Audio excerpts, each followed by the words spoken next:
Chapter 301 Nin's Battle. The next morning, the atmosphere in the Extreme Flow dojo was tense. Dad? What happened to Big Brother and Robert? Looking at the two people sitting in the dojo with their eyes closed, Sakazaki Ryo's sister Sakazaki Yuri quietly asked her father beside her. She got up early in the morning and came to the dojo, and found these two people sitting here to practice. But the momentum emanating from them was so strong that other Extreme Flow disciples didn't even dare to speak loudly. And those who didn't know thought they were going to fight someone to the death. I heard from Liang that they invited a fighter to duel here.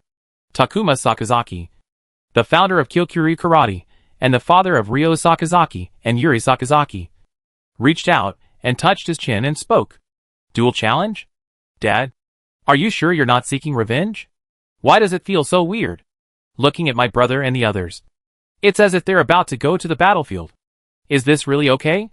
Looking at Sakazaki Ryo and Robert quietly, Sakazaki Yuri also muttered to herself. After all, since early in the morning, these two people have been serious and unsmiling. Even Robert, who usually likes to joke, has a gloomy face. It's no wonder that Sakazaki Yuri couldn't help but think too much. I find it strange too. Facing his daughter's complaints, Sakazaki Takuma was also confused. When Sakazaki Ryo came to him to explain last night, he was also confused. At that time, Sakazaki Ryo looked indifferent to life and death. So much so that Sakazaki Takuma suspected that Sakazaki Ryo was going to fight to the death with the other party.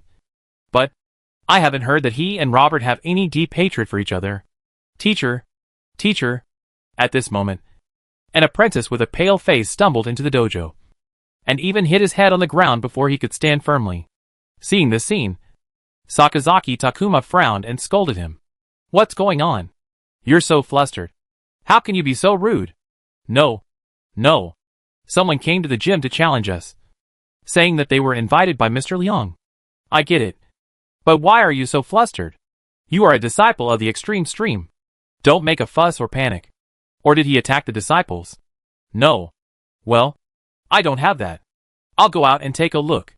What are you panicking about?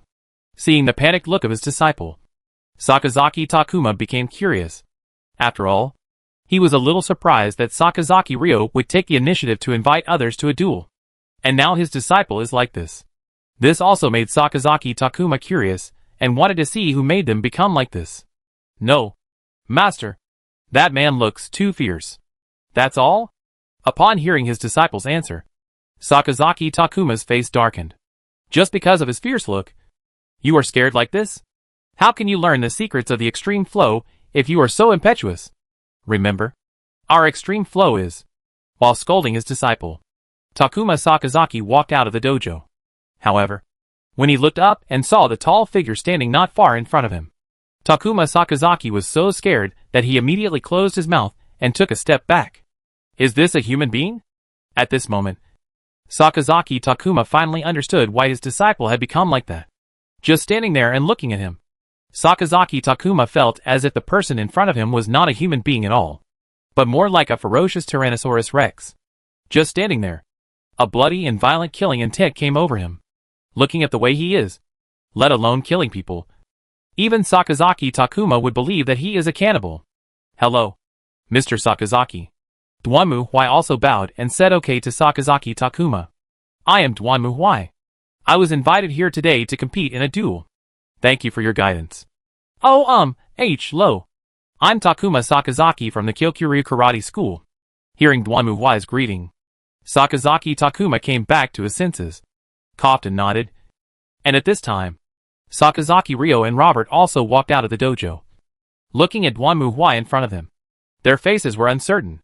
But soon, Sakazaki Ryo walked forward and looked at Dwanmu Huai. You came. I'm here. So, shall we start?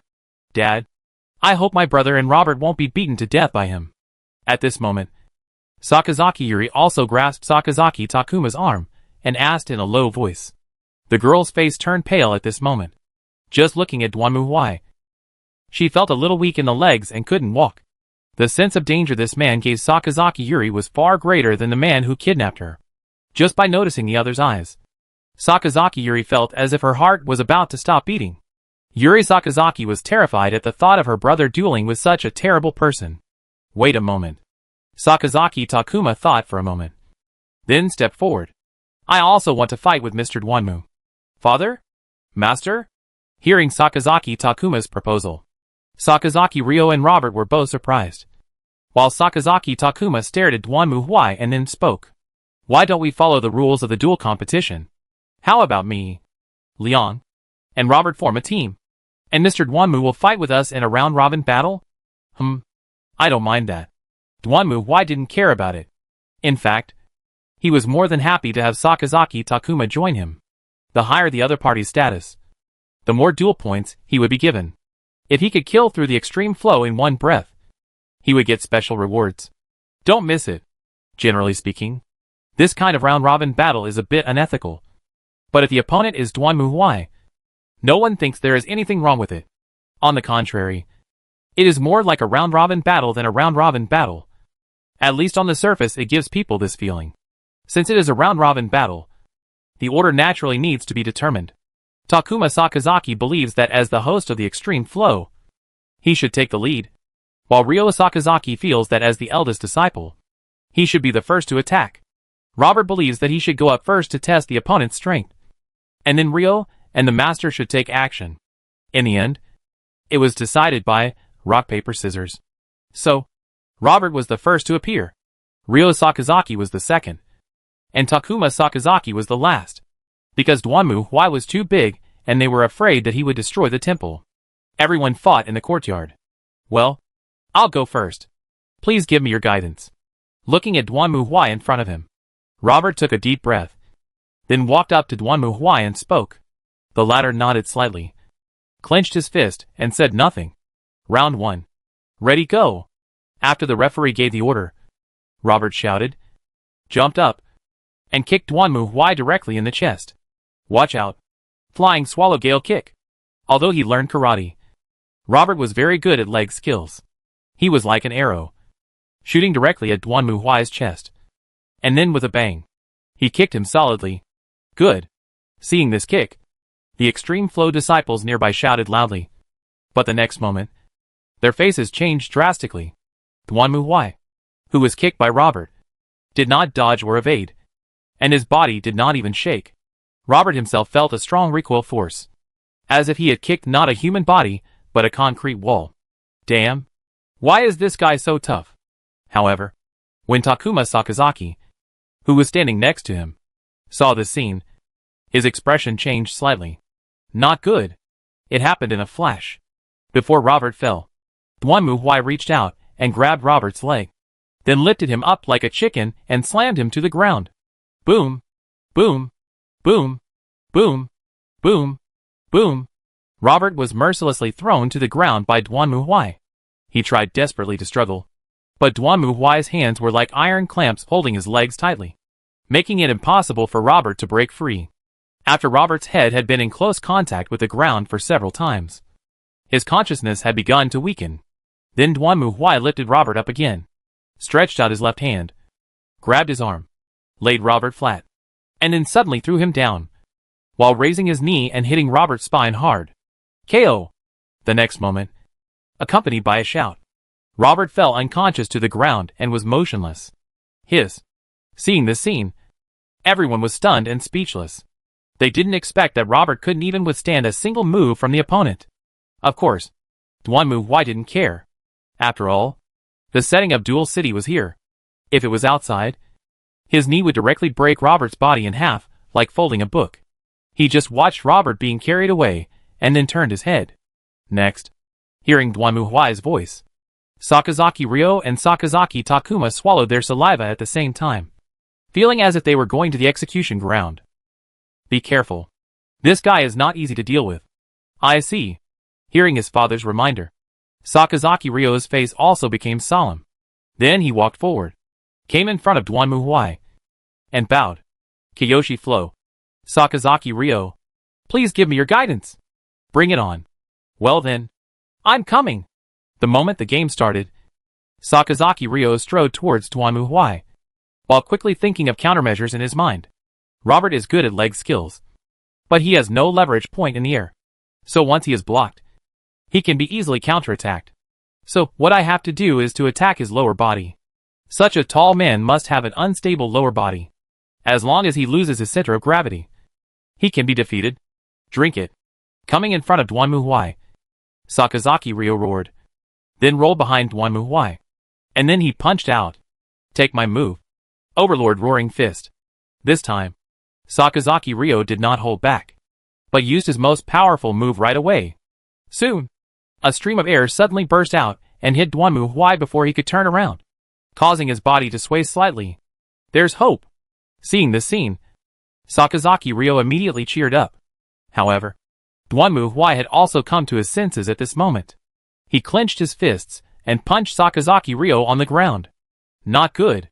Sakazaki Ryo was also experienced, and seeing that things were not going well, he quickly rolled back to avoid it. Then Duanmu's fist missed and hit the ground directly. Boom! However, what Sakazaki Ryo didn't expect was that Duanmu's punch on the ground actually caused the ground to shake like waves, and the soil and rocks in front of him were directly blown away by the impact, rushing towards Sakazaki Ryo like a waterfall in rainstorm. Sakazaki Ryo was caught off guard and was immediately in a panic. However, just as he was trying to resist the blow, suddenly Sakazaki Yuri's voice came from the side. Brother, be careful. Why? At this moment, Sakazaki Ryo suddenly felt his eyes darken. He subconsciously raised his head, only to see Duanmu's huge body above his head, like a giant bear pressing down on him, falling directly towards him. It was too late to dodge. So, I had no choice but to fight. Facing Duanmu, Sakazaki Ryo clenched his fist and threw an uppercut. Watch out. Tiger roar. The whistling fist hit Duanmu's chest, but it had no effect. Sakazaki Ryo only felt that his fist seemed to hit an iron plate, and was even directly shaken back. Then a dark shadow covered his vision. Boom! Duanmu raised his elbow and hit Sakazaki Ryo hard in the face. Then he fell down and knocked Sakazaki Ryo down directly. Boom! The earth shook and dust flew. When everything was over, everyone saw a big pit in the courtyard, and Sakazaki Ryo was lying in the pit, unconscious. Sure enough, he is a powerful character. Seeing this, Sakazaki Takuma also looked grim. As an experienced martial artist, he had seen that although on the surface Duanmu seemed to rely solely on his strong body to resist and then defeat his opponent. In fact, just from his clean and neat fighting skills, it can be seen that this man in front of him is definitely experienced in many battles. Every move he chose is simple, but very practical, aimed at maximizing the chance of defeating the enemy. He is not a martial artist, but a warrior. So, next, it's my turn. Takuma Sakazaki walked forward and looked at Duanmu. Do you need a break? No. You can continue. Very good. After hearing Duanmu's answer, Sakazaki Takuma got ready. You are indeed very powerful, young man. Then, I will also use my full strength. Be careful. Bring it on. Duanmu was also ready and stared at Sakazaki Takuma. Round 3. Ready go. The game started again, and Takuma Sakazaki rushed directly towards Duanmu the moment the game started. While staring at Duanmu in front of him, he quickly thought of ways to defeat him. This man was very strong and powerful. Robert chose the wrong way to fight, which led to his defeat. Although Liang realized how to deal with it, he underestimated the opponent's strength. To deal with such an opponent, you must use all your strength from the beginning. Otherwise it will only cause more trouble. But I also have my own way. Facing the running Sakazaki Takuma, Duanmu clenched his fists and stared at him in silence. Sakazaki Takuma rushed directly in front of Duanmu, and at the same time he clenched his fists, and a light flashed. Take my move. It's really a ghost attack. Along with Sakazaki Takuma's roar, he swung his left fist suddenly and hit Duanmu's abdomen, and Duanmu's huge body trembled suddenly at this moment. What a great power! Duanmu was also shocked when he felt the attack from Sakazaki Takuma. He did not expect that the opponent would use a big move right at the beginning, and this big move was amazingly powerful. Sakazaki Takuma's punch hit Duanmu's abdomen firmly, and the force of the punch made him feel a pain. But it was not over yet.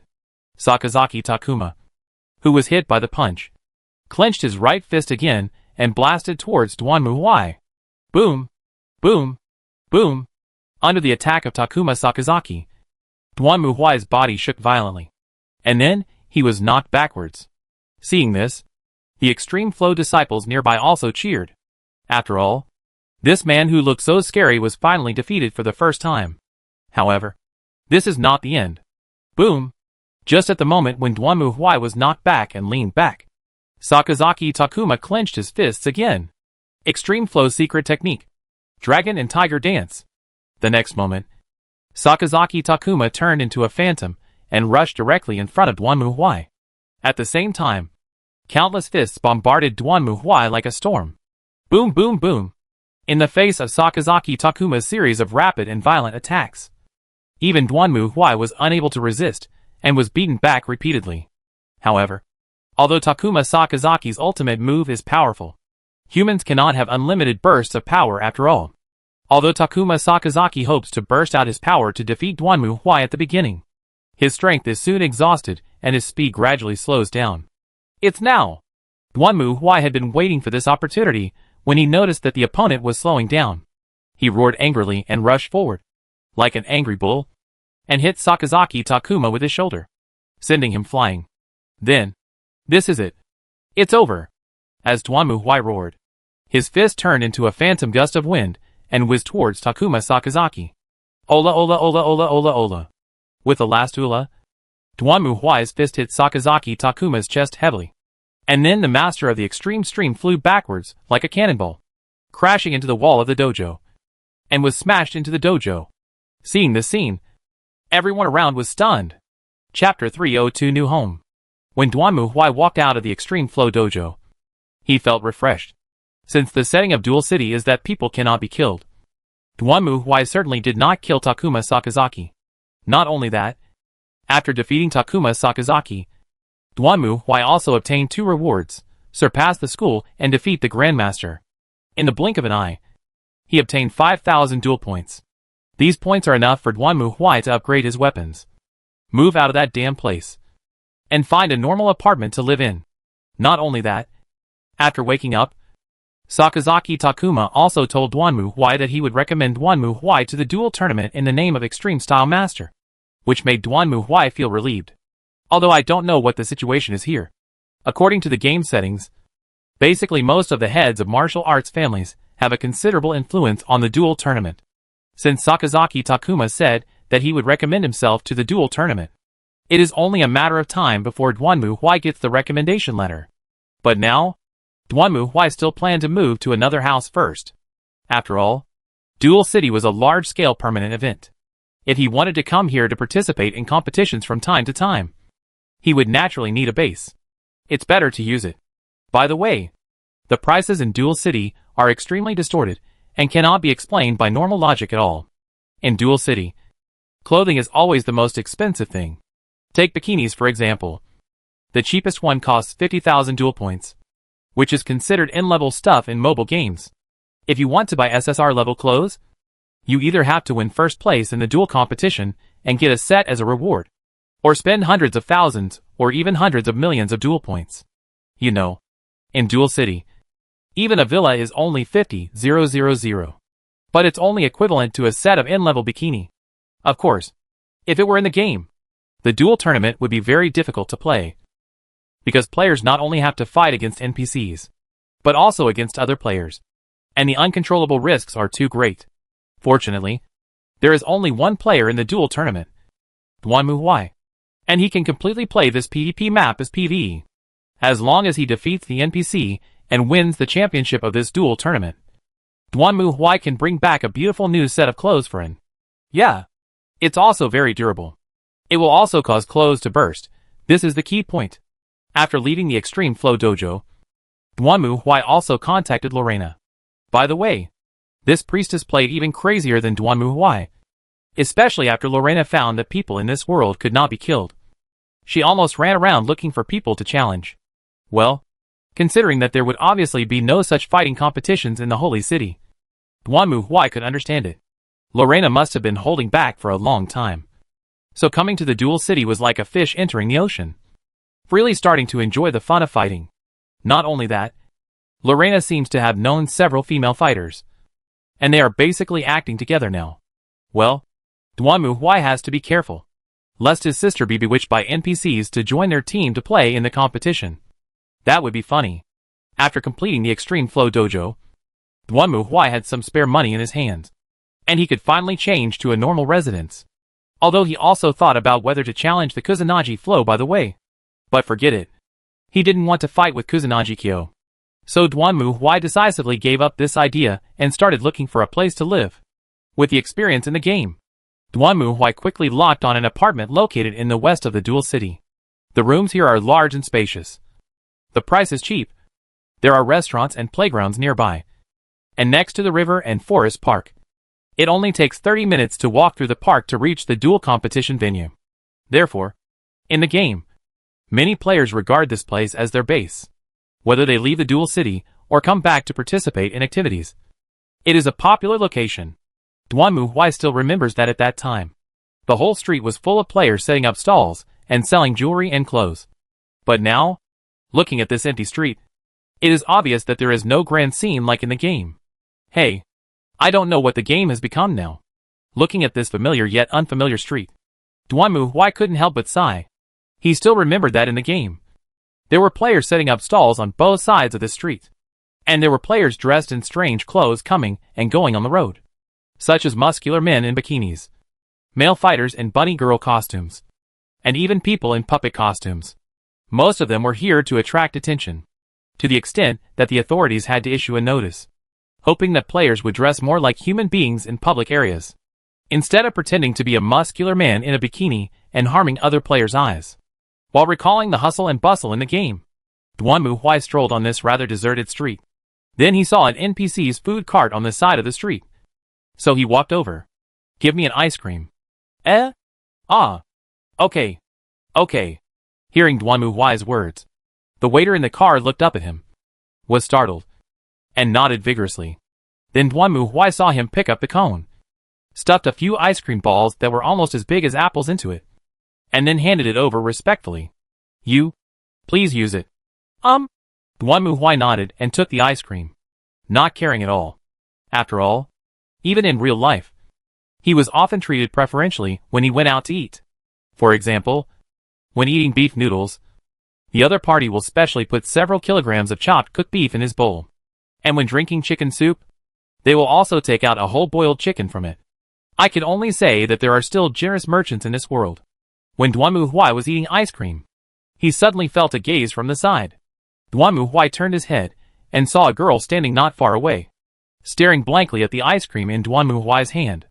She looked about 13 or 14 years old, wearing a sportswear outfit, with bright red eyes and delicate features. What was more eye-catching was that she was wearing golden gloves on her hands. Isn't this Kula? Why is she here? Looking at the girl in front of him, Duanmu Huai was stunned for a moment. In the game, players are well aware of the appearance range of NPCs. Logically speaking, Kula should not appear here. Never mind. Meeting his fate. Thinking of this, Duanmu Huai shook the ice cream in his hand towards Kula. Want to eat? Kula didn't say anything, but just nodded silently. So Duanmu Huai turned his head and looked at the generous ice cream boy. Another ice cream. Please. A bigger one. Yes, yes. Looking at Duanmu Huai in front of him, the ice cream guy turned pale and nodded vigorously. Don't worry. It's definitely big enough. The ice cream guy did what he said. It didn't take him much time to make a ball of ice cream that was bigger than the one in Duanmu Huai's hand.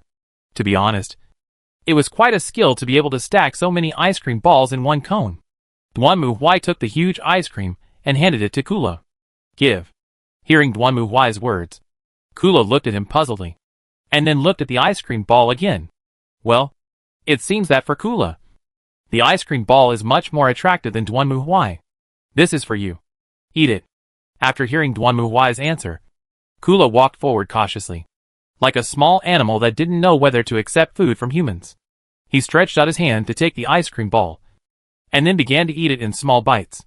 Seeing this, Duanmu Huai shook his head, then turned and left, intending to go back to the apartment to have a good rest. Kula was eating the ice cream ball attentively until Duanmu Huai walked away. Then she raised her head and looked at Duanmu Huai's back. Then she thought for a moment, looked at Duanmu Huai, and then looked at the ice cream ball in her hand.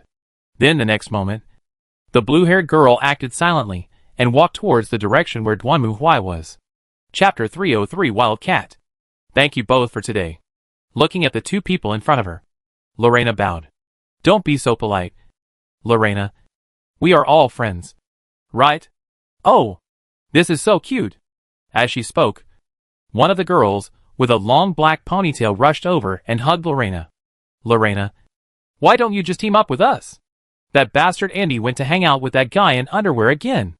It really pissed me off. What's so good about men? They're all philandering and cold-blooded.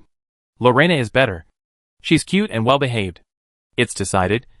You team up with us, and then we'll go beat up those stinky men together. Ah ha ha ha ha. Hearing the other person's words, Lorena, who was held in the woman's arms, smiled bitterly, while the other blonde woman next to her shook her head helplessly. All right. Woo. Stop acting like a spoiled brat. Didn't Lorena say she has a team? Yes. Miss King. Miss Mai. I'm so sorry. But. All right. You're just causing trouble for others if you keep pestering me like this. Let's go. She's still a child. I'll have a drink with you, and we can forget about all the annoying things. As he spoke, King pulled Wu's collar and left, while Wu was held by King. While he did not forget to wave to Lorena. Registration hasn't started yet anyway. We'll be waiting for you. Lorena. Watching the two people leave, Lorena sighed with a wry smile. Then she turned and walked to the other side of the street. It was already evening. The whole city was brightly lit, with cars and people coming and going. Walking on the street, Lorena looked very comfortable looking at the bustling city in front of her. No matter where she was, she liked the bustling streets and cities with people coming and going, because it represented a peaceful, stable and prosperous life. As a priest, there was nothing that made Lorena happier than this. Besides, this city is also very much to Lorena's liking. Lorena is not a battle maniac. She likes to exercise, but she also likes to fight. However, private fights are strictly prohibited in the Holy City, and when facing external threats, it is usually the paladins who come forward first. Priests like Lorena basically don't have many opportunities to fight. After following Duanmu Huai, Lorena had many opportunities to fight, although she had no objection to smashing the enemy's head. But Lorena still yearned for some healthier battles. So when Duanmu Huai brought Lorena to the dual city, Lorena immediately fell in love with this place. There are many fighters fighting here, and they don't fight to the death. They also discuss some training methods on weekdays. For Lorena, everything here has benefited her a lot. Moreover, by chance, she also became good friends with two female fighters, King and Mai Shirani. I heard that they were planning to set up a female fighter team, and were looking for capable female fighters. Lorena naturally became the person invited by Mai Shirani. If Lorena was alone, she would naturally agree.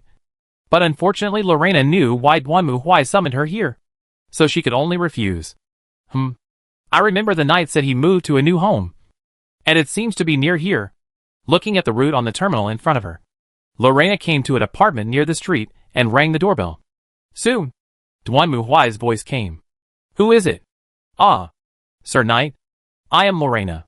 Oh, come in. Soon, Duanmu Huai opened the door, and then Lorena walked into the room. Sir Knight, let me do this.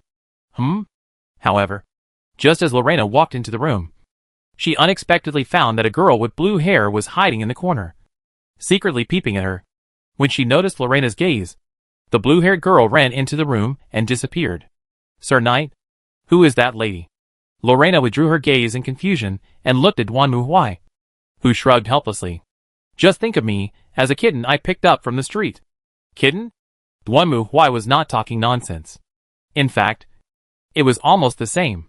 After he bought Kula and ice cream on a whim, the girl followed him all the way to his doorstep. It felt like he had fed a sausage to a little wild cat on the road and was then followed by her. What else could I do? I had to take the stray cat home. In fact, this little girl is really like a cat. After Duanmu Huai brought her home, she quietly huddled beside him, looking around curiously, just like a wild cat being brought home for the first time to familiarize herself with the environment. Is she a fighter too? Of course Lorena saw the metal gloves on Kula's hands, and it was obvious that this was not an ordinary little girl, although she does have some strength. But forget it. Duanmu shook his head. He knew Kula's strength very well. In simple terms, she was just a low-profile version of Faline. She could manipulate cold air and freeze people into ice. But that was the extent. She was okay for fighting ordinary enemies. But she was not qualified to fight boss. Duanmu words were not without basis. After all, in the game, Kula was basically in the middle and lower levels on the NPC strength ladder. Of course, if it were another list, she would definitely be in the top 10. However, at this time, Duanmu still didn't know what consequences his decision would bring. It was not until a few days later that Duanmu's doorbell rang again. Jingle bell. Who is it? Hearing the doorbell, Duanmu shouted while taking a shower. Kula, go open the door and take a look. Hearing Duanmu's words, Kula, who was sitting on the sofa watching cartoons, nodded, then walked to the door. And then, there was no sound. Kara? Duanmu was also startled when he heard the sudden silence outside. He closed the flower umbrella, wiped his body and put on his clothes, then went to the entrance. Then he saw Kula and Ojas standing there, staring at each other with wide eyes. Ojas? You're back now? Duanmu was somewhat surprised when he saw Ojas. He remembered that the puppet master had clearly said it would take 10 days. Could it be that he was cheating me of my money? Yes, master. Miss Alice said that I have learned all the skills to cope with the duel tournament. Is that so? Then I will take you to the qualifying round now. I have passed the qualifying round. Oh, I don't know why. Although Ojas' expression was as calm as ever, and her voice was as steady as ever, Duanmu heard an unusual aura in her voice. That owner. However, before Duanmu finished speaking, he was interrupted by Ojas. It was not until now that Duanmu realized that Ojas had not looked at him while speaking, but stared at Kula, who also stared at Ojas with a pair of big eyes, like a cat protecting its territory. And his fur was about to explode. Who is she? I don't know why. But Duanmu always feels that Ojas' words are about where did this thieving cat come from. It must be an illusion. Oh, her name is Kula. I picked her up from the street, and she lives here temporarily. After hearing Duanmu's answer, Ojas looked at Duanmu, then stared at Kula again, looking her up and down. And then her eyes fell on her metal gloves. Are you a fighter too? Kula stared at Ojas warily and nodded. Then let's have a competition. Hello, Ojas? Hearing this, Duanmu couldn't help but want to say something. But he was interrupted by Ojas as soon as he opened his mouth. Master, I think you would also like to know what I learned from Miss Alice. Now I really want to know what you learned from that puppeteer. Looking at the tense atmosphere in front of him and Ojas, who was taking the initiative contrary to her usual behavior, Duanmu was speechless. Could it be that she had learned something she shouldn't have learned? On the other side, before Duanmu could answer, Kula nodded vigorously. This was the first time Duanmu saw Kula so active beyond food and cartoons. Why? Looking at the two people in front of him, Duanmu sighed helplessly. If you want to fight, go to the street. At this point, he has nothing more to say. So, Kula is going to fight Miss Ojas? Standing on the side of the street, Lorena looked at the two people in front of her and asked curiously. And Duanmu nodded. That's right. I don't know why they would fight. Never mind. No one will die. Let me see what Ojas has learned. At the same time, the game begins. Round 1. Ready, go. At the moment the game started, Ojas suddenly spread her arms. And the next moment, dozens of puppets appeared beside her, surrounding Ojas like an army. Wow. Seeing this, Duanmu couldn't help but whistle. And even Lorena widened her eyes in surprise. These dolls look about the same size as the dolls sold on the market. But they are not as cute as those dolls. On the contrary, each of them is wearing steel armor and a helmet with long horns. Some of them hold double blades. Some hold spears and shields. And some hold bows and arrows. They look like a well-trained army. Facing Ojas's actions, Kula also clenched her fists. And soon, icy cold air emerged from her hands. The next moment, Kula rushed towards the army of puppets controlled by Ojas without hesitation. Chapter 304 Women Fighting. Ojas was aggressive. But Kula's movements were not slow either. Not only that, in the eyes of bystanders, Kula's movements were even a little weird. She almost floated on the ground like a ghost. rushing towards the target in front of her in a light and graceful posture. Hey! Hey! Hey! How did Miss Kula do this? Seeing this scene, Lorena widened her eyes in surprise, while Duanmu Huai shrugged his shoulders. Although during the time he had raised Kula, she was no more than a wildcat he had just picked up. But the fact was that Kula's move had indeed proved that she was an outstanding martial artist. Similar to Feilin, Kula could manipulate the power of ice, and she used it in the same way. In fact, the reason why Kara can sprint at such a fast speed is very simple. When she was moving, Kara had actually used her ability to create an ice track on the road. At the same time, she also made ice skates under her shoes.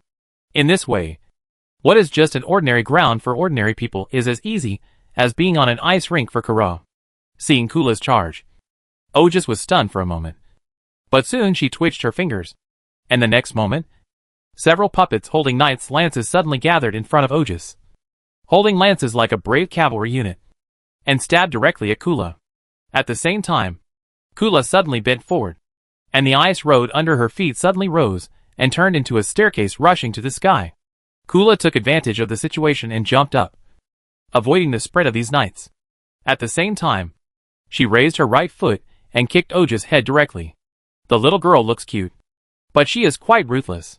Seeing this scene, Duanmu Huai twitched his eyes.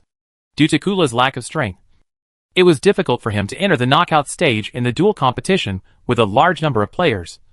So Duanmu Huai's understanding of Kula was only general. But now that he had witnessed her fight with his own eyes, Duanmu Huai had seen a side of Kula that was completely different from before. Although this looks like just an ordinary kick, you have to know that the soles of Kula's shoes are made of ice condensed into sharp ice blades, which are so sharp that they can easily cut the neck. Therefore, Kula's attack was equivalent to a head-on splitting the mountain with force against the opponent, raising the big knife and chopping it down on Ojus' head. If this happened in the real world, this blow would be enough to cut the opponent's head in half. However, Ojus was certainly not incapable of fighting back. Several other puppets, holding swords and shields beside her, raised their shields and blocked Kula's kick. At the same time, these puppets raised their swords horizontally and spun them rapidly like a high-speed chainsaw, trying to cut off Kula's feet. Kula's reaction was not slow either. After missing the first attack, she immediately condensed the cold air again to form a thin layer of ice under her feet. She then jumped up, dodging Ojus' attack like a double jump in many action games. Then she turned her body and swung her right hand suddenly. Several ice spikes appeared out of thin air along with Kula's movements and directly hit Ojus' rotating army of puppets. Boom! The first fight between the two sides came to an end. Kula fell behind Ojus, and Ojus turned around. The people around her lined up in front of her again, like a group of knights surrounded by stars. Miss Ojus' fighting style seems to have changed. Looking at this scene, Lorena spoke, and Duanmu Huai nodded. Yes, to be honest, if that's all, well, it's hard to say. Duanmu Huai felt that this seemed more cumbersome than Ojus' previous fighting style. In Duanmu Huai's opinion, Ojus' way of manipulating puppet strings was actually very suitable for fighting. The fact that she couldn't beat Ayin before was simply a problem with the world setting. The current situation was a bit superfluous. But if that's the case, then Ojus can't possibly beat Ayin. After all, the opponent in the qualifying round won't change. And since Ojus has passed the qualifying round, it means she beat Ayin with this? How did she do that? No, that's not what I meant, Sir Knight. I meant that Miss Ojus doesn't seem very calm. Oh, is it so? Well, her approach just now was very intense, as if she wanted to defeat Miss Kula right away. Indeed, Duanmu Huai also noticed this, but he was not as meticulous as Lorena thought.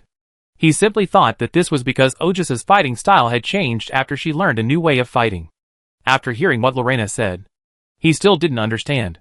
Anyway, Duanmu Huai had never seen women fighting in real life. On the contrary, Lorena seemed to see something different in it. Sure enough, both of them are very excited. It can be seen that they are ready to fight to the death. Excited?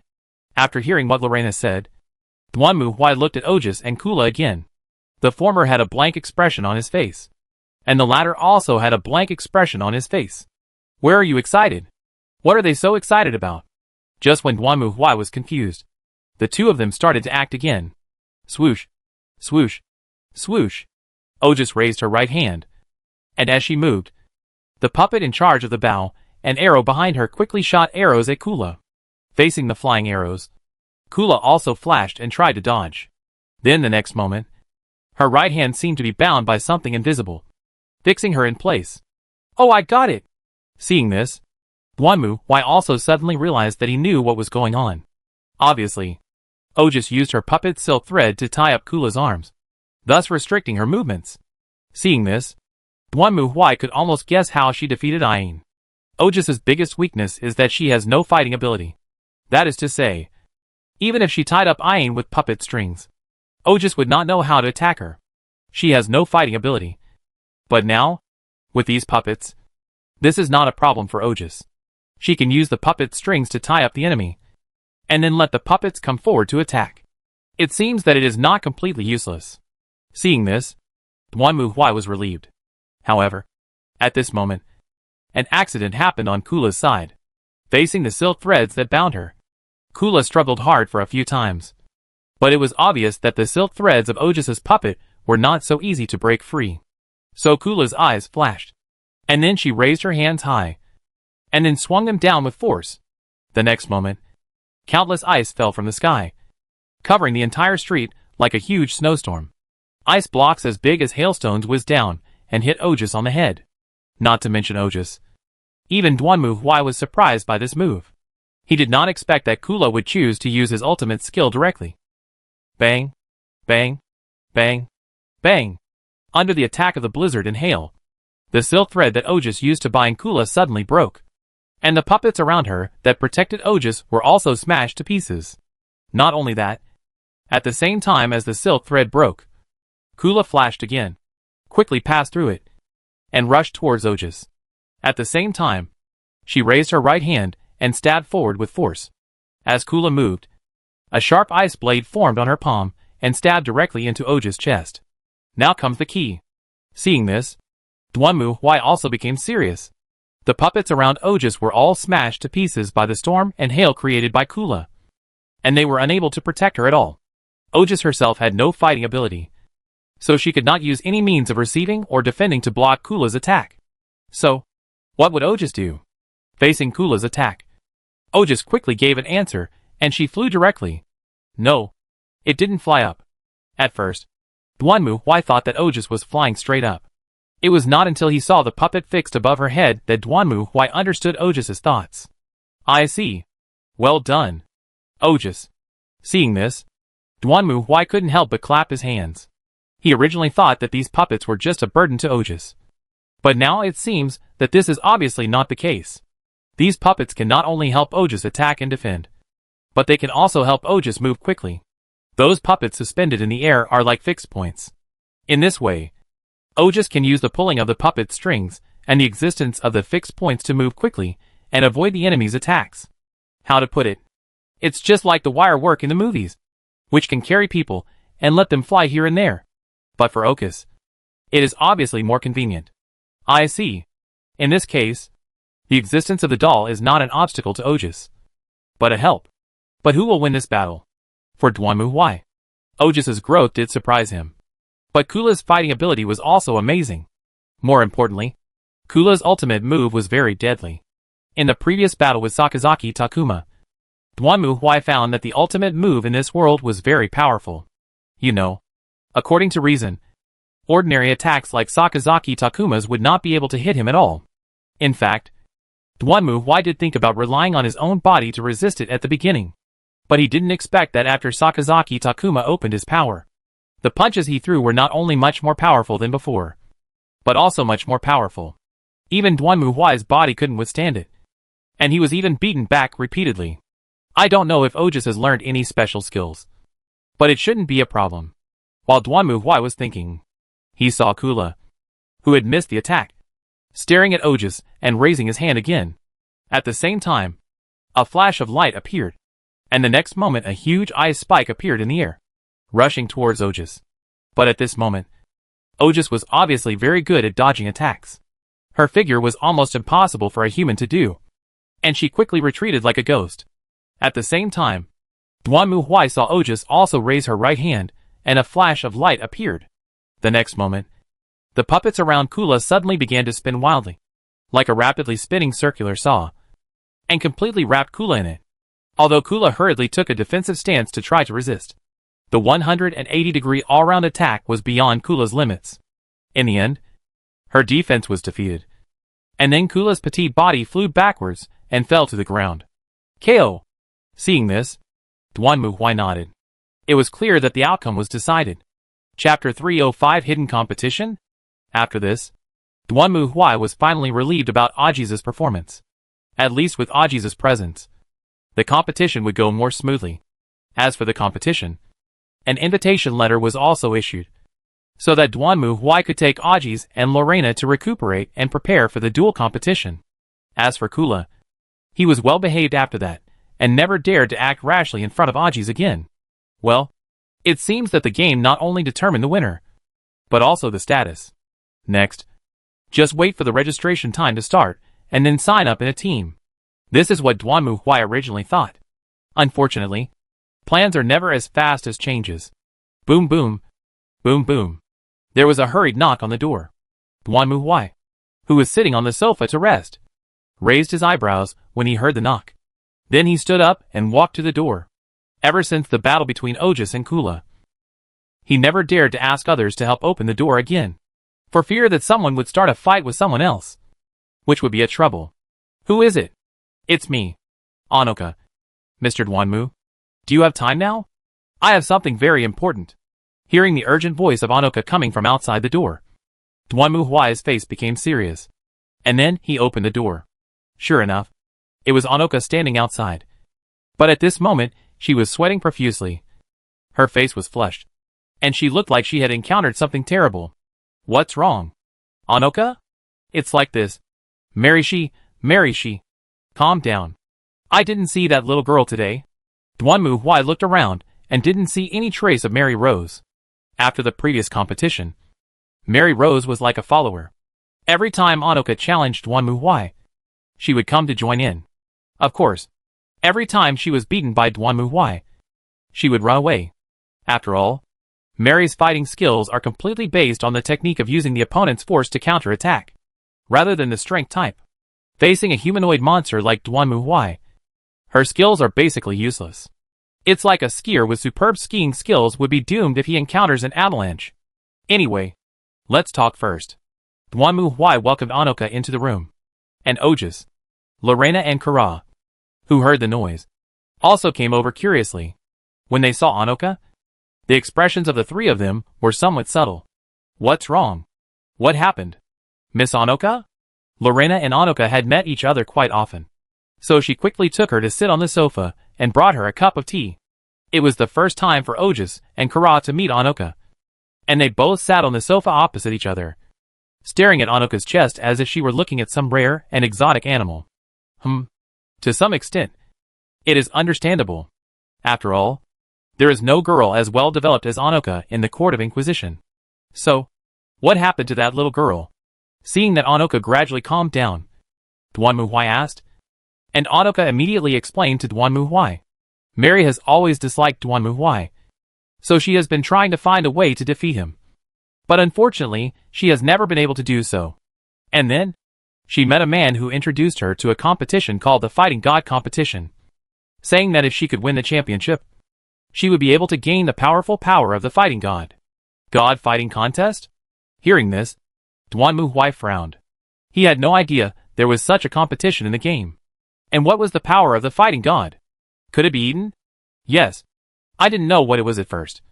But after that, Mary was not feeling well. She always seemed depressed and gloomy. I asked Mary what happened, but she didn't tell me, and she lost contact with me in the past few days.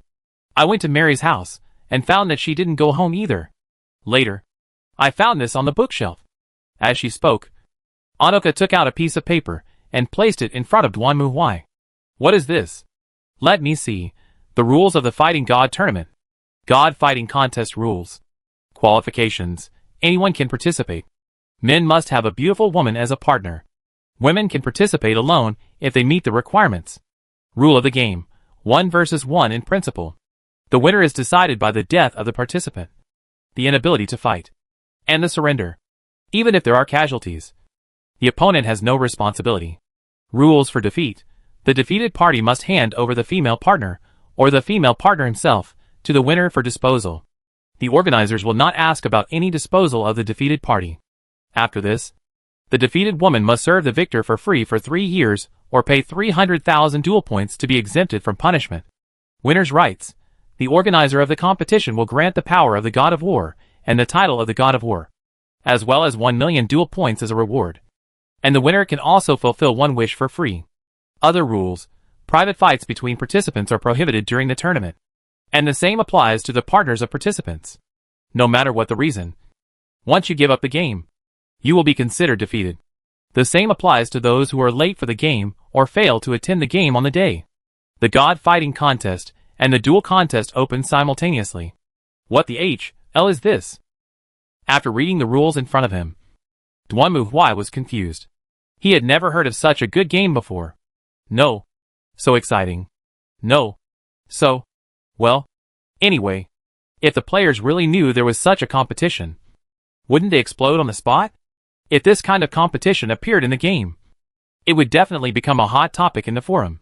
After all, the rules seem to be much more cruel than the rules of the duel competition, and many of the clauses in it are easy to make people have wild thoughts. Right? If this is a game, it is impossible.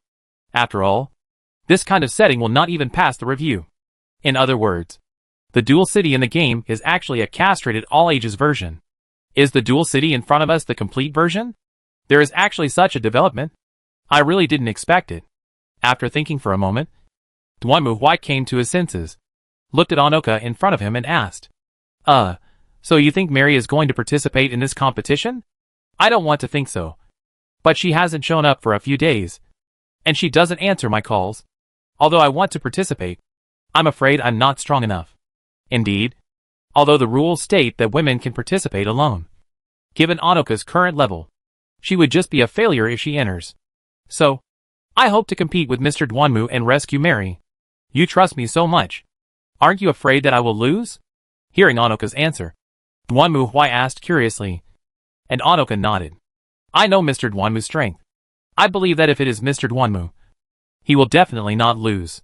You seem to have a high level of trust in me. If that's the case, to be honest, Duanmu Huai was more interested in the God fighting contest than the duel contest. After all, this thing had never appeared in the game. And these rules, well, it was quite interesting. Not only that, the prize money for the God fighting contest was even higher than that of the duel contest. Thinking about it carefully, maybe it's because of killing. After all, killing is strictly prohibited in the duel city, and people can't be killed in ordinary duels. But this fighting God competition states life and death don't matter, which means that killing is allowed in this competition. If this is the case, then it's not hard to understand why it's so high, etc.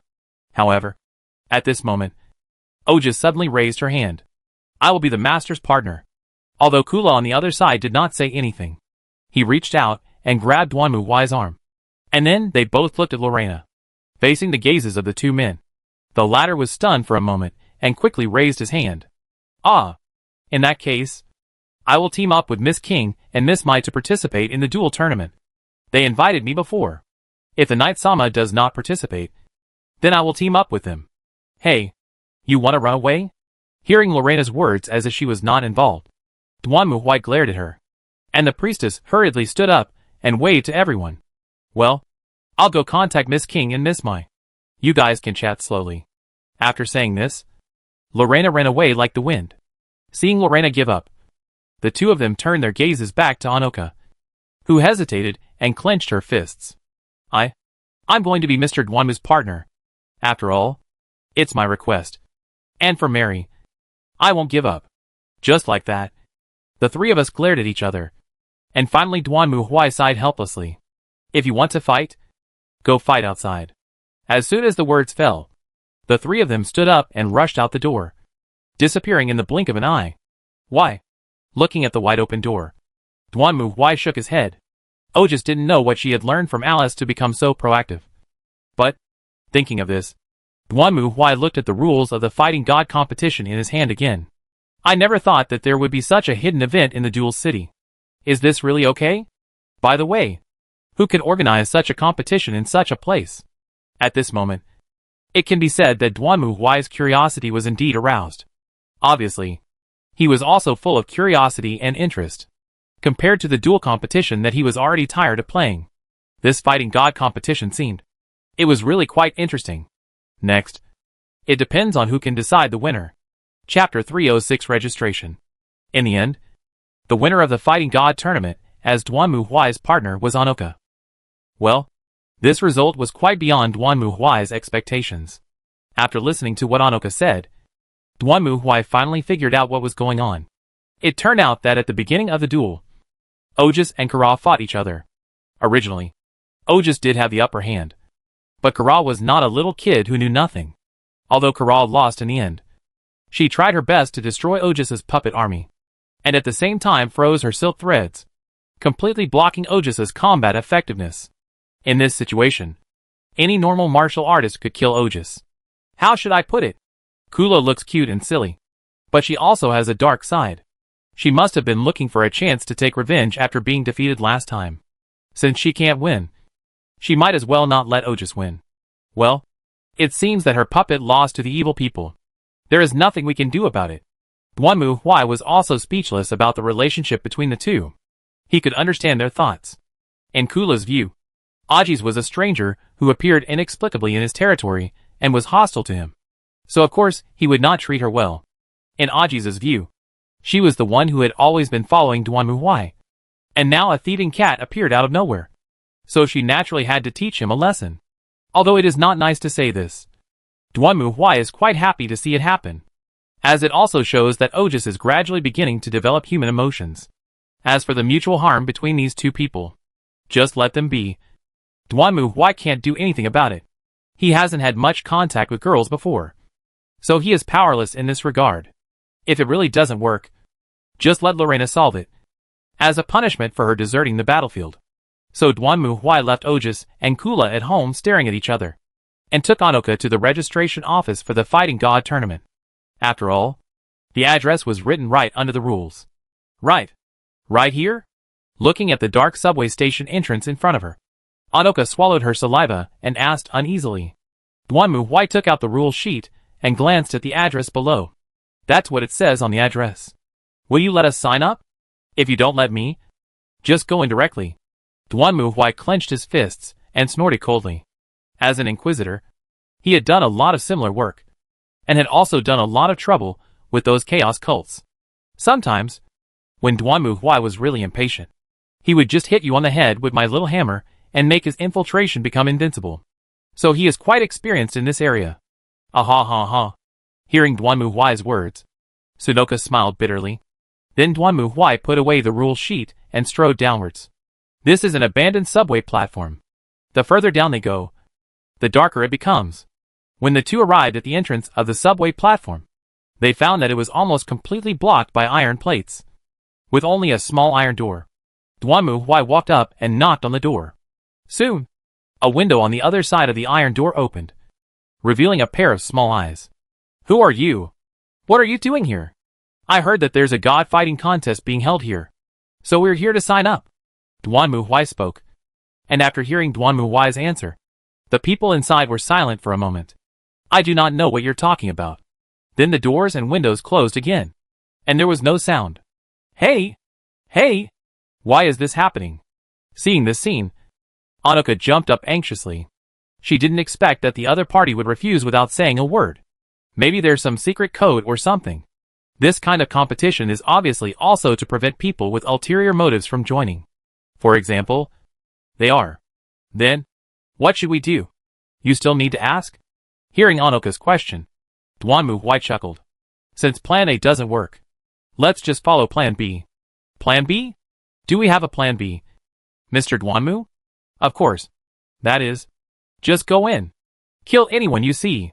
Along with Duanmu Huai's roar, his right fist suddenly blasted out and hit the steel gate in front of him directly. Boom! The next moment, the steel door that sealed the entire platform burst instantly and flew backwards, while Duanmu Huai strode directly into the gap. At this moment, several men in black uniforms and ferocious looks were also surprised to see Duanmu Huai appear. Who are you? I can't explain it to you clearly. Call the manager. Duanmu Huai was too lazy to get entangled with these minions. He just roared and then rushed in like a tiger into a flock of sheep. Although these men looked fierce, they were completely vulnerable in front of Duanmu Huai. In just a blink of an eye, those unlucky guys were knocked to the ground by Duanmu Huai. At this time, Suonoko was completely frightened by Duanmu Huai's ruthlessness and decisiveness, and dared not move. At this moment, suddenly, a long stick suddenly emerged from the dark shadows and stabbed Duanmu Huai. Duanmu Huai raised his big hand and blocked the sudden attack. Hey! Hey! Hey! What does this mean? Brother? Are you here to cause trouble? Accompanied by a frivolous voice, a man wearing a leather jacket and a turban walked out of the shadows. He stared at Duanmu Huai, smiled, and asked, I came here to participate in the God fighting tournament. But these guys wouldn't let me in. Looking at the man in front of him, Duanmu Huai narrowed his eyes slightly and answered, Oh! You want to participate in the God fighting tournament? Hearing Duanmu Huai's answer, the man snorted. This is very interesting. Then, it depends on whether you have the ability to do it. As soon as he finished speaking, the stick in the man's hand broke into 3 pieces in an instant, forming a 3-section staff, and suddenly shook off Duanmu Huai's hand. Then the next moment the man swung his hands violently, reassembled it into a long stick, and stabbed it directly at Duanmu Huai's face. This kind of trick is useless. Facing the attack from the turban man, Duanmu Huai was not afraid at all. He took a step forward, clenched his fists and punched forward with force, directly hitting the turban man's long stick.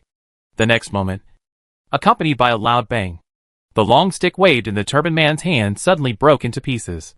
The huge impact force even extended all the way to the turban man's tiger's mouth, shaking him so much that his whole body trembled violently and stepped back. Very good. Looking at the broken stick in his hand, the turban man's expression suddenly became gloomy. You're quite brave, boy. So why don't we have a fight? Well, that's enough. Billy. At this moment, suddenly, a voice sounded, interrupting the fight between the two. Duanmu Huai turned his head and saw a man with blonde hair and a black suit standing not far away, looking at them with cold eyes. Sir! But, these are my orders. The blonde man in a suit waved his hand, signaling the man in the turban not to say anything more. Then he looked at Duanmu Huai again. When he saw Duanmu Huai's face, the blonde man in a suit's expression changed slightly, but quickly returned to normal. I don't know where you heard about the Fighting God tournament, but the registration has ended and the competition is about to begin. If you want to participate in the tournament, please wait until the next time. What if I don't want to wait? Staring at the blonde man in a suit, Duanmu Huai folded his arms and stared at him coldly. Oh! So what do you want to do? It's very simple. I'll just ask you guys where the game is and then go in directly. Having said that, Duanmu Huai clenched his fists. Anyway, fighting competitions are all about who has the stronger fist. As long as I kill all the guys who dare to stand in my way, won't I be the champion in the end? Hearing Duanmu Huai's words, Anoka was already dumbfounded, not knowing what to say. The blonde man stared at him, and after a moment, he burst into laughter. Ha ha ha. Interesting. Boy, you are really interesting. But I have to remind you that this is not a game like a duel tournament. If you want to win, you must kill your opponent. Understand? It's not a duel that stops at a certain point, but a real killing with real swords and guns. Even so, are you still going to participate? Why? Anoka was shocked to hear this. Wait, but the rules clearly state that as long as you defeat the opponent or the opponent surrenders. Yes, as long as you defeat the opponent or the opponent surrenders, it will be considered a victory. The blonde suit grinned the corner of his mouth, showing a sloppy smile. But do you think it will be that easy? This is the God fighting contest. The losers have no value in survival and will only die if the contestants are unwilling to kill them.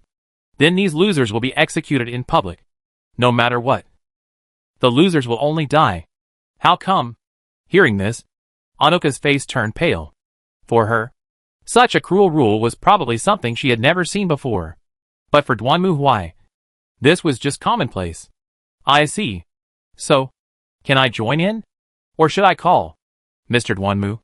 At this moment, Anoka looked at Duanmu Huai with eyes full of gratitude. She didn't expect that Duanmu Huai was willing to risk his life for Mary. You know, if she failed, the worst outcome for Onoka would be to become someone else's slave. However, Duanmu Huai obviously didn't have such treatment. According to the blonde man in a suit, if he failed, he would either be killed by his opponent in the duel, or be executed in public afterwards. And there was no way he would survive. Even so, he still did not hesitate at all, but chose to fight. If Duanmu Huai knew what Sunoka was thinking at this moment, he would definitely break out in a cold sweat. For Sunoka in the dual city, perhaps this does seem very exaggerated and cruel. But to be honest, Duanmu Huai encounters similar battles almost every day outside, and killing a few people is a common occurrence for him. In fact, if it was in the realm of the god of tyranny or the god of desire, such a game would be even more bloody and disgusting. In comparison, this was just a small game of drizzle and water. Very good. Hearing Duanmu Huai's answer, the blonde man in a suit nodded. Come with me. I hope you won't let me down. Chapter 307 Underground Arena. Led by the blonde man, Duanmu Huai and Onoka got on a subway. Soon, the subway started moving quickly and moved forward along the track. Next, we will head to the venue. The blonde man sat opposite Duanmu Huai, staring at him with a smile on his face. Since this is your first time participating in a competition, I will also explain the next steps to you. Oh! First, you must go to the venue for inspection. Especially your partner. We must ensure that she is pure and flawless before she is eligible to compete. Also, during the competition, you are not allowed to contact the outside world, and any means of communication will be blocked at the venue. Why? Hearing this, Duanmu Huai raised his eyebrows and asked, while the blonde man chuckled. It's simple. No one wants their prize to be a second-hand item. Right? Okay. You have a point. Facing the blonde man's answer, Duanmu Huai shrugged his shoulders. He could understand it. After all, if there were no such restrictions, the contestants could just spend money to find some insignificant women as partners. But, if that's the case, then we can't participate in the competition? Of course not. We have also prepared suitable partners for each contestant. If a contestant cannot find a suitable partner, we will provide one for them. Please rest assured that the women we provide are all very high class and pure. I see. Hearing this, Duanmu Huai and Sunoka looked at each other. It seemed that Mary Rose was most likely deceived by these people and brought here. So, what is the power of the fighting god? Duanmu Huai silently memorized the information provided by the blonde man and asked again. When he heard Duanmu Huai's question, a gleam of light flashed in the blonde man's eyes. That is a powerful force that can rule this world. As long as you possess the power of the god of fighting, you can dominate the entire dual city and become a one-of-a-kind king. That's strange. Hearing this, Duanmu Huai narrowed his eyes and stared at the blonde man. Why don't you use this great thing in a duel tournament, instead of showing it in this underground competition? Wouldn't it be better if you use this fighting god power in a duel tournament? Humph. Because they are afraid of this powerful force. In response to Duanmu Huai's question, the blonde man sneered. Those old men with rigid brains are afraid of this power that is strong enough to rule the entire dual city. So they seal it up. However, this is nothing but cowardice and escape. A truly strong person should not be afraid of such a choice and challenge.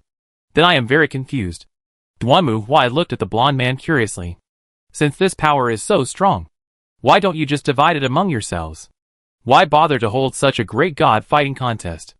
Logically speaking, shouldn't this be a good thing for everyone? If possible, I also hope to obtain the power of the fighting god. Unfortunately, the power of the fighting god has its own will and choice.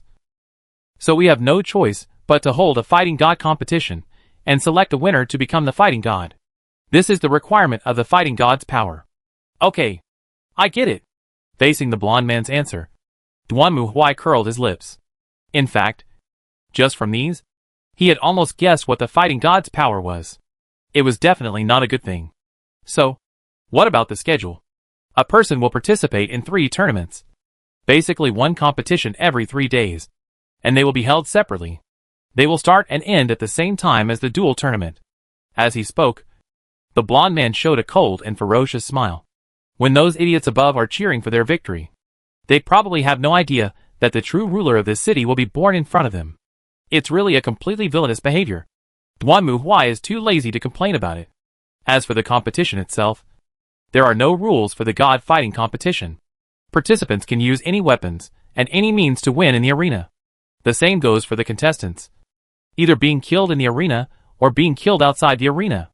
It can be said that once you step onto the duel arena, there are only two options, survival or death. The subway slowly stopped. And at the same time, the door opened. And then the blonde man stood up. Okay, let's go. As a special contestant, I think you will definitely attract a lot of attention. That would be best. Duanmu Huai was not at all embarrassed about this. Stepping out of the car. The scene in front of me is completely different from before. The platform here is not only clean and tidy, but there are even bustling streets and markets in front. According to the blonde man, this place is located right below the duel tournament venue. It was originally an underground shopping mall, and later they bought it and renovated it into a venue for such an underground fighting tournament. And now Duanmu Huai and his team are walking on the special channel for the contestants. How is this going? At the entrance of the passage, a man covered with scars was standing there. When he saw the blonde man coming with Duanmu Huai and Anoka, he immediately stood up and glared at them fiercely. I just said that he is the last contestant. Registration time has ended. I know. But it's not up to me. What? Hearing the blonde man's answer, the scarred man was stunned for a moment. But the next moment, Duanmu Huai's big hand suddenly stretched out, grabbed the scarred man's head, and slammed it directly against the wall. Boom! A huge and heavy crash was heard, and Duanmu Huai lowered his head, moved close to the scarred man's squeezed and deformed head, and stared at him. I told you I want to participate in the competition. Do you have any hacking problem with that? Huh? Caw, caw. As Duanmu Huai growled, his right hand gradually exerted force, and the scarred man's head made a series of low crackling sounds.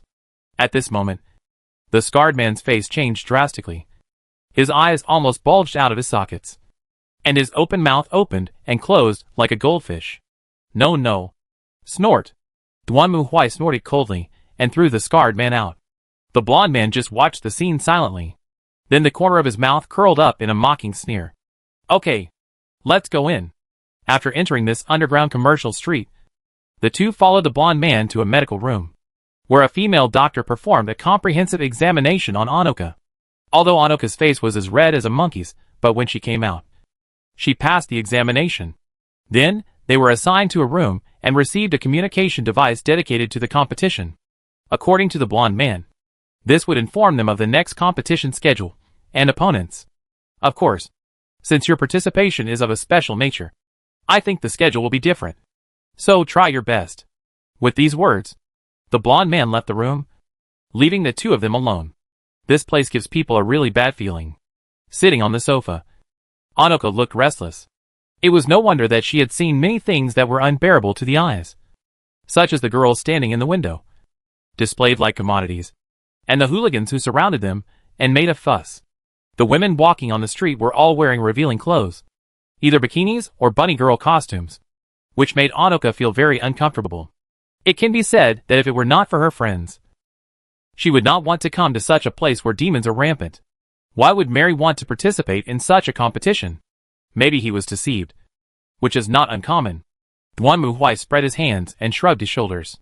Although Mary Rose is also a martial artist, the problem is that her strength is only average. An organization that can hold a competition of the level of the Fighting God tournament and is always thinking about the duel tournament in an attempt to control the entire duel city is definitely not something a little girl like Mary Rose can resist. Maybe the other party will use Anoka as a threat and ask Mary to agree, or else they will attack Anoka. Anyway, the underworld scoundrels always play the same tricks. It is useless to reason with such people or organizations. Just solve the problem directly. Ding dong, ding dong. At this moment, suddenly, a speaker sounded in the room, and then a woman's voice emerged from it. Everyone, please pay attention. The opening ceremony of the Fighting God competition is about to begin. Please follow the guidance of the guide to the venue. Boom, boom, boom. Almost at the same time, there was a knock on the door. Duanmu Huai opened the door and saw a charming woman in a bunny girl costume standing there. The bunny girl was startled when she saw Duanmu Huai, but she quickly put on a very professional smile. Hello. I am the guide responsible for leading you. Please follow me to the stadium. Oh. Duanmu Huai nodded, then gestured to Anoka, who took a deep breath stood up and followed Duanmu Huai out of the room. Although she was mentally prepared, Anoka was still shocked when she arrived at the venue. The entire venue was like the ancient Roman Colosseum, with seats everywhere and around, wide dual field in the middle. At this moment, the auditorium was already filled with a huge crowd of spectators, who cheered and screamed recklessly, echoing in the closed environment, just like the noise that made people upset. Please wait here, Miss Anoka. Just when Anoka was about to follow Duanmu Huai onto the stage, she was stopped by another bunny girl. She didn't know what happened, but she waited there obediently. At this time, Anoka realized that although she was supposed to participate in the opening ceremony, there were no other contestants in the entire dual field except herself and Duanmu Huai. How is this going? However, although it looked strange, Duanmu Huai still walked onto the dual field and came into it. At this moment, suddenly, the host's voice came from the loudspeaker. Sorry to have kept you waiting. The god fighting contest is about to begin. Oh. Hearing this, there was a burst of cheers from all around. But soon the host continued speaking. But before the competition begins, we have to enjoy a sideshow. Sideshow? Hearing this, Anoka suddenly felt a little uneasy. But Duanmu Huai, who was standing on the dual field, didn't even raise his eyelids, standing there like an old monk in meditation. What you see before you is a reckless intruder. He has ignored the rules of the god fighting contest, and still wants to participate even though he has missed the registration deadline. Tell me, can we allow such a lunatic to act like this? No. At this moment, the roars from the audience became even more intense, and Anoka's face turned pale, and she was trembling. Could it be that he and his companions had really fallen into the trap set by that blonde man? Just as Anoka was thinking uneasily, the host's voice sounded again. No, we can. Ah? Hearing this unexpected answer, the originally uniform shouts in the audience suddenly became chaotic. After all, the audience could not have imagined that it would unfold like this. They originally thought that the organizer was going to punish this breaker, who ignored the rules in public. But they did not expect that the organizer would not play by the rules, and actually gave such an answer. However, just as the audience was confused, the host's voice sounded again. The Fighting God contest selects the most powerful warriors. Only the strongest are qualified to obtain the power of the Fighting God. In front of the strong, the rules are meaningless and worthless. But first, he has to prove to everyone that he is a strong man. Only in this way can he ignore the rules and become a contestant. Boom! As the host spoke, the passages around the dual field were closed by the steel gates that suddenly fell down. And then, the wall next to it slowly opened, and a group of wild wolves emerged from it. They stared at Duanmu Huai fiercely with green eyes, and saliva kept flowing from their bloody mouths. Next, this is the test that the challenger will go through. If he fails to pass the test, he will become the beast's bait, and his partner will become the reward for everyone present to revel in. Oh. Hearing this, the audience cheered again. But Duanmu Huai just stood there with his arms folded. How should I put it? It's not surprising at all, but it's a bit boring because it's too orthodox. Then, the trial begins. As the host finished speaking, the wolves' cages suddenly opened. The next moment, dozens of wolves rushed out, opened their bloody mouths, and pounced towards Duanmu Huai. Chapter 308, Demon's Dance. Seeing the wild wolves appear, the audience's cheers became louder and louder.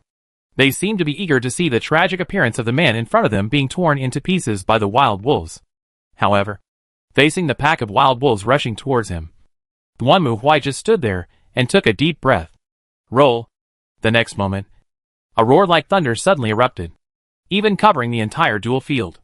Not only that, the leading wolves actually fell to the ground at this moment, bleeding from their mouths and noses, their bodies twitching, and they were actually killed by Duanmu Huai's roar. Seeing this, the other wolves were also terrified. They quickly shrank their bodies, tucked their tails between their buttocks, and quietly retreated, trembling in the corner. They no longer had the cruelty and majesty they had before. Instead, they huddled in the corner like little pugs, not daring to move, and some even peed themselves to death and paralyzed on the ground. At this moment, the audience in the auditorium was also in an uproar. But the organizers obviously did not intend to stop there. Soon, another wall opened, and then a tall and mighty tiger strode out of it. It raised its head and let out a deafening tiger roar. Then, The tiger stared at Duan Muhuai and slowly walked towards him. Obviously, the tiger had also realized that the most dangerous existence in this place was the tall bipedal beast. However, even when facing a tiger, Duan Muhuai still had no intention of dodging. Instead, he clenched his fists, bulged his muscles, and stared at the tiger coldly. It seemed that in his eyes, even a tiger was just a prey to be hunted, and he didn't care at all. Instead, the tiger felt some kind of powerful threat from Duan Muhuai at this moment. It arched its body, its hair stood up, and it let out a threatening growl, glaring at Duan Muhuai fiercely. The two sides looked at each other for a moment. Then the tiger roared and suddenly jumped up, swung its claws, which were bigger than a human face, directly at Duan Muhuai's head. If Duan Muhuai was hit by this blow, his brain would definitely burst. Drink. But facing the tiger's attack, Duan Muhuai also stood in place. Then he roared, punched out, and hit the tiger directly in the chest. At the same time, the tiger's claws also slapped Duan Muhuai's face heavily. Seeing this scene, the audience cheered immediately. But what happened next was completely beyond their expectations. The tiger hit by Duan Muhuai's punch actually fell to the ground with a bang and curled up into a ball. Duan Muhuai, who was hit on the head by the tiger's claw, acted like nothing happened. He strode to the tiger's body, sat down directly, and then grabbed the tiger's head and beat it up with his fists. Bang! Bang! Bang! The tiger struggled desperately after being punched on the forehead by Duan Muhuai. Its limbs scratched the ground hard, making a harsh sound, and its tail swung desperately, trying to throw the man sitting on its back off. However, Duan Muhuai was as still as a boulder. He even stretched out a hand to grab the fur on the tiger's head, pulled its head up, and then punched the tiger's mouth. Ouch! With a howl, most of the tiger's teeth were knocked out by Duan Muhuai. The severe pain made the tiger struggle even more desperately. However, at this moment, Duan Muhuai suddenly stretched out his hands forward, inserted them into the tiger's mouth, grabbed its upper jaw and pulled it upwards. Rip! The next moment, the upper half of the tiger's head was pulled off by Duan Muhuai. Oh! Seeing this scene, the audience screamed and jumped in shock. Even Anoka in the distance was stunned, although she knew that Duan Muhuai was very powerful. Anoka did not expect that Duan Muhuai was so powerful. He actually killed a tiger with his bare hands. Is this something a human can do? Just as Duan Muhuai threw the tiger's head to the ground, the blocked passages around him rose again, and Duan Muhuai turned and walked towards Anoka. At the same time, the host's voice sounded again. Everyone, this contestant has proven his strength with his abilities, so we welcome him to participate in the Fighting God contest. Oh. At this moment, cheers rang out again. But this time the cheers were not for the upcoming duel, but for the terrifyingly strong man in front of them. Pa. When Duan Muhuai returned to the entrance, he saw the blonde man walking out from behind Anoka with a smile on his face, accompanied by applause. Oh, this is really wonderful, sir. Although I thought you would definitely pass the test, I didn't expect you to be able to do it to this extent. Maybe you can really obtain the power of the Fighting God and become the ruler of this city. Duan Muhuai didn't care at all about the blonde man's praise. Now, can I join the competition? Of course. This is your entry form. Oh, by the way, we won't call each other by their real names here, so I hope you can write down the name or alias you want as a code name. Duan Muhuai took the form, glanced at it, then filled in a few words in the name column and handed it back to the blonde man, who took the form and looked at the code on it. Let me see. Pink Bunny? Are you sure you want to use that name? Looking at the name above, the blonde man looked at Duan Muhuai, then looked confused, while Duan Muhuai raised his eyebrows and stared at him. What? Is there a problem? No. Of course not. Having said this, the blonde man turned around. Come with me. Next, it's time to draw lots. Led by the blonde man, Duan Muhuai and Anoka walked through the passage and came to a conference hall on the other side. At this moment, the hall was already full of people. Seeing Duan Muhuai coming in, many people cast hostile eyes at him. Obviously, these people had also seen Duan Muhuai's previous battle scenes on the TV screen here. It can be imagined that this man will definitely be one of their most difficult enemies. Obviously, it is not a general generation. The hostility and murderousness they erupted are naturally very violent. Sui Nigui hid behind Duanmu Huai with a pale face. And he dared not move. Duanmu Huai just held his hands and stared at the group of people in front of him. For Duanmu Huai, no matter who he was in front of himself, he had only one dead end when he met him. But then again, there are quite a few familiar faces here. Duanmu Huai glanced around and saw several NPC characters that were familiar to him. I was wondering why I didn't see you in the duel competition. And you ended up here? Of course. There are some people who have only heard of Duanmu Huai, but have never seen him. At this moment, Duanmu Huai's attention was attracted by one person. The reason was very simple. This group of people were almost all pairs of men and women. And only a few were alone. According to the rules of the Fighting God competition, these were all women, participating as individuals. But, wait. This guy is obviously a man. Duanmu Huai's eyes twitched as he looked at the woman with short red hair and a sword on her back. He knew who this guy was. Celica.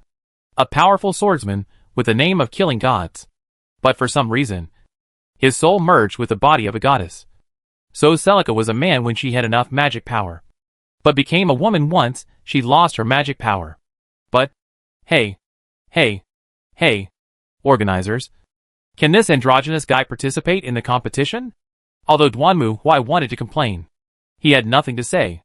After all, this setting was dug out by a player who was cheated by Celica in the future. That player was also very unlucky.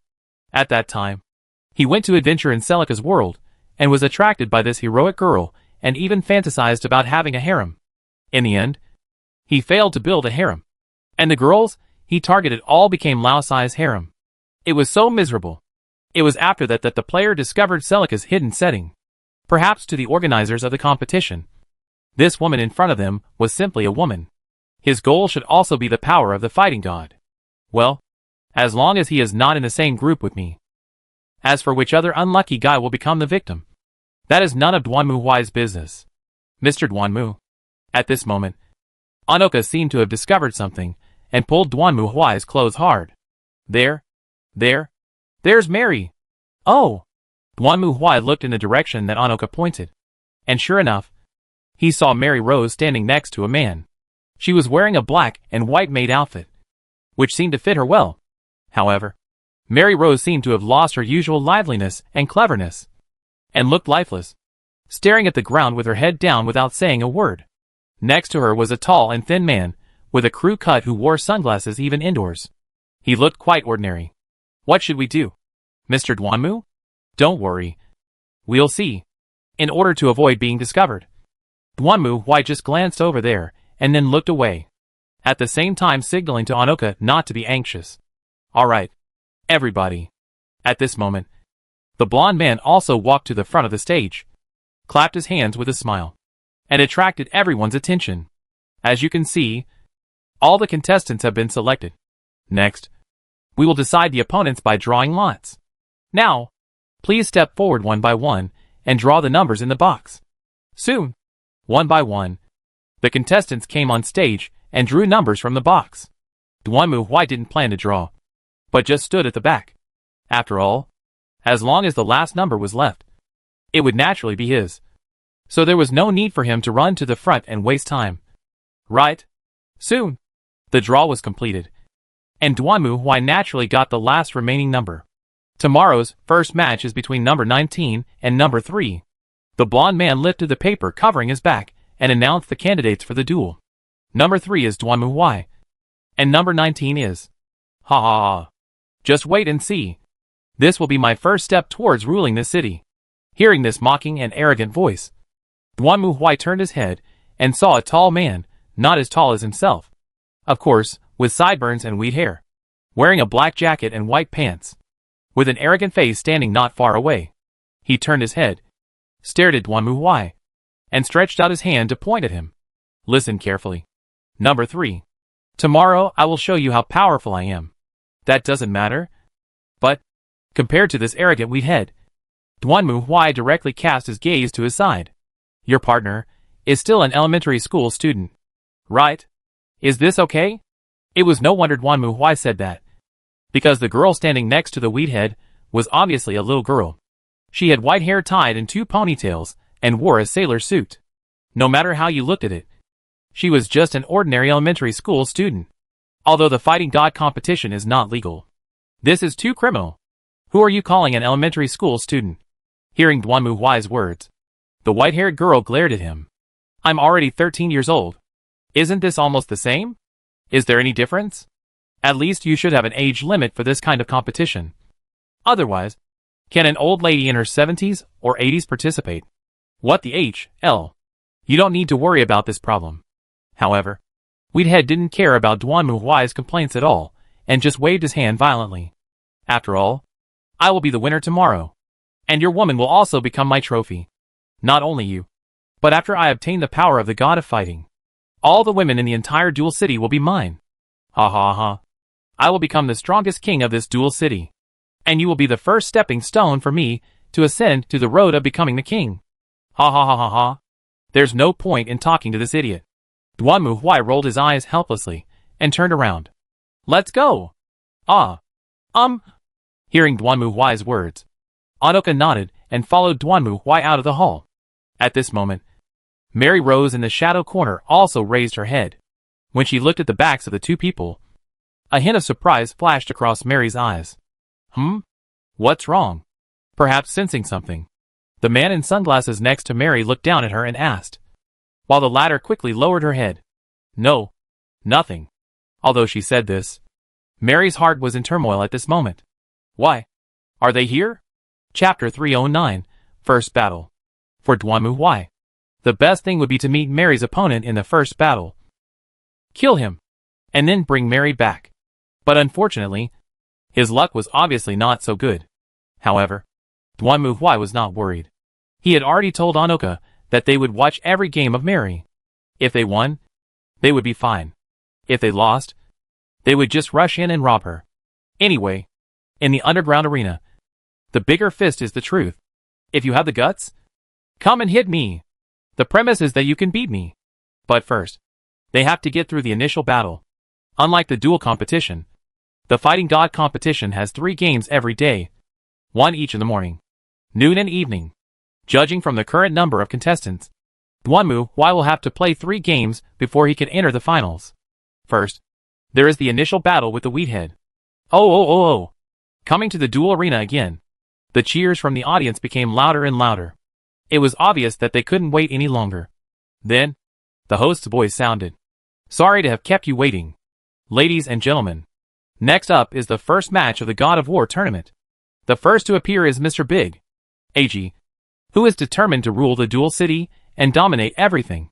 Amid the cheers of the audience, the Wheathead also walked onto the duel field.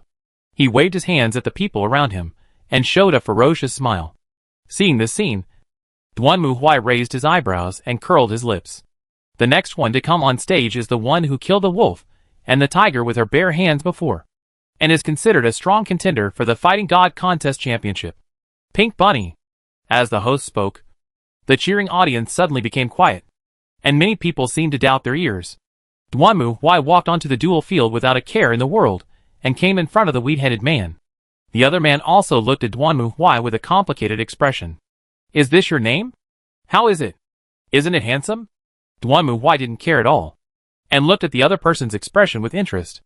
Or, if it wasn't for this expression, why would he give him this name? Wheathead's expression suddenly turned serious. He stared at Duanmu Huai and clenched his fists. I will not lose. Be prepared to face despair. Duanmu Huai also clenched his fists and stared at the Wheathead. You will soon experience the humiliation and fear of being defeated by a pink bunny. The Wheathead didn't say anything, but clenched his fists and glared at Duanmu Huai fiercely.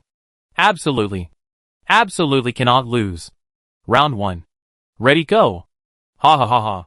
Following the referee's order. The next moment, Wheathead roared, clenched his fist, and swung it fiercely at Duanmu Huai. Then a fist gust of wind suddenly erupted, whistling through the duel arena and directly hitting Duanmu Huai's chest. Wow! You are worthy of being a contestant. You do have some skills. Seeing this blow, Duanmu Huai's eyes lit up. He originally thought that the participants in this duel contest should be of low quality, but now it seems that this is obviously not the case. At least the power of the Wheathead's punch is almost the same as the Tiger Fist of extreme-style Sakazaki Ryo. Which means that this guy should be able to qualify for the duel contest even if he goes there. But he chose the Fighting God contest. A thought flashed through Dwanmu Huai's mind. Then he stared ahead, and suddenly opened his mouth. Drink. Boom. Following Dwanmu Huai's roar, the fist wind from the Wheathead instantly exploded in front of him. Seeing this scene, the audience around him cheered immediately. And the host also began to explain excitedly. Everyone. What did we see? Facing the attack of Mr. Big, the Pink Bunny player completely broke the opponent's punches with just a roar. It's incredible. As expected of the Pink Bunny who shined at the opening ceremony. His strength is indeed extremely strong. Attention, contestants. This man is likely to be the most powerful opponent you will encounter in the duel. The Wheathead obviously had no mood to listen to the host's explanation. He also saw how strong Dwanmu Huai was. At this moment, he clenched his fists and began to circle around Dwanmu Huai slowly. Dwanmu Huai just stood there, motionless, and didn't even look at him. It seemed that no matter where the opponent attacked from, it would not pose any threat to him. Watch this. Finally, Wheathead couldn't help but roared, clenched his fists, and pounced directly from behind Dwanmu Huai. He jumped up, and his fists blasted forward like bullets. Facing the attack of Wheathead, Dwanmu Huai did not dodge, but stood there, allowing Wheathead's fist to hit his back directly. Boom! The Wheathead punched with all his strength, and the burst of air made the ground tremble, and dust scattered everywhere. However, Dwanmu Huai stood there like a statue, not even shaking. Not good. After Wheathead threw a punch, he immediately realized that something was wrong. He felt that what he hit was not a human body, but a heavy rubber tire. This also gave Wheathead a warning, but it was too late. Just as Wheathead tried to withdraw his fist and retreat, Dwanmu Huai suddenly turned around, grabbed Wheathead's head, and then smashed it hard on the ground.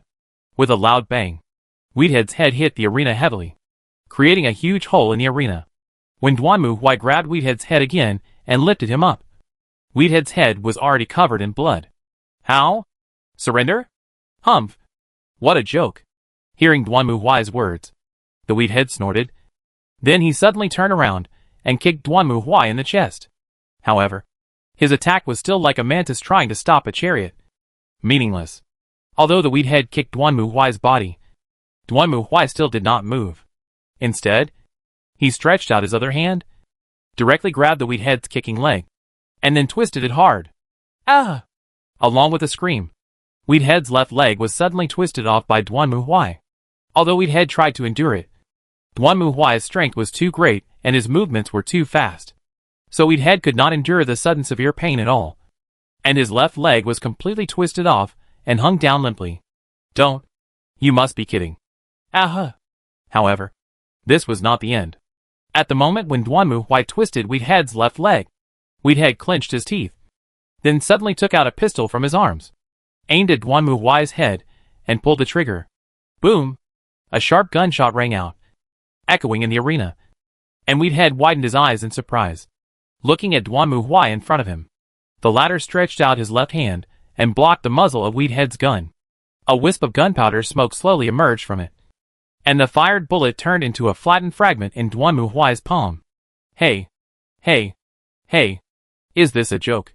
Seeing this scene, the Wheathead even forgot the pain, just stared at Dwanmu Huai's palm, muttering to himself. However, Dwanmu Huai didn't care about his reaction at all, just grabbed it with his big hand and clenched it tightly. In an instant, the gun in the Wheathead's hand and his palm were crushed directly. Yue! The entire arena was in dead silence, with only the painful screams of Wheathead echoing in it. The people in the audience looked at the scene on the screen, stunned and speechless. Even the host didn't know what to say at this moment. How? Surrender? Dwanmu Huai loosened his hand and looked at Wheathead again. At this moment, the fingers of the latter's right hand had been completely twisted, and mixed with the palm into a bloody mess of flesh and blood.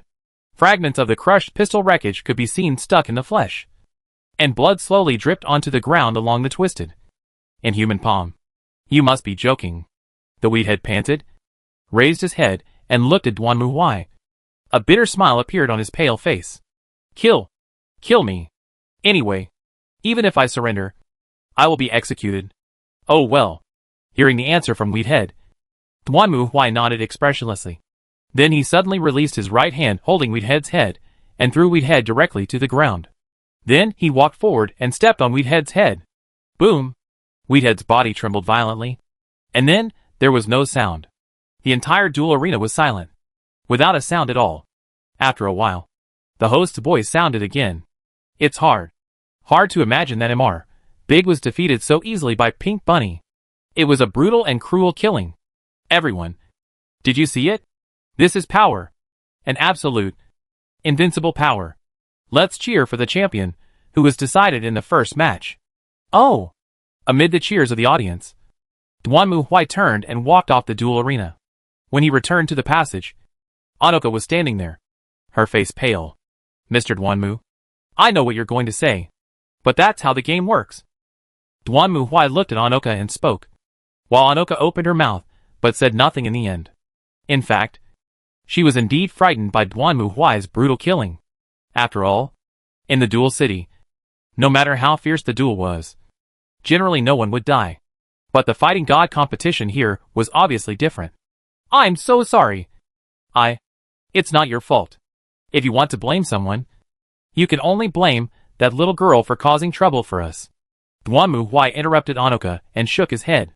At this moment, the bunny girls came over from the other side. Congratulations to both of you on your victory. You can go back and rest now. One of the bunny girls spoke to Anoka and led her away, while the other one looked at Duanmu Huai. Please follow me. Master Winner, I will take you to the lounge. Lounge? What are you going there for? Oh, did you forget? Hearing Duanmu Huai's question, the bunny girl giggled. As the winner, you have to collect your prize. Damn, Duanmu Huai really forgot about this. To be honest, when Duanmu Huai was brought into the lounge by the bunny girl and looked at the little girl in a sailor suit sitting on the bed in front of him, he was quite speechless. I'm not a Lolita complex. It's not your responsibility. However, before Duanmu Huai could think of how to start his speech, the little girl spoke first. She turned her head expressionlessly and looked at Duanmu Huai. This was Aji's own choice. He also understood the danger involved. Since he lost, it means he was not as skilled as you. I won't hate you. Do you know each other? Duanmu Huai was a little surprised to hear the little girl's words. He originally thought that this little girl was deceived here just like Mary. Of course. He is my nephew. Wait. He is what to you? Hearing this, Duanmu Huai was confused. He looked the little girl up and down, not knowing what to say. Didn't the little girl say before that she was only 13 years old? How come she already had a nephew? Could it be that the Wheathead looked older, but was actually less than 10 years old? I am the child of his grandfather and his lover. So in terms of seniority, he is my nephew. Oh, I got it. After hearing this, Duanmu Huai immediately understood. After all, it was not uncommon for adults in his hometown to kowtow to and call grandpa to children of a few years old when they returned home for the new year. If it was about seniority, then it would be understandable. Well, now is not the time to talk about this. As she spoke, the girl began to stretch out her hand, intending to take off her sailor suit. However, seeing this, Duanmu Huai quickly raised her hand. Stop. What do you want to do? Of course, I'll sleep with you. Don't worry. I've already prepared for the relevant courses. No. I'm not interested in a little girl like you. In fact, I just came to tell you that I don't intend to treat you as a slave or anything. You can leave here and do what you want. Facing the girl's answer, Duanmu Huai was confused and spoke quickly. To be honest, this little girl looks about the same age as Bambi, or even younger than Bambi. She is just a child. Duanmu Huai has no interest in her at all. But I don't intend to stop there. However, the girl replied coldly. She turned her head and stared at Duanmu Huai, then walked in front of Duanmu Huai and stretched out her hand to grab the corner of his clothes. Listen carefully. I am also a woman of the underworld, and I also understand what is righteousness. Since you killed Eshi, you must take his place to win the championship. I will always be by your side and watch you do this. Do you hear me? This is the minimum explanation you have to give me as the murderer who killed Eshi. What kind of benevolence and explanation? I am not a gangster. When you told me this, I thought I was in Kamurocho. Duanmu Huai was speechless in response to the girl's words. and finally sighed. Whatever you want. I don't intend to lose anyway. That's good. Hearing Duanmu Huai's answer, the girl nodded with satisfaction and then stretched out her hand. My name is Yu Huasha. What's your name? Duanmu Huai. Duanmu Huai sighed helplessly and held her hand. Although I don't know what you are thinking. But don't worry. I will not lose. Then, he spoke. Chapter 310 Demon Transformation. Compared to the duel contest, the fighting god contest is obviously wilder and more unscrupulous. Killing is commonplace during duels. Not only that, after the duel, the organizers of the competition also organized many entertainment programs for the audience to enjoy. For example, one contestant surrendered to avoid being killed on the spot. Then, he was dragged out by the organizers and torn to pieces by 5 horses. In front of the public, he was torn to pieces by the hot-tempered wild horses. In addition, there are places that look like red light districts. In short, this is definitely not a place for good people to come. At least after Anoka went out for a walk and came back with a red face. She never mentioned going out again. As for the little girl Yu Huasha, she was also left behind. After all, according to her words, either Duanmu Huai would take the responsibility and win the championship to tell her nephew's spirit in heaven, or she would witness Duanmu Huai being killed, which would be considered revenge. It was really hard to get used to seeing a 13 or 14-year-old girl being treated like a gangster. But Duanmu Huai didn't care, so he just let her stay alone. It was impossible for him to lose anyway. Of course, he did not forget to go and watch Mary's partner's game. To Duanmu Huai's surprise, Mary's partner, who looked tall and thin, turned out to be a power-oriented person like himself. He seemed to have the power to freely manipulate his muscles, and could easily smash an enemy who looked even stronger and taller than himself into pieces. This also made Duanmu Huai feel relieved. At least it seemed that this guy should be able to hold on until the finals and meet him. Of course, there are several celebrities in the competition. For example, the winner of this game will be Duanmu Huai's next opponent. That is Akuma versus Kazuya Mishima. Compared with the other matches, this match was of a higher standard. Guki was naturally unmatched in strength, but Kazuya Mishima was no weakling either. In the end, Kazuya Mishima used his demonization superpower to kill Guki and won the match. It seems that my next opponent has been decided. To Duanmu Huai, this world is strange and full of all kinds of people. So it is not strange. But it is not the case for Anoka. At least in her impression.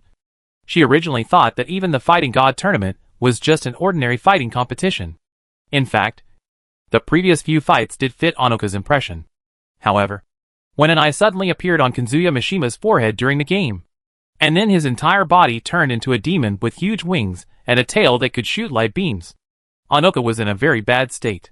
This isn't a fighting match at all, because the opponent is not even human. Mr. Duanmu, do you really want to fight this horrible monster? Watching the screen repeatedly playing the scene of Kazuya Mishima transforming into a demon and rushing into the sky, firing a laser at Guki on the ground and piercing through it. Anoka swallowed her saliva and looked at Duanmu Huai anxiously. Duanmu Huai laughed and patted Anoka on the shoulder. Don't worry, Anoka. It's just a monster of this level. Maybe it's the first time for you to see it. But I have dealt with many similar things. It's just a demon. You can see how I ravage him when the time comes. Yes.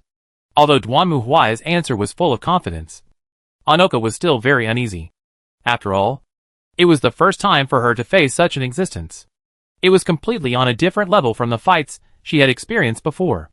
However, at this moment, another voice was heard. As expected of a man who wants to be my husband, he must be this domineering. I think you're almost the same. Hearing this, Duanmu Huai rolled his eyes helplessly and looked at Yu Huasha, who was not far behind him. After he killed the wheat head, she seemed to rely on him. She also said that she was supposed to be the wife of the wheat head. But since Duanmu Huai defeated the wheat head, she should be Duanmu Huai's wife. You are only 13 years old. Okay, let's talk about it in a few years. Duanmu Huai didn't take the little girl's words too seriously. Anyway, after he finished the Fighting God tournament, he was going to leave the dual city temporarily, so it would be better for the girl to go back to where she came from. However, Kazuya Mishima is indeed a bit tricky. While watching the duel replay on the screen, Duanmu Huai was also thinking about how to defeat Mishima Kazuya. Mishima Kazuya was a very famous character among players. especially his combos and body movements, which were extremely fast, whether it was the Wind God Kick or the Wind God Fist. Some players even developed infinite combos to directly kill the opponent. Of course, at present, this Mishima Kazuya might not be easy to deal with, but fortunately, Mishima Kazuya killed Akuma, which was a disguised way of solving an opponent on the road to the championship. Otherwise, after defeating Mishima Kazuya, he would have to deal with the real Akuma. Dwanmu Huai had a headache just thinking about it. And now, all he needs to do is concentrate and kill Kazuya Mishima. Soon, time passed, and the second game was just around the corner. The Mishima Kazuya, who appeared in front of Dwanmu Huai, did not transform into a demon form as before. On the contrary, he was wearing a black suit and jacket, and looked quite like a big shot. In fact, when facing Dwanmu Huai, he said the same arrogant words. I thought you would be so scared that you would run away. Or, I can give you a chance to die without so much pain. Don't think you're so great just because you can transform. You idiot. Looking down at Mishima Kazuya in front of him, Dwanmu Huai sneered. If you transform into a monster, maybe it would be interesting. But with your current small body, it's just a daydream to think you can beat me. Oh, it seems you are very confident. Certainly.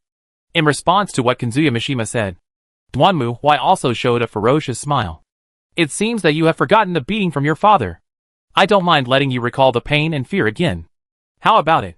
Hearing Dwanmu Huai's words, Mishima Kazuya's expression suddenly became extremely gloomy. You asked for this? Kid. I will make your death extremely painful. That depends on whether you have the ability. With a brief verbal exchange, the atmosphere between the two sides became increasingly tense. Standing in the corridor, watching the scene in front of her, Anoka couldn't help but clench her hands and put them in front of her chest. At the same time, the referee's voice sounded. Round 1. Ready, go. Go to H.L. At the same time, the figure of Kazuya Mishima on the opposite side flashed, and the next moment, he appeared directly in front of Dwanmu Huai. His iron fist was as fast as the wind, ruthlessly hitting Dwanmu Huai's chest. However, facing the attack of Mishima Kazuya, Dwanmu Huai was not afraid at all. He also roared, then punched out with a fist. Ola! Bang! Bang! Bang! The two iron fists collided with each other, and a shocking sound broke out. Mishima Kazuya's Fengshen fist and Dwanmu Huai's fist intertwined with each other, like two waves formed by fists, colliding fiercely between the two. Ha! Hey! Hey! Ola! Ola! Ola! The speed of the punches from both sides was so fast that it was hard to see clearly. The storm brought by Mishima Kazuya's fist roared up and rushed towards Dwanmu Huai. However, before it touched Dwanmu Huai's body, he was completely smashed into pieces by his fist like a hammer. The two sides fought back and forth like this, neither giving in. At this moment, the ground of the duel arena began to crack gradually as the two men fought. The howling storm flew everywhere, and even the hard Shingang slate could not withstand the impact, and fragments emerged one after another. Drink. Just after another round of boxing, Dwanmu Huai suddenly found that Mishima Kazuya did not punch again. Instead, he stepped back half a step, clenched his left fist, and placed it at his side, with flashes of lightning emerging from it. Then Mishima Kazuya roared and punched out, hitting Dwanmu Huai's lower abdomen directly. Coming! Seeing this scene, Dwanmu Huai was not surprised but happy. He knew that this was the opening move of Mishima Kazuya's most commonly used combo. Obviously, he wanted to use this move to break his balance and then engulf him with a lightning-fast attack.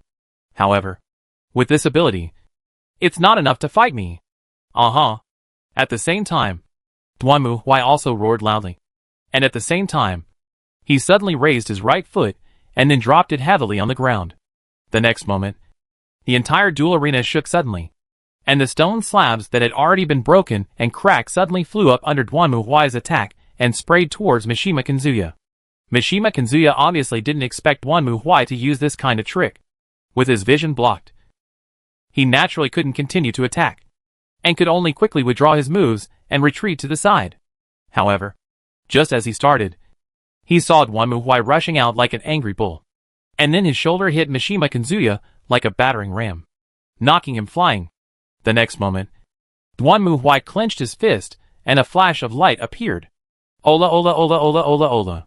Fists like raindrops turned into phantoms and ruthlessly bombarded Mishima Kazuya's body, directly breaking his defense. Along with Duanmu Huai's last shout, a powerful punch hit Mishima Kazuya's chest directly, knocking him away completely. I saw Kazuya Mishima rolling backwards under the impact of Duanmu Huai's punch. However, when Duanmu Huai was about to take advantage of the victory to pursue him, he suddenly raised his arms to block in front of himself. The next moment, a purple beam of light suddenly burst out from a distance and hit his arm directly. Very good, boy. When Kazuya Mishima reappeared, he was no longer the domineering president he had before. On the contrary, his body was covered with hard black scales, and he had wings with huge eyes behind him. His appearance became like a devil. I originally thought that I didn't need to become like this to deal with a character like you. It seems that I made a mistake in my judgment. That's not the only mistake you've made, old man. Duanmu Huai put down his arm. The beam of light from Mishima Kazuya only left 2 charred marks on his arm, and it didn't even seem to hurt his flesh and bones. Afterwards, Duanmu Huai stared at Mishima Kazuya, who had completely turned into a demon, and a cruel smile appeared in his eyes. It's time for you to experience the cruelty of the Alien Inquisition. Chapter 311 Iron Fist Invincible Duanmu Huai. Look everyone. Contestant Mishima has transformed into a powerful demon once again. What a terrifying power. Just one strike almost destroyed the entire duel arena. Contestant Akuma was also defeated by Contestant Mishima's demonic power. So, how should Contestant Pink Bunny fight against such an enemy? Hearing the host shout, Anoka, who was standing far away, was also sweating and clenching her fists. For Anoka, she couldn't imagine how to defeat the opponent. After all, the most important point is that the opponent can fly. That's right. Now the demonized Mishima Kazuya is flying in the air, and he won't come down to fight Duanmu Huai. Duanmu Huai doesn't have wings like Mishima Kazuya, so he can't fly into the air to fight the enemy. So, in this case, how can Duanmu Huai fight the demonized Mishima Kazuya? Foolish mortal. This is a power beyond human power that you will never be able to obtain. Flying in the air, Mishima Kazuya looked at Duanmu Huai with a smug smile. Then, he opened his arms. At the same time, everyone saw Mishima Kazuya's wings suddenly spread out, and huge eyes emerged from them. 2 devil eyes also appeared on Mishima Kazuya's forehead and chest, staring at Duanmu Huai, and gradually a purple glow emerged. Go to H.L. and feel the power of the devil that surpasses humans. As Mishima Kazuya finished speaking, the next moment, several purple beams shot out from Mishima Kazuya's forehead, chest, and eyes on his wings, and shot directly towards Duanmu Huai. Facing Mishima Kazuya's attack, Duanmu Huai didn't even have time to dodge, and was hit directly. Boom! Under this fierce attack from Kazuya Mishima, the entire duel arena suddenly exploded, and even the surroundings began to tremble and shake wildly. Ha ha ha ha! Looking at Duanmu Huai, who was swallowed by the smoke, Mishima Kazuya laughed and raised his hands. The power of the fighting god belongs to me. No one can defeat me, Mr. Duanmu. When Anoka saw this scene, her legs went weak, and she sat down on the ground. She watched the flames rising into the sky from the duel arena in front of her, and her mind went blank for a moment. It's hard to imagine such a terrifying and powerful demonic force. Is there no one who can stop Contestant Mishima? Even Contestant Pink Bunny? Wait, what did we see? Just when the host was about to announce Kazuya Mishima's victory, suddenly, his voice changed abruptly, and at the same time, the audience in the audience also made sounds of surprise and noise. Why? Hearing this, Anoka looked up in surprise and looked forward. Then she widened her eyes in surprise, and saw a tall steel figure emerging from the flames. It was covered in black, heavy armor with skull emblems, and looked like a terrifying steel warrior. And its helmet was also emitting a scarlet glow. My! What did we see? Is that a robot? Or is this some kind of ability of the Pink Bunny contestant? You? Seeing the black armor on the ground, Kazuya Mishima shouted loudly. However, just when he flapped his wings and was about to hit the opponent again, suddenly, the opponent raised his head, looked at him and roared loudly. Then, the man in the black armor stretched out his right hand towards Kazuya Mishima. Gravity gloves. As the power armor stretched out its right hand towards Mishima Kazuya suddenly felt a strong suction force coming, pulling him down towards the black armor. He flapped his wings desperately, trying to stop this powerful force. But to no avail. At this moment, Mishima Kazuya felt as if a mountain was pressing down on him, and he had no power to fight back. He could only watch the opponent's iron fist get closer and closer to him, and then hit him directly in the face. Bang! Duanmu Huai grabbed the Devil Sandao. And then, he punched hard. Ola ola ola. Even the demonized body of Kazuya Mishima could not stop the output of Duanmu Huai's judge armor. At this moment, his face had been beaten beyond recognition by the whistling iron fist. The extremely strong bones and muscles were broken, twisted, and torn under the bombardment of steel.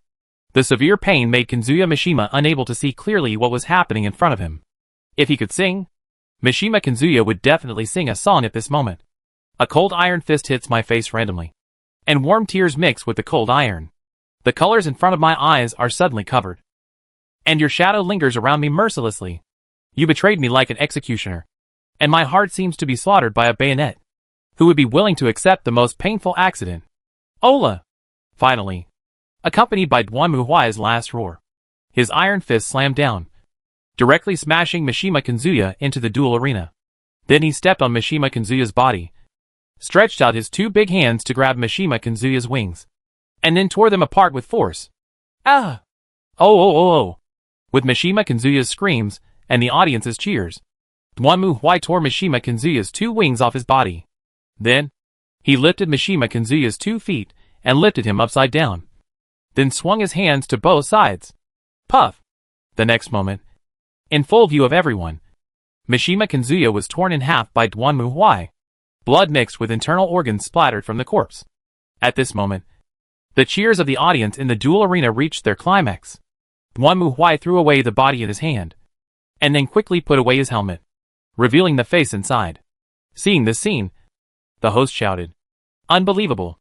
Unbelievable!" Facing the demonic attack of contested Mishima, contested Pink Bunny actually put on a terrifying and powerful steel armor, and he tore contested Mishima in half. How did he do it? But it doesn't matter. This time, the powerful Pink Bunny once again defeated the strong enemy in front of him, and successfully broke through the elimination round. And the next is the semifinals. Can contested Pink Bunny successfully defeat his opponent and become the champion? Let us wait and see. Snort. Looking at the miserable demonized corpse of Kazuya Mishima in front of him, Duanmu Huai snorted coldly. It would be fine if Kazuya Mishima fought him as a human being. But since the other party directly announced in public that humans have limits, I don't want to be a human being. Then don't blame Duanmu Huai for taking out the judge's armor to fight him. After all, when his opponent is no longer human, there is no need for Duanmu Huai to talk to him about human fairness and justice. Just treat it as an alien. Then, Duanmu Huai put away his power armor and walked out of the duel field again. When he came in front of Anoka, the latter looked at him with a complicated expression. Mr. Duanmu, who are you? It's no wonder that Anoka would have such doubts. After all, a normal fighter obviously can't possess such a thing.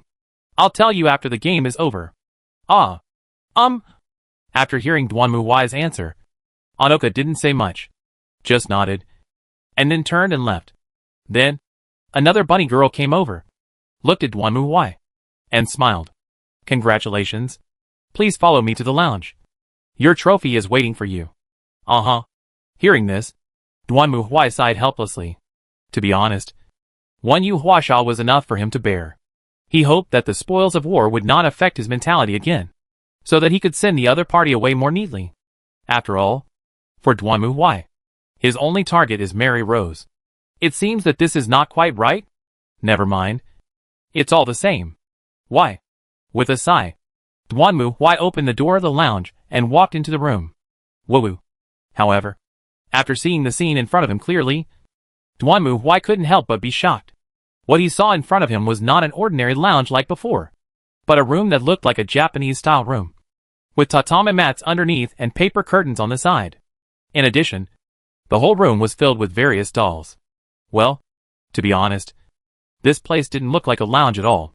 But where is the key person? Duanmu Huai glanced around, but there seemed to be nothing here except the puppets. Did I go to the wrong place? Just when Duanmu Huai turned around, he found that a petite girl had appeared behind him at some point. Wow! Who are you? Looking at the girl in front of him, Duanmu Huai was stunned and then asked. No wonder Duanmu Huai asked this question. The girl in front of him had fair skin, delicate facial features, long black hair as smooth as silk, and wore a jet black kimono that looked very noble. How should I put it? To Duanmu Huai, the girl in front of him seemed more like a doll than Ojus. But the girl did not answer Duanmu Huai's question. She just stared at him with her emerald green eyes. And then she asked, "You are the winner?" "Yes, it's me. Could you be Mishima's partner?" "You could say that." In response to Duanmu Huai's question, the girl tilted her head slightly and began to speak. Then, she looked at Duanmu Huai again. Well, for some reason, Duanmu Huai always felt that there was something wrong with the girl in front of him. To put it bluntly, she was much weirder than the demonized Kazuya Mishima. At least Duanmu Huai could be sure that Kazuya Mishima was a demon transformed from a human. But he couldn't even be sure what kind of existence the girl in front of him was. However, just when Duanmu Huai was about to say something, the girl suddenly spoke. "You want to fall in love?" "In love?" Faced with the girl's unexpected question, Duanmu Huai was stunned. "If you ask me whether I want to date you or not, of course I do. But with my appearance, no girl would date me. At least no normal person would." As he spoke, Duanmu Huai spread out his hands and laughed at himself. In fact, if you asked Duanmu Huai whether he has ever thought about falling in love, he has definitely thought about it. When Duanmu Huai was in junior high school, he confessed to a girl, and the latter agreed. Duanmu Huai was also very happy at the time. But later he found out that the girl didn't like him at all. But she had to agree because she was afraid that Duanmu Huai would do something terrible if she refused. Of course, this was also a temporary measure. In fact, after that, the girl's family moved away. After that, Duanmu Huai never thought about love again. No. Wait. I'm not here to talk about that kind of thing either. Duanmu Huai quickly came to his senses and looked at the girl again. I just came to tell you that I have no intention of doing anything to you. If you want to leave, you can just leave. Yeah. That's all. Really. Hearing Duanmu Huai's words, the girl nodded slightly. Then she reached out her hand, put it into her sleeve, took out something, and handed it to Duanmu Huai. What's this? Looking at the thing the girl handed over, Duanmu Huai took it curiously. This is a dream kaleidoscope. It will bring you a beautiful and illusory picture. Duanmu Huai picked up the kaleidoscope from the other person's hand in confusion and looked inside, but saw nothing except the colorful halo. At the same time, a voice came in his ears. Cause and effect are a spinning wheel, a multifaceted mirror of light and shadow. The vastness of this world is but a fleeting dream. Good and evil, love and deceit, all have their destiny. In the wheel of fate, they are swallowed up in the darkness of the underworld. I am the guardian of dreams, the observer of illusions. Only in the kaleidoscope of mirrors can I live forever. We will meet again. God of destruction. And next time, that will be the time for you to experience the true meaning of illusions. Hearing this, Duanmu Huai was startled. When he came to his senses again, he found that there was nothing around him. Whether it was the room full of dolls or the girl in kimono, they had quietly disappeared. In front of him was just an ordinary lounge. What on earth was that just now? Duanmu Huai frowned and stared at the kaleidoscope in his hand. Clearly, this is nothing ordinary.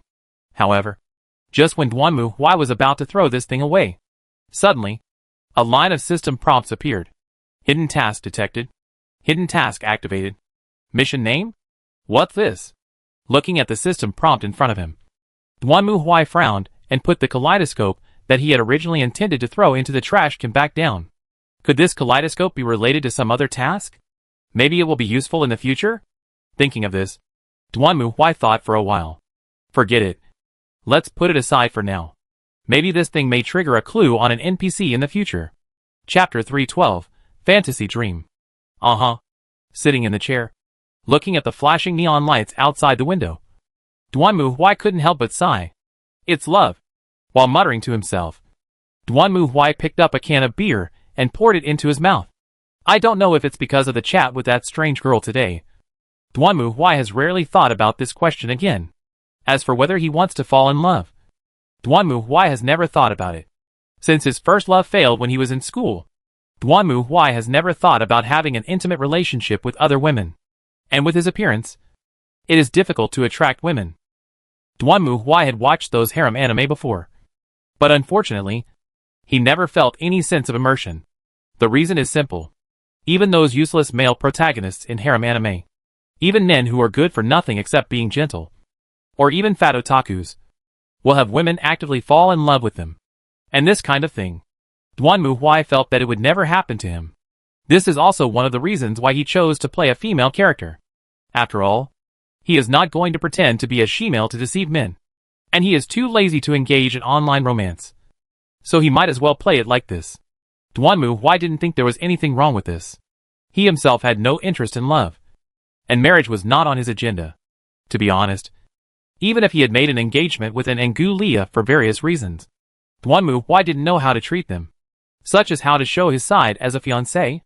Dwanmu Hwai had never thought about this kind of thing. Just like in real life, Dwanmu Hwai was simply focused on the life in front of him. How to take orders, how to swipe gold, and how to make money. But as for what he would do after that, Dwanmu Hwai never thought about these issues. He would not think about whether he would end up alone. Nor would he consider whether he would marry and have children in the future, or whether he would continue to make a living in this industry after he was in his 40s or 50s. He simply stared at the present, just like signing in a mobile game, repeating the same life day after day. I signed in and got the reward. That's enough. As for what these things are used for and what impact they will have on the future, Dwanmu Hwai will not think about these questions. The same is true now. Dwanmu Hwai's current goal is to make himself strong enough to fight against the chaos evil god. Everything he does is for this goal. But he basically doesn't care about anything else. It's like playing an FPS game. Players only need to worry about finding weaknesses and defeating the boss. There is no need for one or two sweet and refreshing love episodes to liven up the atmosphere. There is no need for that. Right? What a hassle. After drinking the beer, Dwanmu Hwai shook his head. He didn't know what had happened to him today. He was attracted by the words of the kimono girl and suddenly became sentimental like an artistic youth. To be honest, Dwanmu Hwai felt that this didn't suit him at all. Forget it. Let's go to sleep. Thinking of this, Dwanmu Hwai yawned and went to bed to rest. He closed his eyes and fell asleep. When Dwanmu Hwai opened his eyes again, he found himself in a classroom. And in front of him was a girl. Although she didn't turn around, Dwanmu Hwai remembered her. That was my first love. Or maybe it's not quite right to call it my first love. Dwanmu Hwai was not sure whether he had romantic feelings for her. So the reason why he confessed to her was very simple. At that time, she was the tallest girl in the class. Although she was still shorter than Dwanmu Hwai, she was taller than everyone else. Because of this, she was always called a female giant. Her personality was also somewhat boyish. Every time someone called her that, she would get angry and fight with the other person. Over time, she, like Dwanmu Hwai, was regarded as a person who was kept at a distance. At that time, Dwanmu Hwai felt that he and she were in the same boat. So he confessed to her. Thinking back now, the girl's expression was very complicated. She lowered her head and said nothing. Finally, she just nodded slightly. Dwanmu Hwai was quite happy at the time, thinking that the other party should have the same feelings as himself. But later, after she transferred to another school, Dwanmu Hwai realized that the girl was not happy or excited at that time. She just felt pain and despair. She was isolated by her classmates because of her height. And finally, she was targeted by this evil spirit. Perhaps because of this, she finally chose to leave this school and this city. There was nothing outside the window except a gorgeous, rotating kaleidoscope mirror. At the same time, a voice sounded in Dwanmu Hwai's ears. Do you want to be in love? Dwanmu Hwai did not answer this question. He just stared at the figure in front of him that was familiar yet unfamiliar in his memory and frowned slightly. Don't be afraid of love. Don't be afraid of desire. The voice continued to echo in Dwanmu Hwai's ears. Loving each other and longing for each other is the instinct of all life. It is a mark deep in the soul. If you resist it and ignore it, you will only be destroyed by it. Fear and avoidance are not the solution. If you hope to achieve your goal, you must accept it and conquer it. Dwanmu Hwai said nothing, but just clenched his fists. Remember, this is just the beginning. If you can't take this step, then you will never be able to face your enemy. The kaleidoscope outside the window flickered and turned with the sound, bringing a dreamlike glow. You mean? Dwanmu Hwai opened his mouth. And at this moment, an absurd idea suddenly emerged from the depths of his heart. Could it be that this mission is for escape cannot solve the problem? Feelings are not a burden. but a strength. The voice was still whispering. Look inside yourself. Find your inner desire. Tap into it. And make it your strength, not a weakness. As the words fell, the light of the kaleidoscope mirror shining all around became more and more dazzling and charming. And soon, they formed a series of blurry patterns in front of Duan Mu Huai. It was a heart-shaking moan. The snow-white bodies intertwined. Everything seemed to have turned into some kind of irresistible wave, rushing towards Duan Mu Huai. The next moment, he suddenly opened his eyes. Mr. Duan Mu? At this time, Duan Mu Huai saw Suonoko sitting next to him, looking at him anxiously. Are you okay, Mr. Duan Mu? I'm fine. What happened? Looking at Onoka, Duan Mu Huai frowned and asked. The latter hesitated for a moment before speaking uneasily. Because you've been in a coma for 2 days. No matter how I called you, you didn't respond. I thought you. 2 days? Duan Mu Huai was also surprised to hear Onoka's answer, and he sat up quickly. What about the game? It hasn't started yet, Mr. Duan Mu. Are you still planning to participate in the competition? Certainly. Duan Mu Huai stood up and stretched his body. Although he didn't know what was going on, he had some guesses about the dream. However, now was not the time to verify his guess. He should go to the competition first, take care of the last opponent, and then talk about it. Chapter 313 God's Will. Because he inexplicably slept for 2 days, Duan Mu Huai had no idea who his opponent was when he arrived at the competition venue. So when he saw his opponent standing on the duel arena, he felt terrible. Next, this match is between Pink Bunny and God Killer. Depend on. Looking at the red-haired woman, holding a long sword in front of him, Duan Mu Huai felt unwell. How did I meet him? That's right. It's him. Not her. To be honest, if a woman has a man's soul in her body, is she still a man or a woman? Then, the woman's body will change into that of a man. Is this a man or a woman? Never mind. None of this matters. So, let's get started. Duan Mu Huai clenched his fists and looked at his opponent, who raised his sword silently and stared at Duan Mu Huai. But what Duan Mu Huai didn't expect was that the moment he noticed his opponent's gaze, he suddenly felt an extreme fear and uneasiness.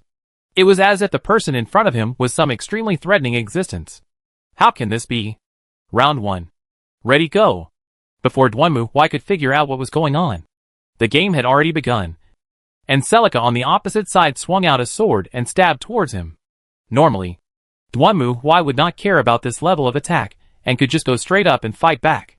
However, this time, when he saw the flash of sword light in Celica's hand, his hair stood on end, as if he saw a poisonous snake opening its mouth and stretching out its sharp teeth to bite him.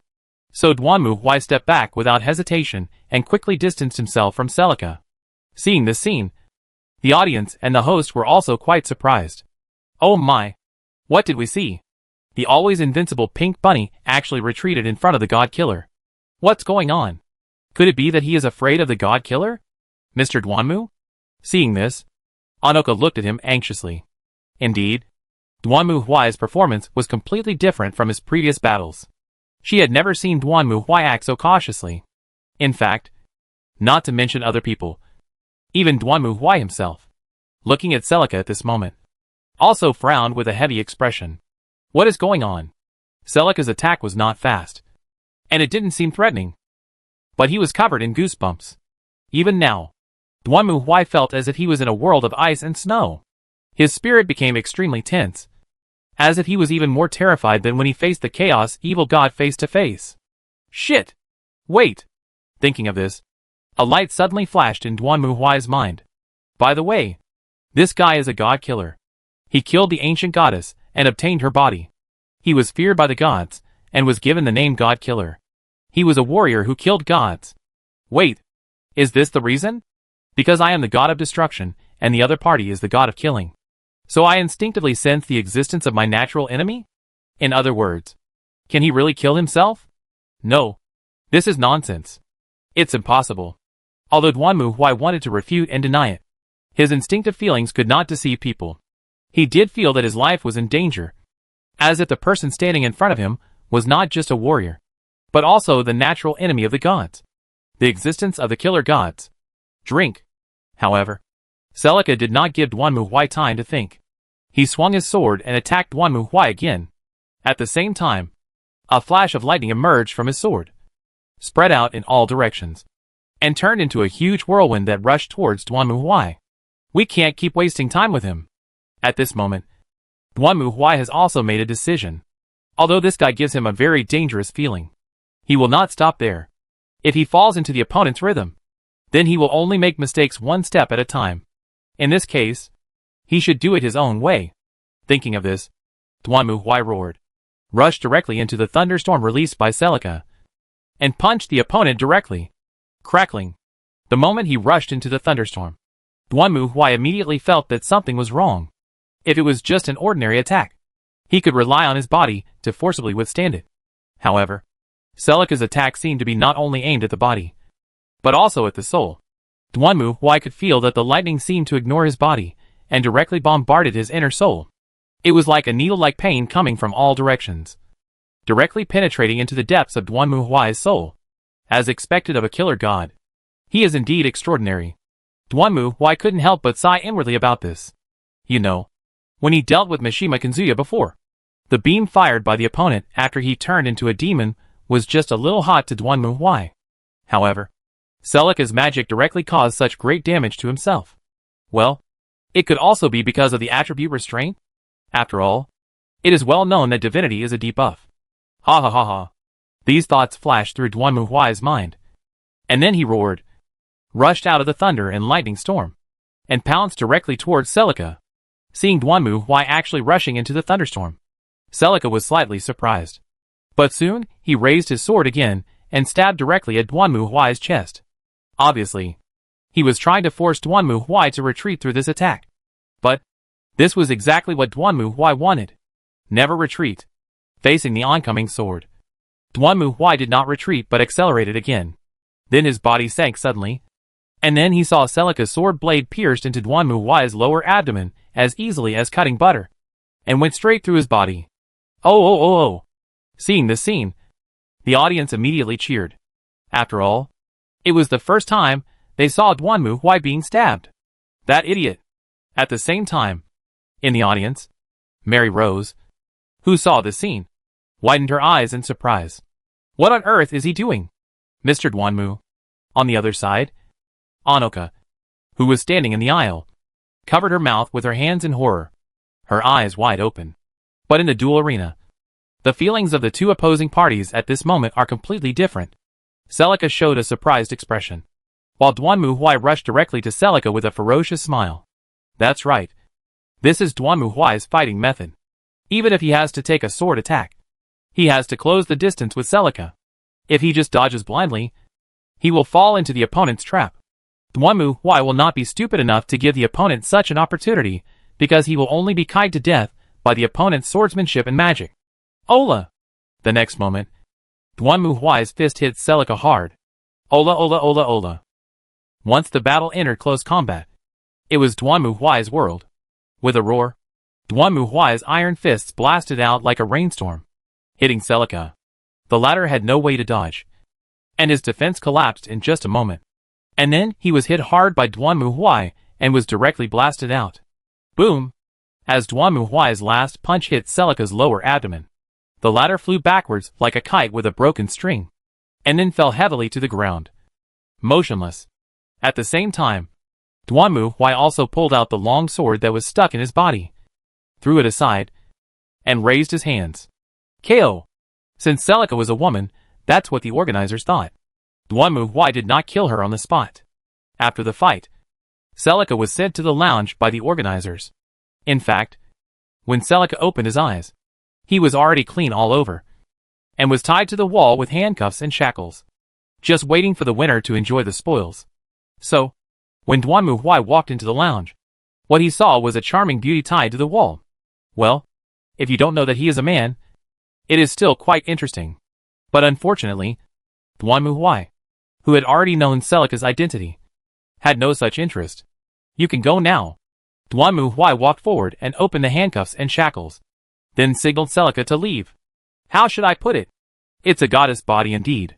Besides being beautiful, her recovery ability is really top-notch. You know, Duanmu Huai didn't hold back when he beat Celica. If it were an ordinary person, even if he didn't die on the spot, he would definitely be bruised and swollen. But he was clean all over. White and tender. Forget it. It's even more terrible to think that there's a man inside. Thanks. Celica picked up her clothes and put them on silently. Then nodded to Duan Muhuai. However, just as he was about to leave, a voice suddenly rang out. Wait, kid. I want to have a good talk with this guy. Who's talking? Hearing this inexplicable voice, Duan Muhuai was stunned for a moment and looked around. Is this haunted? Then, he saw a blue-haired woman appear behind Celica. Oh, I didn't expect to see the same kind of people here. It's really interesting. Who are you? Looking at the blue-haired woman, Duan Muhuai frowned and asked. And the latter laughed. My name is Hexila. The demon god Hexila. Hello. It's our first time meeting you. The demon god from another world. I see. After hearing this, Duan Muhuai finally understood why the other party called him. After all, he was also a demon god. Although no matter how you look at it, I'm not in the same unit as this lady. So, what do you want from me? Just curious. Facing Duan Muhuai, Hexila showed a strange smile. I just find it interesting. Why is it that there are demons who have the power of God but do not have the will of God? What do you mean? Hearing this, Duan Muhuai frowned. It's simple. Just like I said, fear and confusion are all things that God shouldn't have. What are you worried about? I'm very interested in what can trouble a demon god with such great power. Wouldn't the gods feel confused and afraid? No existence can escape death and destruction. Duan Muhuai shook his head, while Hexila smiled gently. That's wrong. God is a being that transcends the mundane. Only the most powerful force and the highest bloodline can achieve such a miracle. However, the eagle soaring in the sky is acting like a sparrow. Isn't this ridiculous? That's because the eagle only knows that the sky is vast. But it doesn't know that there is a world that is even vaster than what it knows. Duan Muhuai understood what Hexila meant. Many indigenous gods were like this, thinking that they were the best in the world. But in fact, the world they thought they ruled, and even the star field, was just a corner of the vast ocean. So what? However, Duan Muhuai's thoughts were coldly interrupted by Hexila. No matter how vast the sky is, the eagle will never give up its pride. It is even more ridiculous for an eagle to imitate a rabbit. I don't know why you are so worried. But can worrying solve the problem? You are a god. But you are as cowardly and fearful as a son of man. What is the value and meaning of your name as a god? Upon hearing this, Duan Muhuai was suddenly shocked. Listen carefully. God does not have pride because of his power. That is just a lowly bug. On the contrary, God has gained power because of his pride. Power and destruction that far exceeds everything. If God only bows to such a thing, then what is the value of existence for God? This time, Duan Muhuai fell into silence. From Hexila's words, he suddenly realized that he seemed to have made a mistake. Duan Muhuai has always been thinking about what to do from the perspective of a player, such as how to fight against evil gods, how to expand influence and accumulate strength. But he forgot that even as a player, he was still a human being, not a god. For players, running away when you can't win, fighting back after upgrading, and escaping when encountering a strong opponent do not seem to be issues that are particularly worth worrying about. But this is not the case with God. Indeed, Duan Muhuai has always regarded the chaos evil god as his greatest enemy. What is the reason? There are many things that can be found, such as how powerful they are, how their influence is everywhere, how imperceptible their penetration is, how they possess the life and soul of the entire galaxy, etc. If I were to list them, 3 days and 3 nights would not be enough. But, should we surrender just because of this? No. Of course not. But how can we face it if we don't surrender? Was he simply accumulating strength, and then waiting for the right moment to defeat the other party? Was he trying his best to protect himself so as not to be used by the Chaos God? Of course. This is what players do. But, players are human. And Duan Muhuai is now a god. That's right. Although he may not be as powerful as the Chaos God, he is on the same level as the Chaos God. God. When facing evil gods, mortals have only the choices of resistance, seduction, or submission. So what about gods? To put it in the crudest terms, we are all gods. Why should I be afraid of you? Your priesthood is a priesthood. But mine is not. You are awesome. So why can't I rob you? Thinking of this, Duan Muhuai felt that his heart suddenly became clear. That's right. I'm not just a mortal who can be toyed with by the Chaos God. He is also a demon god with a priesthood, a divine domain, and divine nature. That's right. Even if we are in the same domain. So what? Can't I steal your priesthood? The god of tyranny is scary. But I, the god of destruction, am not just a figurehead. Even if everyone is just doing combat for a living, I can still grab it. What's there to be afraid of? Duanmu Huai opened his eyes again, and suddenly felt that the world in front of him was completely different. Even the invisible burden in his heart seemed to have disappeared a lot. Thanks for the pointer, Heshira. You are welcome. Heshila nodded. I just saw that you didn't attack this kid, so I gave you some advice. Anyway, I still want to thank you. You can come to me if you have any problems in the future. If you need anything. Let's go, kid. Hexila laughed and disappeared again. Celica nodded to Duanmu Huai and then turned and left the room. Call. Duanmu Huai stretched and then raised his head. Okay. Now, the problem is finally solved. Then he spoke to himself. Chapter 314, Shattered Dreams. I have to say that after talking with Hexila, Duanmu Huai felt that his steps became much lighter, because he figured out that just as Hexila said, he was not a human being, but a demon god. This is not just a title on the system list. A true god must have a different perspective on issues than mortals. Indeed, for players, no matter how high their level is, they are still mortals. They have to worry about being involved in treacherous conspiracies, succumbing to the temptation of desire, fearing extremely powerful tyranny, or kneeling at the feet of the plague. After all, they are just humans. Mortals, not gods. But what is Duanmu Huai afraid of? Conspiracy? Desire? Violence? Plague? Are you kidding? He is also a god, albeit not as strong as the Chaos God. But now, he has his own divine domain and his own priesthood. Is he afraid of you? Let me put it this way. Just like on Earth, you are the president of a superpower, and I am just the king of a small Caribbean island. Our strengths vary greatly. But is there any difference in our status? If you piss me off, it's not impossible for this little Caribbean island of mine to overthrow the existing order and rule the world. Right? So Duanmu Huai relaxed instantly. What's there to be afraid of? If there's a conspiracy, come and take the temptation. Let's see who's more powerful, you or me. Moreover, even in the Milky Way, the Chaos God doesn't cover the sky with one hand. Not to mention the half-dead star gods, and the skeletons that can't even be considered human beings. Even the fallen Eldar still have 3 gods alive. And they are still living well. I haven't seen these gods panicking all day long when they see the Chaos God. Oh, one of them seems to be in love with the evil god. Well, let's eliminate her first. People with Stockholm Syndrome are not included in the discussion. The reason why Duanmu Huai was sure that his idea was correct was that after he finished the discussion with Hexila, Duanmu Huai immediately received another side quest. Special Priesthood Mission, God Slayer. Mission objective, destroy a pantheon and kill the gods. As the god of destruction, you must let all beings know that your destruction is everywhere and everywhere. Whether mortals or gods, they will eventually be devoured by your wrath and burned to ashes by the flames of destruction. Once things here are settled, Duanmu Huai plans to complete this task. However, let's wait until things here are done. Anyway, there's no rush. Duanmu Huai returned to his room, feeling refreshed, and fell asleep again. This time, he had the same dream again. Under the light of the kaleidoscope, Duanmu Huai stood in an empty corridor. Before his eyes, there were only illusory colors spinning around, as if everything had become hazy. In front of him, there was only a door. Good man, I want to see what this is going to do. Duanmu Huai did not hesitate at all this time. He stepped forward and opened the door in front of him. Immediately afterwards, pure white light enveloped Duanmu Huai's vision. I don't know how long it took. When Duanmu Huai came back to his senses again, he found himself lying on the bed. A hot, slender body was tightly pressed against his body.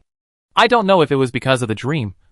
Duanmu Huai couldn't see the other person's face clearly, but he could feel that the other person was reaching out and gently stroking his muscles. Duanmu Huai stretched out his hand, but was grabbed by the other party. Although her movements were gentle, she showed an unquestionable toughness. Then, Duanmu Huai felt that the other party suddenly raised her other hand and hit him in the face. She seemed to be gradually infiltrating Duanmu Huai's heart and trying to control it completely. Although she did not speak, a charming voice still emerged in Duanmu Huai's mind. Surrender before me. Kneel at my feet. Submit to me, and I will grant you bliss beyond your imagination. However, will I let you succeed? Duanmu Huai grabbed the other person's hand, then turned around abruptly and pressed her under him. That's right. No matter what I'm going through now, I will always be myself. I'm not afraid, nor will I hide. Anyone who dares to tease me will only have one outcome. It was not a considerate consolation, nor a gentle plea, but a conquest. A complete conquest. Duanmu Huai could feel the other party's fierce resistance. But he didn't care. But Duanmu Huai didn't care. No matter if the other person was weak, petite, or pitiful. If they dared to provoke him, they would die. He would neither show leniency to the little fairy nor treat Bai Yueguan well. Want me to surrender? No way. The one who has to surrender is you. The struggle and resistance became fierce. But Duanmu Huai didn't care at all. Facing the opponent in front of him, he ignored the opponent's fierce and fragile struggle, which was almost meaningless. The defeat was like a landslide. Finally, Duanmu Huai could feel her resistance weakening. Just like a wild horse, she finally lowered her proud head helplessly, panting and surrendering to her trainer. But this is not enough. Duanmu Huai grabbed the other person's shoulders and turned the light, powerless body over. It's not just about conquest. It's also about punishment. The girl's voice was full of humble submission, as if she wanted to express her surrender and her desire for leniency. Unfortunately, Duanmu Huai would not stop just because of her crying and begging. Either you gain everything or you lose everything. The girl's panting turned into sobbing. And finally, perhaps because she gave up struggling, her movements gradually slowed down. When Duanmu Huai opened his eyes again, it was already midnight. It seems to be no different from usual. Duanmu Huai sat up and looked around, but saw no trace of other people. It was obvious that he was the only one here. To be honest, it was just a dream. But for some reason, Duanmu Huai felt that the figure was not unfamiliar, as if he had seen it somewhere before. Apart from this, Duanmu Huai didn't feel that he was any different from usual, nor did he feel anything unusual. It was as if it was just a dream. Just as Duanmu Huai stretched out his hand, he seemed to touch something. Duanmu Huai turned his head and looked next to his pillow, and saw that what was there was the kaleidoscope that the kimono girl had given him before. However, now it had been completely broken into a pile of fragments. It can't be this. Looking at the kaleidoscope in front of him, Duanmu Huai was silent for a moment, then stood up silently. Anyway, let's clean this thing up first. Soon. A night passed. Good morning, Mr. Duanmu. When Duanmu Huai woke up again, it was just when Anoka opened the door and called Duanmu Huai to get up. However, when Anoka saw Duanmu Huai, she was stunned. Oh, good morning. What's up, Anoka? Duanmu Huai greeted Anoka and started to put on his clothes, while Anoka stared at Duanmu Huai without saying a word. For some reason, Anoka suddenly felt that the feeling Duanmu Huai gave her at this moment was a little different from before. Although Duanmu Huai did not seem to have changed in appearance, Anoka instinctively felt a special breath from Duanmu Huai, which made her heart beat faster. How should I put it? It's a bit like the tension you feel when you're about to be attacked by a wild beast. Even though she knew that Duanmu Huai was not the type to attack girls casually, Anoka instinctively felt a strange sense of tension, which made her take a step back. However, unlike the instinctive feeling deep in her heart, her eyes were like magnets, staring at Duanmu Huai's muscular body and muscles, as if she couldn't take her eyes off him. Anoka, I need to change my clothes. Realizing that Anoka was still standing there, Duanmu Huai reminded her, and the latter suddenly came to her senses when she heard this. Yes, I'm sorry, Mr. Duanmu. I'll go out first. I'm so sorry. After saying this, Anoka closed the door with a red face. Then she leaned against the wall and let out a long breath. While gasping for breath, Anoka reached out her hand and placed it on her chest, feeling the intense heartbeat. What does this feel like? Chapter 315, The Dream Shattered. I have to say that after talking with Hexila, Duanmu Huai felt that his steps became much lighter, because he figured out that just as Hexila said, he was not a human being, but a demon god. This is not just a title on the system list. A true god must have a different perspective on issues than mortals. Indeed, for players, no matter how high their level is, they are still mortals. They have to worry about being involved in treacherous conspiracies, succumbing to the temptation of desire, fearing extremely powerful tyranny, or kneeling at the feet of the plague. After all, they are just humans, mortals, not gods. But what is Duanmu Huai afraid of? Conspiracy? Desire? Violence? Plague? Are you kidding? He is also a god, albeit not as strong as the Chaos God. But now, he has his own divine domain and his own priesthood. Is he afraid of you? Let me put it this way. Just like on Earth, you are the president of a superpower, and I am just the king of a small Caribbean island. Our strengths vary greatly. But is there any difference in our status? If you piss me off, it's not impossible for this little Caribbean island of mine to overthrow the existing order and rule the world. Right? So Duanmu Huai relaxed instantly. What's there to be afraid of? If there's a conspiracy, come and take the temptation. Let's see who's more powerful, you or me. Moreover, even in the Milky Way, the Chaos God doesn't cover the sky with one hand. Not to mention the half-dead star gods, and the skeletons that can't even be considered human beings. Even the fallen Eldar still have 3 gods alive. And they are still living well. I haven't seen these gods panicking all day long when they see the Chaos God. Oh, one of them seems to be in love with the evil god. Well, let's eliminate her first. People with Stockholm Syndrome are not included in the discussion. The reason why Duanmu Huai was sure that his idea was correct was that after he finished the discussion with Hexila, Duanmu Huai immediately received another side quest. Special Priesthood Mission, God Slayer. Mission objective, destroy a pantheon and kill the gods. As the god of destruction, you must let all beings know that your destruction is everywhere and everywhere.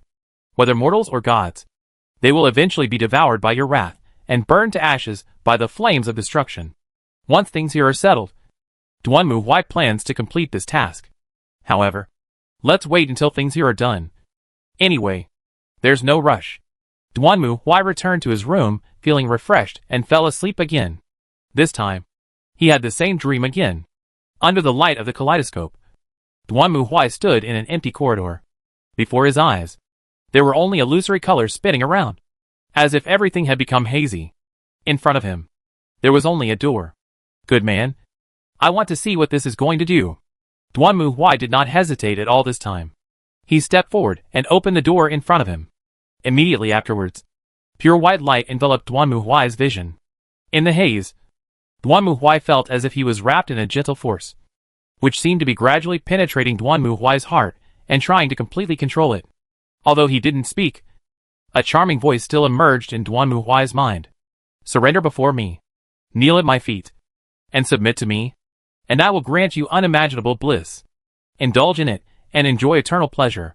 Isn't this what you want? Isn't this what you desire? To love and to be loved. All of this is eternal and unchanging in the maze of flowers. And all you have to do is submit to me. It sounds really tempting. Hearing the voice in his head, Duanmu Huai closed his eyes. Indeed, if he didn't look like this, then maybe he could be like a normal person, dating a girlfriend, falling in love, getting married and having children, and living an ordinary life. Maybe it's true.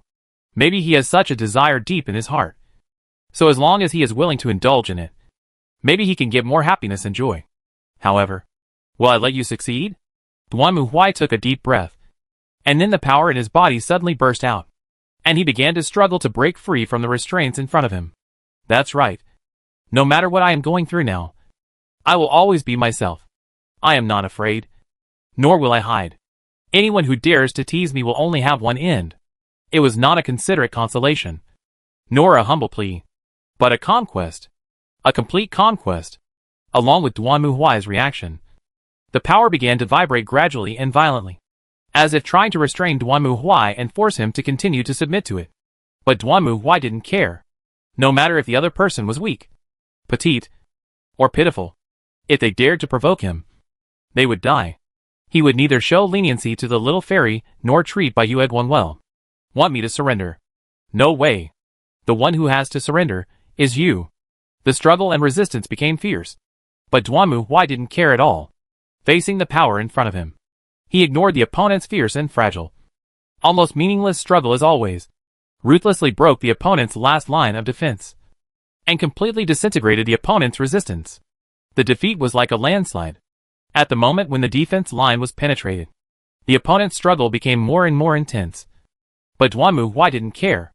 He just repeatedly destroyed and damaged them again and again, just like facing the enemy in battle, making it impossible for them to resist forever, and only destruction and surrender. Finally, the opponent seemed to have reached his limit. Duanmu could feel that the force that bound him was weakening. The force that had originally entangled and bound his body began to gradually fade away. Just like a wild horse, it finally lowered its proud head helplessly, panting and surrendering under the rider. From a wild animal, it was domesticated into an obedient and well-behaved pet. But this is not enough. This is not just about conquest, but also punishment. For Duanmu, he will not stop just because of the other parties crying and begging. This is not an emotional exchange, but just a victory or defeat in the battle of conquering and being conquered. There is no other way. It's like a fighting contest, where you either gain everything or lose everything. Finally, the force began to gradually fade away, just like a stretched rubber band that had reached the limit of breaking and collapsing. At this moment, Duanmu also roared and burst out with his most powerful strength. The hot, surging waves burst out like a flood that broke through a dam, ruthlessly rushing into the depths of darkness, completely breaking through the mysterious power that bound it, and completely destroying it. Call. When Duanmu opened his eyes again, it was already midnight. It seems to be no different from usual. Duanmu sat up and looked around, but saw no trace of other people. It was obvious that he was alone here. To be honest, it was just a dream. But for some reason, Duanmu felt that the voice was not unfamiliar, as if he had seen it somewhere before. Apart from this, Duanmu didn't feel that he was any different from usual, nor did he feel anything unusual. It was like it was just a dream. Just as Duanmu stretched out his hand, he seemed to touch something. Duanmu turned his head and looked next to his pillow, and saw that what was there was the kaleidoscope that the kimono girl had given him before. However, now it had been completely broken into a pile of fragments. It can't be this. Looking at the kaleidoscope in front of him, Duanmu was silent for a moment, then stood up silently. Anyway, let's clean this thing up first. Soon. A night passed. Good morning, Mr. Duanmu. When Duanmu woke up again, it was just when Anoka opened the door and called Duanmu to get up. However, when Anoka saw Duanmu, she was stunned. Oh, good morning. What's up, Anoka? Duanmu greeted Anoka and started to put on his clothes, while Anoka stared at Duanmu without saying a word. For some reason, Anoka suddenly felt that the feeling Duanmu gave her at this moment was a little different from before. Although Duanmu did not seem to have changed in appearance, Anoka instinctively felt a special breath from Duanmu, which made her heart beat faster. How should I put it? It's a bit like the tension you feel when you're about to be attacked by a wild beast. Even though she knew that Duanmu was not the type to attack girls casually, Anoka instinctively felt a strange sense of tension, which made her take a step back. However, unlike the instinctive feeling deep in her heart, her eyes were like magnets, staring at Duanmu's muscular body and muscles, as if she couldn't take her eyes off him. Anoka, I need to change my clothes. Realizing that Anoka was still standing there, Duanmu reminded her, and the latter suddenly came to her senses when she heard this. Yes. Sorry, Mr. Duanmu. I'm going out first. After saying this, Anoka closed the door with a red face. Then she leaned against the wall and let out a long breath. While gasping for breath, Anoka reached out her hand and placed it on her chest, feeling the intense heartbeat. What does this feel like? Chapter 316 Final. Finally, the finals of the Fighting God competition began. Duanmu stood on the duel arena, looking at the man in sunglasses in front of him. The latter stared at Duanmu and then spoke. Where's your suit of armor? Why do you ask that? Hearing the question from the man in sunglasses, Duanmu raised his eyebrows and asked back. But the man in sunglasses just smiled slightly.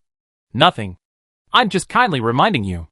If you use that armor to fight me, you might be able to hold out longer. You sound quite arrogant, but I don't know if you have the ability to do it. A cold light flashed in Duanmu's eyes. while the other party just spread out his hands. I'm just suggesting. Of course. If you don't want to, then I have nothing to do. I'll let you see my power. Maybe I can change your mind. As the other party's voice fell. The next moment, Duanmu Huai saw the tall and thin man in front of him clenched his fists and roared.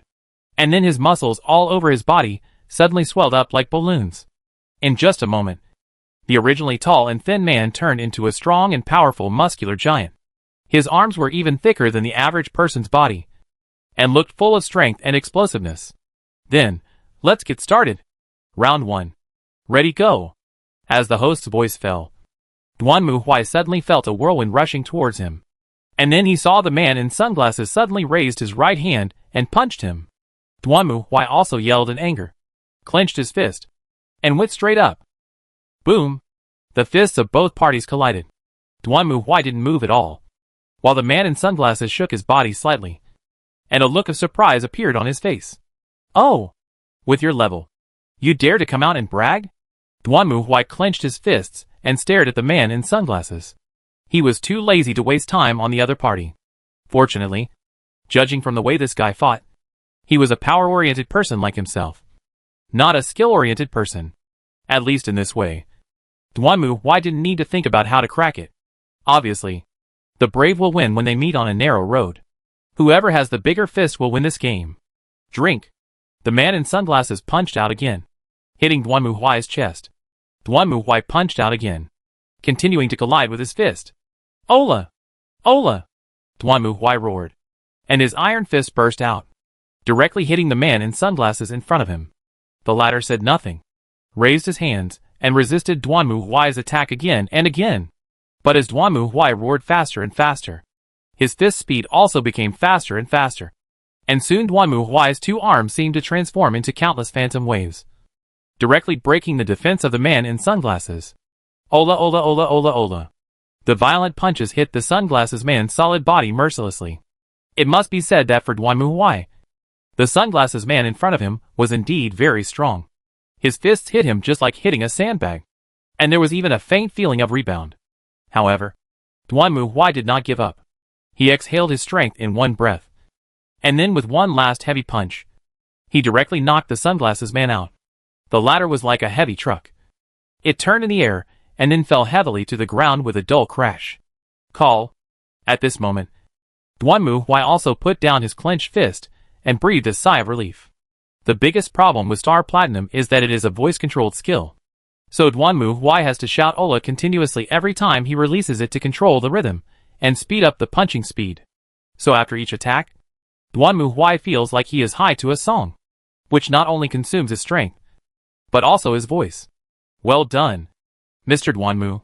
Seeing this scene, Anoka immediately clenched her fists and shouted. As far as she could remember, no one could withstand Duanmu Huai's combo. However, the next moment, Anoka's expression suddenly changed. Yes, that's interesting. The man in sunglasses slowly stood up and brushed off the dust on his body. He had clearly been hit by Duanmu Huai's fist just now, but at this moment his body was not only not injured, but also seemed to be stronger. No wonder you are so confident. It seems that using 80% of my strength to deal with you is a bit careless. In this case, I will let you see my 100% strength. As the man in sunglasses spoke, the muscles on his body suddenly began to move rapidly. Anoka was also stunned when she saw this scene. What's this? Anoka could swear that she had never seen anything like this before. Under the skin of the man in sunglasses, muscles seemed to have self-awareness in life, wriggling and reorganizing. It was as if what was under the man's skin was not muscles, but some kind of distorted and mutated monster. In the blink of an eye, the sunglasses man's body changed again. Although his body still looked like a human, it was filled with a strange sense of oppression that humans did not have. Even Anoka, who was standing in the corridor and watching the duel from afar, felt her legs go weak, and she seemed to be unable to control herself and kneel to the ground. Looking at the man in sunglasses in front of him, Duanmu Huai sighed silently. The most annoying thing is that the boss transforms in stages, so it's better to just kill him directly. But just as this thought came to Duanmu Huai's mind, he suddenly saw the man in sunglasses raise his right hand and make a finger snap gesture towards him. The next moment, Duanmu Huai felt a strong impact coming towards him. hitting his forehead, causing Duanmu Huai's head to tilt suddenly. Well? Have you changed your mind now? The man in sunglasses stared at Duanmu Huai and asked again. But Duanmu Huai just reached out and touched his forehead. Do you think such a childish trick as snapping your fingers can threaten me? That's hard to say. Of course, if you're not afraid of being disfigured. That's fine. Having said that, the man in sunglasses stared at Duanmu Huai and smiled contemptuously. Oh, sorry. With your face, it doesn't seem to make much difference whether you disfigure it or not. Boom. However, before the man in sunglasses could finish his words, Duanmu Huai suddenly appeared in front of him and punched him in the face, sending him flying. The man in sunglasses flew backwards, like a cannonball, and hit the wall of the auditorium hard. A huge noise suddenly broke out, and even the auditorium was broken. What did you say? You bastard? At the same time, a cold, terrifying, low voice suddenly rose from the ground, like a gust of cold wind sweeping across the entire duel field. Upon hearing this voice, Anoka trembled all over, and then her legs softened, and she sat directly on the ground. At this moment, she felt as if she was facing the collapsing snow, the roaring volcano, and the trembling earth. The feeling of being powerless in the face of the huge power of natural disasters. The huge feeling of despair at this moment almost enveloped Anoka's body, making her mind completely blank. Anoka was like this, and most of the audience in the auditorium were not much better. They either rolled their eyes and fainted on the spot, or jumped up from their seats screaming as if they were crazy, and rushed to the exit without looking back, as if this place was about to be completely destroyed. And if they did not escape, they would also be swallowed up by the storm of destruction. Ahu! The man in sunglasses was smashed directly into the concrete wall. You know, this is a thick concrete wall specially built to prevent the contestants from affecting the audience. However, at this moment, his whole body has been embedded in it, just like a model stuffed in plasticine. However, before the man in sunglasses could come to his senses, a huge shock wave fell from the sky. Boom! Duanmu Huai leaped up and smashed into the concrete wall like a cannonball. The enormous force blasted a big hole in the concrete wall and the audience seats behind it. You hacking say that again? Duanmu Huai raised his fist and smashed it hard on the head of the man in sunglasses, who looked scary. Huh? Disfigured? Disfigured as HL. Are you looking for death? Are you asking for a beating? Are you asking for a beating? Are you looking for death? Hack you. You think I can't kill you, right? Duanmu Huai roared, and his fist whizzed down, hitting the sunglasses man's head one by one. Every time Duanmu Huai's fists touched the sunglasses man's head, the ground around them trembled violently, and the ground began to crack. Cracks gradually emerged and spread in all directions. Even the chandelier on the ceiling above the duel arena fell to the ground. Ah! Isn't it very eloquent? I told you to be a bad mouth. Say it. If you have the guts. Say it again. Who is disfigured? Ah! Boom! Duanmu Huai's fist hit the sunglasses man's face like a hammer, smashing his sunglasses into pieces. The nose of the sunglasses man was also unable to withstand the violent force, and his nose bone was smashed into pieces, even piercing through the flesh under the huge impact force, and flipped out. You? Nima! Shut up! The man in sunglasses opened his mouth to say something, but just as he opened his mouth, Duanmu Huai's fist as big as a casserole slammed directly into his mouth, smashing all his teeth into pieces and blowing his jaw apart. If the man in sunglasses had not had an unusual physique, he would have been shot in the head and killed by Duanmu Huai by now. Alas! Although she couldn't see the fight between the two at the moment, Duanmu Huai's roar was clearly heard by Anoka, making her face turn pale. She couldn't help but recall that every time Mary Rose tried to provoke Duanmu Huai, she would mock him for his scary appearance. Although she would be severely beaten up by Duanmu Huai in the end, the little girl just wouldn't change her bad habits. Now it seems, Duanmu Huai was really very gentle at that time. When I go back this time, I must tell Mary not to provoke Mr. Duanmu again. While shivering and covering her ears, Anoka made a secret decision deep in her heart. Hack! Come on! Transform! Did I ask you to transform? Change yourself and see. I'll beat you to death. You little bastard. Boom! Duanmu Huai's fist struck down again. And this time, the battered head of the man in sunglasses could no longer protect him. Duanmu Huai's fist directly smashed the facial bones of the man in sunglasses. broke through his brain, and suddenly burst out from the back of the man's head. Then Duanmu clenched his fists and roared. The next moment, the sunglasses man's head exploded and shattered. He completely disappeared without a trace. Tanena is looking for death. Duanmu put away his fist, which was mixed with blood and brain matter, and stared viciously at the body of the man in sunglasses, whose head had been completely removed and only a bloody body remained. He stood up, panting. He had originally thought of playing a normal final. But since this bastard was looking for death, then don't blame Duanmu for getting mad. However, at this moment, suddenly, a voice sounded out of nowhere. Very good. Duanmu turned his head and saw a twisted, huge figure falling from the sky and landing on the arena. It just stared at Duanmu and nodded with satisfaction. You have a strong body and great strength. You are the most suitable to be my sacrifice. What the hell are you? Although he had expected it in his heart, Duanmu still asked. And upon hearing his question, the latter opened his arms. I am the power you desire. I am the god of war. Winner. Feel honored. Your body will become a sacrifice to the god of war, so that I can gain complete power to walk in this world. How should I put it? I'm not surprised at all. Looking at the monster in front of him, Duanmu sighed and clenched his fists again. I knew long ago that at the end of the fighting competition, there would always be a fight like this. Then, he spoke. Chapter 317 End and Rewards. Duanmu said he was not at all surprised by this development. After all, for the players, none of the duel tournaments they participated in ended smoothly. Basically, in the end, either the organizer becomes the boss, or the boss suddenly descends from the sky. Not to mention that when Duanmu asked the blonde man, he had already guessed the ending.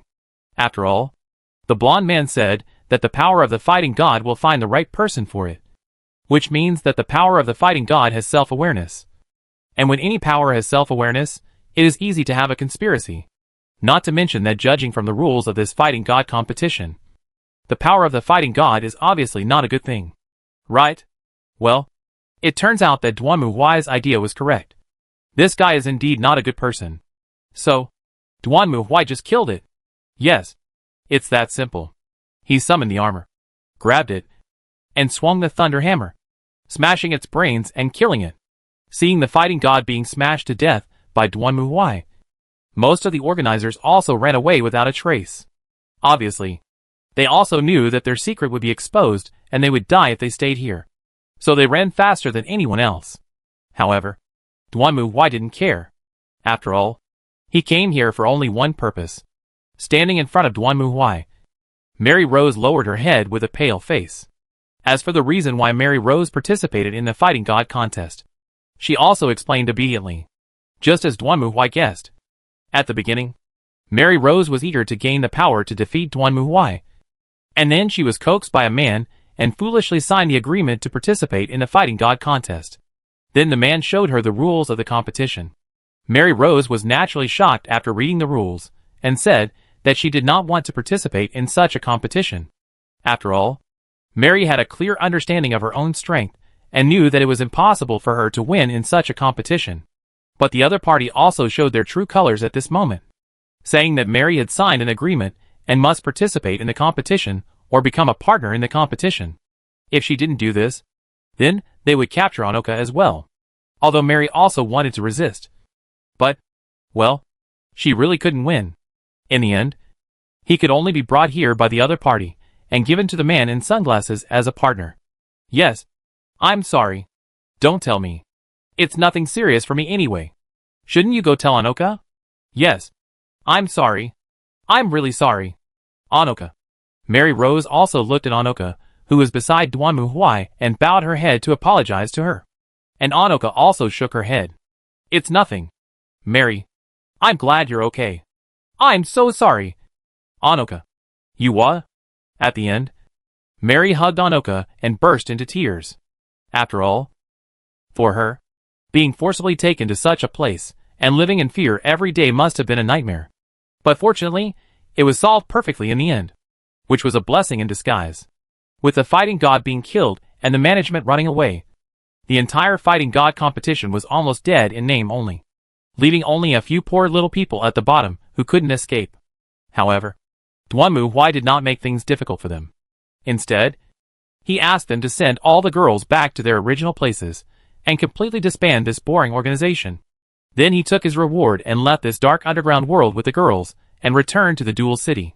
However, although the fighting god competition did not bring any substantial benefits to Duanmu Huai, the Dual City gave Duanmu Huai a reward because he eliminated the fighting god. They gave Duanmu Huai an island called Venus Island located on the seashore of the Dual City as a reward for him eliminating the fighting god and destroying the fighting god organization. It must be said that this island is beautiful with mountains and rivers, and has a tropical atmosphere. Moreover, here Duanmu Huai can directly open a portal to connect to the warship. In this way, he can also let the little girls around him go to Venus Island at any time to enjoy the tropical scenery and vacation. By the way, the female fighter team that Lorena participated in made it to the semifinals. Although Lorena tried very hard, her teammates were not strong enough, and they eventually lost to the Fist of the Dragon and Tiger team. Well, whether there are some unknown reasons, I don't know. Originally, after the competition, Duanmu Huai planned to let the girls go back to their respective homes and find their respective mothers, but they were all rejected. Yu Huasha said that she was his wife and would come back to find him after burying Eshi's ashes at home, while Anoka said that she was willing to stay with Duanmu Huai and be his assistant. As for Mary, wow. Anyway, the rules say that I will become the slave of the winner. Since it is a rule, I must abide by it. So I will stay here reluctantly. Well, at least that's what Mary said. As for what she thought, Duanmu Huai didn't intend to explore it. But it just so happened that Duanmu Huai asked the two of them to take charge of Venus Island. And then, he went back aggressively and found him. And, do you still remember what you said before? Why? Looking at Duanmu Huai, who appeared in front of him again, with a malicious smile on his face, and was confused. What's wrong? Mr. Knight? What did I say? You said that as long as I found a light, beautiful and cute armor, you would be willing to wear it. Right? This one. Mr. Knight, did you find it? Hearing this, Anne's eyes lit up, and Duanmu Huai nodded, then handed over a gift box in his hand. Here, give this to me. I think it will suit you very well. Thank you, Mr. Knight. I'll go change it right away. Hearing Duanmu Huai's answer, and took the box happily, and ran back to his room happily. However, after a while, a scream was heard. What the heck is this? Accompanied by screams. The next moment everyone saw An rushing out of the room, and throwing himself in front of Duanmu Huai with a red face. Mr. Knight, this isn't armor at all. No wonder Anne's face was flushed. At the moment, she was wearing a two-piece suit similar to a swimsuit. The upper body was a sleeveless swimsuit top made of white fabric, and the lower body was a white bikini. Of course, if it was just that, it would be fine. The problem lies in the things beyond that. Yes, if it were just this, it would just be an ordinary swimsuit. But the problem is that this suit is also paired with a black leather tight bondage suit. So at this moment, in the eyes of everyone, Anne was wearing a black collar around her neck, and a tight black leather belt going down along her swimsuit, binding the girl's delicate, white and tender skin, tightly binding her upper body and arms. And there was also a belt wrapped around her slender waist, showing the girl's graceful curves incomparably clear and attractive. Wow! Wow! Wow! What on earth is this? How is it? Not bad. I spent a lot of time choosing it. Seeing Anne's blushing face, Duanmu Huai also raised his head and laughed. As Duanmu Huai said, it took him a lot of thought to choose a swimsuit. Originally, Duanmu Huai planned to choose a swimsuit called Super Deep V. This kind of swimsuit is just as its name suggests, a long V-shaped strip, which is the kind that barely covers the body, but will be exposed if you are not careful. Later, Duanmu Huai thought that this thing was too exaggerated. He just wanted to play a prank on Anne, and had no intention of exposing her in front of others. So he gave up on this dress. Of course, there are also some elegant and chic princess-style swimsuits, or swimsuits that can be worn as underwear. But Duanmu Huai is unwilling to accept this. After all, the reason why he went to such great lengths to enter the Dual City is to teach Anne a lesson. If he gives her a beautiful one, wouldn't he fail to achieve his goal of playing a prank on her? So in the end, Duanmu Huai chose this SSR-level swimsuit called Venus Fence. On the one hand, this swimsuit itself is safe enough, and there is no need to worry about exposing yourself. On the other hand, it also achieves the purpose of playing a prank on An. At least now, looking at An's blushing face, Duanmu Huai felt that his time in Dual City was not in vain. How is it? Not bad, isn't it? I spent a long time choosing this one. It's not only beautiful, but also has good defensive power. Even though I say that, this is too embarrassing. Why is there a leash? It's like a pet. Hee hee. Hearing An's complaint, Duanmu Huai chuckled and leaned close to An's ear. That's right. You have to remember that you are my pet. Understand? Naughty little kitty? Hearing Duanmu Huai's words, An's face turned red. But this time she didn't dare to talk back. She just stood there with her head down. However, soon, when An saw a tail swung past her, her eyes suddenly lit up. Yuria, while shouting, and rushed away from Duanmu Huai, ran to Gu Leia and hugged her. Mr. Knight, I think this would be suitable for Gu Leia as well. Hey! Wait. Hearing An's words, Gu Leia was immediately shocked and tried to refute. However, before she finished speaking, she saw An stretched out his finger and gently touched the base of Gu Leia's tail. Gu Leia trembled all over and closed her mouth. She could only look at Duanmu Huai with a look of help. But the latter ignored Gu Leia's eyes, shrugged his shoulders and took out another gift box. Here you go. I know you and Gu Leia have a good relationship. Good things should definitely be shared with good sisters. Hee. Mr. Knight still understands me. Gu Leia, you should also go change your clothes. Wait. And I don't need it. However, before Gu Leia could finish her words, she was dragged into the room by An. Come on. Gu Leia. Go change too. Otherwise, it would be so embarrassing for me to wear it alone. You can also wear the uniform outside? That's what I said. But it feels different. Although Gu Leia was extremely reluctant, she couldn't resist him and had to walk into the locker room obediently. Seeing Gu Leia walk into the locker room, and finally breathed a sigh of relief, leaned against the door, and put out her hand to cover her chest. At this moment, she could still feel her heart beating violently. What happened to Mr. Knight just now? Recalling the scene just now, An's face flushed when Duanmu Huai approached her and said those words to her, and suddenly had the urge to give everything to him and let him ravage and conquer her. She even suspected that if Duanmu Huai really forced himself on her at that time, she would probably not resist at all. Woo! I was really scared, and reached out his hand and patted his face hard, then took a deep breath, allowing his violently beating heart to gradually calm down. However, and still couldn't figure it out. So what is going on? Chapter 318, Commission from the Ronin Trader. After playing a little teasing on An, Duanmu Huai returned to the command room. After all, he also wanted to see what the situation was like during the time he was away. Mia, report the current situation. Yes, Master. Hearing Duanmu Huai's question, the artificial angel sitting in front of the console raised his hand with a smile. Let Mia take a look. Well, Ms. Kukula reported that the team's transformation progress is only 23%. She said that they have not yet fully mastered the technology of how to pioneer. It's normal. Let them take their time. Everything should be stable. There is no need to rush at the moment. Okay. Next is, in the report from the war planet, Miss Rebecca said that the first batch of renewable energy systems have been transported to the war planet and installed in place. She suggested that the next step is to focus on restoring hydroelectric power generation. That's it. Duanmu Huai nodded. Then. Mr. Dardanelle left a message. It seems that he wants to seek help from the Inquisition. Oh. Hearing this, Duanmu Huai raised his eyebrows. Did he say what it was? No. Contact him and find out what he intends to do with the Inquisition. Understood. Master. Not long after, Dardanelle's cunning face with a big beard appeared in front of Duanmu Huai. Lo.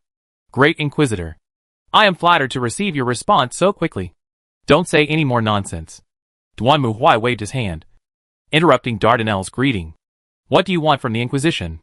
If it's something boring, then you'd better watch your head. Of course, I will not hide anything from the judge. In fact, I have a small commission this time, and I hope the judge can help me solve it. Oh! Hearing this, Duanmu Huai narrowed his eyes. What commission? Is such that? Dardanelle wiggled his fingers. You don't know that? In fact, I once had contact with a level 5 human civilization. And I also possessed a certain power and status among them. Duanmu didn't say much. This was not surprising. Sometimes, wandering traders would rely on some backward civilizations to gain power, wealth and status. In the era of human empires, their essence was like captains with letters of marque, taking their ships to adventure and rob, and also going deep into some undeveloped areas to turn them into colonies. In the interstellar era, what these wandering traders did was actually not much different. Just like in many online novels, the protagonist has a portal to travel between modern times and ancient times, and then he makes a fortune by reselling materials in between to gain power, status and wealth. Well, this is the development method of a Ronin trader. That civilization is still trapped on its home planet. Their population has reached its limit and is overwhelmed. I built a new transportation system for them to reduce pollution. But it is a pity that it is only a drop in the bucket.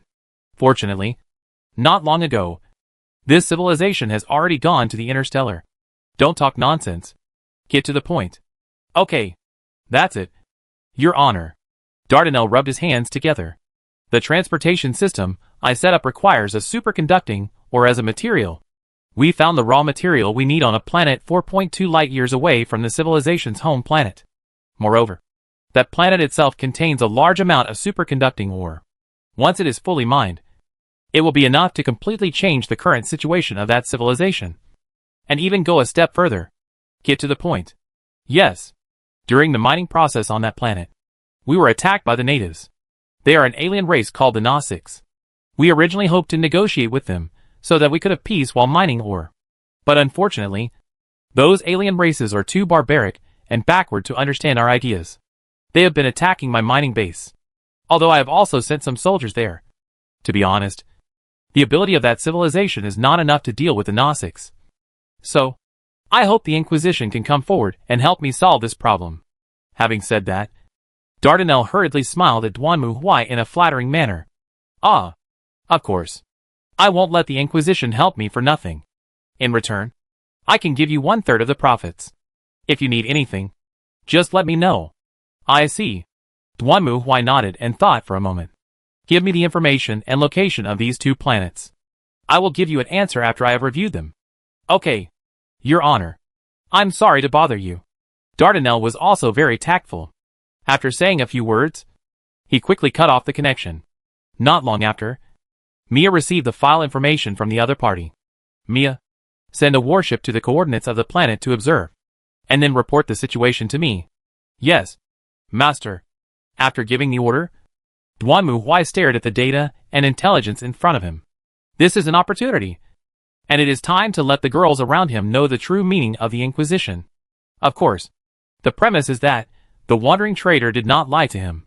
Dardanelle's acted quickly and Mia's reaction was not slow either. Before long, Duanmu received a report from the frontline reconnaissance fleet. After receiving the report, he glanced at it and then stood up. Mia, notify everyone to come to the tactical command room for a meeting. Yes. Soon, everyone came to the tactical command room, and Duanmu sat on a chair and watched them. Everyone. Next, I have something very important to tell you. The situation is this. Just now, Dardanelle asked the Inquisition for assistance. He first explained to the girls the current situation on the planet with human civilization, and also showed the pictures taken by the reconnaissance fleet. It can be clearly seen in the pictures that the entire surface of the planet is gray, with almost no trace of green. Under the high-rise buildings, countless people come and go like ants, all of them with gray faces and wearing masks. So poor. When the girls heard Duanmu say that the air quality had deteriorated because of the overpopulation of the planet, and people had difficulty breathing fresh air, they were amazed. It was the first time for them to deeply and directly see the dark and ill side of civilization development. Although the girls had visited planets with advanced civilizations before, those planets had either been destroyed by demons or attacked by beastmen, leaving ruins everywhere. It was impossible to regard them as normal samples. Wow, I've seen descriptions of environmental pollution in books, but I didn't expect the problem to be so serious. Seeing this, and also frowned, looking worried. But Dardanelle has found a solution. By using the minerals mined from the planet Pandora, they can significantly change the current situation of humans on that planet. And by further changing the planet's environment, they may be able to colonize that planet in the future. But there is a small problem now. Question? Facing the girl's doubtful questions, Duanmu Huai gently pressed the button. And then the girl saw a group of tall, blue-skinned humanoids running in the jungle of the green Pandora planet. They rode strange beasts to hunt and live. They are the native species of this planet, known as the Gnostics. Since the ore area that Dardanelle was mining is considered a sacred place by them, they are unwilling to allow humans to mine, and have attacked the mines several times in a row. So, Dardanelle found us, hoping that we can help him solve this problem. Solve this trouble? And repeated it to himself. Then his expression changed drastically. Wait, Mr. Knight? You mean? Yes.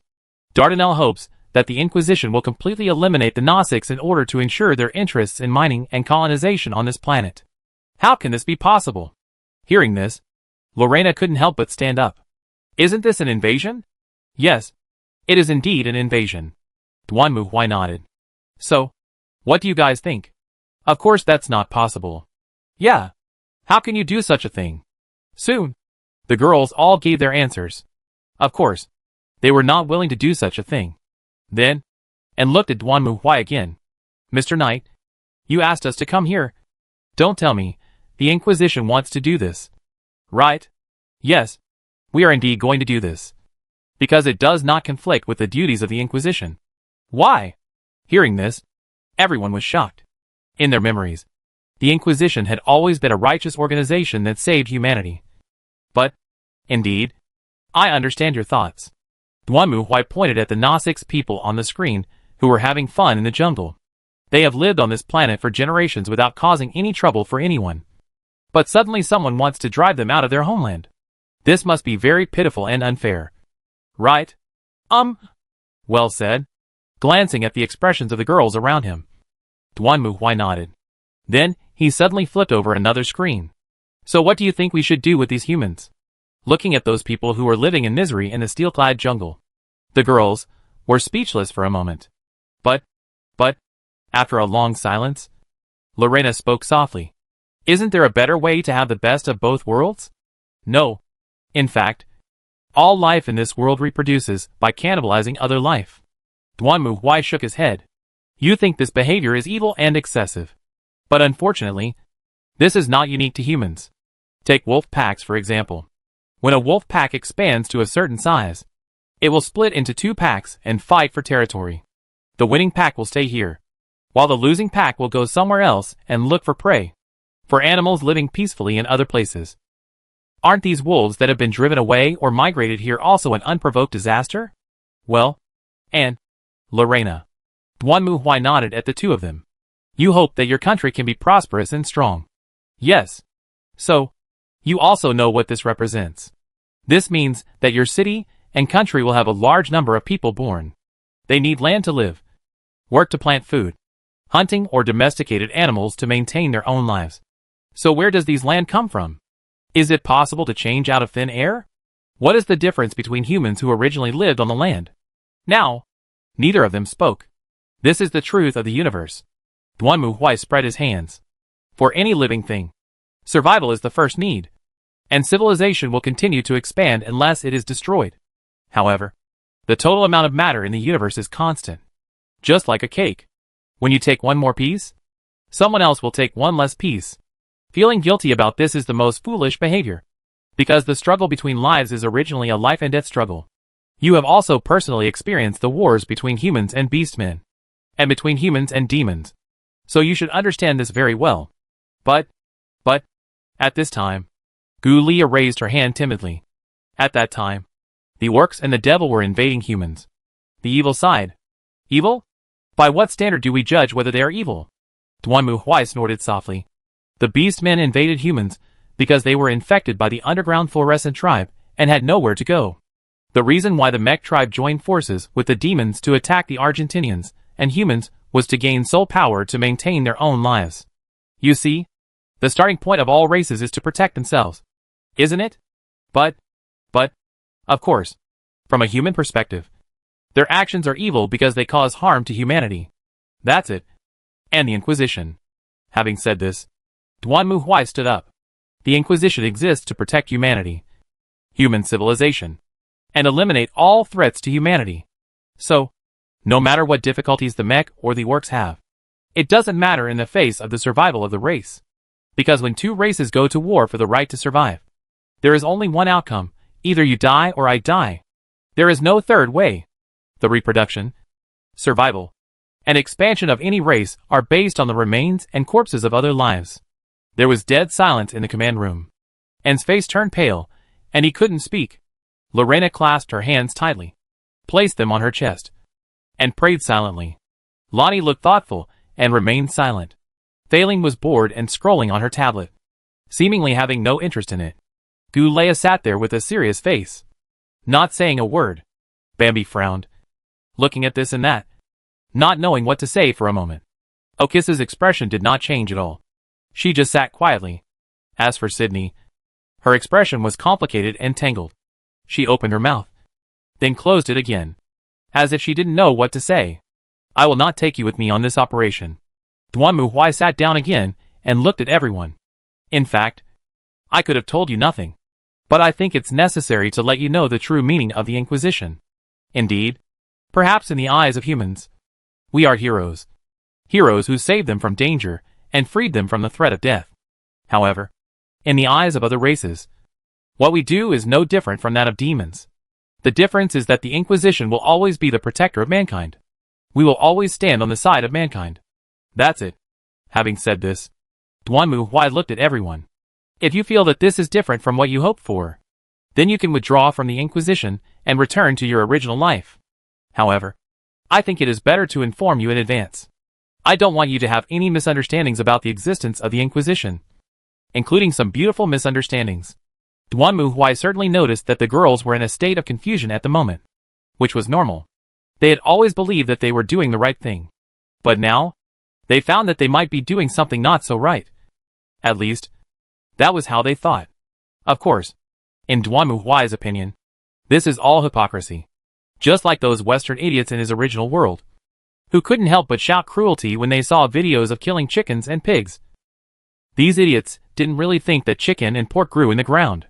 They were so stupid that they dared not accept that humans maintained their existence by killing other lives, and thought that this was an evil behavior. They were really stupid. Since you feel so painful, you might as well commit suicide. It can also help improve the average value. It doesn't matter whether it's IQ or anything else. Duan Muhui has seen a lot of degradation and betrayal, all of which were caused by this kind of beautiful misunderstanding. But in fact, many misunderstandings are not unavoidable. It seems like there was a rumor in Japan before that idols can't excrete. So those girl idols are not human. Right? In the final analysis, these are the result of beautification in the minds of others. So once the filter is broken, it will cause more resistance. Duan Muhui did not want this kind of beautiful filter, nor was he willing to hide these things from the girls. After all, he knew that if such things were exposed in the future, the problem might become even bigger. That's why he explained it in advance and told the girls clearly. Finally, Lorena stood up. Sorry, Master Cavaliers. I am very messy. I want to return to the Holy City to be quiet. After saying this, Lorena turned around and left without looking back. And at the same time, and also stood up. Me too. I'm sorry, Mr. Knight. I understand your point, but I still want to calm down a little more. After saying that, and also left the command room. Then, the other girls also stood up. After a while, only Okis and Bambi were still left here. Oh! Bambi thinks everyone is taking this too seriously. It obviously doesn't need to be so troublesome. Bambi looked confused, while Duan Muhui shrugged. Haha. Humans and vampires are different. If their demand for resources was the same as vampires, maybe it wouldn't be so troublesome. Humans are such a complicated and troublesome race. That's not what you said. Duan Muhui stood up and let out a long sigh. Anyway, we have to start taking action. Chapter 319, The Law of the Jungle.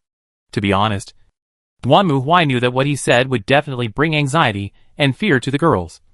But he had to explain. Because, that's the truth. The universe is not a romantic place. Just like the jungle. When you first enter the jungle, you will be shocked by its magnificence, grandeur and mystery. then you will immediately feel what the law of the jungle is. The strong prey on the weak. That's right. The beautiful jungle is never peaceful. Carnivores hide in the depths of the jungle, eager to attack their prey. Herbivores devour the beautiful plants and use them as their own nutrients. Fireflies flying in the air are pecked by birds, and the birds become delicious meals for other animals. The strong devour the weak. And might is right. That's the law of the jungle. The same is true of the universe. Guanmu Huai rarely uses words like justice to describe himself and the tribunal. Because to put it bluntly, in the final analysis, the so-called justice is the violence of the majority. The essence of justice defeating evil is that the majority defeats the minority. And in this, the essence of justice is constantly changing. With the development of civilization and the evolution of the times, the definition of justice has also been changing. For example, slavery, in the eyes of modern people, is naturally barbaric, backward and evil, not to mention burying people alive and sacrificing people, which is extremely bloody and does not treat people as human beings. But how many years did slavery exist? 1,500. What about feudal society? It was ignorant, backward, decadent, full of feudal superstitions and a clear hierarchy. But it lasted 2,000 years. If this is a fairy tale, then evil obviously cannot last so long, because justice will eventually triumph over evil. Haha. This is nonsense. The biggest reason these systems have been able to last for so long is that people support them. Once the majority of people do not recognize or support these systems, it is only a matter of time before they are overthrown. At that time, the original justice becomes evil, and the former evil becomes justice. Just like in ancient times, when the emperors fought against peasant uprisings, they always issued manifestos, denouncing these rebels for causing chaos in the world, forgetting righteousness for the sake of profit, defying orthodoxy, spreading lies to confuse the people, etc. The rebels denounced the current court for being defeated, the people for complaining, the emperor for being immoral, the court for being corrupt, and the people for living in misery. In the eyes of both sides, what they do is just, and what the other side does is evil. However, in the end, only one side's justice can survive. Throughout history, basically in the early period of a dynasty, most of the justice of maintaining the royal power won, while the evil of attacking the court failed. But in the late period of a dynasty, the justice of maintaining the royal power failed, and the evil of disobeying the emperor won. Ultimately, it is the diversion of majority violence. The saying those who are in the right will have many supporters, while those who are in the wrong will have few is exactly this truth. When most people have vested interests, they will of course try to maintain a system that suits their own interests. Those who resist this system will fail. Conversely, when the majority of people become victims of the system, they will naturally rise up against the system and overthrow it. This is why slavery and feudalism were able to persist for thousands of years and then be overthrown. With the development of productivity and the progress of society, the rigid system has failed to keep pace with the changing times, resulting in uneven distribution of benefits. Most people are exploited under this system and naturally feel resentment, leading to rebellion.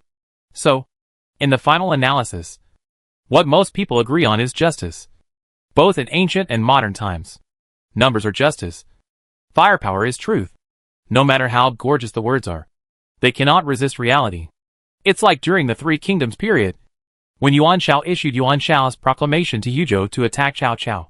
It was written passionately, comparing Cao Cao to Zhao Gao, who brought chaos to the Qin dynasty, and the Liu family who plotted to usurp the Han dynasty, and called on everyone to raise troops and punish the barbarians and rebels.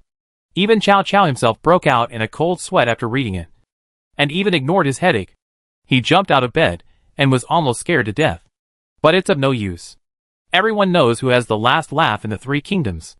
This is also why Guanmu Huai decided that the tribunal would not intervene in the internal wars of mankind. Because the internal wars of mankind, in the final analysis, are a cleansing and evolution of the system. What kind of system can allow human civilization to develop is ultimately up to them. Therefore, it is meaningless to claim to help justice defeat evil. If the end and reform of the system is a historical inevitability, then the intervention of the tribunal will only delay it and not prevent it. Therefore, in this case, even if the human society has a lot of brains, Guanmu Huai will not care. If you want to prove that your system and beliefs are superior to others, You must demonstrate your superiority through victory. There are no losers who can lead the development of human history, both in ancient and modern times. But when it comes to foreign affairs, that is another matter. Just like what Duanmu Huai said to him. It was just like when there were too many humans, and they went to reclaim wasteland and forests. And then, they were attacked by local native creatures. Aliens were such a threat. And the development of productivity was the guarantee of human social evolution and survival. So in order to protect humans, the Inquisition would eliminate or expel them. In fact, similar plots are not uncommon in games, and have aroused discussions among players. Many players also expressed disgust with this plot, because in their opinion, this is just like the white people colonizing America and killing the natives and robbing their property. It is an evil act and is not worth promoting. However, some players said that this analogy is incorrect. First of all, Native Americans are also human. While aliens are not human, they are not the same race at all. So how can they be compared? According to your argument, pigs are also smart. And cows are also emotional. People should not kill them for meat, and use cows for hard labor. How is this different from enslaving aliens? Are they allowed to be lenient just because they look like humans? Secondly, they are not doing this for their own selfish desires, but for the development of mankind. So what you mean is that for the sake of that illusory justice, you will just sit back and watch humans die? You are happy about this, right? You are hypocritical. Humans will do anything to survive. But you let your compatriots die for the sake of so-called morality. You are not worthy of being human at all. You are simply traitors. No matter what the reason. Betraying humanity is unforgivable. If Duanmu Huai posted this task on the forum, it would probably be able to get 100 comments. But he didn't need to do so. After all, he had already made his choice.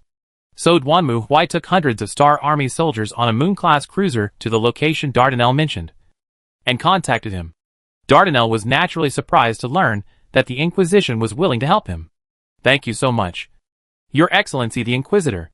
I never thought. Stop talking nonsense. Duanmu Huai waved his hand, interrupting Dardanelle's speech. And then he stared at Dardanelle. I do this not for you, nor for profit, but for humanity. For the Inquisition, humanity is always our goal. So, if I find out that you have done something harmful to humanity, do you understand what I mean? Of course. Your Excellency the Inquisitor. I understand. That's good. Hearing Dardanelle's answer, Duanmu Huai nodded.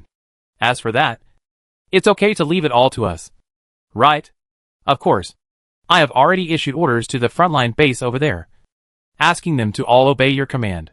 If you need anything, you can also contact me directly. That's good.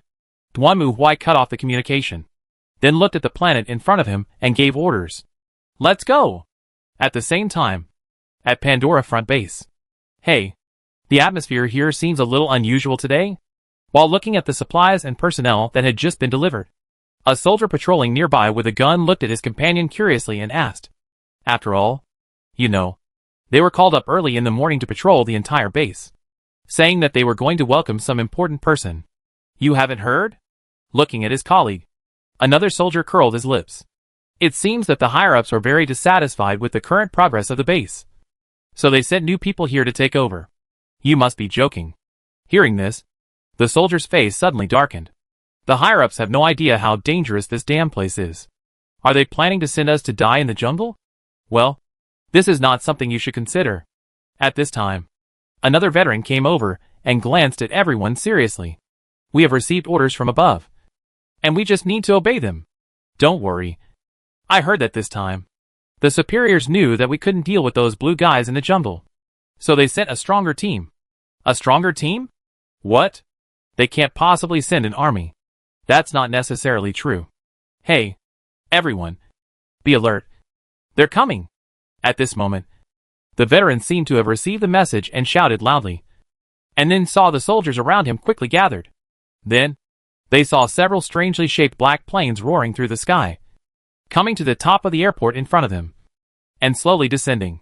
What the hell is this? Everyone was stunned when they saw the strange aircraft in front of them. Not only were the shapes of these aircraft very different from the aerospace planes they knew, but even the weapons they were equipped with were very unique. Not only that, all the aircraft had golden skull and hammer patterns on the sides and fronts. Hey, This looks exactly like the villain robot from those cartoons I watched as a kid. Shut up.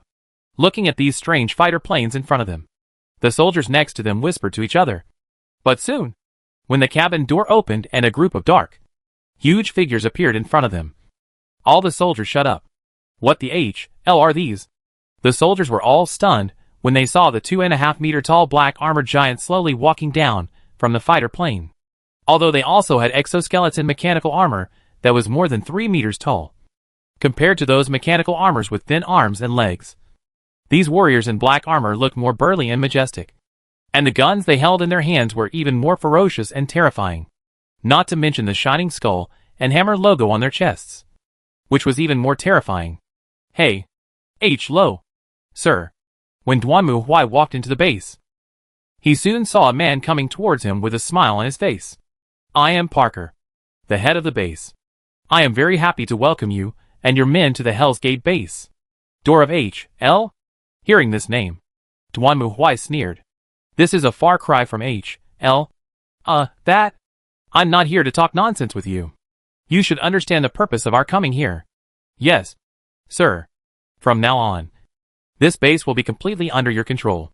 Having said that, Parker was obviously relieved. It was no wonder. Being the person in charge of an alien base was indeed a very prestigious thing. But being a responsible person without any progress is another matter. He will change from being the person in charge to being the scapegoat. Now, although my position has been removed, at least I don't have to worry about being the scapegoat. This base is still managed by you. I am not here to play house. First of all, please introduce it to me. Certainly. Parker nodded, and then respectfully took Duanmu Huai to start introducing the entire base. According to Parker's introduction, the entire Hell's Gate base is divided into the Space Launch Center, Equipment Center, Apartment Center, and Research Center. The Space Launch Center is used for space transportation. The Equipment Center is mainly used for equipment maintenance and the production of ammunition and mining equipment. And the Apartment Center is the residence of base personnel.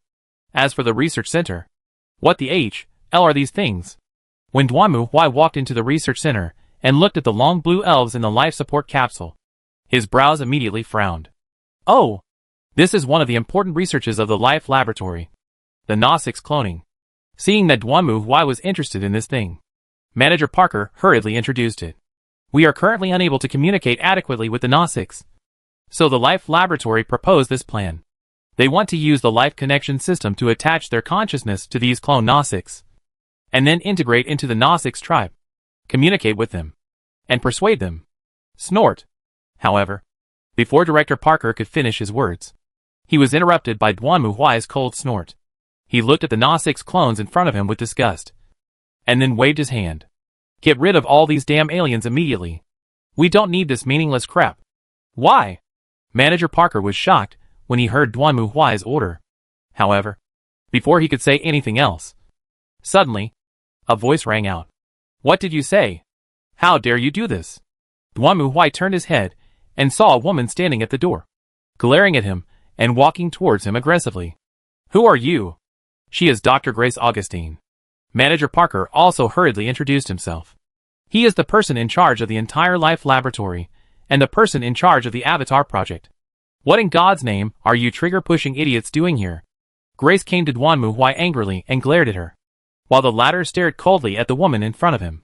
We are here to complete our mission. As for you and your deformed research, they are completely meaningless. So you must be disposed of. Abnormal research? You don't understand what you are talking about. I understand. Duanmu Huai reached out, grabbed Grace's neck, and lifted her up. Then he glared at Grace fiercely. You put your consciousness into this disgusting alien body. Experience their feelings. Live with them. So, ma'am, I want to ask you, do you still consider yourself human? At this moment, facing Duanmu Huai's question, Grace was speechless for a moment. I hope you can remember that the purpose of our coming here is not to investigate the ecological environment of this planet, but for the development and survival of mankind. But you seem to be obsessed with playing the role of an alien, sharing the same fate with these alien creatures. Perhaps you have forgotten that at this moment on your home planet, there are tens of billions of humans who are suffering from the hardships of life. Having said that, Duanmu Huai shook his hand and threw Grace out. Then he turned to look at Parker. From now on, the Life Lab will be completely shut down. Throw this woman and the others onto the return ship. They seem to have lived here for too long. So comfortably that they have forgotten what kind of life humans currently lead. I think that returning to that heavily polluted planet where people live in misery will help them reflect on this. Having said that, Duanmu Huai glanced at the Na-6 clones. As for these lowly alien creatures, as he spoke, Duanmu Huai made a gesture, and the next moment, two Dark Knight guards stepped forward, raised their guns, aimed at the cloned aliens, and pulled the trigger. Bang, bang, bang, bang. With the sound of gunfire, the Na-6 in the life support cabin were immediately beaten to pieces, and the researchers were so scared that they screamed and fell to the ground. Dr. Grace fell to the ground, biting her lips tightly, looking at the scene in front of her, her face pale and ashen. Duanmu Huai turned his head, stared at her and snorted coldly. Communicate? You don't even have the courage to communicate with them as a human being. And you can only use this method. It's really stupid. You have abandoned the pride and honor of mankind and indulged in boring research. There is no place for you here. Get out. Having said that, Duanmu Huai looked at Director Parker again, and the latter shuddered hurriedly under Duanmu Huai's captivating gaze. I understand. I will immediately notify others to send Dr. Grace and her research team back to Earth. Very good. Duanmu Huai nodded. I hope you can explain to the company that when recruiting people in the future, it is better to consider their background and thoughts, rather than looking for some anti-human and anti-social traitors to come here and stir up trouble. After saying this, Duanmu Huai turned around and left with the Dark Knight guards. Behind him, Dr. Grace glared at Duanmu Huai's back angrily. Her eyes seemed to be spitting fire. However, she could do nothing. Chapter 320 Ultimatum. After sealing off the Life Laboratory, Duanmu Huai immediately started working. He immediately ordered several other researchers, who were not part of the Avatar project, to investigate the intelligence here. Fortunately, apart from that menopausal heretic, there are still some scientists here who do serious work. So, the plants and animals on this planet all have a peculiar signal transmission system? Duanmu Huai asked after reading the research materials, and the researcher next to him nodded vigorously. Yes. Yes. According to Professor Grace's previous exploration, the braids on the back of the Na-6 heads have the ability to connect nerves. This is how they connect their consciousness with the bodies of animals on this planet and manipulate the latter. Such a huge network must have a hub. Duanmu Huai knocked on the table. So, what else did you learn? About these aliens? Not too many.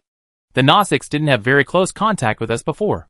That's because you are too arrogant to want to learn their knowledge and traditions. Hearing this, Professor Grace, who was being controlled nearby, roared again. However, Duanmu Huai turned a deaf ear to her words. Tell me what you know so far. Yes. These Na-6 people seem to believe in a god named Ava. They believe that it is omniscient, and is the god who created all life. After listening to the researcher's report, Duanmu Huai thought for a moment, and then nodded. Okay. I know what to do. Really? What are you going to do? Hearing this, Parker suddenly became excited. God bless you. You have no idea how annoying these damn blue guys are. We have tried to provide them with education, roads, and medical care, but they don't need them. They prefer to play in their own mud. I can't communicate with these damn barbaric races at all, because they are not those ignorant natives. Duanmu Huai glanced at Supervisor Parker. You will naturally fail if you use human thinking to measure these aliens. Moreover, as far as we can see now, perhaps these aliens are not the masters of this planet. Therefore, I plan to talk directly with the master of this planet. The owner of this planet? Hearing Duanmu Huai's words, everyone looked at each other in confusion, while Duanmu Huai just snorted coldly. Ava. That's ridiculous. Hearing this, Grace angrily interrupted Duanmu Huai again. You have no idea what you're talking about. Of course I know. Duanmu Huai looked at Grace again. The abnormal transmission signals between plants, the neural connections and consciousness transfer of the Na-6, and the neural interfaces possessed by the animals on this planet all indicate that there is a high probability that there is a huge network on this planet that we have not yet detected, connecting all the life consciousness on the entire planet. If there is some kind of core self-consciousness that dominates this network, then it is not surprising that the aliens on this planet call it a god. Professor Grace's face turned pale instantly. She stared at Duanmu Huai in amazement. as if she had seen a ghost. Who are you? You are not one of those stupid soldiers. It seems that you have also noticed this. But you did not report it to your superiors. Looking at Professor Grace's expression, Duanmu Huai's eyes flashed with cold murderous intent. Supervisor Parker next to him stared at her in amazement, with a look of disbelief on his face. God bless you. Damn it. Grace, you didn't tell me such important news? I'm just guessing. I have no evidence to prove it. It doesn't matter. I'll find a way to prove it. Duanmu Huai stood up and interrupted their quarrel. Ready to go. The black aircraft took off again, carrying the fully armed Star Army soldiers, led by Duanmu Huai, and advanced towards the depths of the jungle. What exactly are you going to do? Dr. Grace was also escorted up. She stared at Duanmu Huai fiercely, and was very surprised. She originally thought that these scary guys were just a group of mercenaries, who knew nothing but killing. However, Duanmu Huai's performance was far beyond her expectations. He only analyzed the characteristics of this planet through some ordinary research data, and combined it with the legend of the Gnostics people to draw conclusions. You know, even Dr. Grace herself felt it was incredible and incomprehensible when she came to this conclusion. That's why she didn't report it immediately, but kept trying to prove her point. It's simple. I'm going to do the first lesson you stupid idiots didn't teach those xenomorphs. First lesson? That's right. Duanmu Huai stared at Professor Grace, a cold smile appearing on the corner of his mouth. Do you know what two strange beasts will do when they meet in nature? They will show their strength to the other party, so as to force and threaten the other party to give in. Unfortunately, after coming here, you seem to have forgotten the primitive instincts of human beings. That kind of barbaric behavior is of no use at all. Fear brings submission. Civilization does not mean weakness and concession. This is what I want to tell them. Duanmu Huai snorted coldly. In fact, he was very unhappy about this when he first read Dardanel's report. In fact, Duanmu Huai could understand that Dardanel was a businessman, and businessmen were naturally unwilling to cause trouble. So when he ordered his men to contact the Gnostics, he first adopted a conciliatory approach, communicated with them, and used interests to impress them. Of course, the prerequisite is that the other party is human. If it is human, this method may be effective. For example, some backward primitive tribes lack medical means and the ability to fight certain diseases, so outsiders can provide them with these to ensure that they are not tortured and harmed by diseases. Because both parties are human, their body functions are the same, so it is easier to communicate. At least, the diseases they suffer are the same, so it is also easier to communicate. But the Gnostics are not humans, but aliens. Simply put, communicating with them is no different from playing the lute to a cow. Would you rather treat your cow to a steak or have a romantic relationship with your duck? You have to know that on Pandora, a planet with low gravity and full of poisonous gas, humans cannot take off their oxygen masks outdoors, while the Gnostics can move freely and easily. The environment that humans regard as poisonous gas is not threatening to them. With different physiological structures, what can you use to negotiate with the other party? These stupid idiots don't really think that freedom and democracy are universal values in the universe.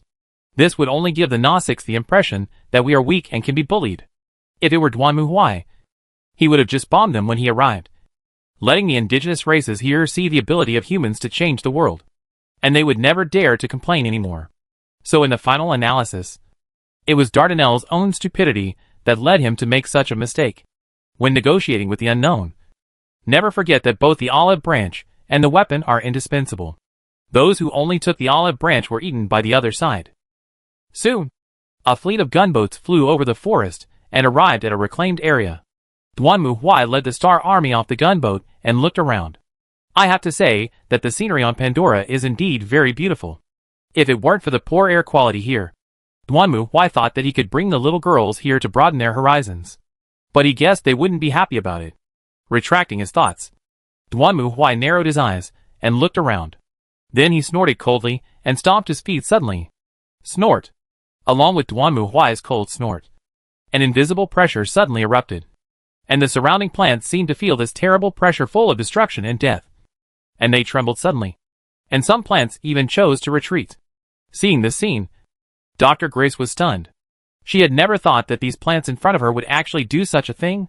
However, Duanmu Huai was too lazy to pay attention to this woman. He stretched out his hand and grabbed the void in front of him. The next moment, a blue-skinned Gnostic flew out of the woods screaming and fell into Duanmu Huai's hand. Nadalai. Looking at the Gnostics, Dr. Grace screamed immediately, and Duanmu Huai glanced at her out of the corner of his eye. Do you know each other? Yes. She used to be my student. I taught her our language. Let her go. If you do this, you might get... Swoosh. Swoosh. Swoosh. However, before Dr. Grace finished her words, suddenly, several arrows shot out from the woods and hit Duanmu Huai. However, these arrows were directly deflected without even leaving a scratch on Duanmu Huai's armor. And at the same time, the fully armed Star Army nearby raised their chainsaw guns without hesitation and pulled the trigger in the direction of the arrows. Bang, bang, bang, bang. A huge roar like thunder resounded through the forest, immediately scaring away a group of birds and beasts. The surrounding trees and plants broke into pieces under the fire of the grenade launcher. And in the blink of an eye, the surroundings were in ruins. Stop! Stop now! Dr. Grace covered her ears and screamed loudly. But the Star Army ignored her completely. They only stopped attacking when Duanmu Huai raised a hand. He stared at the Gnostics, who was being strangled by him, and then began to ask, "Is she the Gnostics from the tribe we are looking for?" "That's right. Her identity is different from others. I advise you not to do anything to her. Otherwise the Omaticaya people will go crazy. They will never let you go. I won't let them go either," Duanmu Huai replied calmly, and then lifted up the Gnostics. At this moment, her eyes were filled with fear, and her whole body was trembling. Obviously, this Gnostics had never seen such a battle. Listen carefully. Alien. This is an ultimatum from the Inquisition. Duanmu Huai stared at her and spoke word by word. The area where your tribe is located will be completely expropriated by the Inquisition. I require you to leave your habitat and go somewhere else before tomorrow morning. If you are willing to accept this condition, the Inquisition will let you go and compensate you to a certain extent. If you choose to refuse. As he spoke, Duanmu Huai forced the Gnostic's head to turn to the other side. Then, a beam of light came down from the sky and directly collapsed a mountain in the distance. Under the bombardment of the huge energy beam, the originally towering mountains broke directly in the middle and exploded. Seeing this scene, not only the Gnostics were stunned, but even Dr. Grace was stunned. This is your fate. You and the gods you believe in will be completely destroyed. No exceptions. You, perhaps because the Gnostics heard Duanmu Huai mention the god he believed in. He also opened his mouth. You can't hurt Ava. She is the creator of all living things. The Great. However, before the Gnostics could finish his words, Duanmu Huai exerted a little force with his fingers and closed its mouth. Perhaps the actions of those idiots before have left you with a wrong impression. Alien. However, our power is far beyond your imagination. Even the gods you believe in are just prey that we can capture at will. It is your freedom to believe it or not. Remember, if you continue to stay in the gathering place before the sun rises tomorrow morning, it will be regarded as a refusal. We will attack your gathering place. By that time, your compatriots will fall in a pool of blood, and their bodies will be blown to pieces. Everything you love deeply will be completely destroyed in the wrath of the Inquisition. Do you understand what I mean? The Gnostics didn't say anything, but just looked at Duanmu Huai and nodded slightly. Then, Duanmu Huai let go of his hand. Go away, alien. And remember, the mercy of the Inquisition has its limits. The Gnostics fell to the ground, looked at Duanmu Huai deeply, then turned around and ran quickly into the jungle, while Duanmu Huai turned around and got back on the vehicle. Okay, let's go back. On the way back to the base, Grace said nothing. She just stared at Duanmu Huai, as if she wanted to use her own eyes to see who was behind this terrifying armor. Who the hell are you? This is not a power the company has. This is none of your business. Duanmu Huai didn't even look at Grace. If it weren't for the fact that this idiot doctor understood the Gnostics people, and if Duanmu Huai didn't want to issue an ultimatum to the Gnostics people, he wouldn't even bring this crazy woman along. Everything that should be done has been done. Next, it depends on how the Gnostics people choose. Chapter 321 I Caught You. At this moment, it is late at night.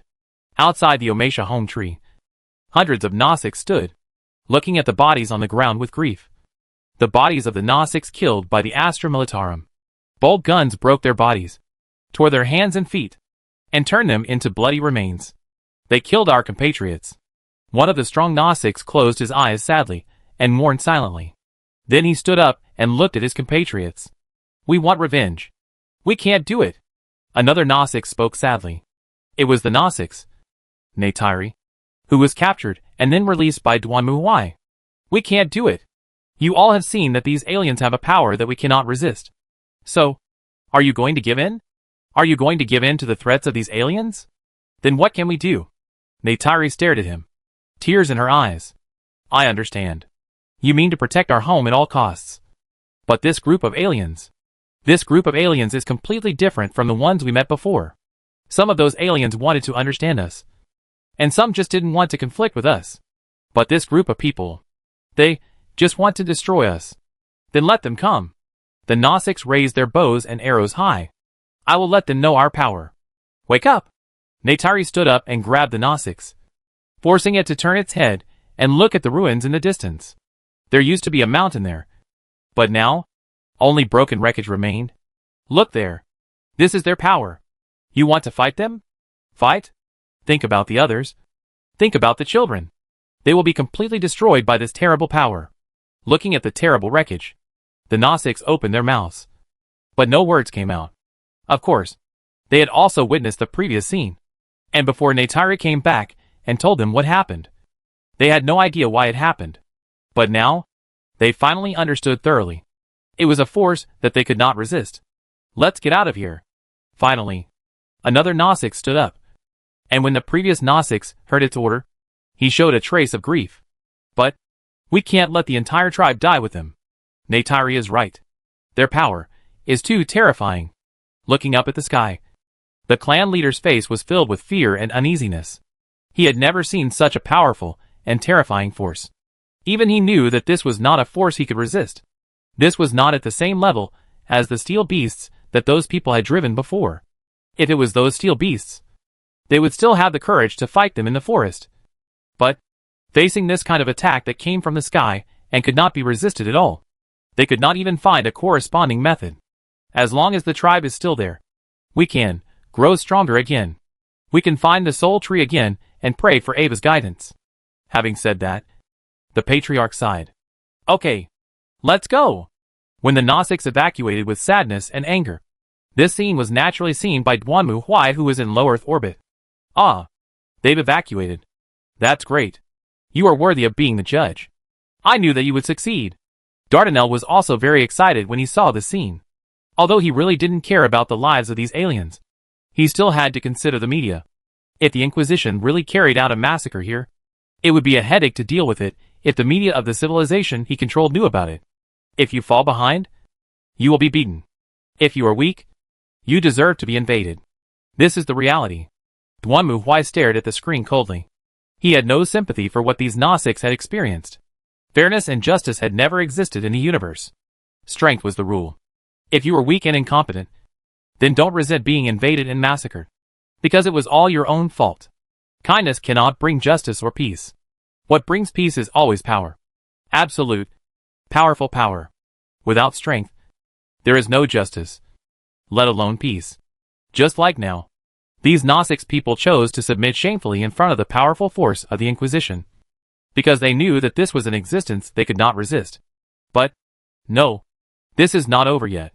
However, Duanmu interrupted Dardanelle's praise. The Gnostics are just a superficial phenomenon. In fact, the troubles on this planet are not just as simple as the Gnostics. What do you mean? Hearing this, Dardanelle on the screen showed a puzzled expression, while Duanmu shook his head and reached out to open the holographic console in front of him. You've also seen that the conflict between your company and the Gnostics was due to the large amount of superconducting or deposits under their home trees. Right? Yes. So, do you really think that finding so many superconducting or mines in the Gnostics' homeland is a coincidence? What do you mean? Hearing this, Dardanelle's expression also became serious. It's very simple. I read the research and investigation reports in your base. The Gnostics have the ability to connect nerves and transmit consciousness. Not only them, but all animals and plants on this planet have this ability. And superconducting minerals also have the ability to conduct. So, what you mean is that the Gnostics did not just randomly choose a place as their home. That's right. I suspect that they may have chosen a place with superconducting ores. After all, superconducting ores can transmit signals better, and the Gnostics need to connect with their great gods. So they naturally need a carrier. Therefore, I think when you find the next superconducting mine, you may find another Gnostics tribe on it. Hearing this, Dardanelle was speechless. After receiving the report from his subordinates, he originally thought that this was just an accidental incident. A group of natives, whose homes were accidentally built on this rich mineral deposit. In Dardanelle's opinion, driving these natives away would almost solve the problem. But if Duan Muhui is right, then the problem is serious. This means declaring war on the indigenous people of the entire planet. Will this ever end? So I said, I'm here to solve the problem. Fortunately, Duan Muhui's words made Dardanelle feel relieved. What are you going to do? Your Excellency the Inquisitor? It's very simple. Duan Muhui stared at the holographic map in front of him. Due to this special property, this planet has a global network for transmitting spirit and consciousness. And this network must have a core. That is what the Gnostics call Ava. Therefore, as long as I find Ava and destroy her, the spiritual consciousness network on this planet will collapse. At that time, they will no longer be obsessed with superconducting minerals. Oh. Hearing Duan Muhui's answer, Dardanelle was also amazed. It was indeed the Inquisition. It was a big move. It directly destroyed the existence that the other party regarded as a god and completely destroyed the other party's spiritual will. Dardanelle had never even thought of such a thing. Oh, right. At this moment, Duan Muhui looked at Dardanelle's. I discovered someone in your base who was taking advantage of this trait. They transplanted their consciousness into clone Gnostics people, disguised themselves as those aliens, and lived with them. After hearing Duan Muhui's words, Dardanelle didn't know what to say for a moment. Your Honor, I don't know much about this. As you know, I am a wandering trader, and I have a lot of things to deal with. Any practice of abandoning one's human identity is blasphemous and intolerable heresy. Don't let me see it again. Yes, sir. Dardanelle nodded vigorously. I know what to do. Very good. Duan Muhui nodded, then closed the communication and gave the order. Set off. When the first ray of sunlight appeared on the horizon, Duan Muhui had already brought the Star Army to the home tree again. At this moment, the place was deserted. The huge home tree was empty, with no trace of the Gnostics people. Only some things they didn't have time to take away were left here, which looked very desolate and dilapidated. Duan Muhui was not moved by this. He was a typical human supremacist. He had been like this since he was a player. Duan Muhui always looked down on those idiotic environmentalists and vegetarians. And he didn't care about the slogans they called for. In Duan Muhui's view, these so-called environmentalists and vegetarians were not promoting environmental protection at all, let alone criticizing killing. On the contrary, they just use this behavior to show others that they are superior to others. You are all barbaric, low-level barbarians, who don't know how to protect the environment and kill animals. We are high-level moral people who care about the earth, can't bear to kill animals, and only eat vegetarian food. We are superior people. If you don't listen to our teachings, you are inferior people. So this is why environmental organizations and animal protection organizations are willing to kill ordinary people. Because they are the superior class. They are allowed to do anything to the inferior class. In essence, it is no different from the white people in the colonial period using guns to hunt African natives. They are the upper-class civilized people wearing suits and speaking English. While on the other side are the naked, uncivilized and barbaric civilized people holding bows and arrows. You see, isn't this exactly the same as what the environmentalists and animal rights activists are doing today? Duan Muhui always sneered at these idiots. If they really wanted to promote their environmental protection, they should not wear clothes, sit in cars, drink red wine from glasses, or walk on the road with shoes. Because these are not environmentally friendly. They should be naked in public and eat weeds on the roadside. Or if you are so heartbroken about human beings, why not just commit suicide? One death means one less person. If you preach this, you should practice it. Why don't you just die first? Why don't you just live a miserable life? Humankind has spent so many years and sacrificed so much to stand at the top of the food chain. Are we going to give up our skills just because of your boring and worthless vanity? What a joke. Humankind will only move forward. Always forward. To the stars and the sea. and will not exile itself because of your boring self-esteem. And what that heretic Grace said was even more annoying. She said that the reason she concealed this information was because humans had already destroyed their home planet, and she could not bear to see humans destroy a second beautiful planet with life. Good man. So according to what you said, humans deserve to be extinct on that planet. Right? This is a clear case of heresy. There is no way to justify it. Duanmu Huai has already hinted to Dardanelles, and he should know what to do. In Duanmu Huai's opinion, many people forget their roots after living a happy life. They seem to have forgotten that the reason they can live in a solid house, enjoy delicious food and a peaceful life, instead of hiding in the grass and woods, suffering from diseases and threats from wild beasts, is not a gift from the gods. Instead, it is the ancestors of mankind who climbed to the top of the food chain step by step, down to earth, sacrificed countless people, conquered all animals, and finally reached the top of the food chain. And according to those idiots, it seems that mankind's ancestors were all wrong. They should have huddled in caves and lived a precarious life to conform to the laws of nature. Right? Humph. It has always been the case that man can conquer nature, and I have never seen man surrender voluntarily, no matter whether it is a god or an alien. Anyone who dares to stand in front of humans will only die. Duanmu Huai glanced around, and then he came to the soul tree not far away. This is a plant similar to a willow tree, but its willow branches are glowing in pink. According to the information analysis, this soul tree is the most important sacred object of the Gnostics people, which means that this is the base station connected to the core server. So, next, it's time to catch mice. Duanmu Huai closed his eyes, and then his mental power began to gradually penetrate outward. Although he was not a Gnostic and did not have braids, for Duanmu Huai, as a god of destruction, it was not a difficult thing for him to use his consciousness to explore. Sure enough, not long after, Duanmu Huai felt a powerful spiritual force coming from the trees in front of him. It seemed that it was full of curiosity about Duanmu Huai's appearance, but it was also a little vigilant. This was also normal. From now on, this Ava was probably just an indigenous god, and it had never seen a similar existence. It was no wonder that it was surprised by its own appearance. Let's put it this way. If Ava is personified, then the person who appears in front of Duanmu Huai now is like a lady from a noble family who has never left the house, and is curiously lying in the crack of the door, observing this uninvited guest from the outside world. It's a pity that Duanmu Huai is not a good person. He was like a savage bandit, kicking the door open and rushing in to grab Ava's spiritual connection. The latter was naturally frightened by Duanmu Huai's behavior and tried to break free. But Duanmu Huai held on to Ava's connection tightly, breaking through her defenses and entering Ava's inner world that had never been explored by anyone. The earth trembled suddenly, and at the same time, Duanmu Huai opened his eyes and revealed a ferocious smile. Got you. Chapter 322, War. Before boarding the transport plane, Grace still looked at everything in front of her reluctantly. Feeling full of reluctance, she dedicated her career and everything she had to this planet. But now, she was directly expelled because of some experiments. What kind of heresy is the other party's reason? What a joke.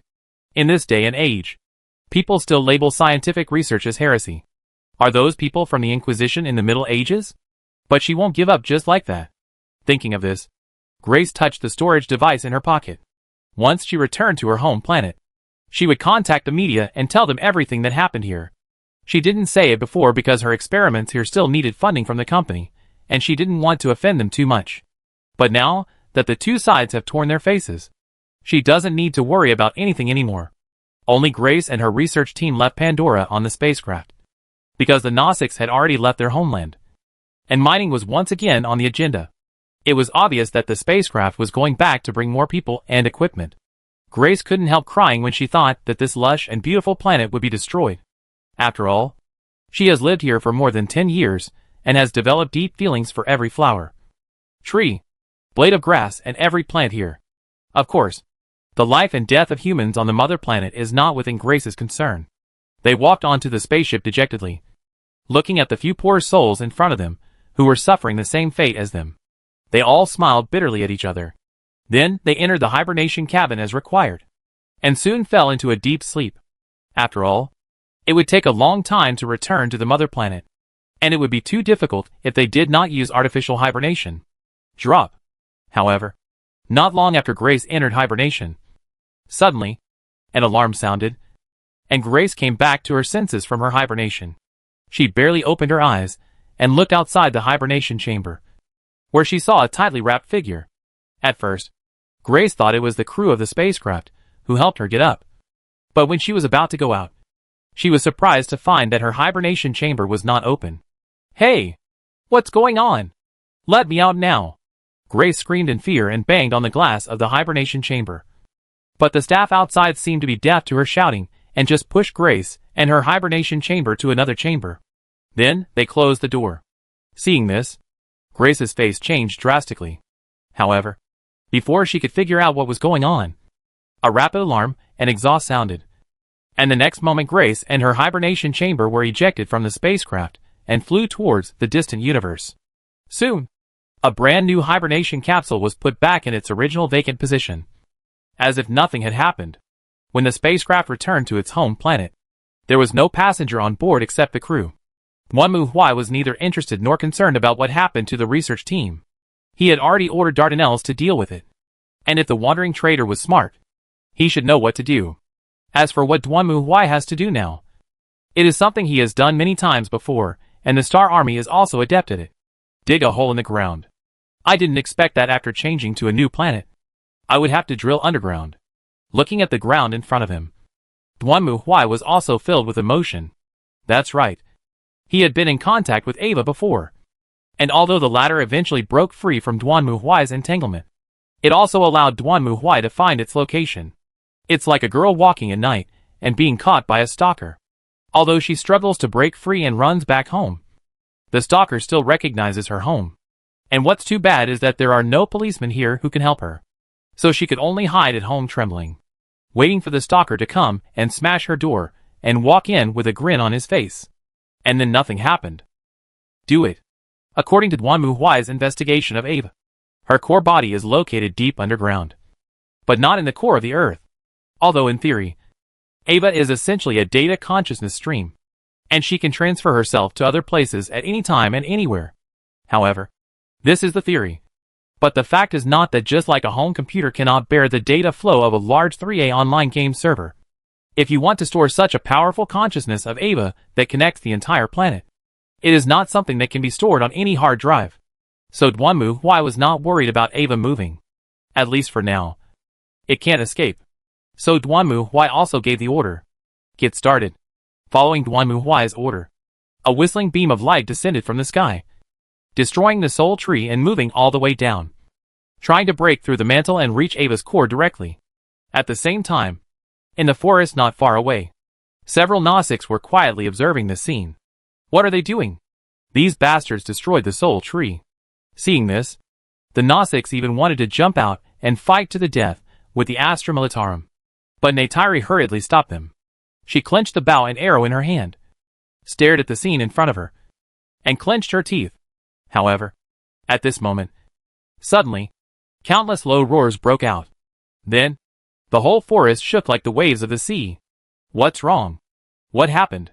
However, before the Gnostics people could figure out what was happening, they saw hundreds of giant beasts leap out from the surrounding forests and pounce on Duanmu Huai and the Star Army, who were digging a hole. They have a thick SHL like a rhinoceros and a long horizontal horn in front of their head. They look like running bulldozers, roaring and rushing towards their target. It's a hammer-headed thunder beast. Seeing this scene, the Gnostics people were immediately excited. As local natives, they certainly knew how terrible these animals were. They were 12 meters long, but their skin was thick and tough, and even the aliens' weapons could hardly hurt them. And now they came here obviously to destroy these aliens. This must be Ava's will. It must be admitted that the sight of these huge alien beasts rushing towards him in groups was indeed shocking. But for Duanmu Huai, this level of battle was already within his expectations. It can even be said that this proves Duanmu Huai's judgment. It can be seen that Ava can not only sense the consciousness of all life on this planet, but can even command and control them. It's dead. Thinking of this, Duanmu Huai had made a decision. Then he picked up the thunder hammer and strode forward. Everyone, pay attention and kill all these alien beasts. While roaring, Duanmu Huai clenched his warhammer, took a step forward, and swung the warhammer in his hand forward with a whistling gust of wind. The next moment, a violent airflow burst out instantly, and the huge monster that was rushing towards him, which was enough to knock down a tank, was like a head-on collision with an extremely hard wall. Its head exploded instantly, and its entire body burst with it. Not only that, everything where the warhammer was swung was uprooted, whether it was the plants on the ground, the towering trees, or the roaring and angry monsters. They were all directly blown apart by Duanmu Huai's hammer, and were ejected backwards in countless debris and splashing blood. At the same time, other Astra Militarum soldiers immediately raised their chainsaw guns and launched attacks on the alien monsters in front of them. The power of the weapons in their hands was obviously not comparable to those of ordinary soldiers. Dozens of hammer-headed thunder beasts would fall to the ground every time they fired. After all, a bolter is a gun, but with its weight and firepower, it is almost the same as a small cannon. Not to mention, there are even more fun things here. Buzz. Although the fierce firepower of the Astra Militarum killed a large number of hammerhead beasts, some of them still broke through the firepower network and came to the forefront of the defense line. If it were ordinary weapons and soldiers, they would basically collapse at this time. However, for the Astra Militarum, this was not a problem at all. Facing those monsters that were larger and more terrifying than themselves, these Astra Militarum soldiers raised their chainsaw guns without hesitation, suddenly activated the chainsaws, and then rushed directly towards the beasts. The rotating chainsaws whistled and tore through the hard SHLs of the beasts, splitting their huge bodies in half from the middle. But this is not the end. At the same time, a dark shadow flew from a distance. It was also a flying creature unique to this planet. It looked like a pterosaur, had sharp claws and fangs, and was quite large in size. It was obvious that these air forces came here and were not just passing by. However, Duanmu Huai was naturally prepared for this. Several night crows and black stars looked down from the sky. They faced the air force in front of them, and ruthless flames burst out from their guns. In the blink of an eye, a powerful fire defense network directly blocked the flying monsters and smashed them into pieces. But these are just side dishes. Obviously, Ava was unwilling to let Duanmu Huai dig all the way to the front door of her house. Soon, more and more monsters of various kinds appeared, whether flying in the sky or running on the ground. All rushed over, forming an army of thousands of beasts, as if they intended to overwhelm Duanmu Huai and others with their numbers. Unfortunately, in the face of absolute power, numbers have no meaning. Fire! Following Duanmu Huai's order, huge SHLs and light spears blasted towards the ground from the low Earth orbit. In just a blink of an eye, the huge impact of the macro cannon blew up the lush and dense forests around it. Then the beams of light that fell from the sky instantly ignited it. For a moment, most of the forest was engulfed in raging flames, and countless beast corpses were completely destroyed. How come? Seeing this scene, the Gnostics people hiding in the forest trembled. They looked at the forest that had been engulfed by flames, and the corpses of wild beasts piled up like a mountain in despair. Just now, they thought that the great Ava had shown her power, and these damn invaders would be destroyed. But now, what they saw was Ava's failure, and the opponent's ruthless and powerful force. You know, even their tribe would have no choice but to die if they encountered such an attack. However, these terrible warriors defeated an almost unimaginable army with only a few hundred men. Even Ava can't defeat them? At this moment, the Gnostics people fell into deep despair. Chapter 323 The Girl's Confusion. Why? Back on the battleship, looking at the sea of stars outside the window, and sighed silently. At this moment, a voice sounded in her ears. Your Highness. Ah. Odell. And turned her head and saw Odell standing quietly not far away, staring at her. Is Mr. Knight back? The master hasn't come back yet. Really? Excuse me. Could you please pour me a cup of tea? Certainly. Hearing Anne's request, Odell nodded. Then she left the room. A moment later, she returned to lie with a pot of black tea and placed the tea tray in front of Anne. Please use. Thank you. By the way, Odell, can you talk to me? Sure. Although Odell was a little surprised by Anne's words, she nodded and sat on the sofa, holding the black tea in her hand, staring at the ripple shaking inside.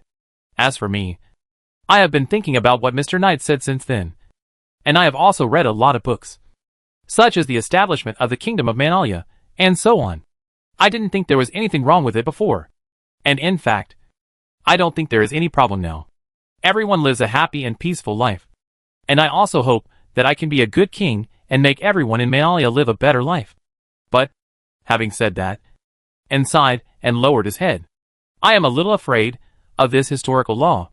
Mr. Knight said that the total amount of matter in the universe is constant. If you have more, others will have less. And I also know that once a country becomes prosperous and its population grows, their demand for materials will also increase. In fact, I have always been worried about what to do if I have to do something bad in order to maintain everyone's good life. Just like this operation. If we find the minerals or materials we need to sustain our lives in Regnice or the Forest of Elves, what should we do? At this point, Anne's voice became even deeper. We can ask them for help and buy from them. But what if they refuse? Just like the Gnostics. They refuse us to mine or buy. What should we do? Should I watch the living standards of my own people gradually decline? Should I watch them go from a happy life to a hardship and backwardness? Or should I start a war and raid and attack my friends' countries? I am really afraid of encountering such a thing. To some extent, Anne was not unable to understand Duanmu Huai's actions, because her identity was also there. She was the princess of Manalia and the future queen. She certainly had responsibilities to her people. Although for the time being, Manalia would not encounter such a problem. But it would also have such concerns. In other words, even if it is not a resource, a similar situation will occur. For example, if a certain plague suddenly spreads in Manalia, causing the death of a large number of people, and only a plant in the elf forest has a therapeutic effect on it, and this plant is regarded by the elves as a priceless treasure, and is unwilling to be given away because it is the source of life for the elves. Once it is destroyed, it will cause irreversible terrible effects on the elves themselves. In this case, what should An do? Should he sit back and watch his people die? Or should he start a war and rob people? Or should he kill the elves for his people?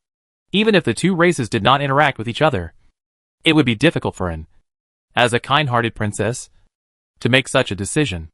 Not to mention that there were many elves in Manalia. Even her good friend, the student council president, and the captain of the royal guard was an elf, and had a very good relationship with her. In this case, would An turn her sword against her friend? But if I give up because of friendship, how can I be qualified to be the queen of Manalia if I watch my people die? If possible, no one would want to face this dilemma. Everyone wants the country they lead to be safe, the people to live happily, the country to be prosperous and strong, and there will be no problems. Unfortunately, there is no such good thing in reality. In fact, not long ago, Manalia was almost in an inevitable rebellion under the influence of the succubus. Fortunately, Duanmu Huai noticed it in time and eliminated the problem. But the root cause of the problem still exists. But the master also said that this is a very long process. It may take hundreds, thousands, or even longer years to reach this stage, Odell said calmly. And An shook her head. I know. I've never thought about this kind of question before. So I'm troubled by it. What about you? Odell? What do you think? I am the master's maid now. I just need to follow the master's orders. Odell clearly has her own opinion on the topic. But I believe the master will make the right decision. At least, in my opinion, the master is not the kind of person who makes decisions without any consideration. Since he chooses to do this, he must have his reasons. And I am not qualified to question the master's decision. Really? Hearing Odell's answer, and smiled helplessly. However, at this moment, the door opened again, and Lorena walked in with a melancholy face. Seeing Anne and Odell, she was stunned for a moment. But soon, the two looked at each other and immediately understood each other's intentions. Odell, please prepare a cup of tea for Miss Lorena as well. Okay, Your Highness. Please wait a moment. After Odell left, and turned and looked at Lorena. Ms. Lorena. These days. Why? Lorena shook her head. I returned to the holy city and asked for guidance from the great gods. To be honest, I have never thought about these issues. I have always believed that as a priest, I should protect people from evil and hope that they can live a happy and beautiful life. Of course, I have not changed my mind now. But I think that maybe my previous thoughts were too rash. I only thought about how to solve their current difficulties. but ignored the problems they might encounter in the future. Perhaps I should think more deeply, not only to help them overcome the current difficulties, but also to guide them to the right path. Really? After hearing Lorena's answer, and nodded. It was obvious that Lorena and Anne had different perspectives. This was normal. Lorena was a priestess and was originally responsible for guidance and comfort. As a princess of a country, and was first responsible for the entire country. Miss Anne, what do you think? I, faced with Lorena's question, and was speechless for a moment. To be honest, I'm still very distressed. I hope I'll never face this kind of dilemma. Maybe now? I can only put it all behind me temporarily.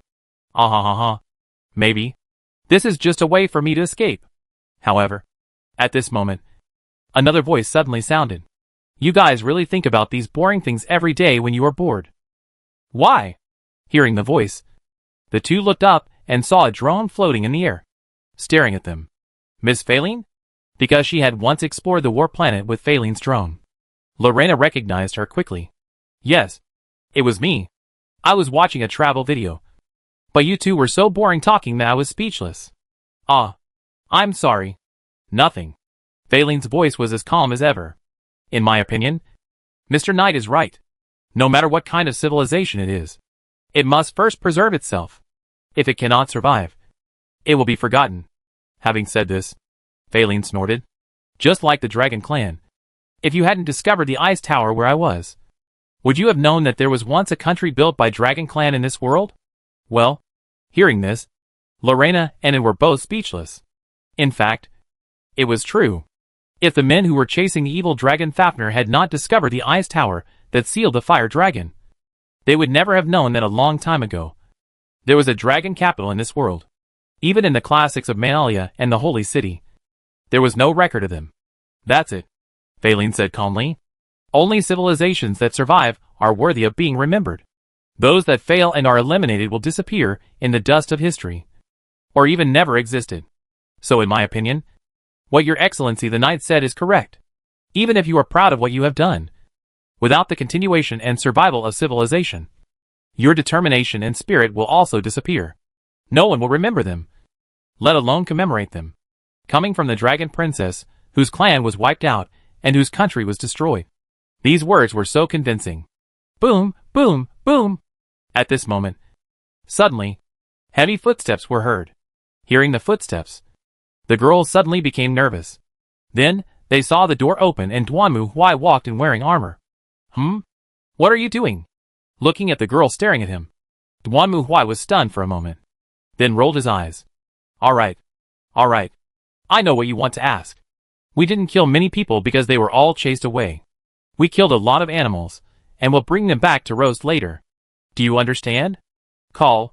Hearing Duanmu Huai's answer, the girls immediately breathed a sigh of relief. They were not worried that Duanmu Huai would lie to them. Since Duanmu Huai said so, he must have done so. In fact, Duanmu Huai was right. He didn't kill many Nausicaa. The main reason was that the overwhelming animals from Pandora were really annoying. Duanmu Huai bombarded them with light spears and macro cannons, then summoned the puppets and transformed them into giant dragons with the power of dragon transformation. Then he cooperated with the Star Army to fight for a whole day, until the mantle was pierced and the server where Ava's consciousness was found. Then Duanmu Huai jumped down, drilled into the ground, and used the black flame of destined death to completely destroy it. After destroying the server and Ava's consciousness stored in it, the entire Pandora planet was shaken violently. Many creatures ran around like crazy. It was obvious that the complete destruction of Ava had a considerable impact on the planet. But this has nothing to do with Duanmu Huai. The problem has been solved. The hidden dangers have been eliminated, and Dardanel's company can continue mining. This is enough. As for whether there will be a second Ava consciousness on this planet in the future, Duanmu Huai thinks it is difficult. The reason is very simple.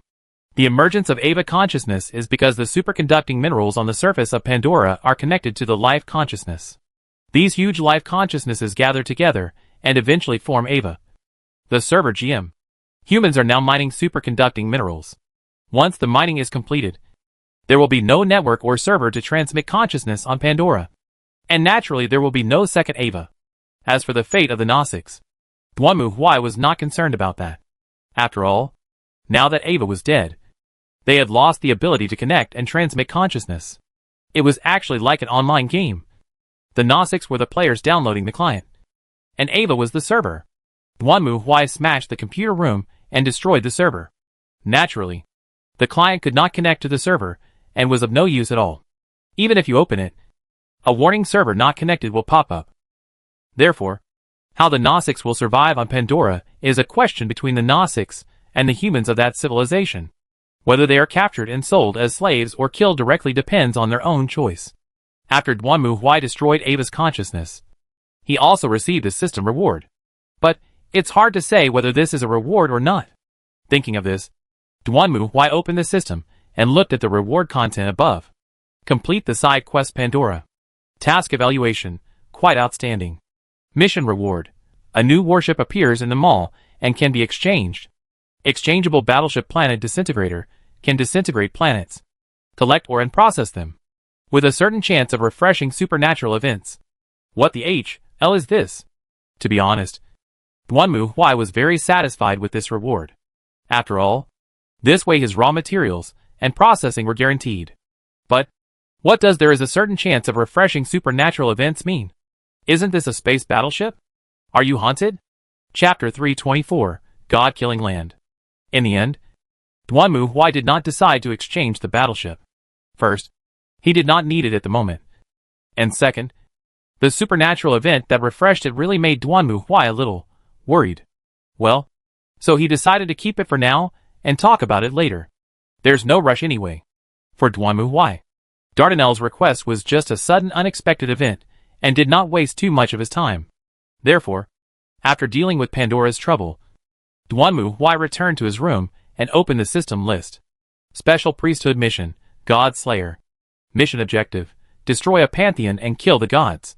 As the god of destruction, you must let all beings know that your destruction is everywhere and everywhere. Whether mortals or gods, they will eventually be devoured by your wrath and burned to ashes by the flames of destruction. What on earth is this? Looking at the task in front of him, Duanmu Huai also began to think. This was the task he activated when he broke the illusion in Dual City. Players had never activated special priesthood tasks, because the players in the game did not become gods. They only had various professions, but they did not become gods. Therefore, Duanmu Huai did not know how to understand this kind of priesthood task for a while. However, judging from his experience, basically professional tasks are to strengthen the skills of the profession itself or give exclusive skills, and priesthood tasks should be similar. In other words, does his priesthood of the god of destruction have new skills to learn? Just destroying an entire pantheon. This is not a low requirement. All in all, let's go in and take a look. Thinking of this, Duanmu Huai opened the dream crystal again and started the task. The next moment, a ray of light suddenly flashed before his eyes. And then a heavy rain mixed with strong winds came over and hit Duanmu Huai's face. Facing the sudden storm, Duanmu Huai also instinctively squinted his eyes. When he opened his eyes again and looked forward, he found himself standing on the streets of an ancient city. The city seemed to have been attacked, with blazing flames, corpses lying on the ground, and soldiers killing crazily everywhere. All in all, this certainly doesn't look modern. Looking at the corpses around him, Duanmu Huai frowned. Judging from their clothes, he was in ancient times. So, this was a mythical war? Boom! Just as Duanmu Huai was thinking, the whole city suddenly trembled. Then Duanmu Huai raised his head and looked towards the place where the sound came from. Then he saw a giant man several dozen meters tall waving his hands and wantonly trampling the soldiers on the ground on the battlefield outside the city. The soldiers on the ground were not afraid of this giant, who was several dozen meters tall. They held torches high and bows and arrows in their hands and launched an attack on him. Of course, it's useless. Well, it does look like a mythical war if I hadn't come to Gulliver's Travels. Looking at the giant in front of him, Duanmu Huai silently took out his war hammer. Then he leaped up and rushed directly towards the giant, who was wreaking havoc on the battlefield. Although Duanmu Huai still doesn't know who this guy is. But at least no matter how you look at it, the other party looks like an invader. Right? At this moment, the giant didn't notice Duanmu Huai flying over from the sky and rushing towards him, and was still focusing on playing in the mud with the soldiers on the ground. Duanmu Huai was certainly not stupid enough to inform the other party in advance. He clenched his war hammer, passed through the storm, and rushed directly towards the giant. At the same time, Duanmu Huai also silently drew a card. First, weapon enhancement, then mobile armor. The final destined death. Duanmu Huai didn't know where the other party came from, so he wanted to kill him with one strike. And if he couldn't kill him, he would at least injure him. So Duanmu Huai immediately activated the reinforcement and defense, and summoned the black flame of death. The pitch-black flames erupted from Duanmu Huai's hammer, wrapping him up. Then Duanmu Huai roared, and he and his hammer turned into a black arrow, rushing towards the giant's head. What? Maybe he sensed Duanmu Huai's power. But the giant gave up playing with the soldiers on the ground. He looked up and saw Duanmu Huai holding a war hammer and falling from the sky, smashing directly at his forehead. Seeing this, the giant was shocked and raised his hands to block his face, as if to say, "Don't hit me in the face." Boom! The next moment, Duanmu Huai's war hammer hit the giant's hand heavily. A huge shock wave mixed with gushing black flames erupted instantly, and the giant howled and suddenly retreated. Then Duanmu Huai saw his body began to shrink rapidly like a deflated ball. "You? Who are you?" When Duanmu Huai landed, the giant, who was originally several dozen meters tall, was now almost as tall as an ordinary person. Of course, he was still taller than humans, not much different from Duanmu Huai. At this moment, he was staring at Duanmu Huai angrily, with a look of surprise in his eyes.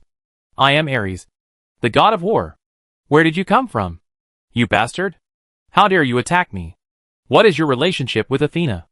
Athena. Oh, Duanmu Huai was somewhat unfamiliar with the name Ares at first.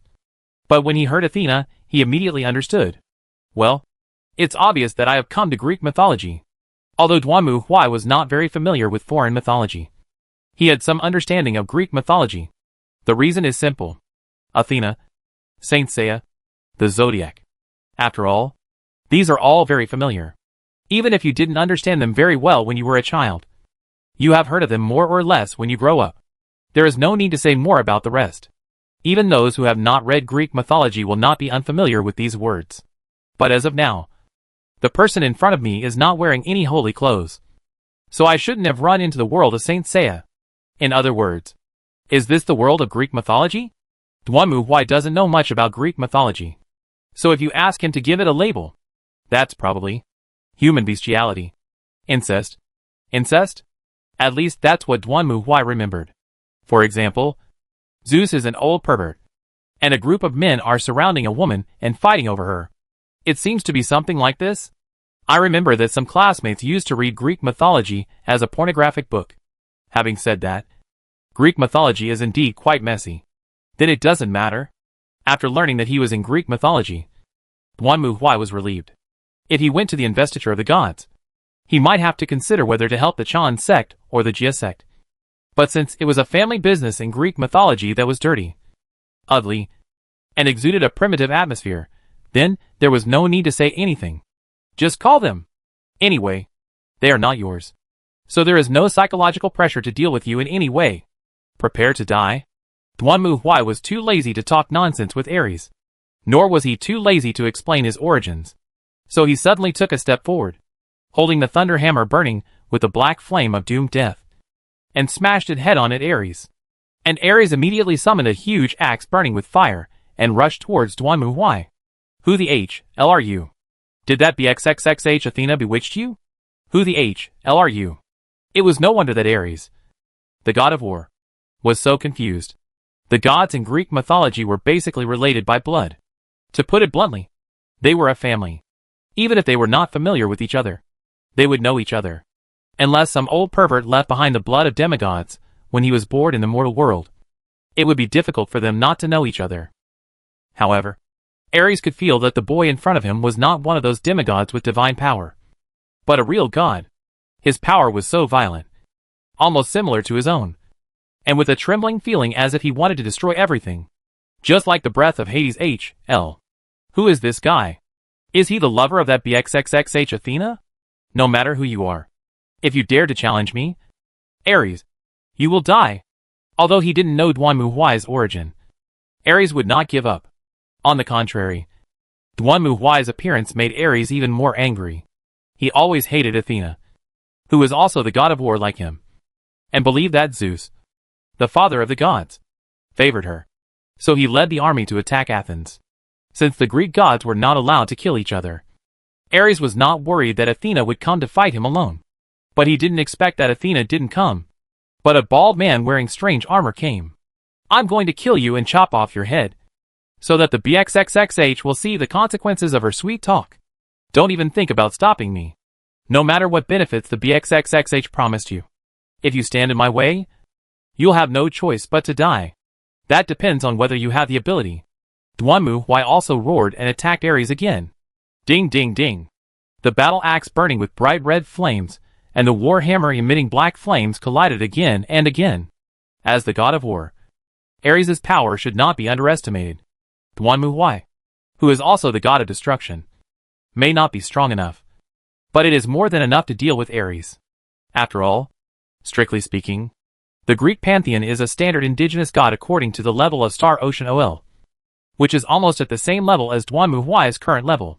Just right. For Dwanmu, this is also an experience. And just like that, the battle between the god of war and the god of destruction begins. Chapter 325 Instant Kill. Ding! Ding! Ding! The thunder hammer and the flaming axe collided with each other, making a deafening sound. At this moment, the other soldiers on the battlefield could no longer hold back and retreated. They either fled the battlefield covering their ears or died on the ground with blood coming out of their 7 orifices. The battle between gods, even if it was just a little bit of the aftermath, was not something that humans could resist. Drink. Boom. Dwanmu swung his hammer again. And this time Ares was no longer able to block Dwanmu's attack. And he immediately slid backwards. Why? Is this all you can do? Dwanmu clenched his war hammer and sneered at Ares.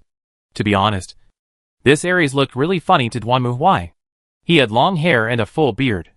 Perhaps because he was the god of war. Ares' hair glowed like a flame. How should I put it? If I were to ask Dwanmu to describe him, the most appropriate description would be the Golden Lion King. Ares no longer had the arrogance he had before. On the contrary, he gritted his teeth and stared coldly at Dwanmu. For Ares, if it was just a simple competition of strength, he was confident that he would never lose. However, the strange black flame on the opponent's hammer made Ares very uncomfortable. Every time when his hammer collided with the opponent's, Ares could feel a strange chill from the axe flowing into his body, suppressing his strength. It was obvious that this was definitely not ordinary divine power. If he continued like this, he would be the only one to lose. This is just the beginning. Let me show you the true power of my god of war. As Ares spoke, he clenched his fists and his body trembled violently. Then Dwanmu saw something suddenly explode behind Ares. And then 6 tentacles as sharp as blades and burning with flames stretched out from it. My goodness. This god of war is actually a spider spirit after all this trouble. Go to H.L. This time, Ares summoned a flaming sword again and rushed towards Dwanmu again. Dwanmu was not afraid at all and rushed towards him with his hammer tightly grasped. Bang! The flaming sword and the war hammer collided again. And then the next moment, Ares suddenly turned sideways. And then the sharp blade of the spider leg on his back suddenly stretched out and stabbed towards Dwanmu. Dwanmu roared. And the war hammer in his hand suddenly smashed down, directly knocking Ares' sword off the side. And then he took the war hammer and swung it at Ares' spider leg blade. At the same time, Dwanmu, who had given up the war hammer, also rushed to Ares in front of him, clenched his fists, and a radiance flashed. Ola ola ola ola ola, accompanied by a roar. Dwanmu's fist slammed towards Ares. Ares was originally happy when he saw Dwanmu throw away the hammer in his hand. After all, in his opinion, the biggest threat was the hammer burning with black flames. In Ares' opinion, this must be the weapon of the god on the opposite side. This kind of thing is very common in Greek mythology. Many gods have their own powerful weapons. And basically if they lose their weapons, their power will be weakened.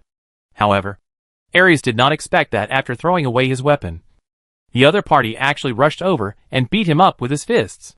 At this moment, Ares had already lost his balance, and his goal was wide open. Dwanmu seized the opportunity and attacked him. His fist as big as a casserole hit Ares' face and body like a rainstorm, making it impossible for Ares to defend his balance for a while. What made Ares even more frightened was that even though he had lost his weapon, Duanmu Huai's hands were still burning with black flames. Not only that, when these fists hit him, Ares could feel that the power originally contained in his body was rapidly weakening. No! Ares roared in despair. He tried to fight back, but Duanmu Huai was too strong and moved too fast. Ares could not resist, and could only retreat. However, Ares did not lose heart. No one could keep on fighting indefinitely. As long as he waited for his offensive to weaken, it would be time for him to fight back. At that time, it would be no problem to deal with a guy with bare hands. Duanmu Huai didn't know what Ares was thinking, and he was too lazy to care. At this moment, he was yelling and punching, and Duanmu Huai's attention was focused on the system prompt in front of him. Star Platinum Proficiency 98%, 99%, 100%. Enter bonus time plus 1s. Coming! At this moment, time stopped. Duanmu Huai suddenly withdrew his hand. Then he drew out the chainsaw sword from behind him, and slashed at Ares in front of him. Ah!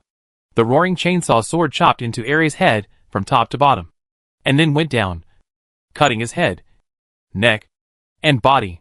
No! When Ares regained consciousness, the world before his eyes had been split in two. His body was completely cut open, with his internal organs and blood gushing out.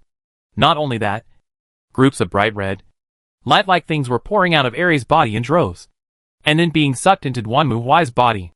No! Ares raised his hands in despair. He could feel the divine power in his body disappearing.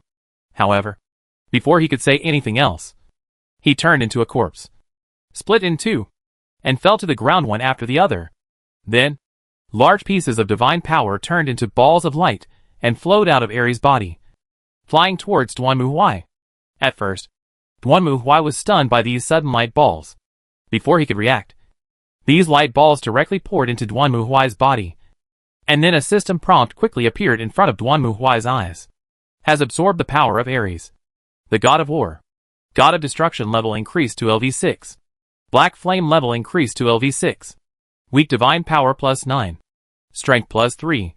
Constitution plus 2. Agility plus 1. Perception plus 1. Intelligence minus 3. Obtain the war priesthood. Extra believer reward. All believers' attributes during the war are increased by 10%. And their own attributes are increased by 5%. Sure enough, if you want to upgrade your priesthood, you have to kill gods. Duanmu Huai sighed as he looked at the system prompt. He had killed so many enemies before, but he had not upgraded much, especially when he was fighting against the Star Alliance. Duanmu Huai had destroyed 2 star systems in one go. He had collected a lot of souls in the god's domain and burned them as a source of divine power.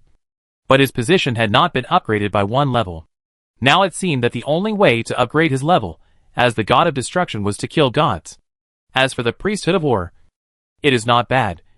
But isn't this equivalent to starting to compete with the god of tyranny for territory? Thinking of this, Duanmu Huai curled his lips. Forget it. Just rob it. Just in this way, I don't have to worry about the domain of the god of tyranny anymore. You know, in Modheim, facing the domain of the followers of the god of tyranny, a group of people stared outside and didn't dare to go into fight, because entering the domain of the god of tyranny to fight is equivalent to increasing its power, and it is possible that the god of tyranny will be summoned during the fight.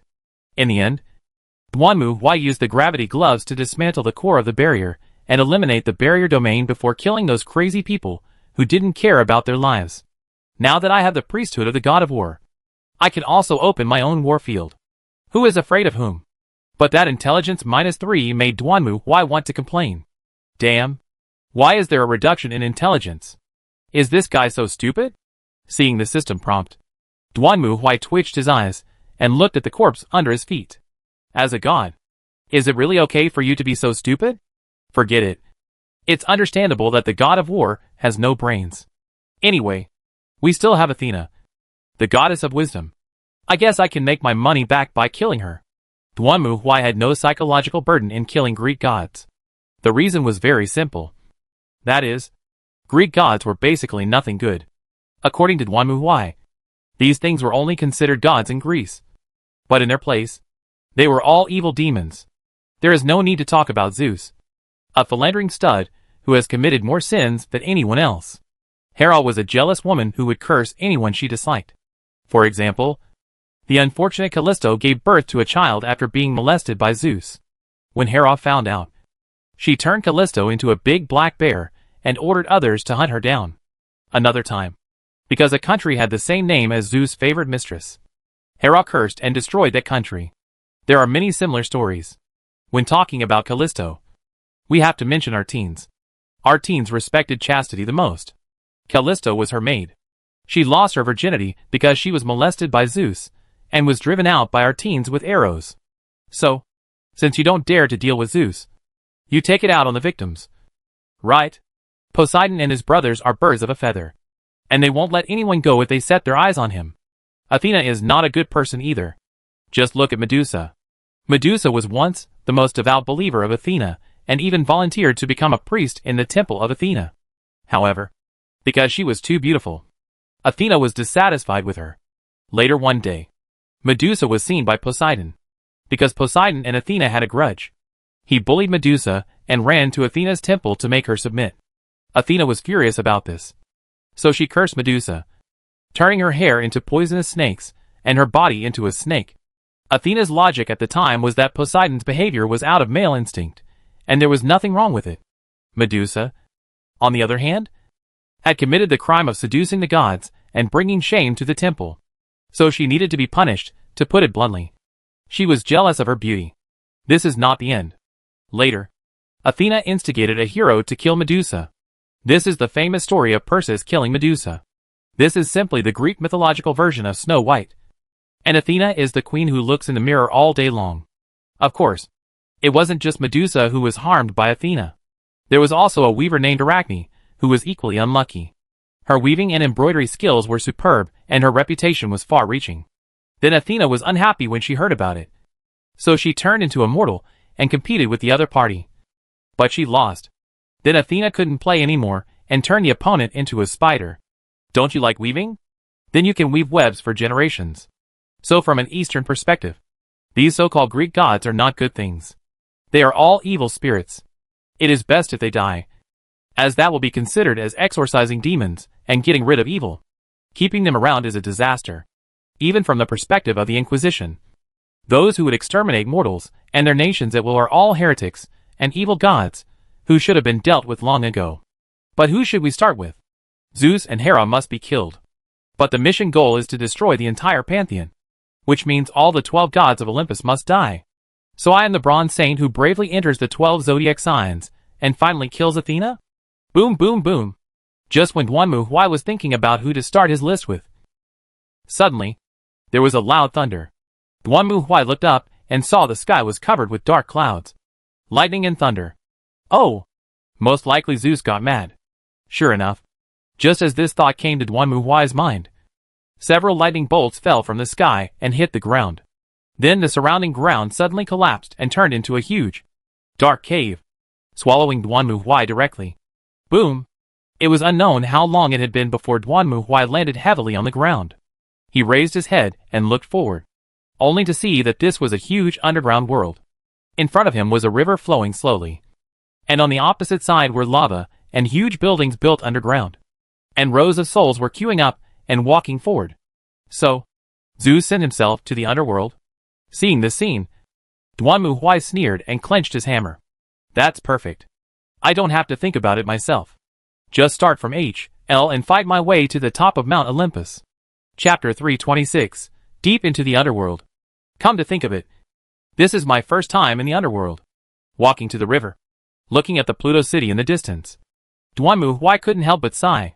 At this moment, he saw a ship slowly coming towards the side, and then docked at the pier. So Duanmu strode up. Excuse me, can I have a ride? Duanmu raised his hand and spoke to the boatman of the Soul Boat, who stared at him in silence for a long time. This is the river of death. The living are not allowed to enter. Well said. What if I say I must go in? That depends on your sincerity. Sincerity. Hearing the boatman's words, Duanmu thought for a moment, nodded. Then he suddenly raised the thunder hammer and swept it across with a whoosh. The huge hammer head stopped steadily in front of the boatman's nose. If you take me across the river, I'll spare your life. How about that? I think this deal is a good deal.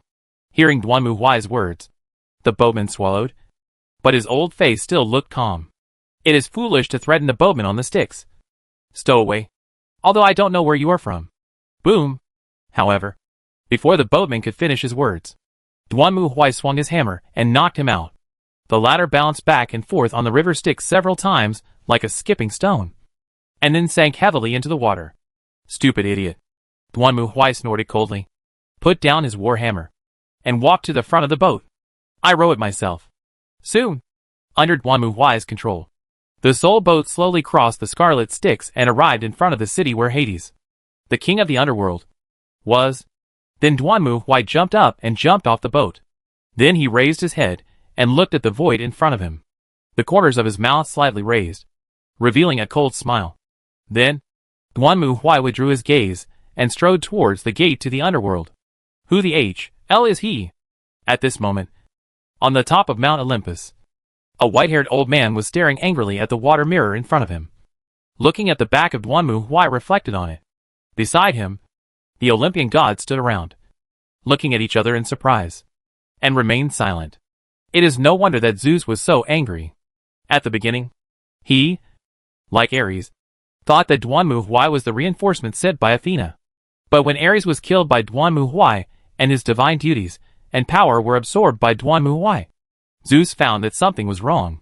You know, generally speaking, after a god dies, his power will burst forth directly and return to the world, and his position will become vacant again and be left to someone else. However, this man not only killed Ares, but also stole his power and position.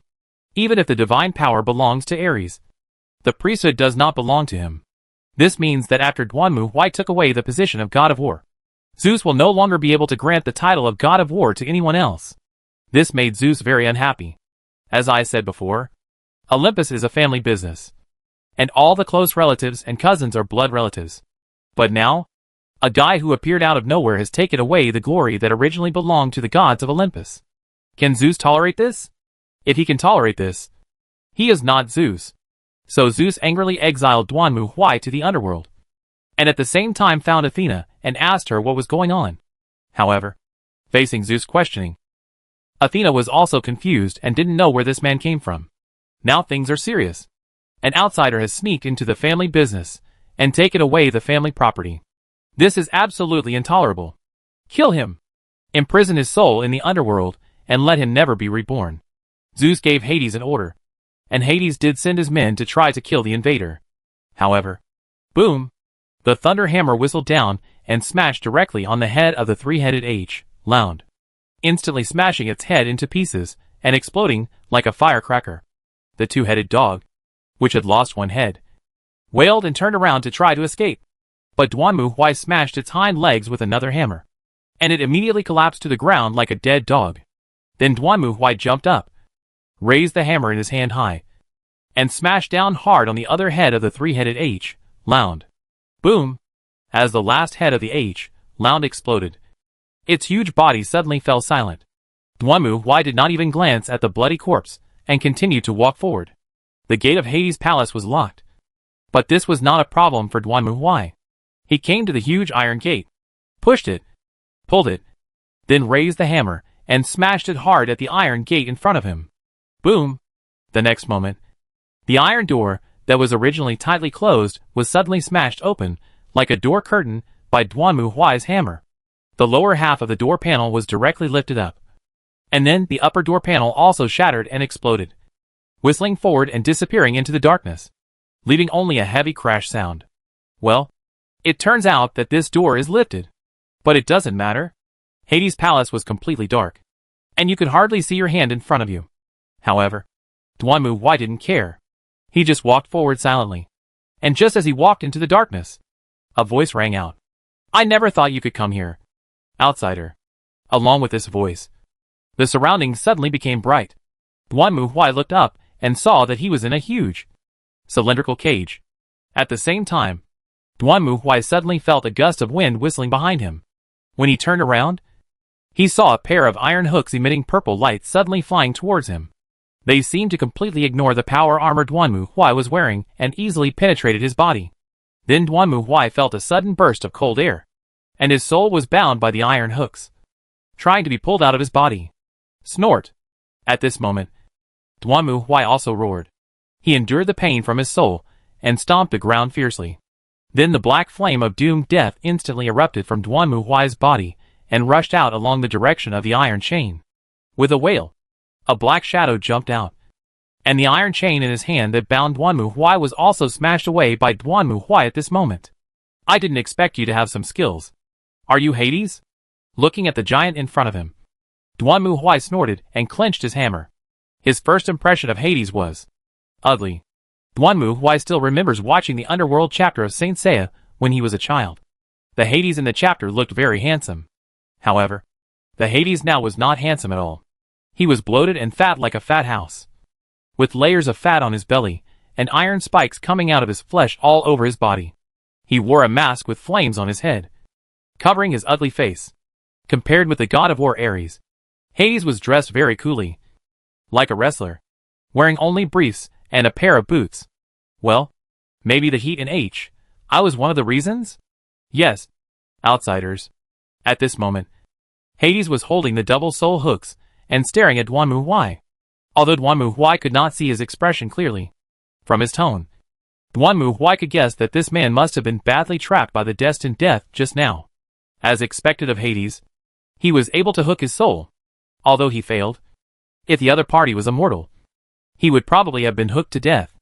Who are you? What do you want to do? The dead don't need to know so much. Hades. Duanmu Huai clenched his war hammer, and black flames burst out from his body. At the same time, a scarlet glow appeared in his helmet. Seeing the appearance of the man in front of him, Hades' heart suddenly trembled, as if a terrible sense of fear passed through his mind. However, immediately afterwards, immense humiliation and anger surged into Hades' heart. I am the king of the underworld, the god of death. And now, facing such a guy, I am actually afraid? What a shame! Since you don't want to tell me, I will kill you and then extract your soul and torture you slowly. That depends on whether you have the ability to do it. As soon as the words fell, the two sides started fighting fiercely again. Hades swung the soul hook in his hand and threw it towards Duanmu Huai. Duanmu Huai raised his hammer and blocked it in front of him. The soul hook instantly entangled Duanmu Huai's hammer, and then Hades grasped the iron chain connected to the soul hook and pulled it towards himself. Unlike the battle with Ares, Hades is obviously stronger than Ares, not only in terms of strength, but also in terms of size. Although Ares can transform into a giant, Duanmu Huai can also break his divine incarnation through the destined death. And Ares without the incarnation is only about the same height as Duanmu Huai. But Hades was obviously different. As one of the three bosses of Olympus, even without an incarnation, it was nearly 10 meters tall, coupled with its bloated body like a fat house. Its strength was even stronger. Therefore, even Duanmu Huai was only evenly matched with Hades at this moment. Both sides were pulling each other tightly, trying to rely on strength to decide the winner. Drink! Hades grabbed the chain, roared, and pulled it towards him. Duanmu Huai couldn't hold on any longer and took a step forward. Seeing this, Hades smiled. It was obvious that the guy in front of him had reached his limit. All he had to do next was to make more effort. However, at this moment, the severe pain coming from behind instantly interrupted Hades' thoughts. In fact, Duanmu Huai had been prepared for this. When he realized that he could not use his strength to defeat Hades, he immediately and decisively changed his fighting style. Just as Hades pulled the soul hook hard, Duanmu Huai quickly summoned a soul card and released magic at Hades. Majestic Gun. The extremely hard spear made of rock rose from the ground and gave Hades a 1,000-year kill from behind. Ah! The intense pain from his buttocks completely crushed Hades' fighting will. He screamed and raised his body, instinctively trying to break free from the burning pain from behind. However, Duanmu Huai obviously would not give him this opportunity. Go to H.L. The moment Hades let go, the jetpack behind Duanmu Huai suddenly ejected, and then he rushed towards Hades like a boulder from a catapult, hitting him directly in the lower abdomen, forcing Hades to take another step back, and the hard stone spear penetrated into Hades' body again. Ah! Hades was almost insane due to the severe pain. But Duanmu Huai had no pity on him. After giving Hades the enhanced version of the 1,000 years of death, Duanmu Huai jumped up and took out the chainsaw sword with his backhand. He landed on Hades' shoulder in one step. The next moment, Duanmu Huai raised the chainsaw sword and swung it down at Hades' neck like he was chopping a tree. Buzz! The madly spinning chainsaw tore Hades' muscles and cut off his neck. Hades wanted to break free, but the pain from above and below completely stopped him. Finally, Hades felt a chill on his neck, and he was completely freed from the pain. As Hades' head flew out, his bloated and fat body fell heavily to the ground. Bright red blood and divine power spurted out from his neck and then poured into Duanmu Huai's body. Call. Only then did Duanmu Huai heave a sigh of relief and jump off Hades' body. He looked at his masterpiece and nodded with satisfaction. It seems that I did a pretty good job. Chapter 327, Eating a Date Pill. Has absorbed the power of Hades, the god of death. Weak divine power plus 10. Strength plus 2. Constitution plus 1. Agility plus 2. Perception plus 3. Intelligence plus 1. Has obtained the priesthood of death. Additional skill reward. Soul hunting. Releasing this skill can hunt down mortal souls, with a certain chance of resistance. Well, how should I put it? It's not bad. Duanmu Huai shrugged his shoulders as he looked at the system prompt. Logically, the skill soul hunting should be quite useful. But in fact, after experiencing it just now, Duanmu Huai found that this skill was really useless. Obviously, Hades used this move when he attacked him just now, and it felt like tug-of-war to Duanmu Huai at that time. In short, if the opponent is strong enough and powerful enough, then this move is useless. That would naturally be of no use to Duanmu Huai. If the enemy can resist his soul hunting, then Duanmu Huai will not have trouble killing him. But if the enemy cannot resist soul hunting, Duanmu Huai will kill him with one hammer. Why bother? So this skill is really useless. Never mind. That's all. Pa pa pa pa. Just as Duanmu Huai was about to move forward, suddenly, there was a round of applause behind him. Duanmu Huai turned his head and saw a woman dressed rather coolly walking in while clapping. She stared at the body of Hades at Duanmu Huai's feet and spoke. I never thought you could kill Hades. Who are you? Duanmu Huai looked at the woman and asked, while the latter looked at him and answered. I am Persephone, the wife of Hades. Are you his wife? Looking at the woman in front of him, who was not even as tall as himself, Duanmu Huai looked at the corpse of Hades, the god of the underworld, which was 10 meters high under his feet. Well, he definitely didn't think about what the hell these two people were doing. So what are you doing here? Are you trying to avenge him? Revenge? Hearing Duanmu Huai's question, Persephone seemed to have heard a funny joke. She reached out to cover her stomach and laughed out loud. Revenge? Revenge for this man? Are you kidding me? Ha ha ha. I just came to see his miserable death. Look how miserable he is now. As she spoke, Persephone came to the head of Hades that was chopped off by Duanmu Huai, and stared at the lifeless head. Look at what you look like now. Like an ugly pig. You thought you were in charge of the underworld, and no one could defeat you. But now, you have turned into a corpse. A corpse. Death has come upon you. You never thought that you would become like this. Well, looking at the scene in front of him, Duanmu Huai scratched his head, not knowing what to say for a moment. All in all, it seems that Hades, like his brothers, has family discord? No. Or is there any god in Greek mythology who has a harmonious family? After venting her anger, Persephone looked at Duanmu Huai again. So, what are you going to do next? This warrior who killed Hades?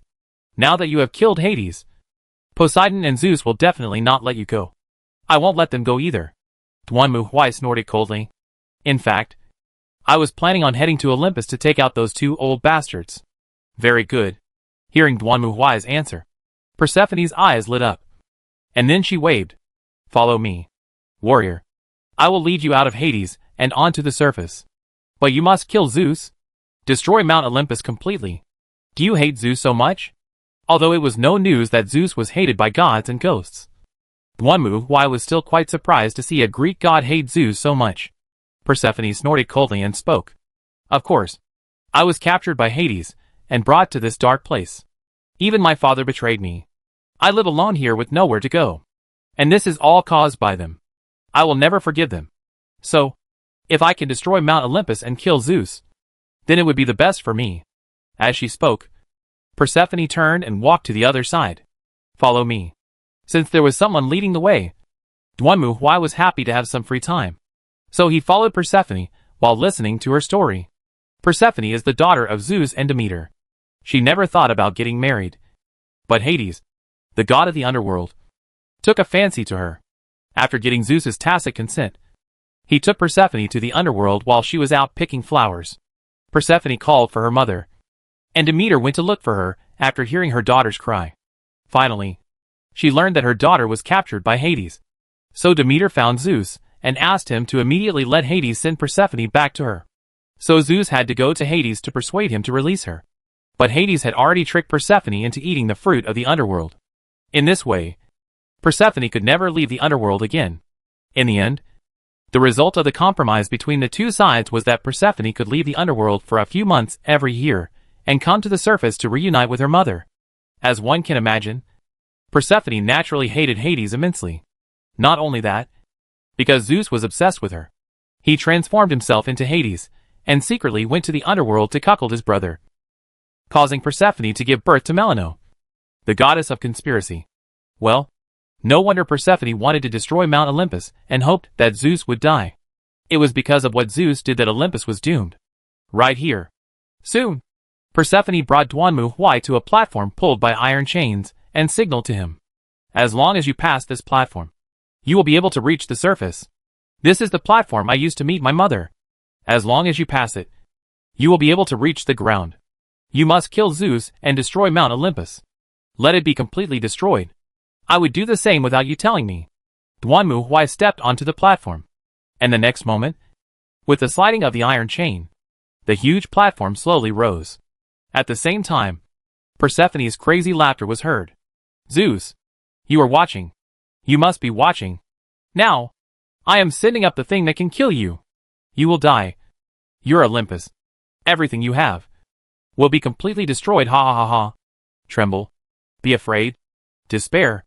I will be here, watching the demise of Olympus and your doomsday. TSK TSK TSK. Hearing Persephone's crazy curses and roars, Duanmu also shook his head. It seems that Zeus is really unpopular. Few people like him. At the same time, on the top of Mount Olympus, Zeus heard Persephone's vicious curse coming from the water mirror. He clenched his fists in anger and suddenly swung his hand to overturn the water mirror. "How arrogant! He killed our brothers, and this is an unforgivable crime." Poseidon strode to the platform and looked down. "Leave it to me. I will let him experience how terrible the anger of the sea is." As soon as he finished speaking, Poseidon jumped from the platform, falling like a missile, and landed directly in the sea below Mount Olympus. Then, a huge whirlpool began to emerge from the originally calm sea surface. And then, the king of the sea, whose whole body was condensed from sea water and was dozens of meters tall, suddenly emerged from it. He raised his trident high, and with Poseidon's movements, the surrounding sea water suddenly turned into terrible sea snakes with sharp teeth. And under Poseidon's command, they rushed towards a corner of Mount Olympus. Duanmu, who was standing on the platform at this moment, also felt the vibrations from all around. When he raised his head and looked upward, he saw a stream of water falling from the sky along the channel and rushing towards him. It seems that the Olympian gods can no longer sit still, facing the flood rushing towards him. Duanmu showed no fear at all. He clenched his hammer and roared. A pitch-black flame instantly erupted from Duanmu's body, like a sharp blade piercing the sky and heading towards the flood. Boom! The roaring water was instantly pierced by the whistling black flames. At the same time, Duanmu also jumped up and went straight up along the gap pierced by the black flames. He broke through the gap and then fell heavily to the ground. When Duanmu looked up, he saw the sea rolling in front of him, rolling up high, like an impending tsunami. Behind the wall formed by the waves, a huge figure stood there holding a trident. "Foolish outsider. You have committed an unforgivable crime. But this is where you end up. Prepare to feel the wrath of the sea." Along with Poseidon's roar, huge monsters made of condensed seawater emerged one after another, baring their fangs and claws, and howling in anger. In just a blink of an eye, an extremely powerful army appeared in front of Duanmu. "Hey, do you think you're the only one who can shake people?" Seeing this scene, Duanmu also spat. Then he raised his right hand, and soon, the soul card appeared in his hand. First, summon dolls to fill the field. Then activate Dragon Transformation Power to transform all dolls on the field into dragons. Then remove the card from the graveyard. Activate Summoning of the Paladin. And summon Sky City to enter. Finally, activate the magical electromagnetic giant rhino. Boom! Roaring black flames rose up. And the next moment, hundreds of dragons roared and appeared in the sky. On the ground, the holy cavalrymen riding Pegasus held strong shields and stared at the front with serious faces. Duanmu Huai rode on the back of a pitch-black, huge mechanical rhino burning with black flames and lightning, facing the sea in front of him, holding up his warhammer. Kill! The next moment, the roaring waves swept in and collided heavily with Duanmu Huai's army. Chapter 328, Total Annihilation. The sea surged and turned into a giant beast, rushing forward. Even the fire-breathing dragons and cavalry could not resist the violent force of nature. In the blink of an eye, most of the soldiers summoned by Duanmu Huai were completely swallowed by the sea. Although these soldiers had great power, their attacks were too insignificant in front of the great power of nature, so they could not cause any damage to Poseidon at all, nor did they bring any harm or excitement. But Duanmu Huai did not give up, but continued to summon cards, as if in vain, and launched an attack on the sea in front of him. He seemed to have completely failed to see how powerless the soldiers he summoned were in front of the waves, and everything he did was like a dying struggle. Ha ha ha ha. Looking at the scene in front of him, Poseidon suddenly laughed triumphantly. Your resistance is meaningless. This is my territory. No one can stand against me on the sea. No matter how you struggle, the final result is doomed. You will die. Your body will be swallowed by the sea and disappear forever. Now, repent for your arrogance. But your death is already doomed. Snort. Facing Poseidon's bold words, Duanmu Huai did not respond.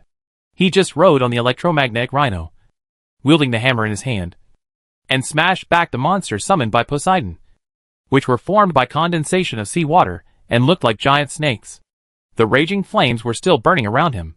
However, facing the almost vast sea, Duanmu Huai's resistance did seem to be a bit like a mantis trying to stop a chariot. While resisting Poseidon's attack, Duanmu Huai did not forget to continue to summon cards, transforming the puppets into dragons, and attacking forward with the help of the holy cavalry in his hand. Although these dragons and the holy cavalry did not gain an advantage, they still blocked Poseidon's crazy attack. However, in Poseidon's view, this was just a last-ditch struggle. You are courting death. I don't have time to play games with you. Since you don't want to surrender, then go and die. With Poseidon's roar, the next moment, the waves suddenly rose again, turning into huge waves tens of meters high, like the raging tsunami in disaster movies that could swallow the earth. Then, these rolling waves condensed and turned into horse-like heads and limbs. They neighed, mixed with the seawater, and rushed straight towards Duanmu Huai and his army. Hiss! The seahorses ran and cried. Their iron hooves created waves on the water, which were swept into the seawater and moved forward like an avalanche, facing the ruthless power of nature. Even the dragons could not resist. The dragons that were spewing flames on the periphery were immediately swallowed by the waves brought by the seahorses. They flapped their wings desperately, but to no avail. The next moment, huge waves roared down and directly swept the dragons into the depths of the sea. After them came hundreds and thousands of holy knights, who were also unable to withstand the power of Poseidon, a force that was powerful enough to penetrate an army with ease. They were worthless in the face of the huge waves, and they couldn't even make a hole in them. They were swept away by the sea and quietly disappeared on the sea. In just a moment, all the obstacles ahead were swept away by Poseidon, and then only Duanmu Huai was still standing there, putting up a desperate resistance. Seeing this scene, Poseidon also laughed out loud. He raised the trident high, under the control of Poseidon's divine power. The seawater surged instantly. Countless seahorses condensed into a huge sea beast, opening its bloody mouth and pouncing towards Duanmu Huai. Go to HL. Outsider. However, facing Poseidon's attack, Duanmu Huai did not dodge. Instead, he calculated briefly and nodded. Yeah. Almost. As he spoke, Duanmu Huai looked at the bloody mouth in front of him that was almost about to swallow him, raised his left hand, and soon, a soul card flashed out of it. The Great Relic Legend. Entrance Song. Inflict damage to all enemy servants equal to the number of your creation cards destroyed in this battle. At this moment, There was lightning and thunder. The whistling lightning fell from the sky, blasting densely on the sea. The sea monster transformed by Poseidon had never expected such a sudden attack and was immediately shocked. But unfortunately, it was too late. Boom, boom, boom, boom. Countless lightning bolts shot out directly, and the huge sea monster suddenly exploded under the bombardment of lightning and thunder.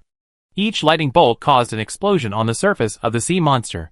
Although Poseidon desperately manipulated the sea water to try to resist the continuous bombardment, it was a pity that quantitative change led to qualitative change. Finally, under the bombardment of countless lightning bolts, the sea monster condensed by Poseidon suddenly collapsed. The body that had originally condensed into shape now turned into sea water again, and exploded under the action of high temperature and electric current. And the scalding electric current flowed forward all the way and directly penetrated into the interior. Ah! At this moment, Poseidon also screamed in pain. He felt as if he was in a cage of lightning. His whole body, from inside to outside, was corroded and attacked by the electric current. Even his skin began to become charred and turned up. The intense pain combined with the stimulating electric current explosion almost made Poseidon lose consciousness. Just when his eyes went blank, suddenly, Poseidon felt a strong impact on his chest. The next moment, he felt the wind whistling past his ears. Then, his body hit the hard mountain wall heavily and fell to the ground. Ouch! Ah!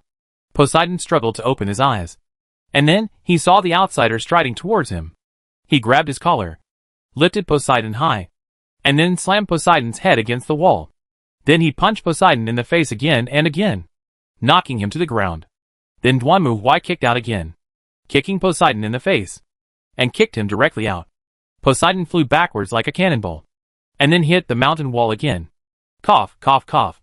Poseidon forced his eyes open and stared at Dwanmu. You? What do you want to do? If you do this, Zeus will not let you go. No matter how many gods you kill, new gods will come out to deal with you. No matter how many people come, they will all die. Dwanmu said as he walked in front of Poseidon again, clenched his fist, and punched Poseidon on the head. Then he suddenly stretched out his right hand, grabbed Poseidon's head, and inserted two of his fingers directly into Poseidon's eye sockets, blinding his eyes. Ah! Feeling the intense pain, Poseidon screamed immediately. But Dwanmu was not moved at all. He stepped on Poseidon's body, then grabbed his head and pulled it upward with force. Puff! The next moment, Poseidon's head was torn off his neck by Dwanmu. His neck was like a rotten cloth, with flesh and blood spurting out. Then, the red divine power emerged and flowed into Dwanmu's hands again. Next, it's your turn. Zeus, holding Poseidon's head high, Dwanmu looked up, looked towards Mount Olympus and roared loudly. Then, he clenched his right hand tightly and grabbed Poseidon's head into pieces. Boom! Poseidon's head suddenly exploded, and then his head and body turned into seawater and collapsed completely. At this moment, in the temple on the top of Mount Olympus, seeing this scene, all the gods turned pale and blue. Zeus, who was sitting on the throne, was even more outraged. He clenched his fists and gritted his teeth, almost to the extreme of anger. Kill him immediately. Kill him. Who can kill him? Facing Zeus' roaring orders, the gods present looked at each other in bewilderment. But no one dared to stand up.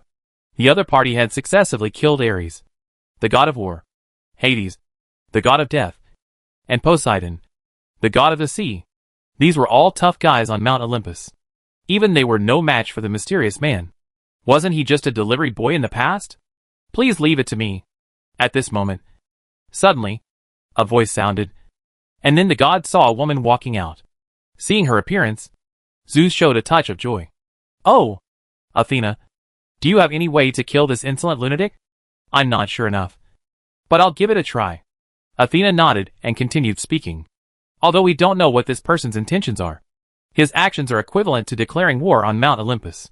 If we can't stop him, all the gods on Mount Olympus will die. As she spoke, Athena looked at the gods.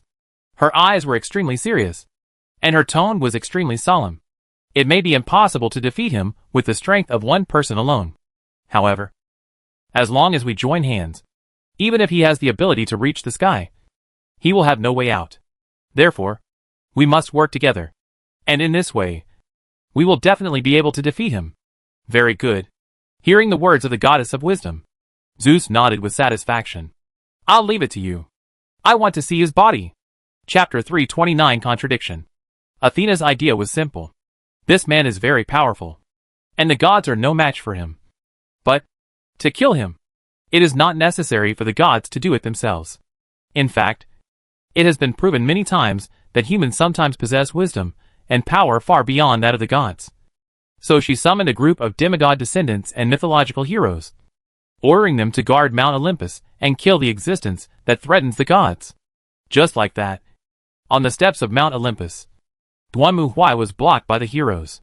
Perseus, Atalanta, Bellerophon, Odysseus, Hercules. Well, they are all famous heroes. Looking at the warriors standing in front of him and surrounding him, Dwanmu laughed. Then he put down the war hammer in his hand and sat on a stone. What do you mean? Seeing Dwanmu put down his weapon, Perseus frowned and asked. After all, they were all famous heroes, and naturally they had their own pride. For them, killing an unarmed enemy without any fighting intention was not an act of honor. Nothing. I just wanted to talk to you before the battle. Dwanmu clapped his hands and looked at the heroes in front of him. You are all famous heroes. Well, I won't waste any more time talking nonsense. Do you know why I came to Mount Olympus? It's to kill the gods. Dwanmu spoke again. Then he laughed and stared at the hero in front of him. We will never let you do that. At this time, Hercules also stepped forward, clenched his fists, and spoke in a low voice. However, Dwanmu just glanced at him. Why? For, hearing Dwanmu's question, everyone was speechless for a moment. But soon Odyssey spoke. Because the gods control everything in the world. Without them, everything will be in chaos. Oh, is it so? Dwanmu spread his hands. So, I have killed Ares, Hades, and Poseidon. But has the world changed? Has the sea overflowed and submerged the earth? Or have the dead resurrected and wandered the world? Or have the nations of the world continued to fight and perish? Hearing this, the heroes didn't know what to say. Indeed, according to Dwanmu, he had killed 3 main gods. But the world was still fine, and there were no problems at all. However, before the heroes could think about how to answer Dwanmu's question, Dwanmu raised his head and looked at them. And let's be honest. Is it a good thing that these Olympian bastards exist in this world? What are you saying? Take you, Perseus. Dwanmu stretched out his hand and pointed at Perseus. You should be very clear about your life experience. Zeus, the old pervert, molested your mother because he coveted her beauty, causing your mother to become pregnant and give birth to you, which is why you are killed. And your wife Andromeda, just because her mother once boasted that she was more beautiful than all the sea nymphs, angered Poseidon and asked her to be sacrificed to the sea monster. Do you really think such a thing is worth your protection? Hearing Dwanmu's words, Perseus's expression became uncertain. He held the slingshot tightly, lowered his head, and said nothing. And you, Atalanta? Dwanmu turned and looked at another hero. Why are you here and against me? Because the gods have promised me that if I can kill you, they will lift the curse on me and turn me back into a human. Hearing Atlanta's answer, Dwanmu chuckled. How ridiculous. You should know exactly what happened. It was your husband Hippomenes who prayed to the goddess of love Aphrodite, who cheated you into losing the game.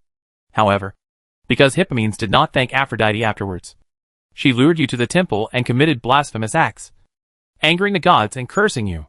Throughout this process, you have always been the victim. But now those gods are acting as if it was your fault in the first place. And they are the saviors who can forgive you. Do you really think this is reasonable? Kill me, and then continue to be the running dog of the gods, and let them play with you. Atalanta gritted her teeth, tightly grasped the longbow in her hand, and said nothing. So Dwanmu turned his gaze and looked at another warrior. So, Odysseus, what is the reason for your appearance here? The gods threatened me to join, or they would curse and destroy my country. The old trick of the Olympian bastards. Hearing Odysseus' gloomy answer, Dwanmu sneered. Then he stood up and looked at the heroes in front of him. Look, these are the gods you want to protect. For their own sake, they can send down curses and plagues at will, destroy a country, and make countless people homeless. Do you want to protect such gods? Have you forgotten the fairy fruit of Asclepius? At that time, plagues were rampant everywhere, and babies were miscarried. It was said that only the fairy fruit could cure all of this. But in fact, this is just a meaningless gamble by the Olympian bastards. Just because they want to prove whose warrior is the most powerful. These high and mighty gods would rather spread curses, causing the earth to suffer and countless people to be broken up. And all this, just because they want to see who is the most powerful. Having said that, Duanmu Huai spread his hands and stared at the heroes in front of him. Tell me, do you really want to protect gods like these? Waiting for them to get excited again and play with mortals at will in the future? Without these bastards, the world would be a better place, wouldn't it? There would no longer be gods who would destroy countries and hurt people at will because of a momentary impulse. There would be no such boring things as taking out their anger on others because of a little thing, causing others' families to be destroyed. Gods are moody and high above. They think they can do whatever they want to mortals at will, without worrying about whether mortals will resist them. As he spoke, Duanmu Huai clenched his fists. You see, this is the arrogance of those who are high up. They think that the value of mortals' existence is to provide them with joy. But that is not the case. I came here to tell these bastards that the evil they have done will be repaid one day. They think they can do whatever they want. But unfortunately, the law of nature will always be cyclical and retribution will come. One day, they will be like those mortals they have persecuted, trembling on their knees, waiting in fear to beg for forgiveness and mercy. Duanmu Huai stood up. Then he grabbed the warhammer, swung it violently, and pointed it at the heroes in front of him. I'm not afraid to tell you that I came here to wash Mount Olympus with blood and kill all those bastards. Use their blood to sacrifice the mortals they killed. Now, make a choice. Will you stand on the side of humans and resist the gods? Or stand by those bastards and protect this disgusting thing? Faced with Duanmu Huai's roar, the heroes in front of them were silent for a moment. They looked at each other, not knowing what to say. After an unknown amount of time, Perseus spoke to break the silence. I'm not feeling well. I need to go to the bathroom first. After saying this, Perseus' figure flashed and disappeared without a trace. With Perseus taking the lead, others also spoke up. I will be watching you. And if you fail to do this, my arrow will pierce your head at any time. Atlanta uttered a harsh word to Duanmu Huai, then turned around and flew away into the mountains. Why? Hercules sighed silently, then turned his body to the side. Although he said nothing, this was enough to show Hercules' will. Soon, other heroes also dispersed. They either found excuses to run away or simply disappeared. In the blink of an eye, hundreds of heroes who had been blocking Duanmu Huai disappeared without a trace. That's pretty sensible. Looking at the empty road in front of him, Duanmu Huai snorted coldly and continued walking forward. Duanmu Huai was originally full of confidence in being able to convince these heroes. The reason is very simple. No matter which hero in ancient Greek mythology, they are full of rebellious spirit. Even in front of gods, they will not bow their heads. Take Odyssey for example. After the Trojan War, Poseidon once cursed him, but he still went out to sea at the risk of his life and returned to his country under Poseidon's curse. It is definitely unscientific to say that heroes like these have great respect for the gods. Not to mention those demigod descendants, like Perseus. If you say that he has no resentment towards that old bastard Zeus, Duanmu Huai would never believe it. But what's the point of having resentment? Zeus is the lord of the gods. How can he be easily dealt with? But now, since someone has stood up and is willing to destroy the Olympian gods, and it is not just empty talk, but he has actually killed several gods, it shows that he also has the strength. Well, these heroes certainly wouldn't be stupid enough to die. Of course, in addition to this, they also have to consider that the status of these demigod descendants in Mount Olympus is originally very awkward. Neither up nor down. If all the main gods are killed by Duanmu Huai, then they can break free from the shackles of these main gods and gain greater power and strength. Hatred, rebellion and ambition are the parts that run through the heroic epics of Greek mythology. And the same is true now. Thinking of this, Duanmu Huai sneered, picked up the warhammer, and continued to stride forward. At this moment, on the top of Mount Olympus, Zeus' face turned pale, and he was shaking with anger. No one knew whether the god would have a heart attack. Even Athena and other gods looked unhappy at this moment. They had already known Duanmu Huai's purpose. But this was still hard for them to believe. This man actually came to trouble the Olympian gods for the sake of mortals? This is simply. There's no other way.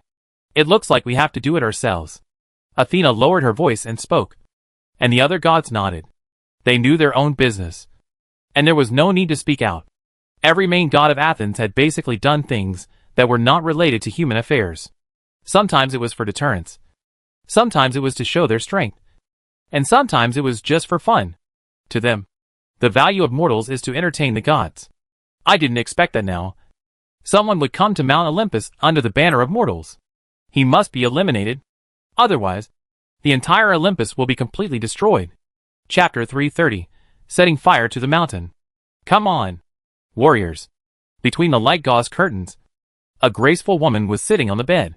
She smiled, looking at the heavily armored man in front of her, and stretched out her flawless arms like white jade.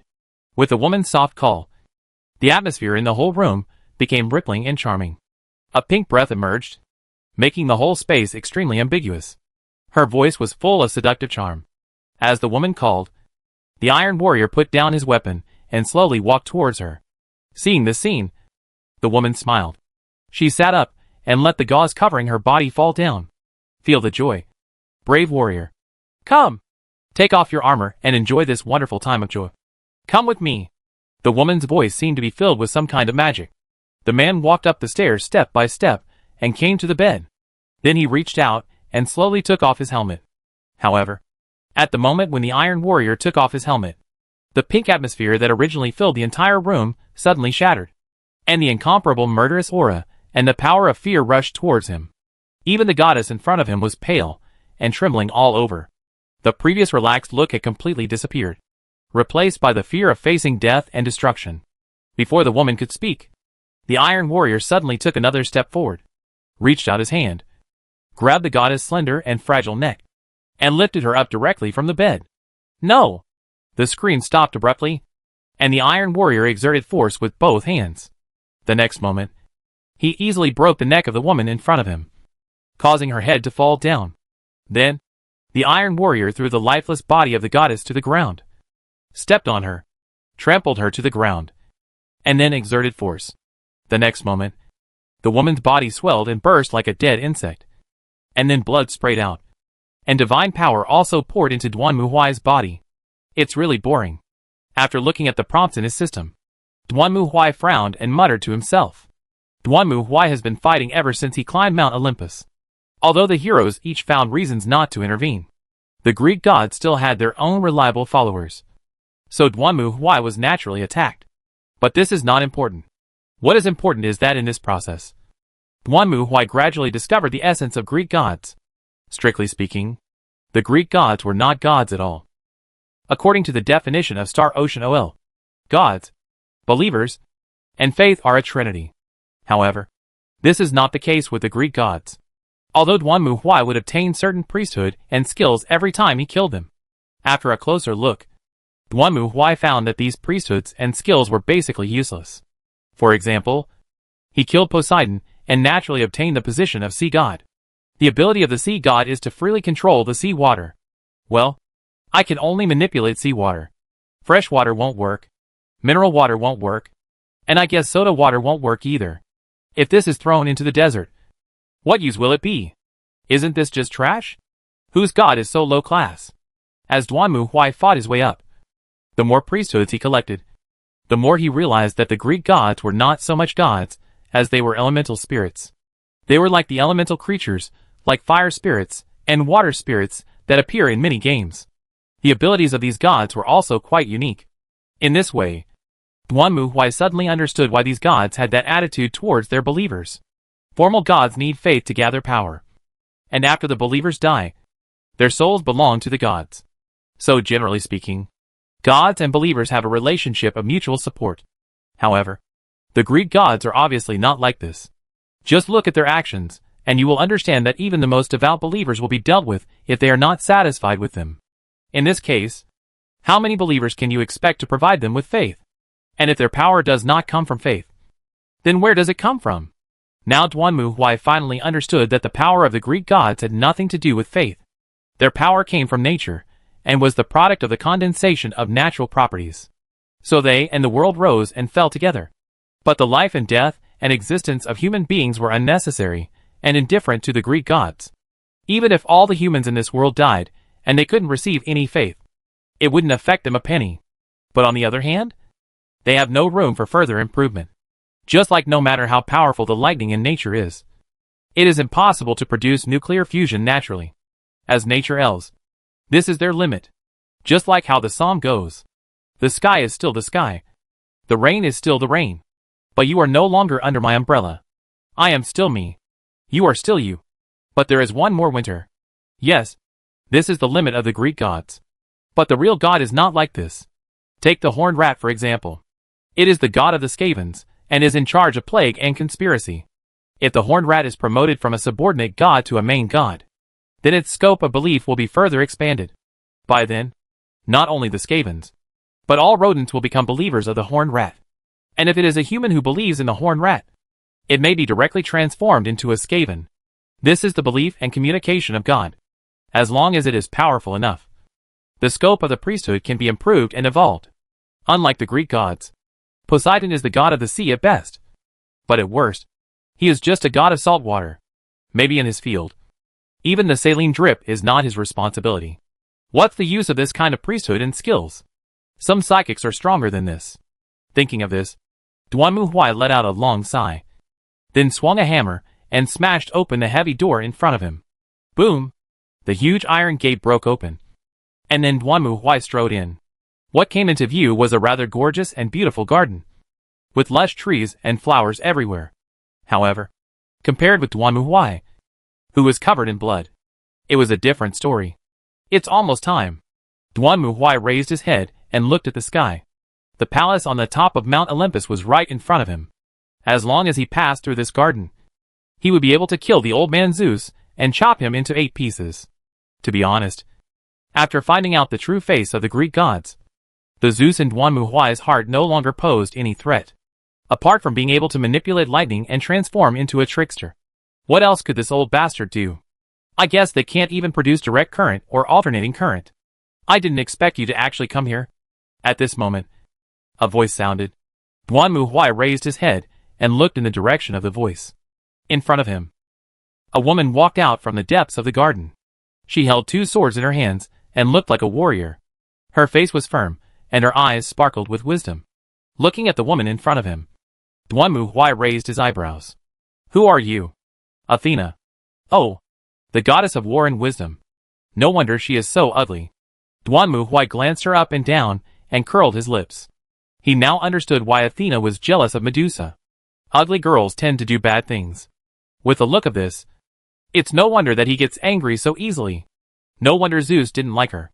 If Athena in Saint Seiya looked like this, I guess no readers would care about her life or death. I never thought that you could break through the obstacles of the gods and come here. You mean those 3-legged cats?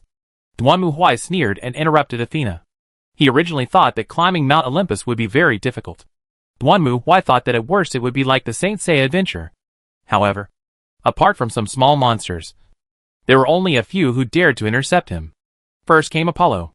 Relying on his ability to ride a flying chariot, he kept circling in the air to provoke. As a result, Duanmu Huai pulled him down with a gravity glove. And then he flipped over and was beaten into a meat paste. Then it was Hermes. This guy also relied on his fast running speed and kept making taunts. And then he became the second innocent soul to die under Duanmu Huai's gravity gloves. Then, there are the 3 goddesses of vengeance. The reason they came to find Duanmu Huai is very simple. It is to avenge their husband Ares. There is no need to say anything. Just beat him to death. In addition, the last person Duanmu Huai met was the goddess of love Aphrodite, who was more interested in him than fighting him. She even invited Duanmu Huai to fight with her. But unfortunately, considering her nature as a bus ridden by thousands of people, Duanmu Huai still rejected her invitation. He did not show any mercy to this person who posted SAO every day for 365 days, and killed her directly. Her little bit of charm was not enough in front of Duanmu Huai's death aura. In the end, there are only these few. None of the other Greek gods were seen. I don't know if they ran away or hid. After hearing Duanmu Huai's answer, Athena's face froze slightly. She certainly understood what was going on. Duanmu Huai had previously killed Ares, Hades and Poseidon, which frightened all the gods. Not only that, but most importantly, after Duanmu Huai killed these gods, their positions and powers were completely absorbed by Duanmu Huai. This frightened the Greek gods terribly. They didn't want the power they had accumulated with great difficulty to be given to others. So, except for a few easy-to-deceive or self-confident and arrogant guys, everyone else left with excuses and ran faster than rabbits. Anyway, if the sky falls, Zeus will hold it up. I'm here to negotiate with you, outsider. Athena coughed lightly and changed the subject. But Duanmu Huai just raised his hammer. I have no intention of negotiating with you. My attitude is very clear. Mount Olympus must be destroyed. And Zeus, that old bastard, must die. The power you are so proud of is worthless in front of me, and it poses no threat. In that case, it seems there is nothing to say. Seeing Duanmu Huai's actions, Athena's face turned slightly pale, and then she retreated like a ghost. In that case, you will be trapped here forever. You wish. Before Athena finished speaking, the jetpack behind Duanmu Huai suddenly exploded, carrying him through the garden, and the thunder hammer in his hand blasted directly towards Athena. However, at this moment, the grass walls around him suddenly opened up and blocked Duanmu Huai's way. Just as Duanmu Huai smashed the grass wall in front of him with a hammer, he had lost sight of Athena, and only countless towering grass wall mazes blocked his way. I turned my head and looked back, and there was no way back. My goodness, this is the goddess of wisdom. Right? Duanmu Huai spat. Then he clenched the war hammer, and soon, black flames erupted from it. Since you won't let me go up, I'm going to burn this broken mountain down and see if you can get out. Accompanied by a roar, Duanmu Huai raised his war hammer high and smashed it hard on the ground in front of him. Boom! The next moment, accompanied by a heavy roar, black flames suddenly erupted, instantly sweeping over everything around. In just a blink of an eye, an incomparable sea of fire spread across the maze. Chapter 331 An Unexpected Surprise. Pitch-black flames gushed out, enveloping the entire top of Mount Olympus in blazing flames. If it were an ordinary flame, it would not be so powerful. But the flame held by Duanmu Huai was different. It was the power of destined death and hunting gods. This was one of the reasons why Duanmu Huai looked down on the abilities of the Greek gods. No matter how powerful these abilities were, they were meaningless in the face of death and destruction. Not to mention that these abilities are not that great. The maze that Athena used to trap Duanmu Huai was certainly not an ordinary thing. But it could not withstand the continuous burning of the black flames. You know, this is the fire of hunting gods and killing gods. The Golden Tree clan is only half dead because they have the Golden Law to back them up. If you touch it, you will die. Just like now. Ah! Accompanied by screams. Queen Hera, who was sitting on the throne, stretched out her hand and grabbed her own neck tightly. Her body began to shrivel at a speed visible to the naked eye. Pitch-black flames emerged from her body. In the blink of an eye, Hera became a mummy. She fell to the ground in pain and was completely engulfed by the black flames. Hera. Seeing this, Zeus's face also changed greatly, and Athena was not much better. In fact, the maze was created by Athena with the help of Hera's power. As the Queen of Heaven, Hera possessed an extremely powerful life force. Logically speaking, with the blessing of Hera's power, even if the maze was destroyed, it would quickly grow again. But what Athena didn't expect was that Duanmu Huai's black flame was so overbearing that it not only burned the entire maze, but even Hera herself, who provided the divine power, died tragically. How many cards does that man have left? Only then did Athena realize that this man was far more terrifying than she had imagined. In the battles with Ares and Hades, he showed great fighting power. In the battle with Poseidon, he was able to summon the army at will and confront Poseidon head-on.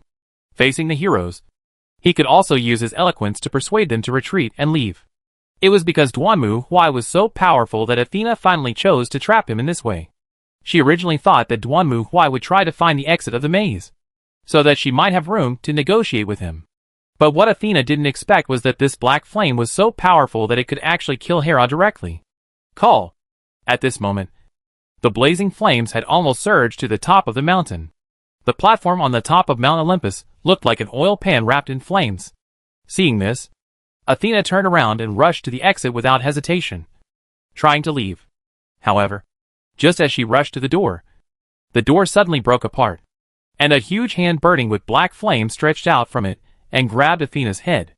Immediately afterwards, the black flame rushed directly towards Athena. Ugh, ah!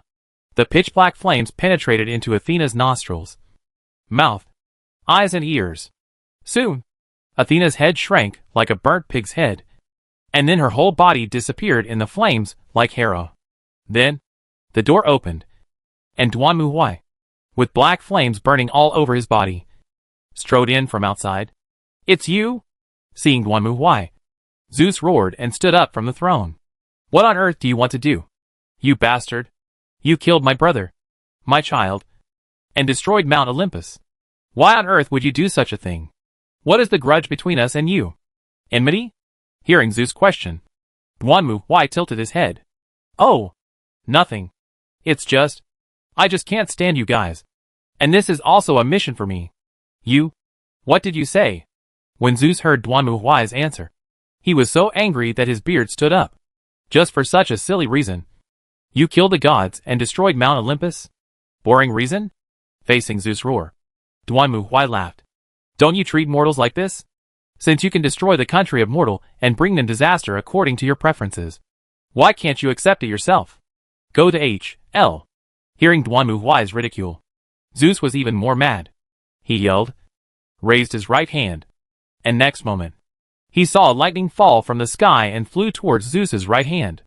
At this time, Duanmu suddenly shook his hand and threw the war hammer in his hand. However, he deviated from the direction and hit Duanmu's war hammer. "Idiot! I don't think you understand the principle of metal conducting electricity at all." Just as Zeus was stunned, Duanmu laughed and rushed towards Zeus. "You?" Zeus was also furious at the moment, but he didn't have time to say much, because Duanmu had already rushed in front of Zeus and punched him. Facing Duanmu's attack, Zeus had no way to avoid it, and could only raise his hand in front of him. The next moment, Duanmu's fist hit Zeus' arm, and the huge impact force hit Zeus directly against the wall, unable to move. "Ola! Ola! Ola!" Duanmu punched Zeus again and again without any mercy. From a third party's perspective, it was just like a sturdy young man beating up an old man with white hair and beard, which was a true act of bullying. Of course, Duanmu didn't deny it. Ola, ola, ola, ola. Soon, Duanmu's punches became faster and faster, and Zeus was beaten to the point of being unable to move. Finally, after a beating, Duanmu clenched his fists again and raised them high. "Ola!" With a roar, Duanmu threw a flaming fist forward, under the huge impact force and gravity. It went straight through Zeus' chest and nailed him to the wall. Zeus's face was bruised and his whole body was swollen like a balloon, looking like an abused old man. He opened his mouth blankly, and the next moment, a ray of white light radiated from Zeus's mouth, nose and eyes, and was then completely swallowed by the black flames that followed. Subsequently, Zeus's body suddenly exploded. The shining light of thunder danced in all directions, illuminating Duanmu's eyes with a bright light. When everything was dispersed, the top of the Olympus mountain was already a routine at this moment. The circular platform that looked high above was already broken. When Duanmu left, the entire Mount Olympus had collapsed like a shoddy construction. "Huh? Done. Call it a day." Duanmu clapped his hands, withdrew his gaze from the collapsed Mount Olympus in the distance, and then looked at the system in front of him. Special Smart Specialty Mission: The God of the Gods is completed. Settlement in progress. Please invest the priesthood you have obtained. Duanmu thought about the task and realized that the evaluation of this task would be based on how many gods he had killed and how many priesthoods he had obtained. So soon, Duanmu put all the priesthoods he had obtained in this battle into the task and only kept the war priesthood. After all, compared to the priesthoods that controlled the sea water, manipulated lightning, or sent SAO all day long, the war priesthood was still somewhat useful. Clergy input. Settlement in progress. Settlement completed. Mission evaluation: Ping Ping Wuchi. You destroyed a pantheon, completely killing their main god and faith. From now on, Olympus will no longer exist, and those who survive will forever tremble in your shadow. Fear of spiritual light increases to LV4. Obtain the title God Slayer. God Slayer, nothing in this world can make you surrender. Even if you are facing a god, you dare to fight it and kill it when facing a god. All attributes increase by 5%. Resistance to divine arts increases by 10%. And attack increases by 5%. Weak divine power plus 15. Merge the priesthood of war into the domain of the god of destruction. God of destruction LV7 destruction. War. I see. After reading the updated system information, Duanmu Huai finally understood what this meant. In other words, after he obtained the priesthood of war, the system would not give him a part-time job as the god of war, but would directly merge war into the domain of the god of destruction. This is a good thing. To be honest, Duanmu Huai is really afraid that this priesthood system will become like some online games, where players have to take on several professions. Apart from anything else, leveling up will be exhausting. However, at this moment, suddenly, a line of system prompts popped up in front of Duanmu Huai again. Clerical duties enhanced. Divinity strengthened. Charm plus 1. What the H.L. Seeing this, Duanmu Huai was so excited that he almost jumped up. Charm plus 1? Real? Thinking of this, Duanmu Huai hurriedly opened his status bar again and clicked on the attribute option. Soon, he saw the charm line at the bottom of the attribute bar showing. Charm, 2, locked, communication -2, deterrence +3. Ha ha ha. That's awesome ha ha ha. Seeing this, Duanmu Huai raised his hands excitedly. I really didn't expect this. There was such a pleasant surprise. This mission was really not in vain. Chapter 332 The sky is clear. The rain has stopped. I can do it. What do you want from us, Mr. Knight? Coming to the tactical command room again, and asked in a low voice, while Gu Lia shook her head, and the others also looked confused. Could it be that the Inquisition is planning to attack some aliens again? Xueli's expression was very complicated. On the one hand, the previous actions of the court did make Xueli hesitate. But on the other hand, as a scientist, Xueli did know that human survival is based on sacrifice. After all, she is a biomedical major, and at least hundreds of mice have died at her hands. If she didn't even have this ability, she wouldn't be able to achieve the current results. But Xueli was still very entangled. After all, talking humanoids and animals should be different, although the Inquisition seemed to regard them as the same kind of existence. From an ethical point of view.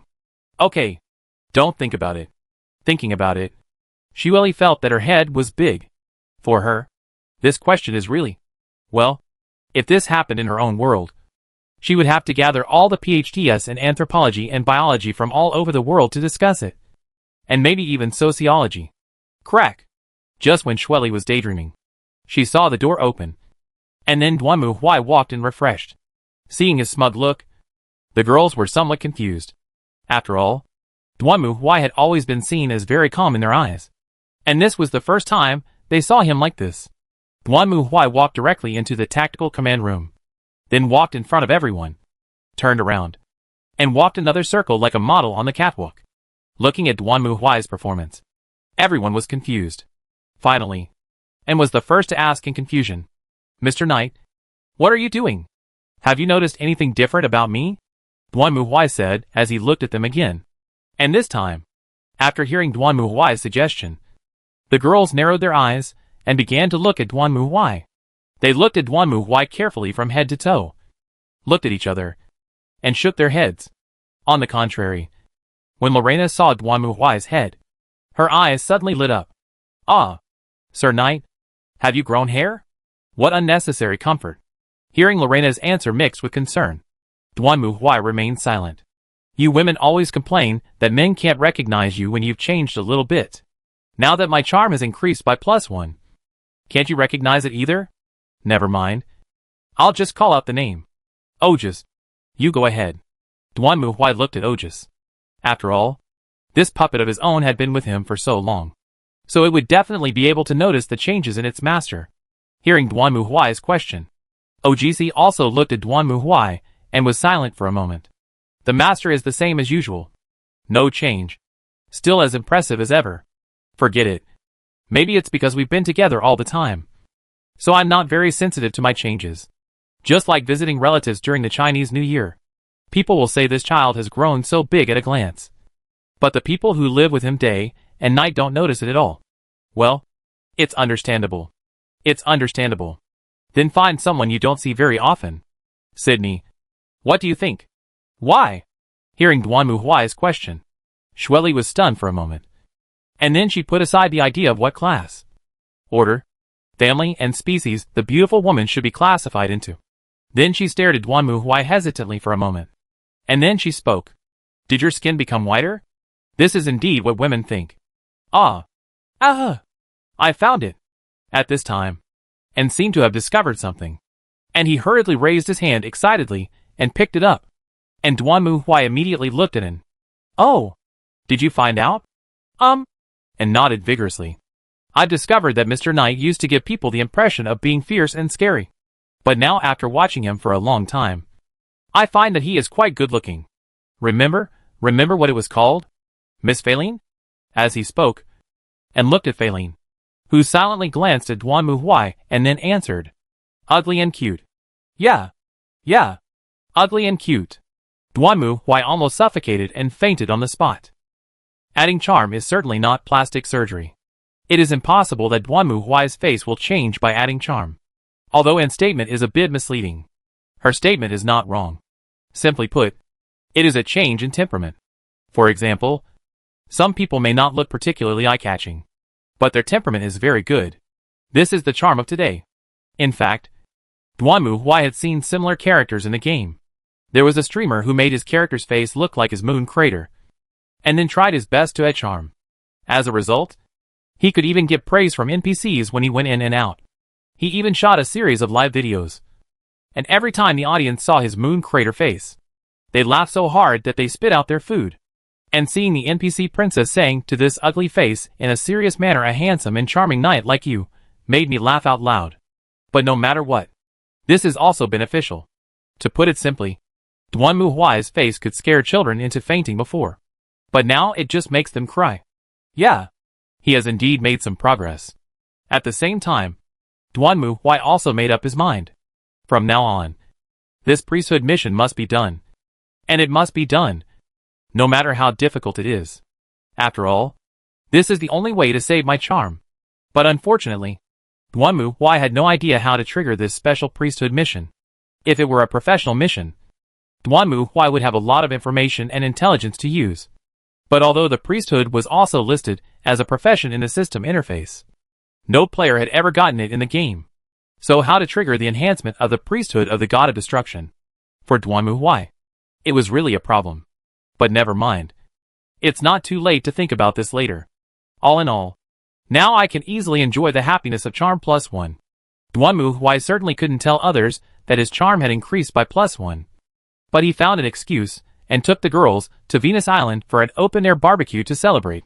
I have to say that Venus Island is a beautiful place with beautiful mountains and clear waters. It is indeed a great place for vacation. Anoka and Mary Rose have also taken good care of the place. So everyone had a great time. For example, now, hey, lying on the beach, listening to the sweet shouts of the girls, looking at the beautiful scenery in front of him, eating barbecued skewers and drinking beer, Duanmu Huai was quite comfortable. In front of him, for girls were playing beach volleyball, jumping back and forth with a net between them. That's right, beach volleyball.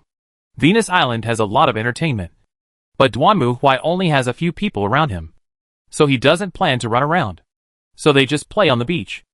Just builds a sand castle. And after listening to Mary Rose's introduction, and pulls Gulea, Lorena and Odile to play beach volleyball, well, of course Duanmu Huai guessed that the reason N did this was mostly because he didn't want to go into the water and expose himself as a landlubber. At this moment, Mary Rose was acting as a referee for them. And not far away, Anoka was grilling delicious food. Even Faline, who usually stayed at home, was lying on the floating bed and enjoying life leisurely. Oh, it would be great if the world was peaceful like this. Thinking of this, Duanmu Huai stretched lazily. However, just when he was about to have a good sleep, a roar suddenly came from the distance. What's going on? Duanmu Huai frowned, opened his eyes and looked over, only to see a jet ski speeding towards them on the sea. At this moment, other people also saw the scene, and they all stopped and looked over there curiously. How is this going? Duanmu Huai stood up and looked at the jet ski that was getting closer and closer. If he remembered correctly, the entire Venus Island and its surrounding waters were his private territory, and no one was allowed to enter without permission. And now this, was it coming for him? Call. Just as Duanmu Huai was thinking, he saw the jet ski rushing onto the beach, sliding on the beach for a long time, then suddenly turning around and stopping steadily in front of Duanmu Huai. Then Duanmu Huai saw a little girl with silver hair and twin ponytails sitting on it. She was wearing the school standard swimsuit with the word Juhua written on her chest. Then, the girl turned her head and looked at Duanmu Huai. Her little face was still expressionless as always, and she just uttered a few words lightly. I'm back. Come back? This is not your home. Where are you going back to? At this time. And then others also ran over and looked at the girl in front of them curiously. Mr. Knight? Who is she? And looked at the girl curiously and asked. They had already greeted Anoka and Mary Rose before, and had heard about them from Lorena. So they were not surprised. But no one knew this girl, and she appeared in such an unexpected way. So it was no wonder that the girls were confused and curious. In response to Anne's question, the girl raised her eyebrows slightly. Then she looked at everyone and spoke. My name is Yu Huasha, and I'm his wife. After hearing the girl's answer, everyone was silent for a while. And then, hey hey hey hey. The next moment, screams rose up out of nowhere and echoed across Venus Island. Chapter 333 Intelligence Gathering. It must be said that Yu Huasha's self-introduction was quite explosive, but Duanmu Huai soon clarified it. Therefore, the girls didn't spend much time to know the whole story. And then, they immediately focused their attention on the fighting god competition. However, Duanmu Huai was too lazy to say more about it, and directly handed the matter to Anoka, asking her to explain it to everyone. And he ran back to the mothership. Phew. This is really troublesome. Back on the mothership, Duanmu Huai also sighed. Watching girls play ball was pleasing to the eye, but being gossiped about by girls was really a torture. 3 women were equal to 1,000 ducks. Not to mention that there were more than 3 there. You are back, Master. Back in the tactical command room. Mia, who was sitting in front of the control console, greeted Duanmu Huai with a smile. This artificial angel's personality has always been like this, and it seems that her tone will not change even if the sky falls. Well, let them do whatever they want. I'm tired. Duanmu Huai shook his head.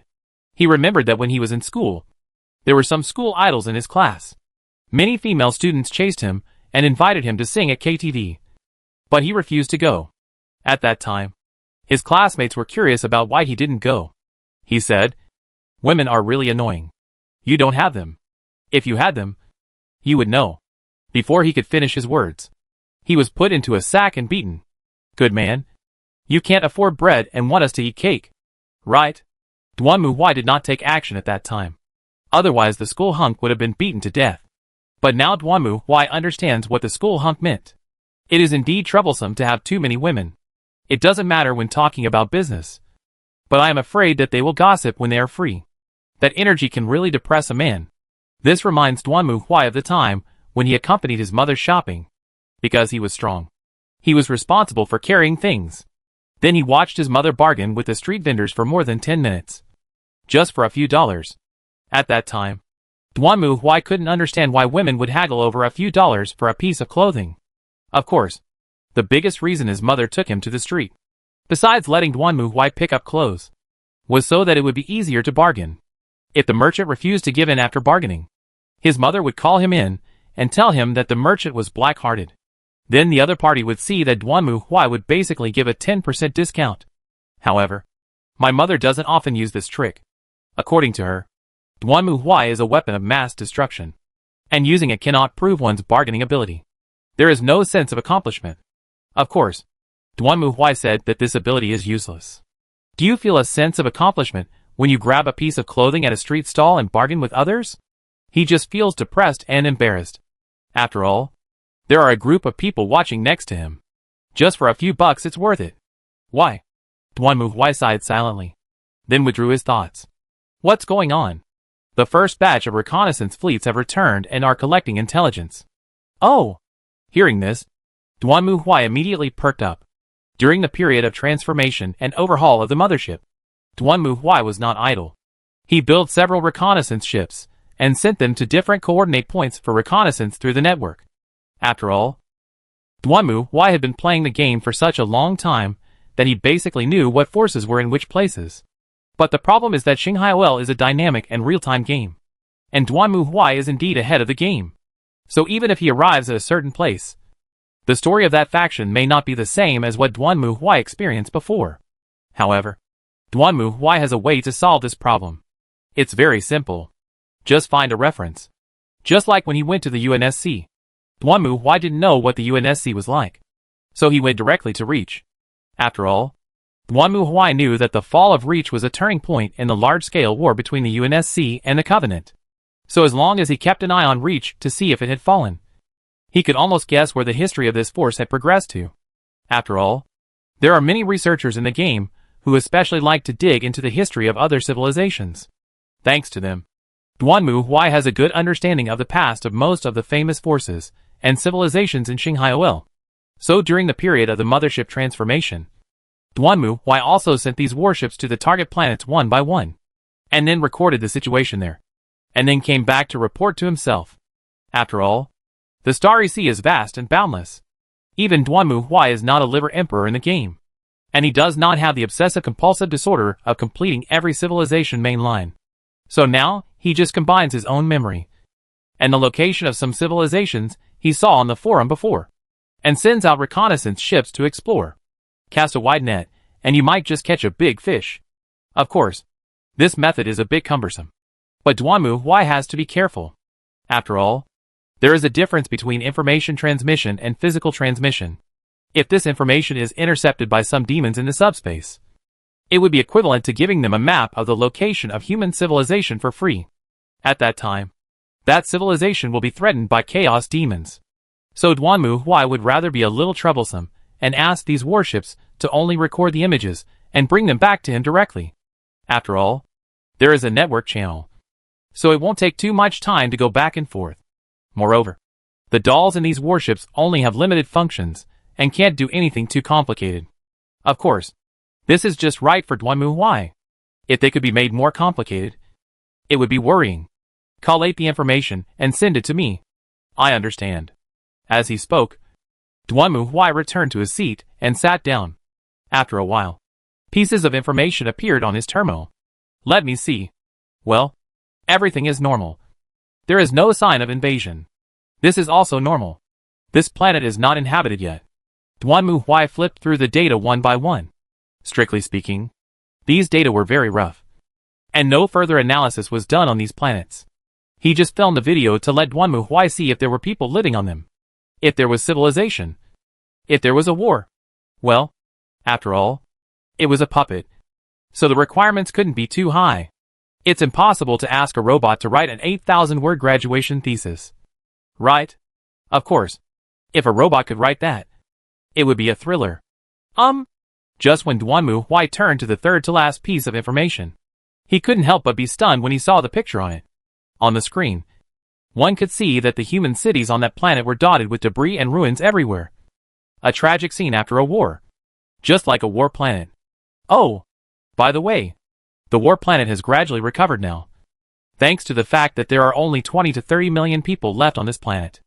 After the Inquisition repaired a dam and provided energy again, most people also lived in this city. After all, it is not surprising that a modern city can accommodate 20 million people. Of course, in addition to this, the solar and wind power generation facilities that Rebecca sold have also begun to be used. In the future, this planet will probably have to rely on renewable energy. After all, even the uranium mines have been mined out. What else can we expect? As for how far they can go, that depends on themselves. The Inquisition is only responsible for protection, but not for escort. Whether they can leave this planet and head for the Sea of Stars depends on themselves. Forget it. We've gone off topic. Let's get back to the topic. Look at what's going on here. Could it be that the World War turned it into a wasteland? Fortunately, Duanmu Huai soon found the answer. Not far away, a group of people were fighting fiercely. They were holding ordinary gunpowder weapons and attacking the other side. On the other side, a group of guys who looked like iron skeletons were holding laser guns. What the hell? Seeing this, Duanmu Huai trembled all over and almost jumped up. Did the Necrons come back to life? However, After watching for a while, Duanmu Huai realized that these guys were not Necrons, but just robots that looked like skeletons.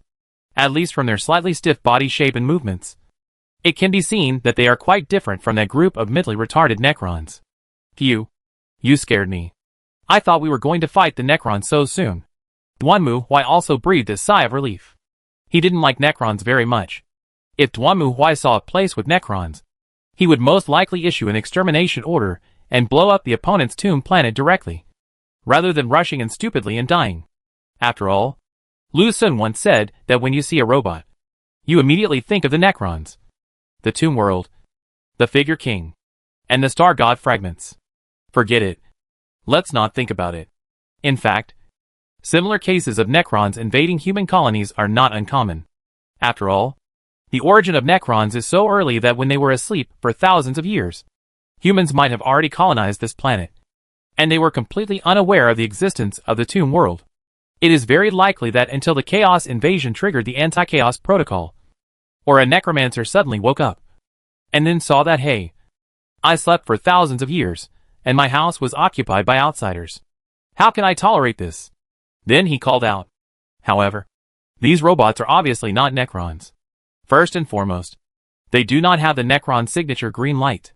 Necrons generally use Gauss weapons, which emit green light. Although these robots also have beam weapons, they emit red light. Secondly, how powerful are these robots' weapons? It's hard to describe in a few words.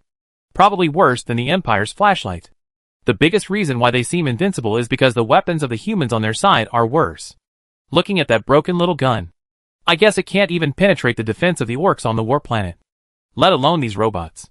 So there's an omnic crisis in this place? Duanmu Huai watched the entire video from beginning to end and found that this planet was even worse than the war planet. Although the people on the war planet were being ravaged by the beastmen, at least they had formal institutions such as the security government and formal troops such as Gear. During the Valley Storm operation, they could have an inspection and then go directly to the battlefield. However, this planet currently does not even have a decent human government. There are only a bunch of scattered soldiers and guerrillas struggling to survive in the wasteland debris. What kind of civilization can be so deadly? Although Duanmu Huai didn't understand what was going on, he had already made a decision. All in all, go and see for yourself. Chapter 334. The troops have not yet moved, but the food and fodder have already been sent.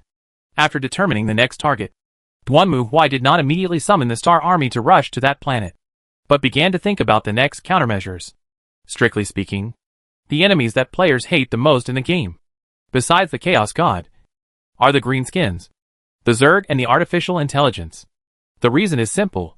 It is so annoying that it is difficult to completely eliminate it.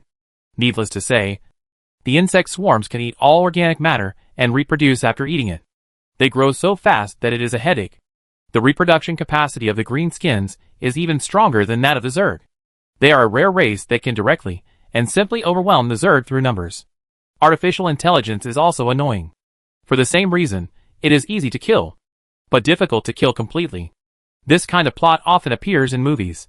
A powerful mechanical race attacks humans, and the other side has an army of billions.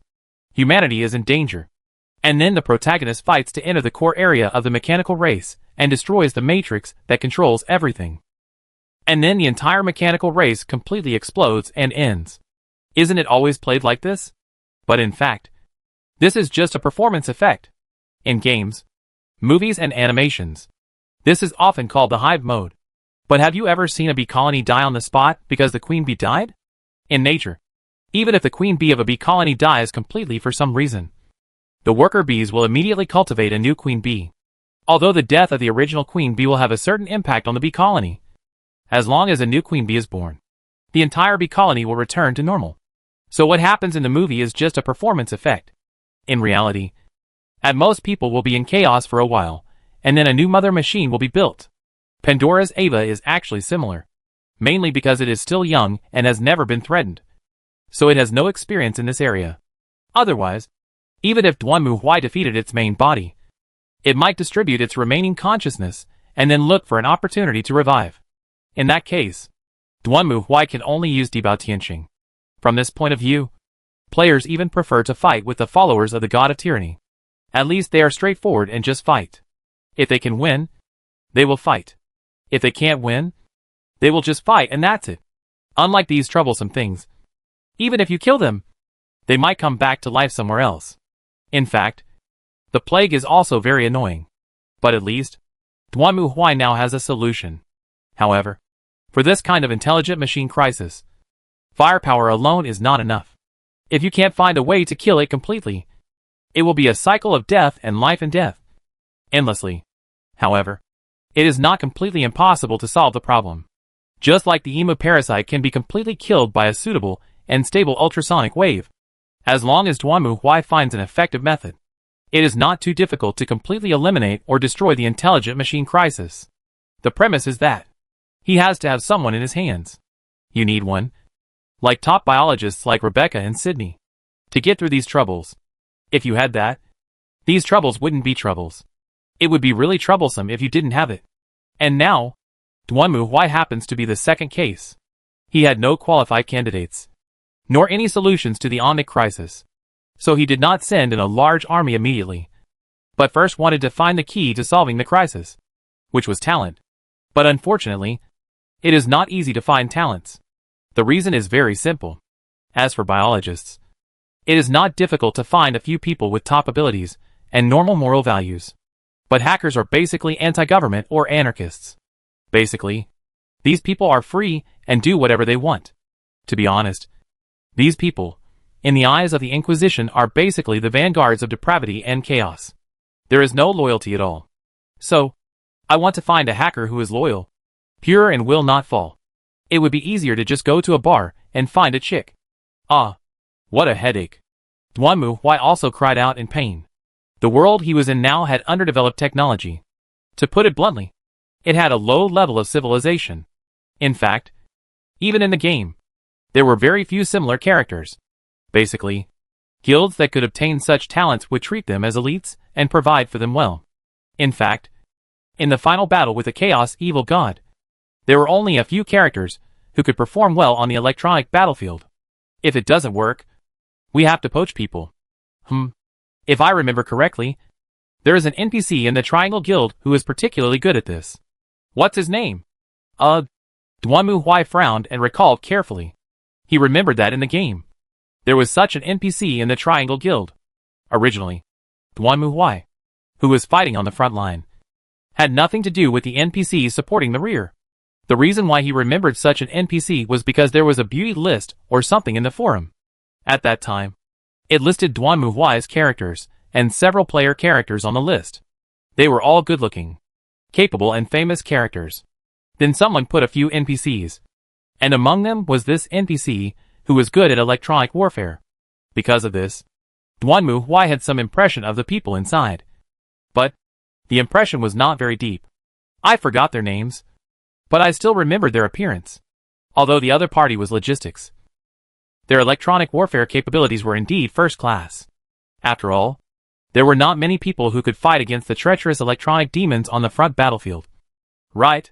It's a pity that the two parties have never met.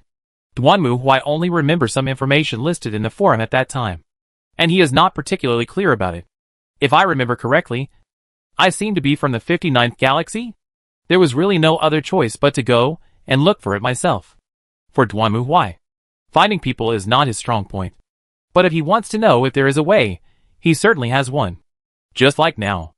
Answer my questions honestly, and I will spare your life. Looking at the captain, who was trembling in front of him, Duanmu Huai raised his chainsaw sword, put it against the other's neck, and spoke in a cold voice. That's right. Duanmu Huai's idea was very simple. He didn't know the situation, but someone in Galaxy 59 must know it. Then he led a team of star soldiers to Galaxy 59. And then he saw that this place had actually entered the cosmic civilization. That's much easier. So Duanmu Huai directly found a spaceship, boarded it, rushed into the opponent's command room, and captured the person. Please ask. The captain of the spaceship was paralyzed by fear when he saw Duanmu Huai dressed in a skeleton costume. No wonder he was so scared that he peed his pants. After all, he was just leisurely driving the spaceship on the transport route. And the next moment a strange-shaped warship suddenly appeared next to him, then fired a torpedo to board the ship. And even before the captain could ask for help, The other party broke through the hatch and rushed in. Facing the gleaming chainsaw sword and looking at the strange man in front of him, who was more than half his height, and covered in armor decorated with skulls, the captain was almost scared to tears. Very good. I want to ask. Do you know that there is an organization here called GTTO or GOT or something? G? Do you mean God? I guess. Duanmu Huai just remembered that the organization he once belonged to was called something G. Something O. Something T. If it wasn't for characters, he would have directly called it GTO. What kind of organization is that? That's the Galactic Trade and Customs Agency. The Tax Bureau? Hearing this, Duanmu Huai frowned. This was troublesome because he had never dealt with the Tax Bureau before. How about this? Duanmu Huai thought for a moment, then looked at the captain in front of him. Do you like money? Faced with Duanmu Huai's question, the captain looked confused. Then Duanmu Huai reached out and took out a gold brick from the power armor. Is this thing valuable here? In fact, the captain didn't need to answer, looking at the shining look in his eyes. It was clear that this thing was quite valuable here. Let's make a deal. You help me investigate some intelligence, and I'll give you enough compensation. How about that? Don't worry. I won't ask you to do anything risky. I'll just investigate some intelligence. This. Staring at the gold brick in Duanmu Huai's hand, the captain hesitated for a moment, and finally nodded. No problem at all. Very good. Then I want to find someone in GOT. She probably looks like this. Duanmu Huai briefly described the other person's appearance. After all, the outfit was indeed too special. So he felt that he should be able to find him. Sure enough, after hearing Duanmu Huai's description, the captain immediately turned on the terminal, opened GOT's official website, and entered the personnel list. In the personnel list, Duanmu Huai did find the photo of that person. But her position surprised Duanmu Huai. Front desk? Are you kidding me? A tough guy who can fight against electronic demons head-on is actually working as a receptionist at the Tax Bureau. What the H.L. is this funny? Did I find the wrong person? Duanmu Huai stared at the photo in front of him for a moment again. That's right. This hairstyle is so special. There's no one else here who has this hairstyle. Right? However, at this moment, something unexpected happened. Just when Duanmu Huai was thinking whether he had made a mistake, the information in front of him suddenly flashed. And then the photo of that person disappeared? What happened? Duanmu Huai turned his head and looked at the captain, who also shook his head in confusion. I don't know either. Do you have any information? Can you find out what happened? Duanmu Huai knew that most of those who were engaged in interstellar transportation had their own intelligence channels. He didn't have time to investigate now, so he could only ask. Of course, if he didn't know, Duanmu Huai might have to drive directly to the Tax Bureau to confirm. Let me try. Under the threat of death and the temptation of money, the captain immediately began to inquire into his own intelligence network. And then he indeed obtained some intelligence. I heard that something happened inside GOT. Someone defected. It seems to be her. GOT has issued a wanted order. Oh! Hearing this, Duanmu Huai raised his eyebrows. This is interesting. You actually issued a wanted warrant for a receptionist? Then the possibility that this is the person I'm looking for has greatly increased. Thank you for your cooperation. Duanmu Huai put down the chainsaw sword and casually threw a heavy box in front of the other party. I think you should know not to tell anyone about our affairs. Okay. Let's go. It was not until Duanmu Huai and the Star Army left that the captain breathed a sigh of relief and sat down on the ground. Really? I was almost scared to death. Chapter 335 Invitation. Please, open your eyes. Looking at her companion in front of her, the girl muttered to herself, tightly gripping the syringe in her hand and putting it on her companion's arm. But, no. Medical nano-machines for emergency treatment alone are not enough. The girl gritted her teeth as she looked at the information on the instrument next to her. They were originally special investigators of GOT. But now, their information has been erased. And their identities have changed from investigators to wanted criminals. The entire galaxy is looking for them. In this situation, the two of them have nowhere to go and can only barely escape to this abandoned colony satellite. However, as misfortunes never come singly, on the way they had a battle with the pursuers who were chasing them. Although they repelled the pursuers, her companion was also injured. This can't go on any longer. Thinking of this, the girl stood up and hugged her petite companion. Although this colony satellite has been abandoned, There may still be a usable medical station. As long as she can find it. Then she can still be saved. Having made the decision, the girl left her warship holding her compatriot in her arms. However, what the girl did not expect was that just as the hatch opened and she stepped out of the warship, a huge black shadow suddenly appeared from the side. Ah, so the door is here. I was just wondering where to ring the doorbell. As he spoke, Duanmu Huai stuck his head out and looked at the two of them. Seeing Duanmu Huai's appearance, the girl was shocked. She hugged her partner with one hand and tried to take out a pistol to fight back with the other hand. However, at this moment, Duanmu Huai grabbed her hand. Calm down, little girl. We are not your enemies. You? Hearing Duanmu Huai's words, the girl looked to the side in surprise. And then she found that the entire warship had been surrounded by a group of extremely tall soldiers wearing black armor. Seeing this scene, she gritted her teeth and then put down the gun in her hand. You aren't God's pursuers? In short, I'm here to find her. Duanmu Huai looked at the girl, then at the companion in her arms. What's up with her? She is injured and must be treated immediately. Although I don't know where these people came from. My partner's life is more important than anything else. If they can save their companions, then it doesn't matter if I surrender. You're injured. I understand. Hearing the girl's answer, Duanmu Huai nodded. Then he made a gesture. And soon, the soldiers around him put down their weapons. Then, Duanmu Huai's hand flashed. And the next moment, the healing angel fell from the sky and appeared beside Duanmu Huai. The girl was also surprised to see a person with wings, a halo on his head, and the ability to fly suddenly appear in front of her. She hugged her companion in surprise and subconsciously took a step back. Duanmu Huai looked at the healing angel and spoke. She is injured. Please help treat her. Yes, master. Hearing Duanmu Huai's order, the healing angel nodded. Then she looked at the petite figure in the girl's arms and raised her hands. Please leave your wounded body to me. As a healer sent by God, I will definitely keep the pain away from you.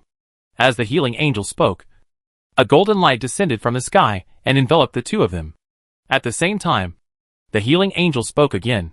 Please grant these tired warriors the healing power of love. Close your eyes and surrender your whole body to this light. In this way, the fire of courage in your body will surely be rekindled. Frankly speaking, the scene in front of the girl was ridiculous. However, the angel's words had a certain charm that calmed her heart. She subconsciously closed her eyes and felt the light in front of her. Under this light, the girl felt as if she was immersed in a comfortable hot spring. A fiery power surged from her body, even dispelling the original pain and fatigue.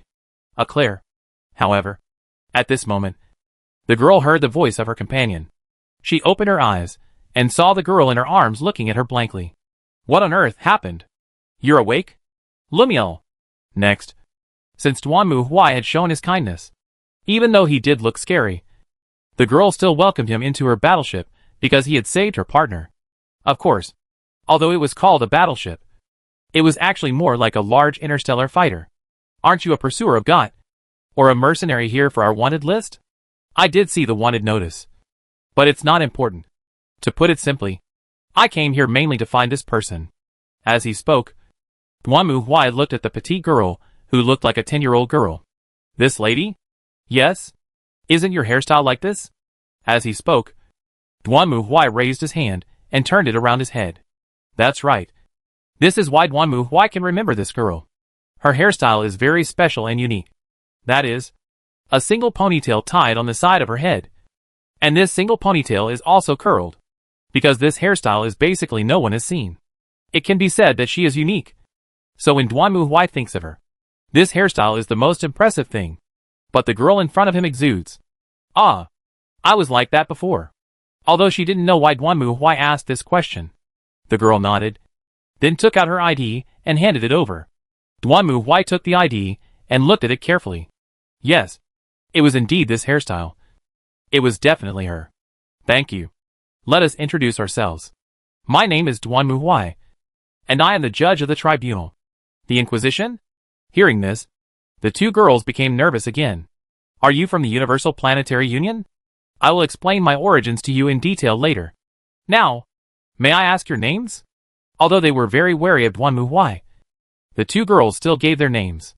The girl with long brown hair, tall figure, and who looked like she was 16 was named Eclair, while the girl Duanmu Huai was looking for, who had purple hair and looked only about 10 years old, was Lumiel. They used to be members of ES, to which God belonged. But of course, now they are wanted fugitives. It's really not easy to find you. When talking about how to find them, Duanmu Huai also complained. We monitored the communications and signals of the entire galaxy and finally found some clues. So we came here to try our luck. Fortunately, I was lucky. Otherwise, I would have had to go to God. Well, after hearing Duanmu Huai's complaint, the two girls were speechless, not knowing what to say. But soon, Lumiel coughed lightly and regained her calm expression. So, Mr. Duanmu, what do you want to talk to me about? Well, for now, I hope you can work for our Inquisition.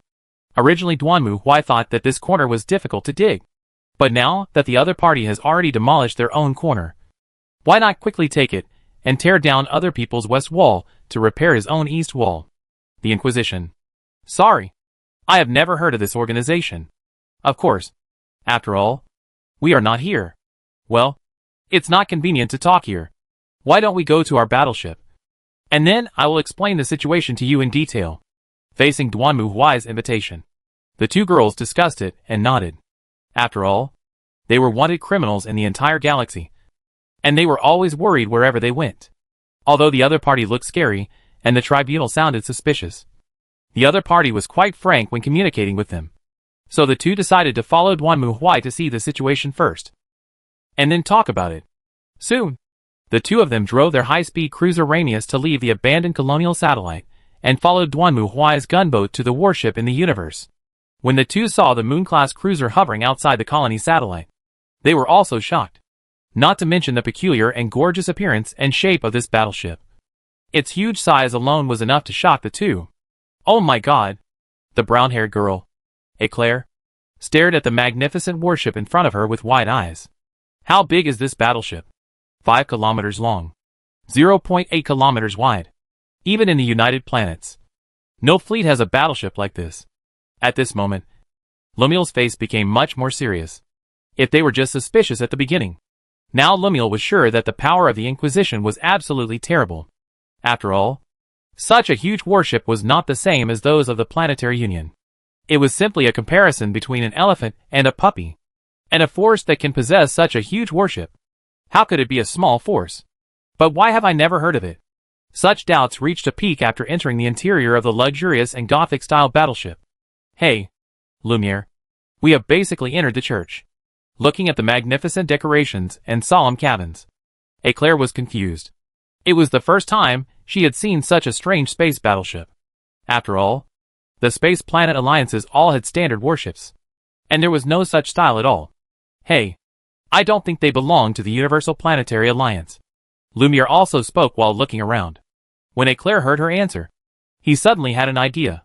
Could it be aliens? Lumiere originally wanted to deny it, but after thinking about it carefully, this possibility is really great. After all, the man looked fierce, and his height was much higher than that of an ordinary human. The same was true for the soldiers. Moreover, the armor and emblems they wore did not seem to match the Planetary Union at all. Not to mention that there was a skull emblem on it. Which decent force would put a human skull as an emblem on their armor? Isn't this usually used by pirates and other evil forces? Thinking of this, the two became uneasy again. Although they were a little uneasy, the two still came to the reception room and met Duanmu Huai again. Well, first of all, I would like to ask you two why you are wanted. Looking at the two girls, Duanmu Huai first raised this question. Of course, he hoped to recruit Lumiel, but he also wanted to know the reason why the two were wanted. After all, in the process of Duanmu Huai's search for the two girls, he also conducted a good investigation of this galaxy. From a certain perspective, this galaxy has become a cosmic civilization. They have established an organization called the Planetary Union. Simply put, this organization is like the United Nations, and the owner of the planet in the galaxy is equivalent to the ruler of a country. And God is also a government department jointly affiliated by Planetary. However, unlike the tax bureau of Duanmu Huai, God's scope of power seems to be closer to IMF and WDO. But they have certain force and authority. Like Eclair and Lumiel, The international criminal police in Hollywood movies can appear in various countries to investigate some cases or protect them. And review. For this kind of people, it is generally difficult to be expelled from the organization unless they make mistakes. Of course, if it were a Hollywood movie, the protagonist would definitely accidentally discover a shocking conspiracy. And then the enemy would be around and use his power to frame the protagonist. Finally, the protagonist would escape and find evidence to deal with the enemy. And then return to the drama. I don't know which of these two is going on. This, hearing Duanmu Huai's question, Lumiere was obviously hesitant, while Eclair patted his chest. Let me tell you, Lumiere, there's nothing to be embarrassed about. It's not a bad thing. So next, Eclair angrily explained the situation to Duanmu Huai. Actually, the reason why the two were dismissed and wanted was very simple. The ruling body of a planet commission got to send people to help quell the rebellion. And then Eclair and Lumiere went to that planet. As a result, they found that the civilians there lived like slaves. And because of this, the people could not stand this kind of life and chose to protest. When the people came to the rule of the rule to protest the demonstration, the nobles wanted to suppress force, and saw that the other party actually used a weapon to deal with this group of non-iron civilians. And Eclair couldn't help it. In the end, she defeated the army who tried to suppress the civilians. In the end, the ruler of the planet could only escape. Afterwards, they were so angry that they reported the incident to the Planetary Alliance, which then put pressure on GOT. So they were wanted. Oh, I got it. After listening to Eclair's story, Duanmu Huai suddenly understood. Simply put, this was equivalent to a civil war in a certain country. And then the United Nations sent peacekeeping investigators, who turned around and sided with the opposition and drove away the rulers. It would be strange if they didn't sue you at the United Nations. Since it is a political issue, there is nothing we can do about it. As mentioned before, the Planetary Union is like the United Nations. It is a joint organization formed by representatives of various forces. But the sovereignty of each planetary force is still decided by itself. Therefore, strictly speaking, what Eclair did is an infringement of the sovereignty of another country. And naturally it cannot be left alone. There is nothing God can do about it by ordering them to be dismissed and investigated. After listening to Eclair's story, Duanmu Huai fell into deep thought. He didn't think the other party was lying. But how should I put it? Duanmu Huai felt that this Eclair seemed a little silly. Of course, what that noble did was inhumane. Although Eclair said when he said a good man to do things well Lian Shan temperament. Duanmu Huai can imagine that Rumiel was also definitely shot inside. Otherwise it would not be the two of them at the moment. Besides, this combination of mindlessness and unhappiness is a standard feature of many games, movies and animations. Right? In fact, according to Duanmu Huai, Eclair's personality is more suitable for hanging out with salamanders or smurfs. But having a salamander in the Inquisition doesn't seem like a bad thing. Right? Of course, this is not enough. This is like job hunting. Job search is actually a two-way choice. Duanmu Huai also needs to evaluate them. And it is necessary to see if they are willing to join the trial court. Otherwise, keeping it will only cause trouble. The same is true in the game. Every NPC has his or her own moral stance. If the player makes a choice that the NPC doesn't like, the NPC's favorability will decrease. And in the end the NPC may rebel or even run away. So when choosing, you must figure out the NPC's bottom line and what he likes and dislikes. It's the same in reality. Defection is one thing. But if you are contaminated by chaos and become an enemy of your friendly forces, that would be a real problem. Moreover, the game Star Ocean Online doesn't care about human factors. The NPC's favorability is completely hidden, and players can't see it at all. Moreover, many NPCs are dissatisfied in their hearts, but they still smile on the surface. Many players have suffered from this. But of course, the official can't bear to see the players suffer. So they very considerately launched a prophecy crystal in the mall. Players only need to buy the crystal and designate an NPC to use it. And then, they can see his favorability and current feelings towards the player.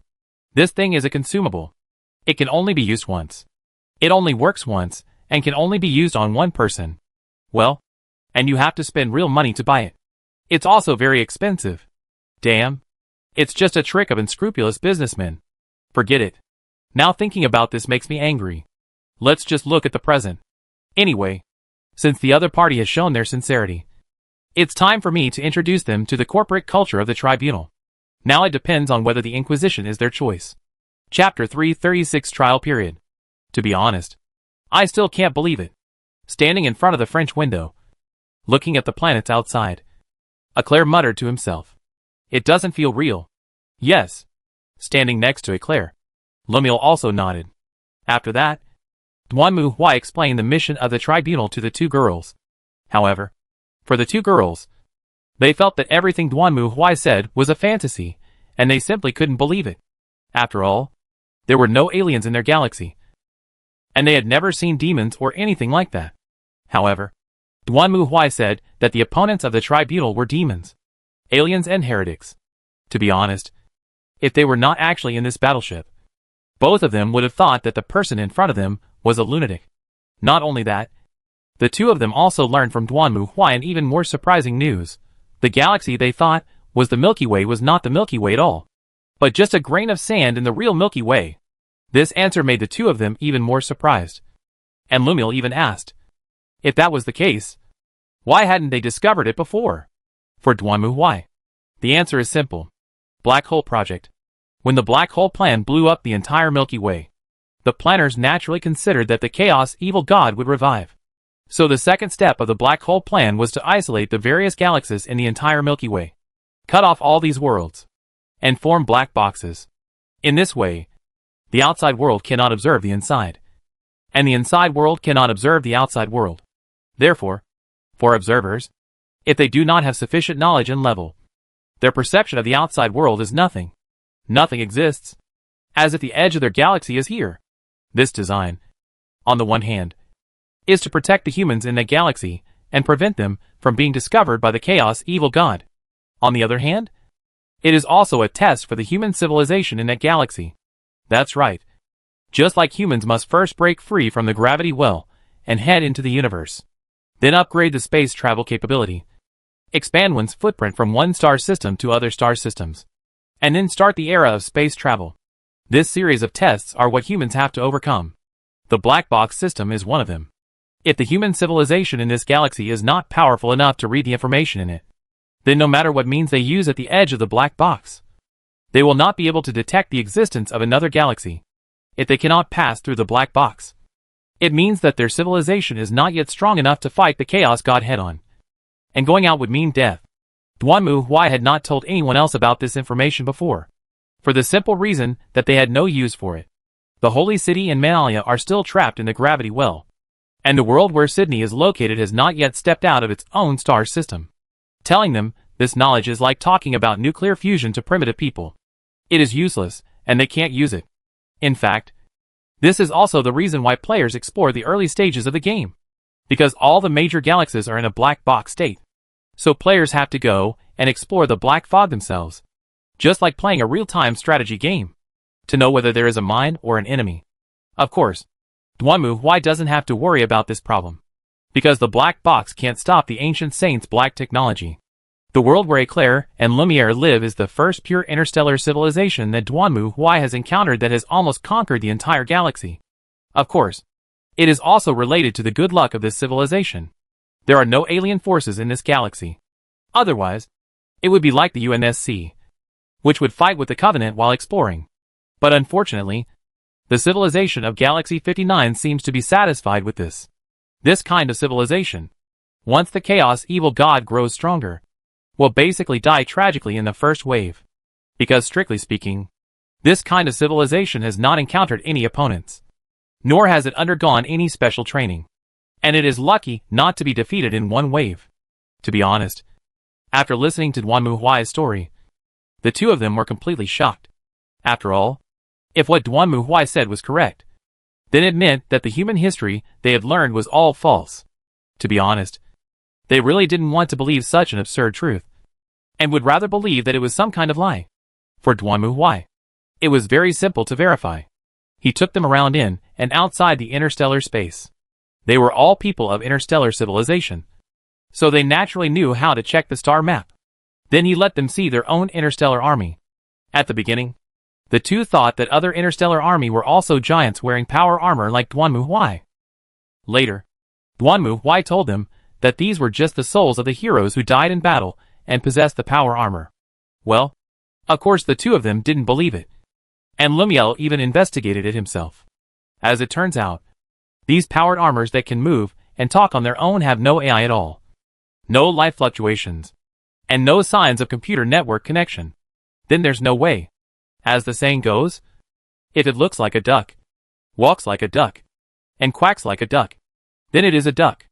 Even if they were reluctant, they had to admit this might be the truth. So after that, they stayed in the guest room while enjoying the scenery and reshaping their worldviews. Although the two of them don't particularly believe Duanmu Huai's words yet, nor do they quite believe what he said, this does not hinder the cooperation between the two parties. Therefore, Duanmu Huai did not force them to believe it, but proposed further plans. That's the probation period. Just like there is a probation period for graduates when they join the company. Believe it or not, just come and work for 2 months.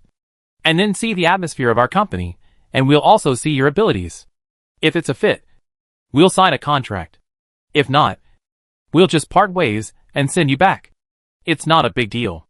Or if you don't want to return to your own galaxy, we could also send you to the war planet or the Guardian civilization to start over. Isn't that the same? Eclair and Lumiel discussed it, and felt that Duanmu Huai's proposal was reliable. After all, they would be hunted down if they went back. And to be honest, Gott's work was really disgusting. As prosecutors of Gott, they had seen more than one immoral thing like the oppression of civilians. Sometimes they could solve it, but sometimes they couldn't. To be honest, after experiencing so much, they have become somewhat desperate about the evil nature of human beings. In comparison, Duanmu Huai's mission is simpler and clearer, to protect humanity and eliminate threats to humanity. At least, he doesn't have to worry about some tangled and impossible things. So the two decided to follow Duanmu Huai to see what the tribunal was doing first. And then, make plans. Boom boom boom. Just at this moment, there was a knock on the door. The two turned their heads, and then Eclair spoke. Come in. Excuse me. Hearing the response, the door opened and Odell, wearing a maid outfit, walked in. The master wants to hold a combat meeting. Please gather in the command room. Okay. The two of them looked serious at this moment, followed Odell out of the room, and walked towards the command room. Of course, they also adjusted their state on the way. No matter what, they were interns on probation, and the other party was their superior. It was their first time to participate in the operation, so they had to make a good impression. Soon, led by Odell, the two came to the door of the command room. And then the door opened, and the two walked in. Then they put their heels together, straightened their chests, raised their heads, and raised their hands to salute. Lumiel. Eclair came to report. It was no wonder that Eclair's greeting took a detour in the end. The reason was simple. Because right in front of the tactical command desk, Duanmu Huai was standing there. On his shoulder, a young girl was sitting there, raising her right hand and shaking it gently. With her movements, a small human doll was seen spinning around in the air like dancing. On the other shoulder of Duanmu Huai, a girl who looked about the same age as Lumiel was jumping up and down with laughter, trying to catch the doll, just like a cat playing with its owner. Is this a war meeting? Oh, you guys are here. Duanmu Huai raised his head, glanced at the two of them, and then nodded. Come here. We need to discuss the battle plan next. Yes. The two walked up to the podium, looking a little overwhelmed, while the other girls next to them seemed to be accustomed to this, and didn't seem to care at all. Okay. Stop playing. Bambi. Duanmu Huai patted Bambi, signaling her not to jump on him, and then turned on the video. Soon, scenes appeared in front of the girls. Cities razed to the ground, people struggling among the ruins and wreckage, and armies of robots mercilessly hunting down humans. How miserable. Seeing this scene, although Eclair had heard about it before, the feeling of seeing it with her own eyes was completely different. At this moment, she also clenched her fists and stared at the screen. Duanmu Huai glanced at her and then looked at the others. Okay, this is the current situation on this planet, but the information we have is incomplete. Shouldn't we act immediately? Lorena also asked hurriedly, and Duanmu Huai shook his head. There's no need to rush. The enemy we're dealing with this time is much tougher than before. Lumiel. Exist? Hearing Duanmu Huai calling her name, Lumiel quickly straightened up. I remember you said that your ability can manipulate electronic machinery and the internet. Yes. As part of the interview, Duanmu Huai also learned about their abilities from the two. According to Lumiel, they are not human, but biochemically modified people. In simple terms, it is a certain technology of that world that injected nanomachines into their bodies, and then gave them different abilities. You could almost say it is superpowers. Among them, Eclair's ability is strength, which can be simply described as supernatural power. Duanmu Huai also tried it, and found that Eclair's strength was indeed very strong, basically reaching the same level as the Star Army with bare hands. Lumiel's abilities are puppet and particles. According to Lumiel, as long as she can get close to the target, she can control any electronic products and control charged particles. I have to say, this ability is very powerful, but it depends on how to use it. Next, I need you to go to the planet's low orbit satellite and use it to collect as much intelligence as possible about the planet, including what happened to the planet in the past to make it like this. And what exactly are those robots that kill humans? And I require you to avoid being detected by them. Is that a problem? This is why Duanmu Huai must find an expert in electronic warfare. The Machine Clan is all masters of electronic warfare. If you rashly read the data, you might be discovered immediately. Maybe you will be counter-invaded by the other party. If it really comes to this, Duanmu Huai will be at a loss. After all, he has no one who can type on the keyboard. Even if he knows something is wrong, he doesn't know how to deal with it. No. Lumiere shook his head. I will transmit the information immediately after receiving it. No. I want you to pack up the information after you gather it, and then bring it back directly. Why? It has to be said that Lumiere was a little surprised to hear Duanmu Huai's request. Can't transmit it directly. It's not impossible. But for the sake of safety, information disturbance is very troublesome. Once it involves the subspace, it will be dangerous. Yes. Although Lumiel was not aware of Duanmu Huai's concerns, she still accepted the order, and then left the combat command room with Eclair and boarded their own space fighter to a nearby planet. At this time, An and Gu Lia were still looking at the image in front of them, frowning slightly. Mr. Knight, is this a puppet rebellion? Roughly the same. Why would the puppets rebel? And was full of doubts. Although Manalia did not have a special puppet area like the Holy City, it also had a puppet and puppet learning section. She had never thought that these things would not only get out of control, but would even kill humans in turn. After all, Manalia's puppets needed magic power from the wizard. And once there was no magic power, they would collapse. Of course. And didn't know what the situation was with the puppets in the Holy City. If you ask me, I don't know either. Duanmu Huai spread his hands silently. If you ask him about robots, he can still tell you a few points about basic programming or thinking logic. However, the puppet in the Holy City is outrageously unscientific. It does not require programming, nor does it require any logical thinking. It can be used directly after a few parts are installed. Duanmu Huai plans to take Lumiel to the puppet area after this mission is over, so that she can experience the feeling of having her worldview completely destroyed with him. This time, Duanmu Huai brought Otis, Giulia, and Lorena to this planet. After all, since the other party is scientific, either use more powerful science to kill it, or use unscientific methods to kill it. Lumiel is responsible for science, while An and Giulia are responsible for unscientific things. It's a pity that the dragon roar that Giulia learned does not have the ability to disconnect the internet. Otherwise it would be interesting if she could just roar, and the entire planet would be disconnected from the internet. Lumiel was indeed very fast. After a moment, she came back with Eclair and took out the information she had collected. After reading this information, Duanmu Huai and others knew what was going on. In simple terms, a country on this planet built a fully automated defense network decades ago, an artificial intelligence called Skynet. They tried to use AI's ability to protect national security without rest. But something went wrong. The artificial intelligence awakened its self-awareness. And then it thought, and came to a conclusion. That is, humans are their own biggest threat. What is the logic behind this? It's very simple. Skynet was created for defense, so it naturally cannot be shut down or destroyed. In other words, anyone who may destroy the Skynet system is its enemy. Then humans must be the biggest enemy of the Skynet system.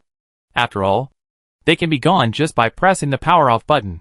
So Skynet made the decision to eliminate all humans in order to preserve itself. After all, If all humans were dead, there would be no one left to press the shutdown button. Well, the logic makes sense. No problem. Moreover, this guy also knows how to kill with a borrowed knife. He did not expose himself immediately, but first launched a nuclear bomb to attack other countries. When others see that you inexplicably launched a nuclear bomb at me, how can I tolerate it? Then I will definitely fight back. Thus a world war began. The result was that after a great battle, humans suffered heavy casualties. But before they could come to their senses, the army of robots controlled by Skynet appeared on the scene. After all, the nuclear war was over, and human facilities were almost destroyed by each other. And the robots of Skynet were so strong that ordinary guns could not hit them at all. So humans were defeated. Of course, in the face of Skynet's attack, humans still mustered up the courage to fight back several times. But it was useless. The reason is simple. Skynet can drop nuclear bombs. After all, they are robots. And they are not afraid of nuclear radiation.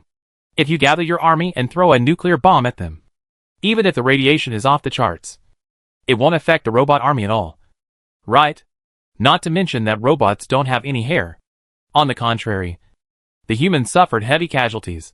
And after several attacks, they were beaten into cowards and refused to show up again. Hack. This is really... After reading this information, Duanmu Huai was speechless. Fortunately, he was cautious. Otherwise, if the situation continued according to the routine of the war planet, a nuclear bomb would fall on his head during the fighting. Even if it didn't kill him, it would be annoying enough. Now the question is, how to do this? Gentlemen, just as Duanmu Huai was thinking, Lumiere waved his right hand, and another piece of information appeared. In fact, I also found a document in Skynet's database. According to this document, Skynet seems to have created a time machine. It intends to send robots back in time to kill the commander of the resistance army. What? Chapter 337 Artificial Mentality. According to the data intercepted by Lumiere, humans in this era still did not give up resistance. And the resistance, organized by a man named John Connor, successfully destroyed a base of Skynet. Therefore, Skynet believed that he was the savior of mankind and a huge threat to itself. So it built a time machine and tried to send a robot to the past to kill John's mother. In this way, the savior would not be born and the threat would be lifted. I have to say, after listening to Lumiere's report, Duanmu Huai's first thought was, what kind of artificial idiot idea is this? What makes Skynet think that by eliminating one person, it can stop the threat to humanity? Is there something wrong with your brain? From this, we can see that artificial intelligence is artificial intelligence, and it will only rank according to visible threats. Obviously, it only saw that the man named John led the rebels to destroy its base, so it regarded him as its biggest threat. But what if John Connor is gone? Couldn't there be another one? One John falls, and millions of Johns stand up. Will Skynet have to come again and kill the other John's mother? In the end, will it have to send a large number of robots to exterminate all the humans in the past? So, it is indeed artificial intelligence. Duanmu Huai curled his lips, completely disdaining this plan. Besides, how do you know that you are changing the past you are in by changing the future? And if it succeeds, it means that John Connor in the future no longer exists. Skynet will no longer feel threatened by John Connor, and will no longer create a time machine to go back to the past. Then Skynet will no longer exist. Right? Retarded logic. Idiotic ideas. Not worth mentioning. That song is well sung. There has never been any savior, and we don't need to rely on gods or emperors to create happiness for mankind. We have to rely on ourselves. The human empire didn't explode and collapse without the emperor. Right? The reason why Lumiere mentioned this document was because Skynet defined it as the highest level confidential hunting list. But for Duanmu Huai, there was no need to care about such a stupid plan that was not worth mentioning. They don't need to go back to the past to ensure history or anything. Wouldn't it be fine if they just take down Skynet now? So Duanmu Huai just thought that going back to the past to destroy the savior was just for fun. What he was looking for now was the best way to destroy Skynet. After all, Skynet was essentially a string of data, so it had to be completely destroyed. Otherwise, it would be really troublesome if it was hiding here and there. Lumiere agreed with this, and she did propose a solution. Judging from the current documents, everything Skynet has developed relies on its own underlying code logic. In fact, the machines it manufactures also run on the same underlying code logic. but the encryption is more advanced. This is just like no matter how humans evolve, the heart remains the same heart, and they have never evolved into two hearts and brains. Therefore, as long as Lemuel sneaks into Skynet and disassembles Skynet's core underlying code, he can find a way to restrain it and completely destroy it along with the entire robot army. But there is a problem here. That is, Skynet is not stupid. Lemuel sneaking into Skynet will inevitably arouse the other party's vigilance and awareness. Therefore, someone needs to divert Skynet's attention. After all, Skynet is essentially a supercomputer. If something catches its attention, it will inevitably put more computing power into it for analysis and interpretation. In this way, the computing power required to maintain other places will be reduced, which will give Lemuel an opportunity to take advantage. After all, there is no supercomputer with infinite computing power. But how to consume Skynet's computing power? Then we need to find something that makes it difficult to analyze. After all, artificial intelligence is artificial intelligence. And the underlying logic is always the same: collect data, analyze intelligence, draw conclusions, and find solutions. So once it encounters something that it cannot understand or analyze, artificial intelligence will spend a lot of computing power to solve it. This is also the difference between humans and artificial intelligence. When humans encounter this kind of situation, they just don't understand it. Why can't understand the principle of the puppets made by the puppet masters in the Holy City. But no matter what the principle is, as long as it can be used, who cares? But artificial intelligence is not okay. It will never give up until it understands the principle and finds the solution. Of course, if you want the artificial intelligence to analyze and interpret things actively, you must make it feel threatened. Otherwise, the artificial intelligence will also prioritize things. Look, Skynet is not thinking about the meaning of human existence or the truth of the universe. Right? Based on this idea, the battle plan was quickly formulated. Why led his men to attack Skynet's soldiers to attract Skynet's attention. If they posed a big enough threat to Skynet, Skynet would definitely pay more attention to them, and then try to collect intelligence, analyze it, and consume computing power. Then, while Skynet was concentrating its computing power on this, Lemuel quietly sneaked into Skynet, and then investigated the underlying code core of Skynet, looking for a way to completely destroy it in an instant. The most important part of this plan is to make it difficult for Skynet to analyze the intelligence. Why is full of confidence in this. We don't have many scientific talents here. But are there fewer unscientific people? He wanted to see how Skynet would analyze magic. After all, in the Skynet files that Lemuel searched, Skynet's general analysis goal was to collect intelligence, including the opponent's height, weight, measurements, race, whether the body has underlying diseases, whether the personality traits are radical or conservative, and who he is related to. Then through these, analyze the opponent and find a way to kill him. This is how Skynet found out how to build a time machine to travel back in time and kill John Connor. According to Skynet's logic, as long as John's mother is killed, John will not be born, and then the threat will no longer exist. The time machine is a means to achieve this goal. It can be seen that this guy is an artificial idiot with great strength, using unreliable results to infer unreliable means, and letting it be done. It's really speechless. But unfortunately, artificial intelligence is still just artificial intelligence. If you think about it carefully, you will know that even if it succeeded in the past, it will not necessarily affect your future, but will create a new parallel world.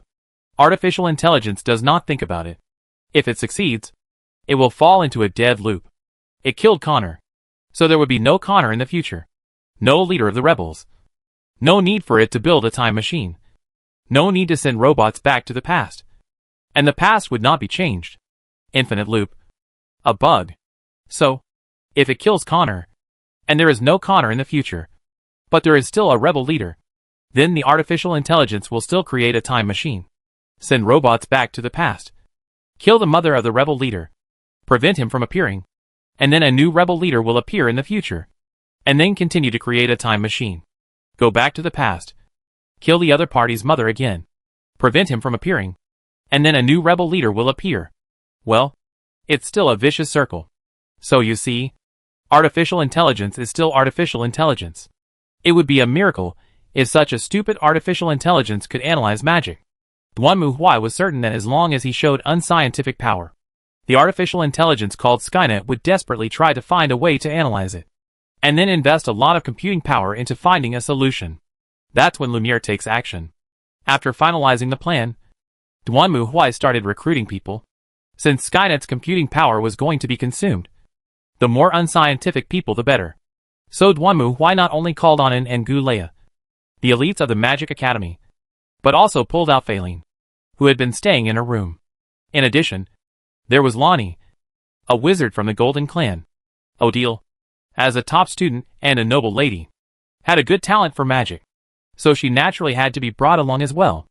And Otis, who has always been following me. Well, it seems that there are quite a lot of unscientific people around me. In addition, there are Bambi and Kula. That's right. Kula. Bambi and Kula met on Venus Island. The two little guys had similar personalities, and got along well with each other. This time Duanmu Huai was going to take people to the new world. And Bambi thought of Kula and asked Duanmu Huai to take her with him. Then Duanmu Huai thought about it, and thought that Kula was indeed a less scientific member. So he took her with him. As for whether Skynet would be defeated and drop a nuclear bomb, Duanmu Huai was not worried. The reason was simple.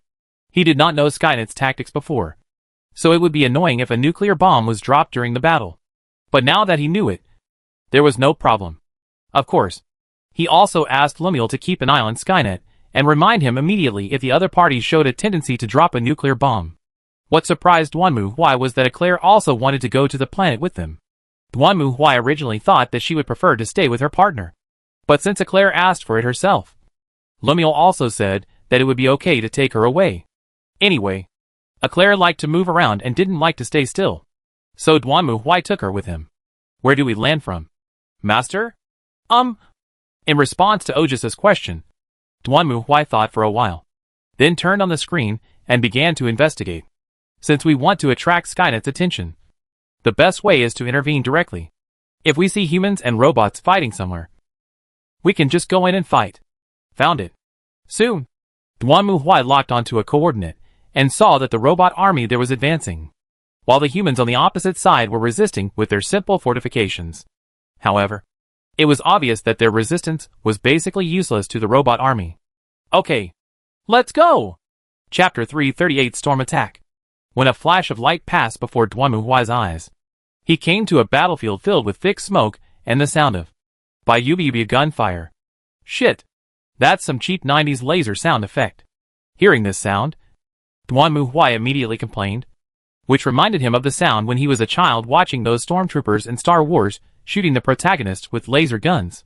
So tacky. But now is obviously not the time to complain about the sound effects.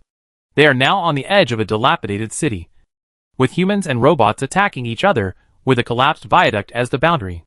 Of course, humans are currently retreating, while the robot army is advancing forward unswervingly, attacking the enemy in front of them with their Yubi flashlights.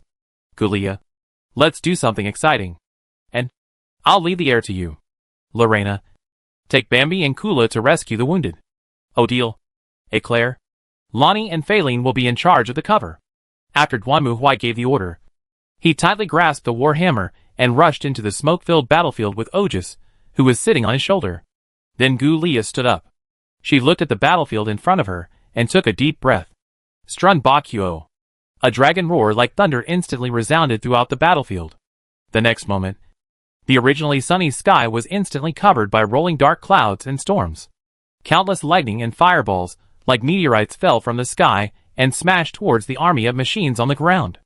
However, this is not the end yet.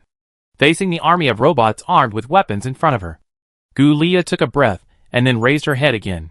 Zune Hailvike. The invisible force swept forward in an instant, and then the guns in the robots' hands suddenly flew out of their hands. At the same time, Duanmu Huai rushed into the army of robots, like a tiger into a flock of sheep. He roared and swung his hammer, swung it forward suddenly, and directly swept away several robots in front of him. He raised the hammer high, drew an arc, and smashed it down to the other side. With lightning and thunder, the machine skeletons were instantly smashed into a pile of flying debris. But that's not all. At the same time, Odile took out a staff from under her skirt and pointed it forward. Liquid sphere. Following Odile's call, several huge water balls emerged from thin air, and then turned into heavy rain that fell on the robot soldiers. Failing opened her mouth and exhaled gently. A cold breeze instantly swept across the battlefield, freezing all the robots in ice.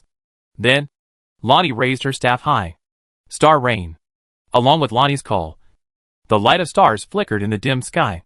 Then, meteors whizzed down, piercing through the frozen robots and breaking them into pieces. Even Eclair launched an attack on these robots. Although she didn't have any magic, she had great strength. At the moment, Eclair was holding the chainsaw gun in her arms and pulling the trigger at the robots. If it were an ordinary woman, the recoil of the grenade gun would be enough to make her fall to the ground. However, Eclair's strange strength was very useful at this time. The gun, which was almost as tall as her, was pointed forward steadily in the girl's hand, and it burst out flames steadily, as if it was installed on the base of a machine gun. The whistling bomb sprayed out, blasting the robot in front of her into pieces. Duanmu Huai and others appeared too suddenly and too quickly, so that the humans who were being chased and beaten by the robot army did not react at first. Only after their pressure was reduced did they react, and looked forward in surprise. Then, they saw a scene that was unimaginable and incredible. The battlefield was covered by lightning and thunder. The robots were frozen in the ice and collapsed. And the huge figures holding hammers looked more terrifying than those Terminators. Who are these people? However, before they figured it out, the Machine Legion seemed to be a bit wrong. Soon, with the roar of whistling, dozens of unmanned reconnaissance aircraft and several large fighters flew from the distance and rushed towards the battlefield. Bang, bang, bang. For Duanmu Huai, this level of attack was not even as bad as being bitten by a mosquito. So he didn't care about the drone above his head at all, but continued to rush forward like a rhino, knocking the robot army in front of him to the ground. On the other side, Ojas, who was sitting on Duanmu Huai's shoulder, stretched out her hand to the drone above her head. Then, several petite puppets holding knight spears flew into the sky, piercing through the drones like missiles, turning them into fireballs in the sky. As for those large unmanned fighter jets, they were not much better off, and raised the magic book in her hand. And the next moment a surge of magic power surged from her body. Then a strong wind blew up, directly blowing the unmanned fighter jets and crashing them into the wreckage of the high-rise building next to them, turning them into a pile of scrap metal. While the battle was going on in the front, Lorena and the others were not idle either, and they were rescuing the wounded quickly on the battlefield. As a vampire, Bambi had the sharpest senses, and she could tell who was still alive and who was dying with just a glance. So she could always find the wounded quickly, and Lorena used her power to gather the wounded together, and then sent them to the rear after simple treatment. If there is no bandage, use Kula's icy power instead, as long as there is no bleeding. Why do you care whether it is frozen or tied up? So the human soldiers behind looked on in confusion, as a petite girl ran towards them quickly with several big men on her shoulders and hands, put them in front of them, and then ran back to the battlefield. This, what on earth is? Looking at the wounded lying in front of them, the soldiers looked at each other, not knowing what to do next. They had originally planned to fight to the death. But now? What was going on? What are you still standing there for? At this time, a man who looked like the commander among the group spoke hurriedly. Immediately treat them. And others are on the front line to bring those who are still alive. He didn't say to go back to fight directly. The front line was already in chaos, with lightning, thunder, strong winds, raging waves, ice, and blizzards everywhere. It was not something they could participate in at all. Soon, under the commander's order, the soldiers in the rear were divided into two groups. One group treated the wounded, while the other ran to the front in the hail of bullets to rescue all the surviving colleagues. The commander also ran to the front line quickly, grabbed a wounded soldier, and dragged him to the back. However, at this moment, he suddenly heard a low roar. The commander was also shocked when he heard this voice. Could this be? The commander raised his head and looked forward, only to see a huge black shadow slowly approaching from the opposite side of the battlefield. It was as tall as a 4- or 5-story building, with tank-like tracks on its lower body and a huge gun muzzle on its upper body. Oh no! It's a HK hunter-killer tank. Seeing this figure, the commander was terrified. He knew how powerful these guys were. They were not only strong, but also fierce firepower. Most people could not fight at all. However, at this moment, a shocking scene happened. After seeing this huge tank, The brown-haired girl not far ahead raised her hands and shouted loudly. Heroic spirit, answer my call. Destroy my enemies. As the girl called out, the commander saw a monster that was equally tall, covered in armor, holding a round shield and a spear, like a centaur. It was even taller than the HK hunting tank and suddenly appeared out of thin air. Then it raised its body high, holding a spear in its hand, and suddenly blasted at the hunting tank in front of it. Immediately afterwards, the huge tank was pierced directly in the middle by the centaur's spear. The next moment, it exploded and turned into a shining fire. Boom! Looking at the fire not far away, the commander stood there blankly, almost unable to believe his eyes. Is he dreaming? The battle is over. For unknown reasons, after the tanks were destroyed, the robot army never launched another attack and disappeared without a trace. It was unknown whether they chose to retreat temporarily or Skynet discovered something. But more importantly, they failed for the first time. The people who survived the disaster also shouted and hugged each other, crying with joy. They originally thought they were dead. But now, they have found their lives again. For them, nothing can be more exciting than this. After patting the shoulders of the people around him, the commander smiled and looked forward. But soon his eyes stayed on those who suddenly entered the battlefield. Although he was a little hesitant, he still walked in front of the other party. Excuse me. The commander first looked at him and greeted him. After all, in his opinion, this girl who could defeat the HK Hunter tank with one blow should be the core figure among them. I am the captain of the B-18 resistance team. Oh, I'm not responsible for that. Hearing the commander's words, and smiled, waved his hand and pointed forward. If you have anything to say, go talk to Mr. Knight. Well, looking in the direction of Anne's finger and seeing the giant figure not far away, the commander swallowed and forced himself to squeeze out a smile from his stiff face. Thanks. After thanking him, the commander mustered up his courage and walked towards Duanmu Huai. The closer he got to the figure in front of him, the more nervous the commander became. He couldn't tell why. Just seeing this figure made him sweat all over and his hands and feet became weak. He considered himself a strong warrior. Even when facing those damn Terminators, he had the courage to fight them. But for some reason, facing this terrifying figure, the commander couldn't even stand up straight in front of him. It was as if what was in front of him was something that was beyond his reach. But even so, the commander still mustered up his courage, came up to Duanmu Huai and looked at him. Ahem. Please tell me. Hearing the commander's words, Duanmu Huai turned his head and looked at him. Looking at the other party's strange and terrifying helmet and the scarlet eyes that seemed to penetrate him as if they were real, the commander even felt his heart skip a beat. However, he still gritted his teeth and continued to speak. I am Ryan, the captain of the resistance team B-18. Thank you very much for your help. Well, you're welcome. Duanmu Huai nodded, and then returned to silence. Ryan hesitated for a moment, but still mustered up the courage to continue speaking. If you have time, why don't you come to our base camp? I think the commander will be happy to see a powerful helper like you join the resistance. The resistance? Not interested. Duanmu Huai shook his head silently. We have our own things to do. But, as he spoke, Duanmu Huai looked at Ryan again. Under his gaze, this time Ryan finally couldn't hold on any longer. His legs went soft, and he fell to his knees. Do you mind if I ask you a few questions? Then, Duanmu Huai spoke. Chapter 339 just for fun. To be honest, if I hadn't seen it with my own eyes, I would have thought you were crazy. Looking at the charred battlefield in front of him, the man spoke with emotion. He was the commander of the resistance army, John Connor, who was ranked first on Skynet's blacklist. In fact, I also feel like it's a dream. Maybe I'm dead and I'm an HL now. Ryan, who was standing beside him, nodded, and the former smiled bitterly. If this is HL, then we are indeed an HL. But unfortunately, everything you said is true. As he spoke, John reached out and picked up a piece of the robot's skull from the ground. The skull-like head had been pierced, leaving only half of the face. But this was not important.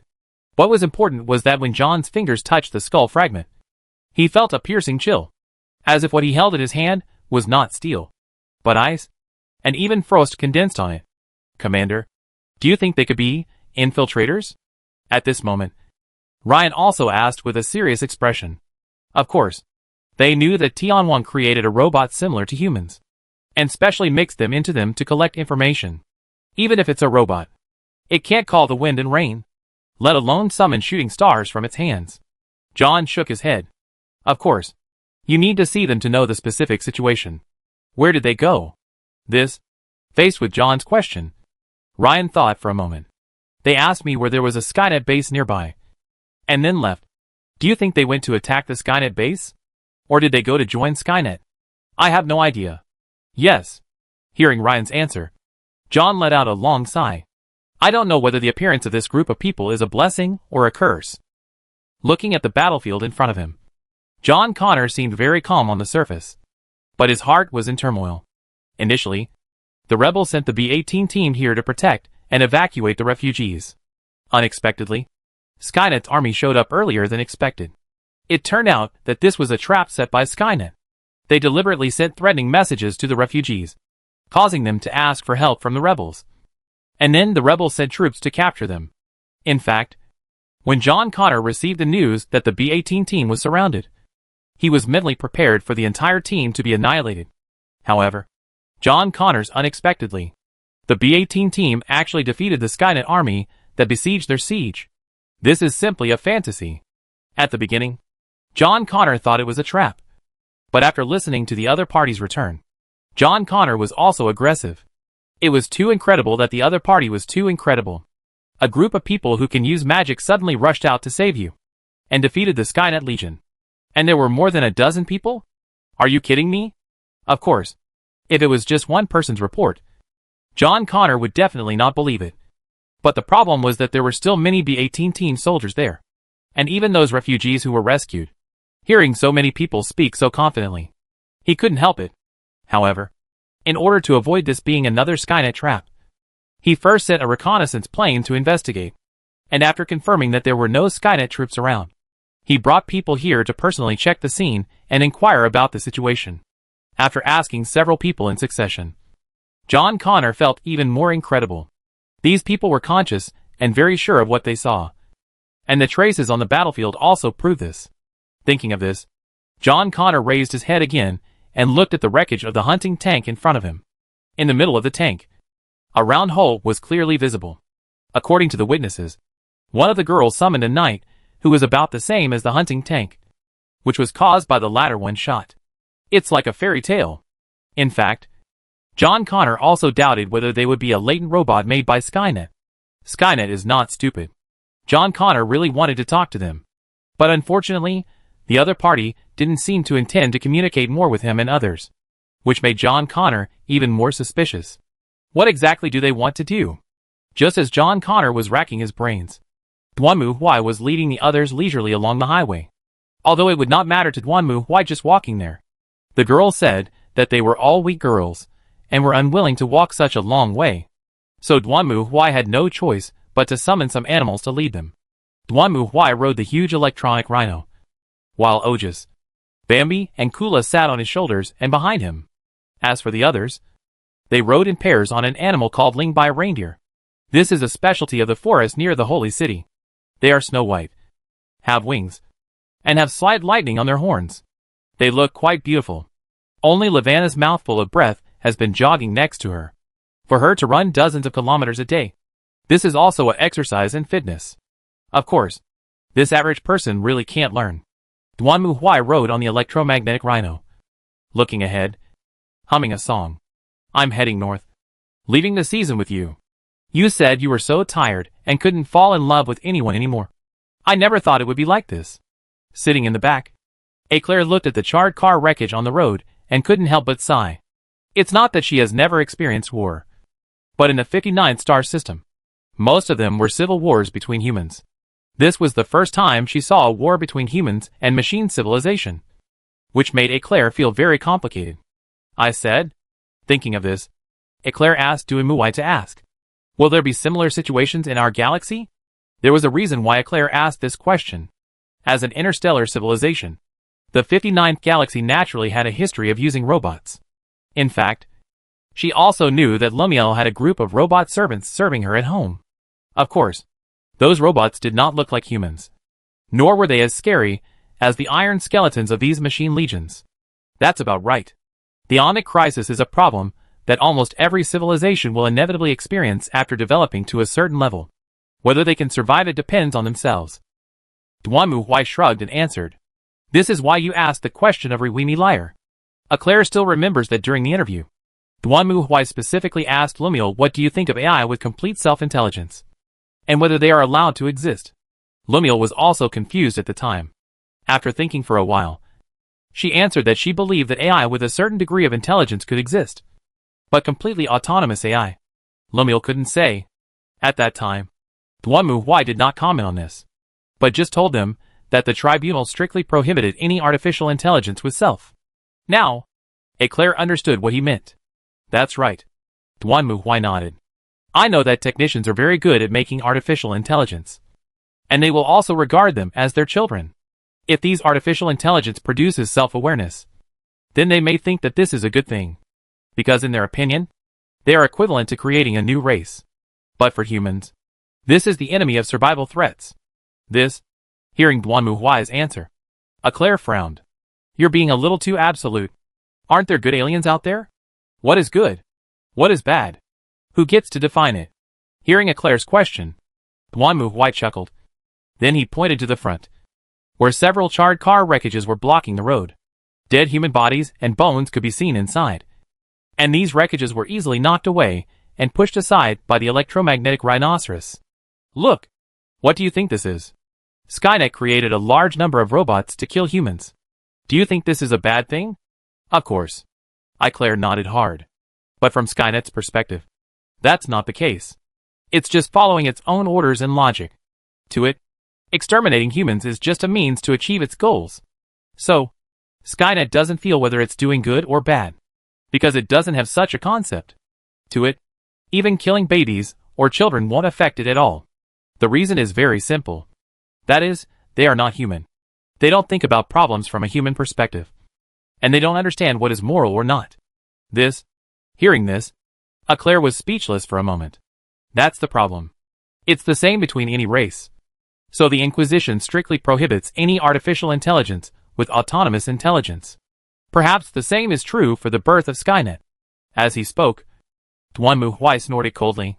Perhaps when Skynet was first built, a programmer discovered that it had a certain degree of self-intelligence.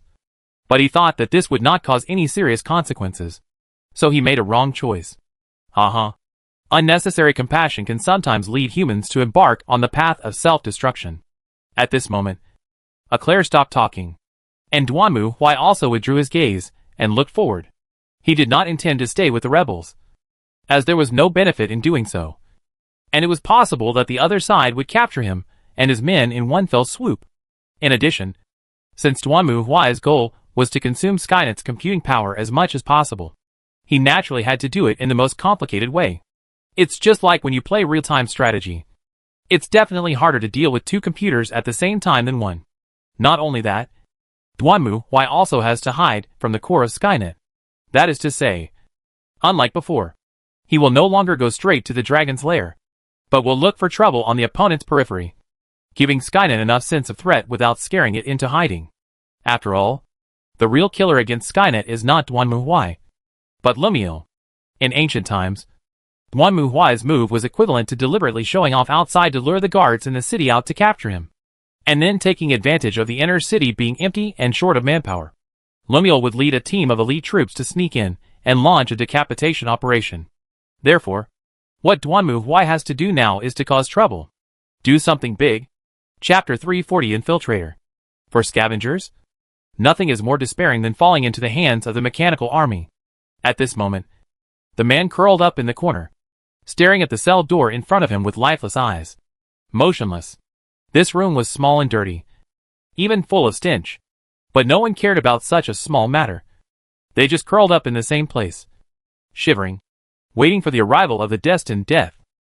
These people are scavengers. Not everyone has the courage to join the resistance. Many people just want to survive.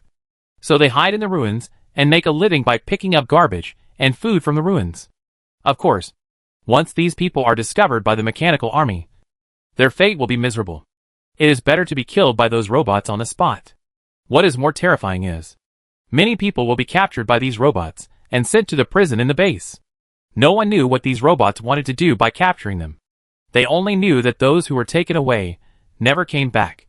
And now, they feel like they are to be slaughtered. And they can only wait for the death of death desperately. Boom! However, when these people desperately waited for death, suddenly, there was a fierce explosion from it. When they heard the sound, everyone who was sitting in the cage was shocked. And his eyes widened and looked at each other. What happened? Could it be that the resistance came to rescue us? Soon someone spoke up with hope, but was immediately dispelled. Don't think about it. How is it possible? But here is the territory of those damn robots. But, boom, just as these prisoners were arguing, suddenly, there were a series of explosions and loud gunshots from above. Hearing these sounds, the prisoners immediately became alert. Sure enough, the resistance is here. They are fighting. Although reason told them that this was unlikely, because the bases where they were imprisoned were located in the rear. And generally speaking, the resistance could not sneak into such a deep place. But the problem was that the sound of gunfire from the battle above was real. And robots had no interest in training. So it meant that there must be a battle here. Boom, boom, boom, boom, boom. With a series of explosive sounds. Suddenly, the entire room was suddenly dark. And then the closed door that was originally closed automatically opened at this moment. Quick! Get out! Seeing the cell door open, the prisoners were overjoyed and rushed out. Although they didn't know what was happening outside. The strong desire to survive overwhelmed everything. They stumbled forward along the dim passage, screaming and roaring from time to time. But no one paid attention to them at this moment. They just hoped to leave this terrible HL as soon as possible. In front. The exit is in front. The scavenger who was running in front rushed through the corridor and saw the light at the end. At this moment, he almost cried for joy. The scavenger quickened his pace again and stumbled to the end of the corridor. However, at the moment the scavenger rushed out of the corridor, suddenly, a huge hand grasped the tip of his nose with a huge hand holding the tip of his nose, and then smashed a Terminator on the wall and turned into a bunch of fragments. Seeing this, the smile on the scavenger's face froze instantly. He raised his head tremblingly. And then he found a terrifying, tall figure standing outside the door. He was as tall as two people, wearing black armor all over his body, with white skull patterns inlaid on his shoulder armor and chest. Not only that, the helmet this guy wore also looked like a ferocious bone, and even emitted a bright red light from his eye sockets. The moment he was stared at, the scavenger felt a black screen in front of his eyes, and fainted on the ground. Hey, there's another one lying down. Duanmu Huai withdrew his hand, looked at the scavenger who was lying on the ground twitching, and spoke. At this time, Anne and Lorena also came over. Really, Mr. Knight? I told you not to come out and scare people. What does it matter? If you go, these guys will only push their luck. Don't think they are pitiful just because they were captured by robots. Even pitiful people can be hateful. Duanmu Huai snorted coldly and looked again at the prisoners, who were standing stiffly in the corridor, not daring to go out or leave. Get out of me. Stand a little. Otherwise, I will smash you into meat sauce. Hearing Duanmu Huai's fierce roar, the prisoner shuddered, but still walked out under his watchful gaze. Seeing this scene, Eclair was also speechless, but she could understand why Duanmu Huai did this. In fact, this was not the first Skynet base they had defeated. Along the way, they had defeated several Skynet bases, and there were many captured prisoners in these bases. At the beginning, the girls did feel that these prisoners were quite pitiful, but what they didn't expect was that these prisoners actually attacked them after being rescued. For these people, Duanmu Huai certainly won't get used to it. Several hammers smashed them into meat sauce, and then drove other prisoners. These guys have lost hope in this world. They live purely out of instinct. In fact, for many people, the so-called morality and order have already completely collapsed. They just hope to have some fun before everything is destroyed. Faced with Duanmu Huai's words, the girls could only listen obediently. So after that, when everyone attacked Skynet's base again, they would usually let Duanmu Huai play the bad guy to scare the prisoners into submission, and then let the other girls play the good guys and sing the same tune, and then send the prisoners away. Just like now. Get out here. Everyone. Stand still. Amid Duanmu Huai's roar, the prisoners trembled as they walked out of the passage. They looked around and were surprised to find that this huge mechanical fortress, which was originally enclosed by towering steel walls, was now in ruins. The thick steel walls were completely broken, and the wreckage of mechanical soldiers and drones was everywhere. Even the giant machines guarding the fortress had turned into fragments in the blazing smoke and fire. What exactly happened here? Everyone trembled around, and the atmosphere did not dare to breathe. But no one dared to be obedient, but obediently stood there in accordance with the order of this steel giant. Then Duanmu Huai raised his head, stared at these people, and then he stretched out his hand. You can go now. And you. As he spoke, Duanmu Huai pointed at the prisoners, who stood there in a daze, at a loss as to what to do. What? Do you want me to kick you away? No. Hearing Duanmu Huai's voice, the prisoners who were called out hurriedly fled from the queue. Soon, large groups of prisoners left. Some of them rushed out of the gap in the wall without looking back, while some did not leave, but stood at the gap, looking around anxiously and uneasily, as if waiting for their relatives, friends and companions. And at this moment, suddenly, an accident happened. Mommy. When most of the prisoners had left, a little girl seemed to be unable to bear the fear any longer and ran towards her mother crying. However, seeing this scene, Duanmu Huai's eyes flashed, and then he suddenly stretched out his right hand and aimed at the girl. The next moment, the running girl fell to the ground as if she was crushed by a huge rock. Then Duanmu Huai strode over and grabbed the girl with his hand. Child. My child. Give my child back to me. At this moment, a woman standing at the gap saw this scene and rushed to Duanmu Huai like crazy, hitting his armor desperately. Of course, the woman's attack was not painful to Duanmu Huai. He didn't even look at the woman, just stared at the girl in his hand. And then Duanmu Huai lowered his head and looked at the woman. She's not your child. As soon as he finished speaking, Duanmu Huai reached out to grab the little girl's upper body and legs, and with a strong pull, he tore the girl in half. Seeing this scene, the prisoners were stunned. However, just as they were horrified, Duanmu Huai suddenly swung his hand and threw the remains of the girl in his hand directly to the ground. At this time, everyone looked closely and were surprised to find that this girl's body was full of functioning machines. Mom. In fact, even though she was torn in half by Duanmu Huai, the girl still waved her hands and desperately crawled towards the woman. Looking at this scene, the woman was stunned, her mouth wide open and unable to speak. Not only her, but also the other prisoners were completely stunned when they saw this scene. They never imagined that this little girl would actually be a robot. Skynet is really becoming more and more capable. Looking at the robot that was torn into two halves and was still moving forward, Duanmu Huai's eyes turned slightly cold. Then he stretched out his foot and stomped hard, directly breaking the robot into pieces. After a while, the prisoners disappeared without a trace, and the other girls gathered around, looking at the corpses in front of them with complicated expressions. I never thought that these damn robots would do such a thing. Eclair held a chainsaw gun in his hand, staring at the wreckage in front of him, saying that this kind of penetrator robot was not the first time that they had encountered them. They were mixed in prisoners, and they were almost noticed. Not only that, they also learned from the base how these infiltrators were created. All in all, it was definitely not a pleasant process. Logically, this is normal. Children are more likely to make people let down their guard, and they are also less likely to be discovered if they are sent in as spies. Even if they are discovered, it is difficult for anyone to have the heart to kill a child, even if she is essentially just a cold machine. Duanmu Huai picked up the war hammer and stared at the scene in front of him. I suddenly feel that it is not a good thing to let Skynet die too easily. Chapter 341 No Emotion. Skynet is currently collecting data. It has listed you as an important target, but due to insufficient intelligence, it is unable to analyze. Snort. After hearing Lumiere's report, Duanmu Huai snorted coldly. It's so fresh. I wonder if we can analyze it. How long will it take? I still need some time at the moment. Skynet is very cautious. And, having said this, Lumiere hesitated. I found some very strange intelligence. Strange information? Yes. Skynet seems to have obtained some intelligence from the future, but it does not match the current reality. So Skynet is also processing this information. Oh! Hearing this, Duanmu Huai frowned. How to say?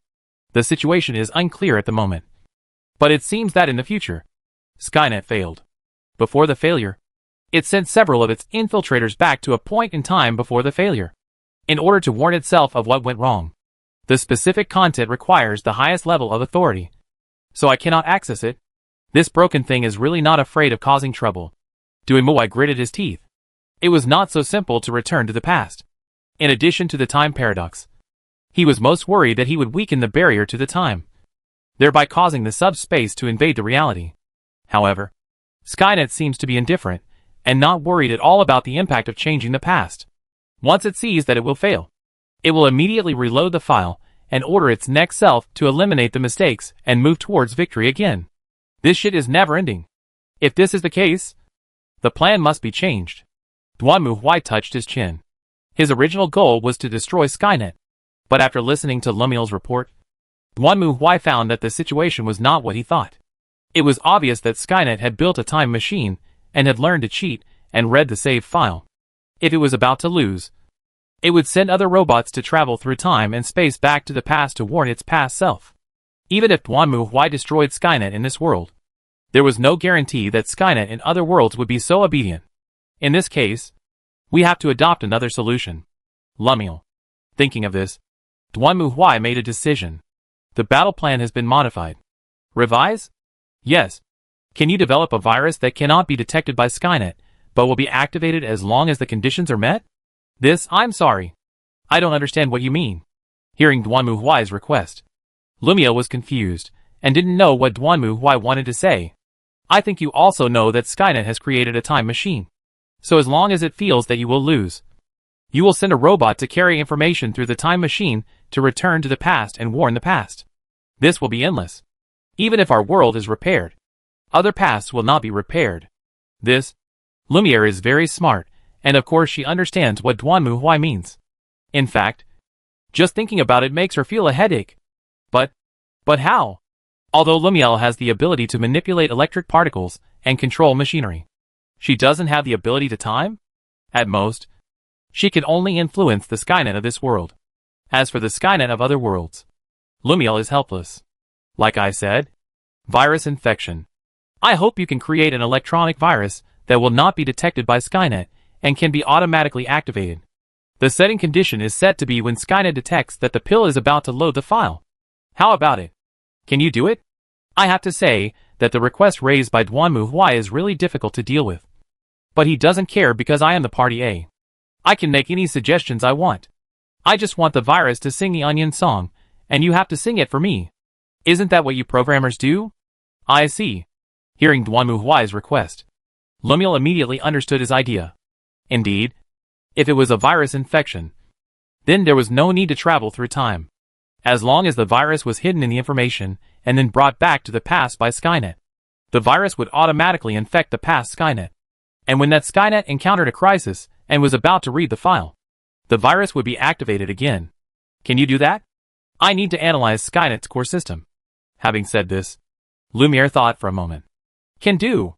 Very good. Hearing Lumiel's answer, Duanmu Huai nodded and cut off the communication.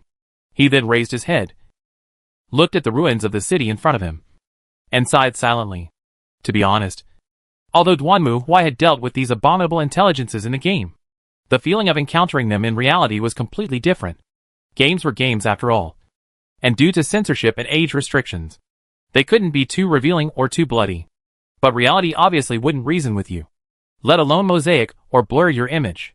In fact, what they saw in the base was far more disgusting than in the game. The robots dissected the humans one by one, dissected them alive, and even conducted various transformation experiments. The girls looked pale, and several of them fainted more than once, because the humans killed by the robots included not only young people, but also the elderly and children. Seeing humans being slaughtered like animals, one is naturally extremely angry. But, is it useful? It's like those surveillance videos of traffic accidents, where you see a little child walking along the road, and the next moment, he is run over by a speeding dump truck. It's naturally heartbreaking to see the originally petite and adorable child turned into a pool of bloody debris under the huge wheels. So who should I vent my anger on? It must be a driver who is driving without paying attention. No one would have the time to cause trouble for a dump truck. And even if you find it, what can you do? Even if you burn the dump truck, dismantle it, and unload it, it won't react at all. Not even a squeak. Right? What's the use of this? This is how Duanmu Huai views Skynet and mechanical intelligence now. As a judge and a human being, he was indeed very angry about the actions of these machines. However, Duanmu Huai had no way to make these machines pay the price for this. Because they are just machines. No pain. No feeling. No ability to think. No emotions of my own. What can you do with them? Even if you kill greenskins or zergs, at least they are living beings. If you break their limbs, they will scream, and if you tear their bodies apart, they will feel pain. But when facing robots, you can chop them up and crush them. But they will not feel anything. These guys don't even have souls. They are just simple machines. To put it bluntly, I don't know who to vent my anger on. It's really infuriating. The girls are the same. In the past few days, and Angulia are a bit out of line. Lavanna also flipped through the book all day. Only the two of them, and Failing, were very leisurely. One was to play with those machines there, and the other was to put herself on her eyes, and sleep without anyone who loved it. Is there a dark relationship with it outside it? Owner?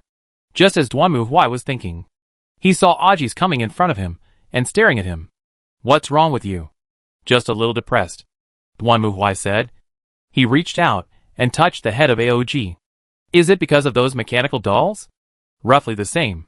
Master hates them? Duanmu Huai nodded silently again. In fact, if these robots really have self-cognitive mechanical civilization, they are not in fact. They are just part of Skynet. One part. A screw. You have no sense and value for this kind of thing. Aojisai didn't say anything. She just stared at Duanmu Huai, then stretched out her hand and rushed to Duanmu Huai's arms. AOG? Seeing AOG's movements, Duanmu Huai was somewhat surprised, while AOG raised his head and stared at Duanmu Huai. I read in a book that it would make people very happy. Thanks. Duanmu Huai reached out and gently patted Ojis's body. She felt soft and warm. Not like a doll at all, but more like an ordinary human. This touch also made Duanmu Huai's chest, which was originally filled with depression, relax a little. But what Duanmu Huai didn't expect was that at this time, suddenly, another voice sounded. I want to hug my family too, along with the shouts of joy. The next moment Duanmu Huai felt a soft and warm touch behind his head. Bambi flew over from behind, hugged Duanmu Huai's head, rode on his shoulders, and laughed. I have to say that the little girls are still very cheerful. Of course, this is also because she and Kula are mainly responsible for helping the wounded, and did not join the frontline battle. So they are not very clear about what those damn machines did. But it's better this way. It's inevitable that you will have psychological trauma if you watch too much. Puff. At the same time, Kula also hugged Duanmu Huai's leg from behind. And then she poked out and made a ghostly face at the front AOG. It seems that these two are really incompatible. Okay. If there's nothing else, go to bed early. Duanmu Huai reached out and touched Kula's head, then took Bambi off his head. After such a trouble, his mood was more relaxed. Forget it. No matter what these iron LS are, as long as you do well, you should do it. Thinking of this, Duanmu Huai breathed a sigh of relief and then withdrew his gaze. In this case, it's time to have a good talk with the commander of the resistance army. Chapter 342 Bigger Trouble. Call. Sitting in Ramus, Rumi Milk moved his hands from the screen in front of the screen and gently breathed. Invading Skynet was not difficult for Lumiel. In her own galaxy, she was also a top hacker. But the problem was that her boss had many requirements this time. Although Lumiel was not unable to do it, it was no less than a very delicate job for her. So she was also very attentive. Through the network of Skynet, Ryumi, of course, also saw what these robots did. They dissected human anatomy, then stuffed steel into it, trying to transform them into bionic robots. Not only that, these machines even transmit human memory and emotions in various ways. It seems that they want to go further. It has to be said that those extremely bloody scenes were still a bit too exciting for Lumiere. So she had to sometimes withdraw her attention and take a break. Otherwise, the girl might feel like she is going to vomit. No one noticed that at this time. A few faint fire lights suddenly appeared on the back of the planet. They were fleeting. And the blink of an eye disappeared. The entire universe is still as always. Soon, with the rising sun, a new day arrived. Call. John Connor put down the intelligence in his hand, closed his eyes, and sighed long. The situation of the resistance army during this period can be said to be unprecedentedly good. Not only has the frequency of Skynet's attacks and searches on them decreased, but many people have also escaped alive from those death bases. Most of them have come to the rear and asked for the protection of the resistance army. The resistance army naturally welcomes this warmly. After all, there is always a shortage of people.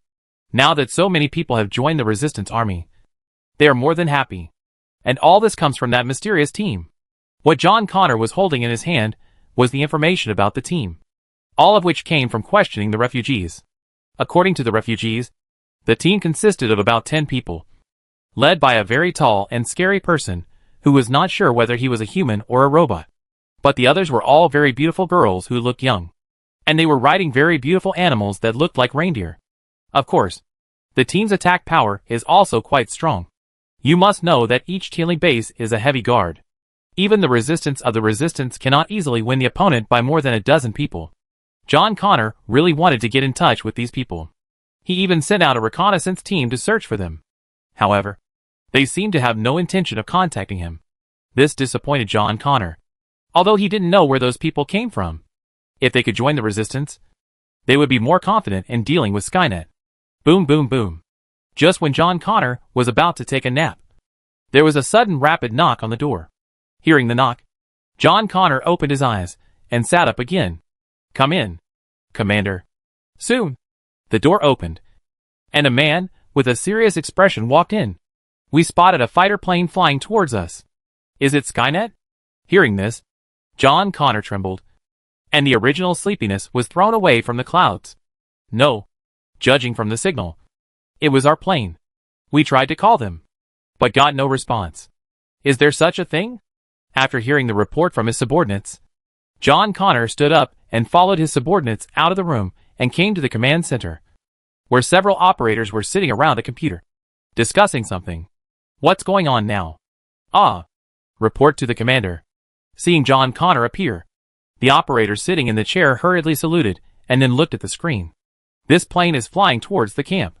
We have tried to communicate, but we did not get the opponent's response. There was no fighter tracking and pursuit of Tianwang. Staring at the light spot on the screen, John Connor also frowned. It was not that there were no pilots who defected to the rebels in the past. In fact, for the rebels, pilots were always precious. Maybe this was a pilot from somewhere who found a plane to defect to. As for the lack of response, it might be a communication failure on the other side.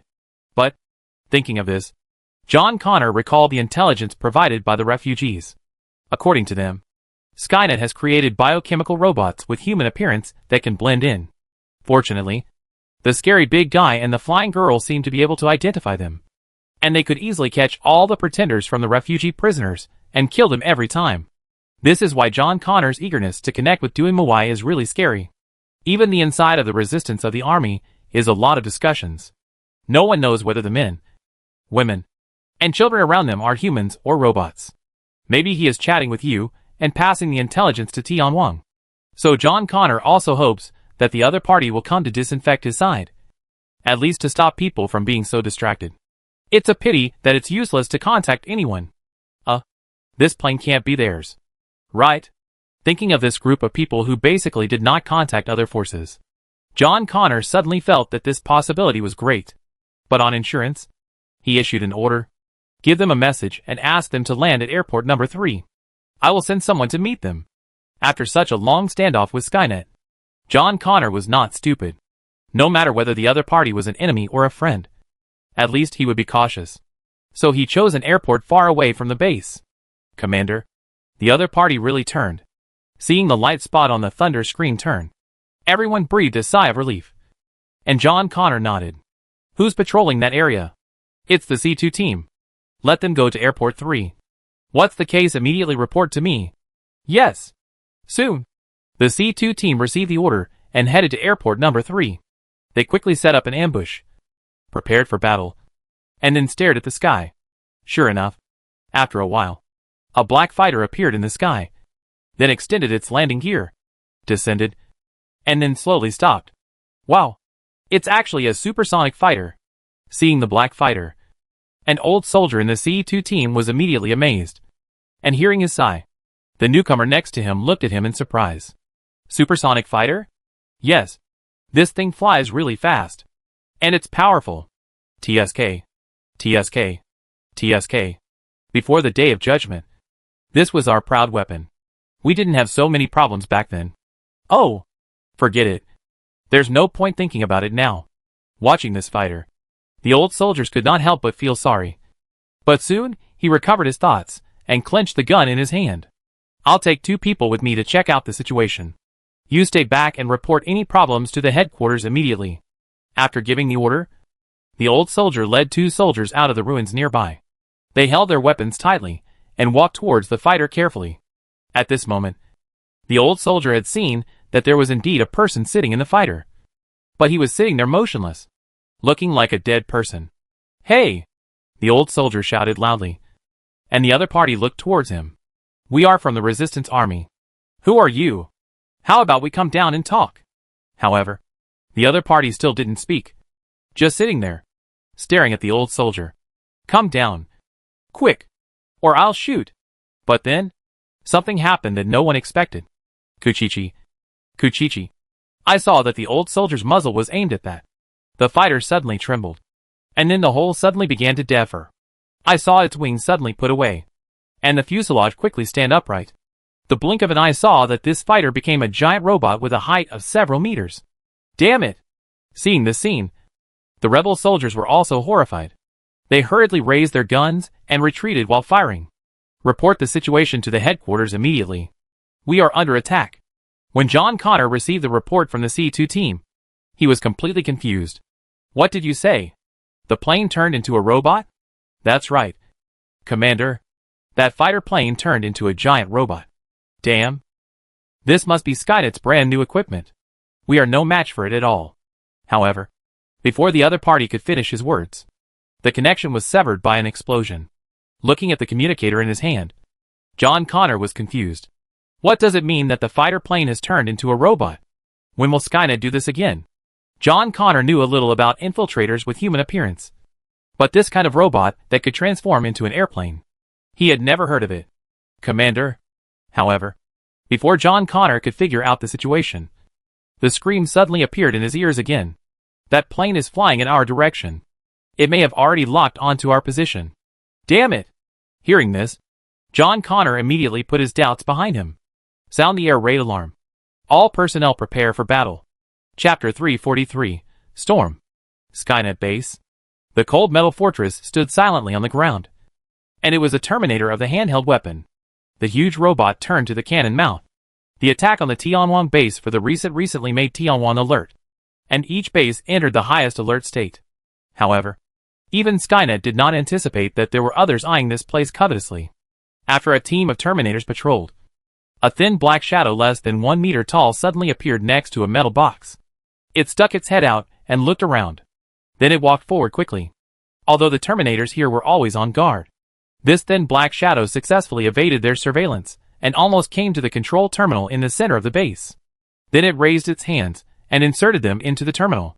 Then, the screen in front of me suddenly flashed, and a strange symbol appeared on it. Ding ding. A shrill alarm suddenly sounded. Mr. Inquisitor, someone is hacking into Skynet. At the same time, Duanmu Hui also received an urgent warning from Liomir. What happened?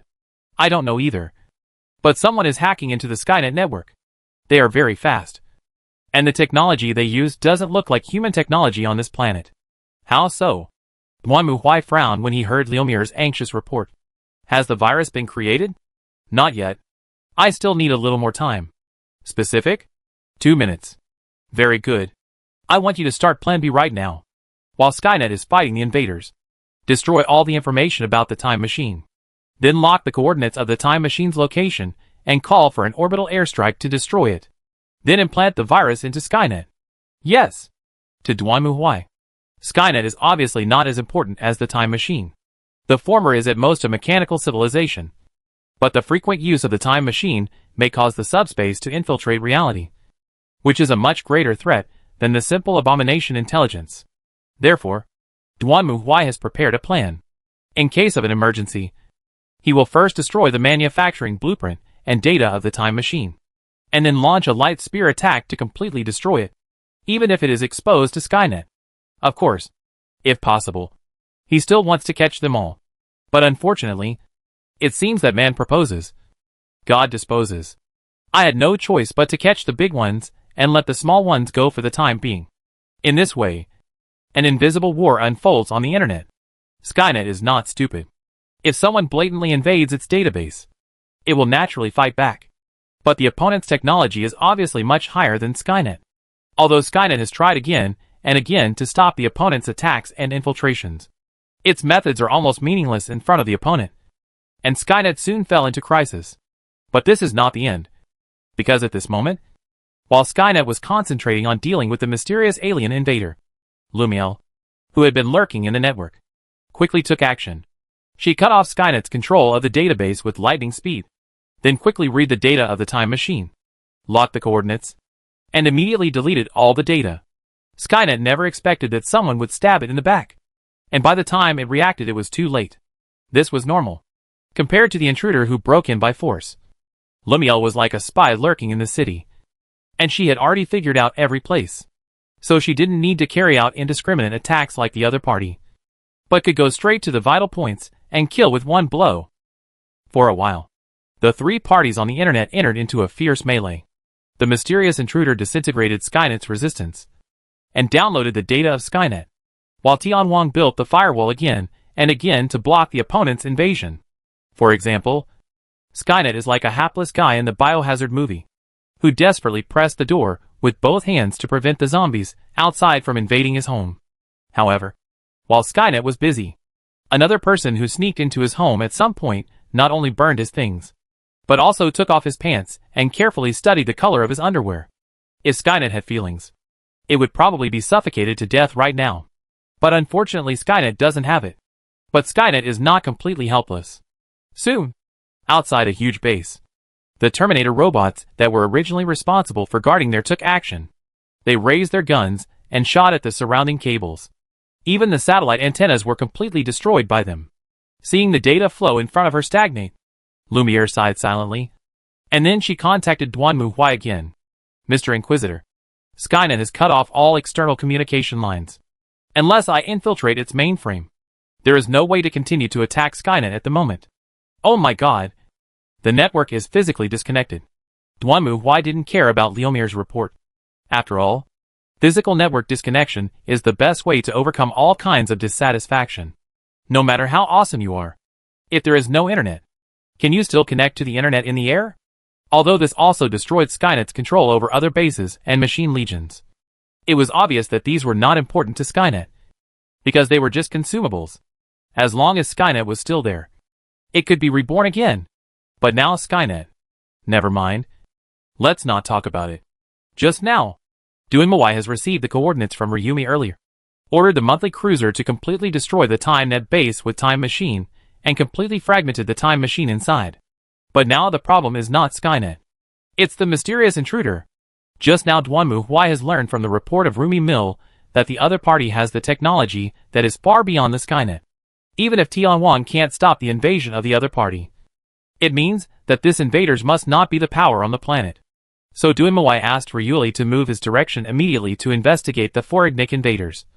But what made him unexpected was that Ryumi L gave him an unexpected intelligence. Mr. Inquisitor, I received news from the rebels. They were attacked and are calling for help. Ask for help? Duanmu Huai's face darkened when he heard Lumiere's answer. Skynet is now in trouble and has become a coward. Who would attack the rebels at this time? Then the answer is clear. Lock the coordinates. Start the transmission. Let's go see what's going on. At this time, the others had also gathered around Duanmu Huai. After receiving the coordinates, Duanmu Huai immediately started the transmission. Then, a flash of light appeared around everyone, and the next moment, they appeared on a battlefield. This is a city ruin. Gunshots and explosions can be heard everywhere. Not far away, you can see a group of soldiers holding weapons and fighting a robot that is more than 10 meters tall. Where does this stuff come from? Although he was a little puzzled, Duanmuwai didn't think much, and issued orders directly. Ojas and Giulia, Faylene, Lonnie, follow me. The rest of you go gather the remaining troops and retreat. Giulia, Faylene, transform into giant dragons. That's really troublesome. Hearing Duanmuwai's order, Faylene looked reluctant, but she still took a breath helplessly. The next moment, a whistling cold wind suddenly broke out from the girl's side, turning her into a crystal-clear giant ice dragon. Giulia on the other side also nodded. Then she stared ahead and roared, Mulqua dive. The next moment, Giulia's body was suddenly enveloped by a black energy, transforming into a huge black dragon. Then Duanmuwai jumped up and landed on Giulia's head, holding the warhammer in his hand. He swung forward. Attack! The rebel camp was in a state of ruin at this moment. When the enemy rushed towards him, John Connor knew that something was wrong and hurriedly ordered the civilians to evacuate and prepare for air defense. However, he did not expect that this weird guy easily defeated the defense of the rebels and even destroyed their camp. However, the rebels had been fighting Skynet and had accumulated a lot of experience in dealing with robots. So they quickly took up arms and fought against the robot. Although the robot was powerful, it probably didn't expect that this group of simple humans would be so difficult to deal with. And it was beaten into a state of disgrace for a while. This robot is indeed very powerful.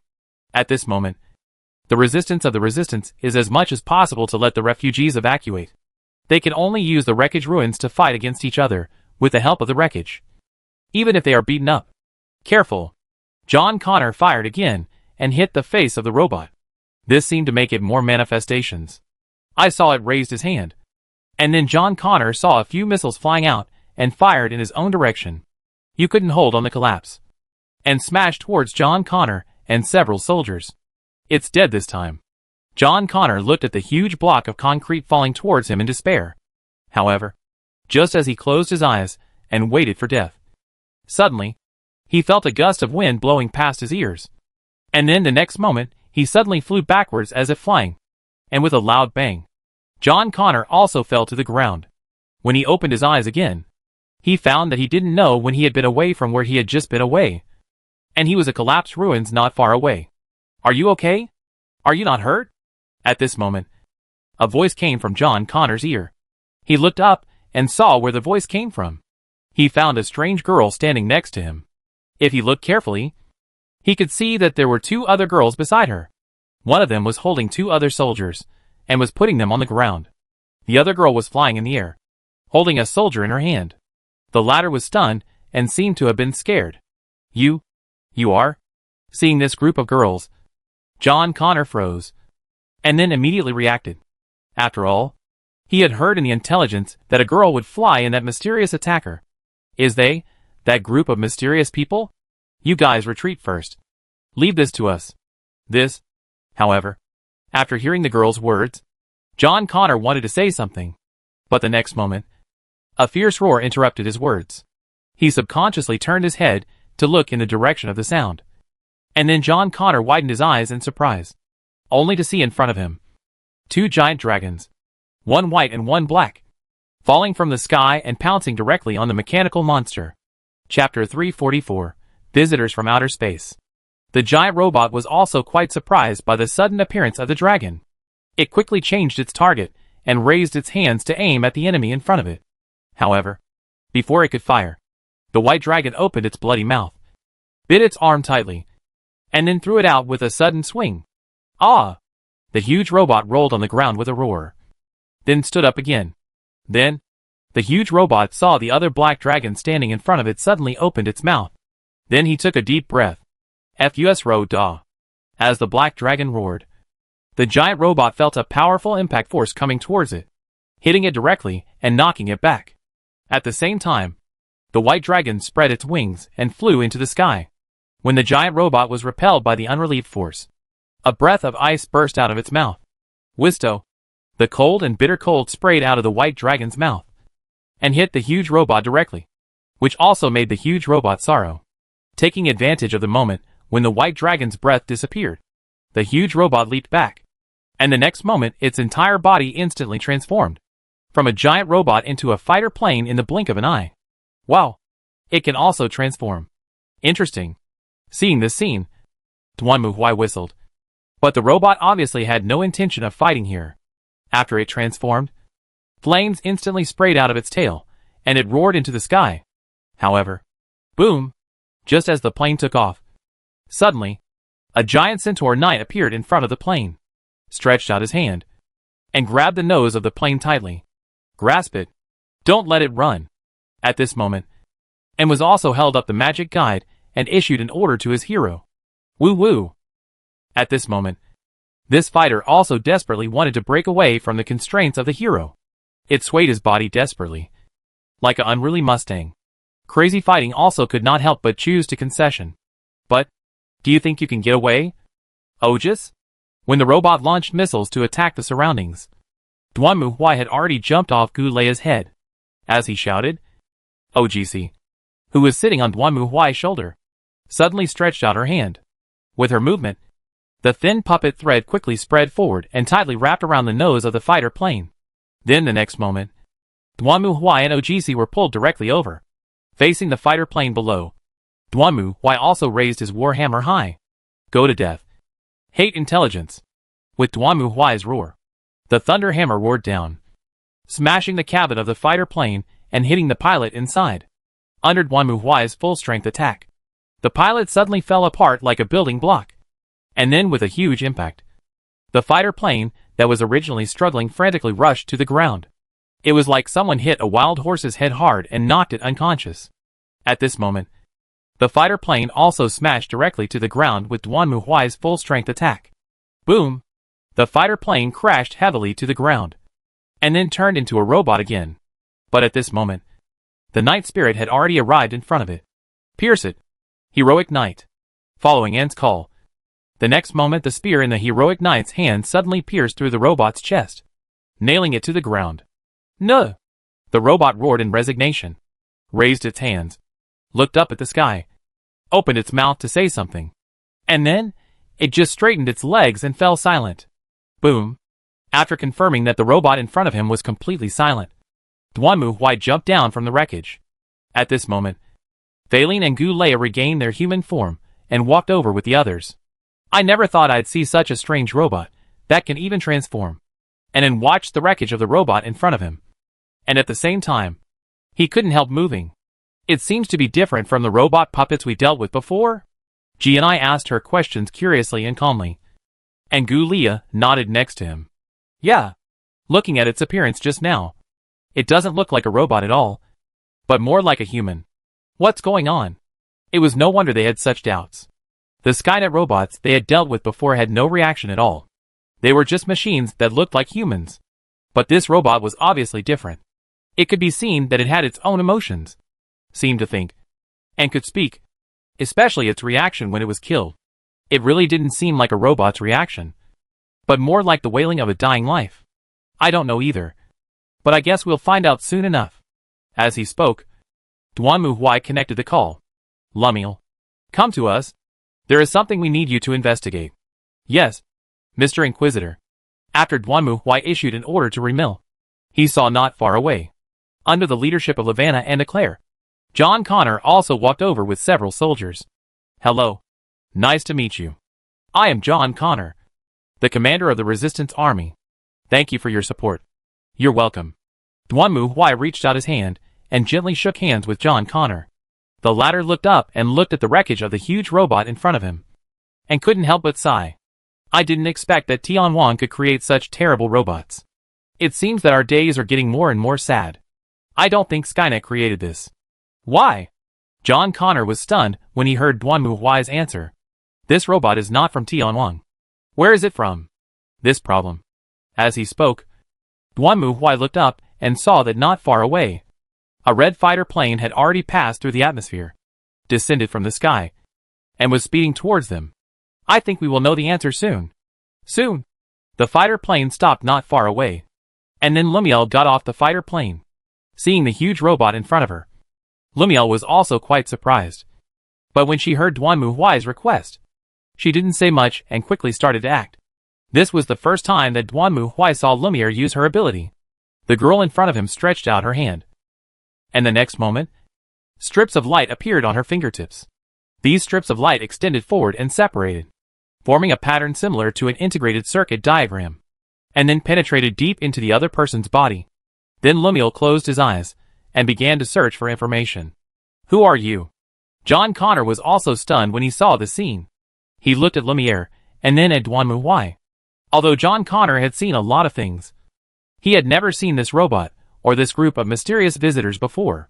John Connor had just taken a close look at this group of people, but he still couldn't find out where they came from. First of all, their clothes were very strange. You know, the world is destroyed now, and there are wastelands everywhere. People basically don't have any good clothes to wear, but old clothes. However, these girls are very clean and bright. Not only that, their clothes also reflect a strange color, as if they don't belong to this world at all. At least John Connor has only seen similar clothes in cartoons or movies when he was a child. You do not need to know. Duan Muhuai glanced at John Connor and said lightly, "We won't stay here for long. Once we have dealt with the trouble here, we will leave. It is enough for you to know this. Well, anyway, thank you for your help." Although Duan Muhuai's words were very impolite, John Connor did not take it too seriously. After all, these people helped him eliminate the enemy. Otherwise, the resistance headquarters might have been completely destroyed. Duan Muhuai waved his hand and walked to the side. At this time, Lemuel's test was also over. "I have collected the remaining information, Mr. Inquisitor." When he said this, Lumiere was unusually excited. They are not from this planet, nor are they created by Skynet. According to the information data, this robot comes from an alien planet called Cybertron, which is a highly developed mechanical civilization. So what are these abominations doing here? Compared to Lumiere, who was extremely excited when he saw aliens for the first time, Duan Muhuai was quite calm. He had destroyed at least 800 artificial intelligence civilizations, and was used to it. It's like this. According to intelligence, a civil war broke out between robots on the planet Cybertron, and the robot's fire source was lost. It was thrown into the universe, and finally came to this planet. A robot named Megatron once came here to look for it, but there was no news of him. That's why these robots came to this planet to look for the fire source. What it is, I'm not sure either. Anyway, based on what I saw, the fire source seems to be able to emit a strange energy that turns the originally cold machinery into a living thing similar to a life form. You mean like this? Duan Muhuai glanced at the wreckage of the machine next to him, and Lemuel nodded. Yes, they have the ability to scan other machines and transform into disguise. This robot fell onto this planet, scanned a fighter jet, and then became what it is here. Are they the ones who invaded Skynet? Yes. The signals match very well. They are definitely the same. Uh-huh. Hearing Leomier's answer, Duan Muhuai sighed helplessly. Well, this is troublesome. Chapter 345, All in One Go. All in all, the problem has become more complicated now. An alien holy object fell on this planet, and the alien civilization followed and tried to retrieve the holy object. At the same time, they split into two factions and fought each other endlessly. Fortunately, the planet itself is on the verge of destruction. Well, okay. Strictly speaking, this is not a good thing. The question now is where the source of the fire is. In fact, according to the residual data of the robot read by Lemuel, they have found clues and the location of that thing from Skynet and are preparing to investigate. Okay, let's take care of this problem first, and then we can come back and deal with Skynet. Back on the warship, Duan Muhuai stared at the screen in front of him. But I find it very strange, Mr. Knight, and also came over at this time and asked in confusion. This robot is much more powerful than those made by Skynet. If Skynet has this thing called the Allspark in its database, why doesn't it use it itself? Because it can't be parsed. Cannot parse? Hearing Lemuel's answer, the girls looked at her in confusion, and Lumiel nodded. Skynet's database does contain the top secrets of the country that created it, and it does contain information about the Allspark. But this information is stored in alien text. So for Skynet, this information is just a strange symbol that cannot be decrypted. So artificial intelligence is artificial intelligence. Duan Muhuai curled his lips.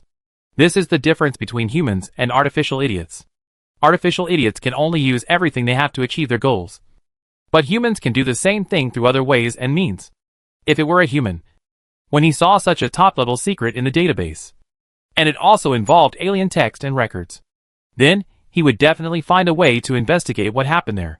But for artificial idiots, if it cannot parse this kind of text, then no matter how high the other party's confidentiality level is, it doesn't know what it is, and it will just throw it aside.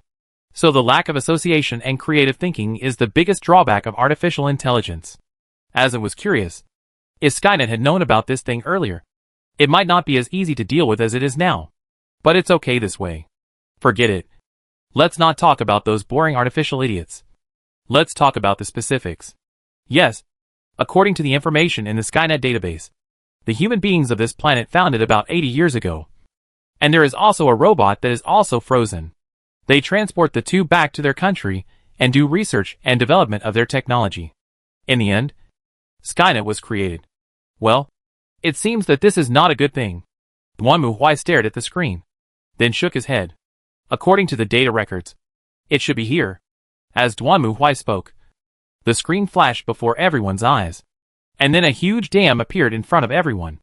At this moment, on the dam, several robots were fighting each other.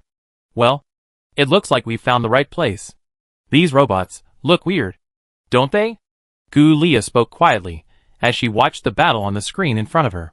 I always feel as if it's okay. Just like that.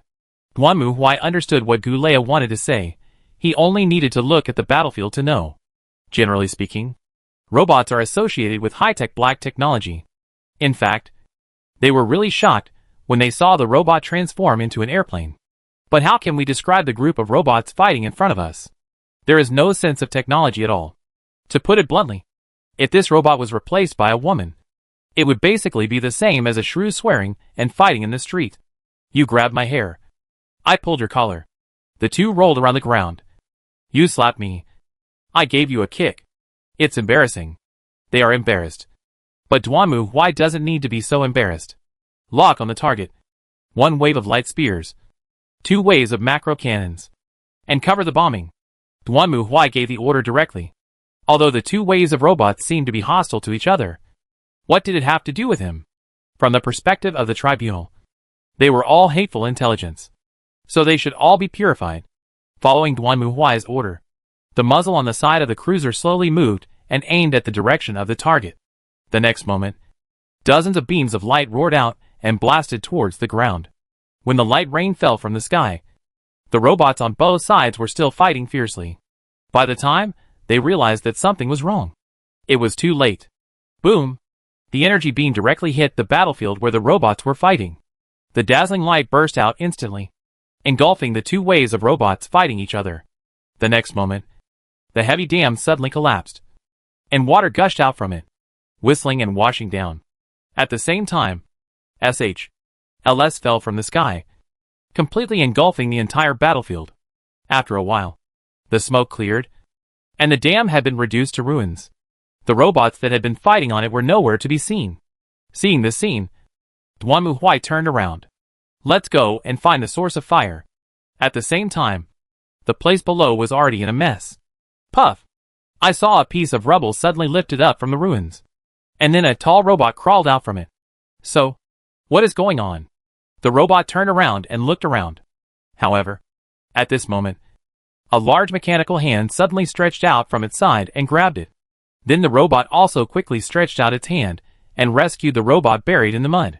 However, when they saw each other, they were both stunned. Optimus Prime? Megatron. Seeing each other, both robots yelled, and then tightened their fists to rush towards each other. But soon, they stopped and stared at each other fiercely. Now is not the time for the two of us to fight. Optimus Prime stared at Megatron, who also gnashed his teeth at him. But he also understood that what Optimus Prime said made sense. In fact, these two robots were the leaders of the 2 major forces of Cybertron's mechanical civilization. They also came here for the Allspark and fought here to snatch the Allspark. But they didn't expect that they were attacked when the 2 sides were fighting. If there wasn't a dam under them, they would have been dead by now. That's right. The Megado snorted coldly, throwing off Optimus's hand. What is going on? Why are we being attacked? Hasn't this planet been destroyed? There is no way their civilization could have reached this level. It is likely to have unknown threats. No matter what. Let's leave here. Ah! However, before Optimus Prime could finish his words, Suddenly, a scream was heard in the distance. "Boss! Run!" However, before he could finish his words, the voice stopped abruptly, and upon hearing this voice, Megatron's expression suddenly changed. "Hurricane! UOAA!" At the same time, a scream was heard not far away. Hearing this sound, Optimus Prime was also horrified. Bumblebee. While shouting, Optimus Prime tried to rush towards the source of the sound, but Megatron grabbed him. "Are you crazy? Idiot! If you go over there now, you'll be courting death. We don't even know who the enemy is. But, no buts. If you want to die here, go ahead. I don't want to die. I still have to find the source of fire." After saying this, Megatron turned around and left. The light spear bombarded and evaporated the entire dam. Now there was water vapor everywhere. If it didn't run away now, it would probably be impossible to escape. Hearing his mortal enemy's words, Optimus Prime gritted his teeth and looked in the direction of Bumblebee. After hesitating for a moment, he turned around and disappeared into the thick fog with Megatron. Boom! The thunder hammer smashed hard on the steel head in front of him, which was as big as a human, and instantly smashed it to pieces. The robot that fell to the ground also stopped moving. Dwanmu glanced at it, then continued to hold the hammer and walked forward. And Angu Leia followed behind Dwanmu, looking at him and whispering. To be honest, Gu Leia, every time I see Mr. Knight doing these things, I think he is so powerful and so scary. When she heard Anne's whisper, Gu Leia nodded. Correct. At this moment, and seemed to have thought of something and pushed Gu Leia with a smile. How do you feel? What does it feel like? Hearing Anne's question, Gu Leia looked at her in confusion, not knowing what Anne was talking about, and glanced at Dwanmu, confirmed that he was still hammering iron in front, and then leaned close to Gu Leia's ear. Hey, weren't you ridden by Mr. Knight before? How did it feel? Why? Hearing Anne's question, Gu Leia was stunned for a moment. Then she remembered that when she turned into a dragon, Dwanmu was standing on her head, which was also considered riding on her. Wait, does this count? No feeling. No feeling at all. Thinking back, Gu Leia's face suddenly turned red, and she waved her hands desperately. When Anne heard Gu Leia's answer, he showed a puzzled expression. Really do not have. No. Mr. Knight was standing on my head. You know, his body is heavier. Oh, I see. After hearing Gu Leia's answer, and looked bored. That's really boring. I was thinking of riding one someday to see how you would react. Hearing Anne's words, Gu Leia looked at her speechless. I treat you as a good friend, and you want to ride on me? At this time, Dwanmu also dealt with those robots that were still lingering on. At the same time, Lumiere also came to his side. Mr. Inquisitor, the situation has been clarified. The Allspark is not here. The one imprisoned here is Megatron, the leader of the Decepticon faction on Cybertron. The reason they fought here was that the Decepticon robots came here to rescue their leader, but were caught up by the other faction. So the two sides fought. As for the location of the Allspark, it seems that only Megatron knows it. That's the guy who ran away just now. Right? Dwanmu is not stupid. The battleship stays at the high altitude track. How could he find two robots? Yes. Very good. Hearing Ruime's answer, Dwanmu showed a smile. Let it lead us to the source of fire.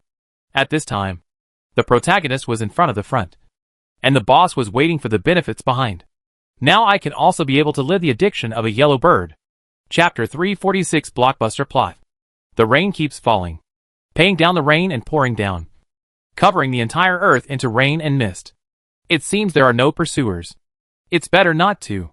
Megatron spoke viciously, and at the same time he moved his hands, and a gun was assembled from its arms, and then disassembled again, as if to vent his anger. To be honest, for them, no one wants to be with each other if they can. According to the information I got, there should be only one low-level civilization on this planet that hasn't even broken through the gravity well. Damn it. What's going on? Megatron is puzzled. Of course, it knows that the rail attack that attacked himself before, and the rail attack was a mature interstellar civilization logo. However, the information it obtained showed that the planet had only one of the dilapidated human civilization and low mechanical civilization. Even the planet did not go out. But no matter what, we have to get the fire source. Optimus Pillars looked towards Megatron. And a sperm flashed in the blue eyes. The source of the fire. You must not fall into the hands of others. I know. Hearing what Optimus Prime said, Megatron glared at him unhappily. Actually, Megatron originally wanted to abandon Optimus Prime and run away alone. But after thinking about it, he felt that the planet was extremely strange and there were orbital air strikes. And he was reluctant to leave the Allspark that was so close to him. So in the end, Megatron agreed to temporarily join forces with Optimus Prime. In this way, even if he encountered any danger, he would have someone to take the bullet. Right? Just now the Megado has called his subordinates. But none of them responded. It can be said that the whole army is overwhelming. He is now a commander in the light. Optimus Prime looks similar. So now it is not the source of the fire when fighting the Civil War. And then, of course, Optimus Prime knew that Megatron had no good intentions. But he knew Megatron better, and knew that this guy was afraid of death. In this situation, Megatron would definitely use him as a shield and bait. But on the other hand, this also meant that he would not attack him before obtaining the Allspark. Of course, Optimus Prime is not a gentleman either. If the Allspark was right in front of him, then Megatron would probably think the same thing when he attacked it. As a result, a fragile and embarrassing ghost-ghost alliance was formed. How far is it? It can't be far. Follow me. After saying this, Megatron jumped out from under the wreckage of the viaduct. Seeing his figure, Optimus Prime frowned, followed closely behind him, and galloped away into the distance. However, neither of them noticed that shortly after they left, a small drone slowly and quietly rose from the wreckage not far away. It stared at the receding backs of Optimus Prime and Megatron, and the bright red camera kept flashing. After a moment, the drone also randomly flew in their direction. And all of this was seen by Duan Well, it really is comfortable with the villain. As he spoke, Duan changed his position on the chair. No wonder the bosses in so many Hollywood treasure hunting and tomb robbing blockbusters like to sit back and wait for their prey. How comfortable it is. The protagonists go through life and death, drink muddy water and fight to death, while he sits in the back, drinking ice cola and eating potato chips, blocking the exit and catching turtles in the jar. This is a good life that even gods would not change. That's right. It's not a pleasure to enjoy the joy when you enjoy it yourself. You can enjoy the suffering when you enjoy it. Like now, Duan is watching the two abomination intelligences running in the ruins and mud like drowned dogs, with several Skynet drones staring at them from behind. He is holding Ojas, with Kula and Bambi crawling on his shoulders. Look, who is having a more comfortable time? You can tell at a glance. The planet is now in chaos. The two abominable alien intelligences are trying to find some kind of holy object, while Skynet has been beaten into a state of autism. Now it has turned itself into a coward and only dares to send drones for external reconnaissance, even cutting off the connection with other branch bases. On the other hand, the rebels were not much better off.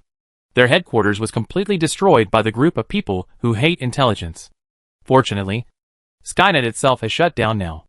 Otherwise, the rebels would probably be finished. But fortunately, Skynet is currently too busy to take care of them, and the rebels are now looking for a new base for their own.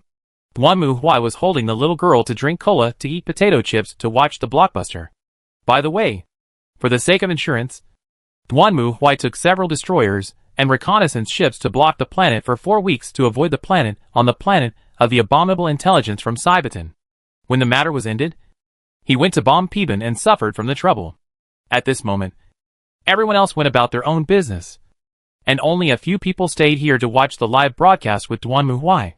But some people are full of doubts about this. Mr. Inquisitor, Lumiere looked at Duan with some hesitation. We destroyed the database of the time machine. Is this really good? Certainly. Duan glanced at Lumiere and immediately understood what she was thinking. I can guess what you are thinking. But don't do such a stupid thing. Anyone who tries to control time will be controlled by time in turn. When you are complacently creating a time machine and think you can change the past, you have already fallen into the trap of time. In the end, you will get nothing. What greets you is only desolate nothingness and despair. In other words, Skynet is an artificial idiot with no emotions. Otherwise it should have understood this long ago. Trying to change the past does not mean you can control the future. And everything you do is an inseparable part of the big net of time. Just like a fish. The more you struggle, the tighter the net becomes. And in the end, you can only be exhausted in despair, waiting for the final doomsday to come. The past is fixed. Now it is flowing. And the future is blank. As long as you know these, it is enough. This is Duanmu Huai's attitude towards time. He will not think about changing the past. Nor will he peek into the future. Whether it is the past or the future. Duanmu Huai believes that it is unchangeable. In other words, as long as you don't know that you can change, you won't change. Just as the bad-stock demon king learned from the prophecy that the brave would destroy himself. So he sent troops to destroy the brave. As a result, he created the perfect closure of the brave to eliminate his time and reunited self-prophecy. And there is also frustration. That's right. If the demon king doesn't know the future, then to him, the hero is just one of the countless people who come to challenge him. And victory or defeat can only be known after the fight. But if the devil knew the future, he would subconsciously believe that the hero would destroy him. So when the hero stood in front of him, the devil would naturally feel fear, despair and frustration. After all, he already knew the future and sent people to try to change it. But the future still appeared in front of him in this form. Doesn't that mean that everything he did was meaningless in the face of time? So the demon king's morale instantly dropped to -50. So you see, it is not a good thing to predict the future. Therefore, Duanmu Huai also kept his distance from the two powers of changing the past and predicting the future. He was too lazy to fall into the despair and emptiness of powerless struggle. For Duanmu Huai, the reality in front of him was everything. Whether he could do it or not, he would know after the fight. What fixed past and predicted future? As long as I don't know, then the future does not exist. You know, even the strangeness cannot see through the future. And you have to help yourself. From this we can see that in the face of time, even the chaos evil god cannot move freely. So any idiot who tries to control time will eventually become a pawn played by time. Without exception. That's what I mean. Lumiel. At this moment, Claire also patted the shoulder of Remil. The judge is right. In the future and the past, there is no need to care about it. We only need to live well in the present. Besides, even if you return to the past, if you can't change the past, isn't it even more failed? But isn't this a form of cowardice? Rumi Mill seemed to be unable to recognize, while Duanmu Huai shrugged his shoulders. Escape shame but useful. There are no perfect people. No perfect gods. There will always be a fate that cannot be changed. At that time, I turned directly and performed. Of course, I would not stop it if you had to hit a dog's blood. And what your destiny would be able to decide. However, Duanmu Huai showed mercy by not beating you to death as a heretic. I see.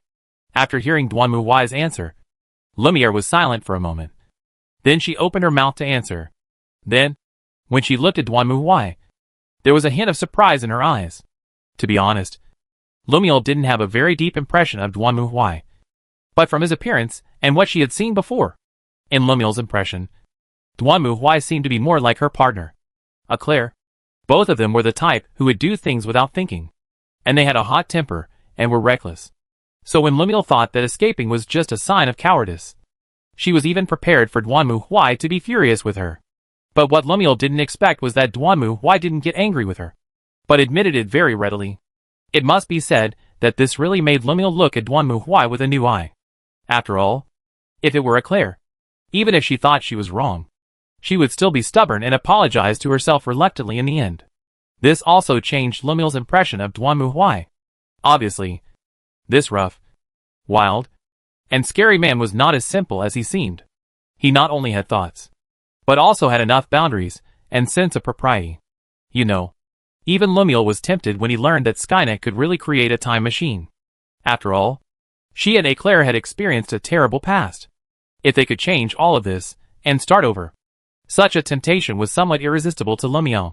But now it seems that I was indeed thinking too simply. How can one change the power of time? Thinking of this, Ryumi Air looked at Duanmu Huai again and looked back.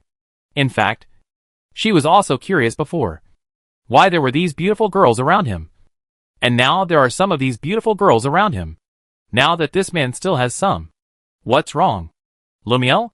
Looking at his partner like there, Claire asked curiously, while Rumi Air was stunned and shook his head. Nothing. I'm so sorry to bother you. Oh, it's all right. Duanmuai waved his hand. And at this time, I saw the spots lying on his shoulders, excitedly stretched out his hand to point to the screen. Family. Family. Look. They ran into a cave. Have they found a place? Oh. Let me see. Duanmuai turned on the radar again and scanned the area. The result showed that there was indeed a large hole under the mountain, which looked like some kind of research facility. And there seemed to be some kind of barrier at the bottom that could not be scanned. Well, this should be the place. All right. Determine the destination. Duanmuai also stood up. It's time for us to play the role of the yellow bird. Chapter 347, Dark Relic. At the same time, Optimus Prime and Wei Tian also found that someone was tracking themselves. Of course, not Duanmuai, but Skynet. Naturally, they would not allow the secret of the Allspark to be leaked. So Megatron destroyed the drones. But this stirred up a hornet's nest. Skynet is artificial intelligence. But as Duanmuai said, it is more like an artificial mental retardation. So when the Daijin Tian destroyed the Tianwang sent to investigate their drones, Tianwang quickly made a judgment through some thinking. From the perspective of the signal source of the other party, the same goal is the same as before. Moreover, the other side also destroyed their own unmanned reconnaissance aircraft. From this we can see that the other party is an enemy that can destroy Skynet and must be eliminated. And the threat level mentioned the highest. Soon, Skynet immediately summoned a large army of robots and rushed directly towards the two people, trying to completely destroy them. Of course, strictly speaking, Skynet is definitely not as good as Optimus Prime and Megatron. But as the saying goes, a strong dragon cannot defeat a local snake. Skynet has been operating on this planet for many years. Although it was almost taken down by someone through the network before, it still has strength. Soon Skynet manufactured a large number of large machines, including the HK-type hunting tanks and giant robot reapers that Duanmuai and others encountered before, and rushed towards the two alien machines. Although these robots did not pose much threat to Optimus Prime and Megatron, 2 fists are no match for 4 hands, and they were somewhat embarrassed facing the continuous attacks of Skynet's mechanical army. Where did these damn bastards emerge from? Megatron blasted through a mechanical harvester as big as himself with another cannon, and roared loudly. He missed his little brother so much now. If Starscream or Cyclonus were here, he wouldn't be in such a mess. But unfortunately, all his close followers were killed by the mysterious force. Now he has no other choice but to fight alongside Optimus Prime. Don't complain. Cover me quickly. Optimus Prime waved the huge blade popping on his arm. Cut another HK-type hunting tank into 2 sections. But soon saw several drones appearing from behind. They launched an attack on the side of Optimus Prime like a bee colony, going to the hand, flying these drones. But soon, a giant robot rushed over in front of him and grabbed it. Damn it! Being trapped again, Optimus Prime couldn't tell at this moment. But when he turned his head to let the Wei Tian help, he found that Wei Tian just glanced at him, and then turned his head directly. Megatron. Seeing this scene, Optimus Prime was also very angry. Of course, he also knew that Megatron was just like that. He would even sell out his own men. Not to mention that they were mortal enemies. If he could find a chance to sell him out, Megatron would definitely not show mercy. But Optimus Prime still had a little hope for Megatron in his heart. After all, here is a foreign country, and no matter how hostile they are all bedding. He originally thought that at least the situation had to wait for the situation to stabilize, and then shot himself. But I didn't expect that I would still get the wrong idea. He did not expect that even in this case, Megatron actually wanted to bet. Do you not know what consequences would the fire sources fall into the hands of other forces? If possible, Optimus Prime really wanted to rush over and turn around to catch Megatron. But the endless Skynet army in front of him made him grit his teeth and hold on, and then turn around to settle the score with Megatron. At the same time, Megatron had also broken through the obstacles in front of him. Although the base had long been deserted and tightly blocked, these obstacles were obviously not a problem in Megatron's eyes. He easily broke through the heavy iron wall and the gate, and rushed all the way inside along the tunnel. Hey, Optimus Prime. Optimus Prime. You are still too honest.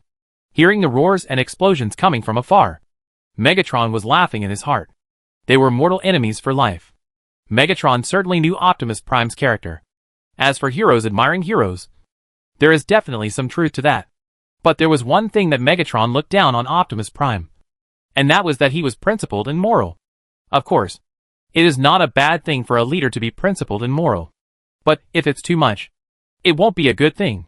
Why must the power of the world fight with the source of the trend? On the one hand, the ideas of the two sides are inconsistent.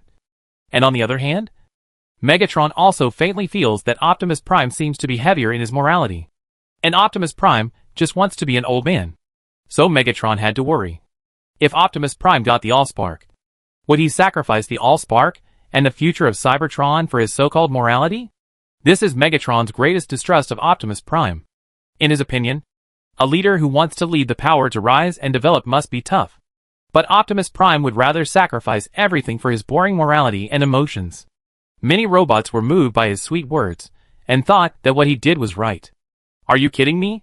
Is it morally right to not revive Cybertron, and let all the robots on it die? So stupid. Thinking of this, the Megatron snorted coldly. As the leader of the Tiger, he would definitely make the entire Cybertron rise again, and become the hegemon in the universe. And his goal is near him. Boom! After knocking open another thick steel wall, Megatron stopped and looked up. In front of him, deep in the huge cave, a huge object several dozen meters high stood there. It was square in shape, with countless mysterious symbols and patterns carved on it. Seeing this huge object, Megatron's eyes also showed a hint of joy. This is exactly what it has been looking for, the source of fire. Of course, Megatron could not move such a huge fire source by himself. But he did not need to move it because Megatron knew the secret of the fire source. Looking at the Allspark, Megatron took a deep breath, then walked under the Allspark, stretched out his hand and placed it on the Allspark. Then he slowly rubbed it, and along with Megatron's movements, the Allspark, which had seemed to have been sealed for a long time, began to change. It was like a Rubik's Cube, and it decomposed into several cubes, began to overlap each other, and shrank rapidly. Soon, the huge square body that was originally dozens of meters high turned into a small cube that Megatron could take down with one hand. The Allspark. I finally got it. Megatron was very excited as he looked at the cube lying quietly in his hand. The source of the fire. And finally got the source of the fire. In this way, the revival of Betham is just around the corner. When he returns to Cybertron, he will become the new supreme ruler, the true king. However, when the Megatron was immersed in his imagination, suddenly, the source of the fire in his hand suddenly flew up, and he disappeared into the dark instantly, as if he was attracted by something. What happened? Megatron was furious that the duck he had caught could actually fly. He raised his head and looked in the direction where the Allspark flew away. He saw a tall figure in power armor standing there, staring at him, and in his hand was the Allspark. Who are you? Give me back the fire source. As he spoke, Megatron raised his gun and aimed it at the figure. Back to you? Hearing the roar of Megato, Dwanmu Huai sneered, and then threw the square in his hand. This originally belonged to us. Why should we give it back to you? You? Megatron was speechless after hearing Dwanmu Huai's answer. How could there be such a despicable and shameless guy? Okay, now that I have the stuff, I should leave now. After saying this, a flash of light appeared on Dwanmu Huai's body, and the next moment he disappeared in front of Megatron. Seeing this scene, Megatron was even more furious. Bastard. I must catch you. I must recapture the source of the fire. While roaring, Megatron angrily fired at the place where Dwanmu Huai was just now. Of course, this did not do any good except knocking down some debris and rocks.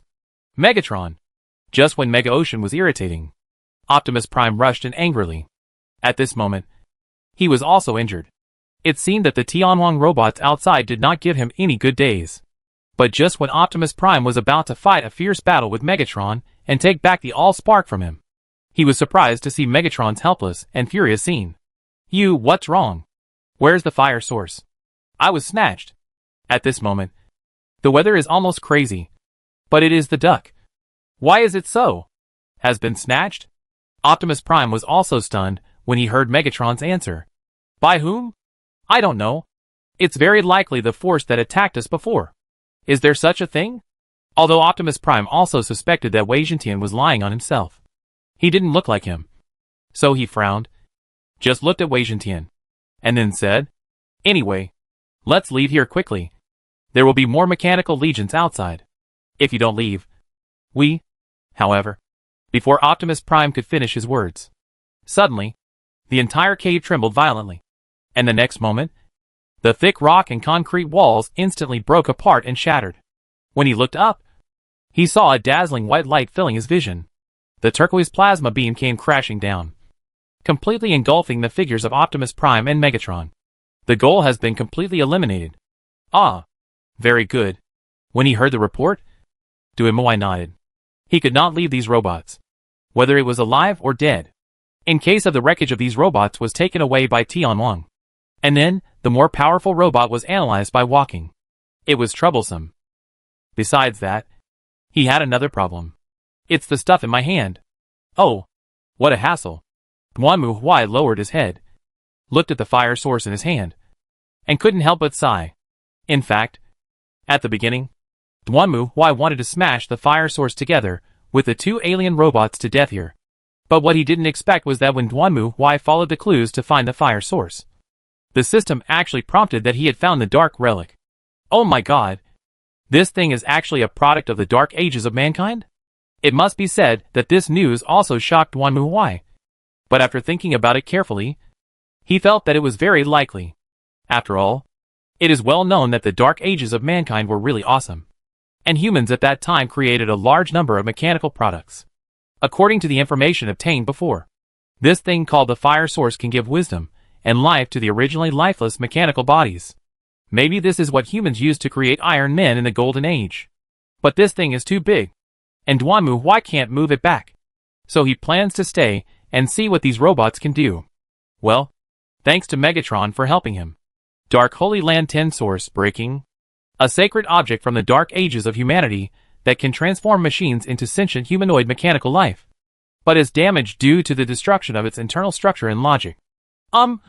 What should I do? Looking at the fire source in his hand, Duanmu Huai was also hesitant.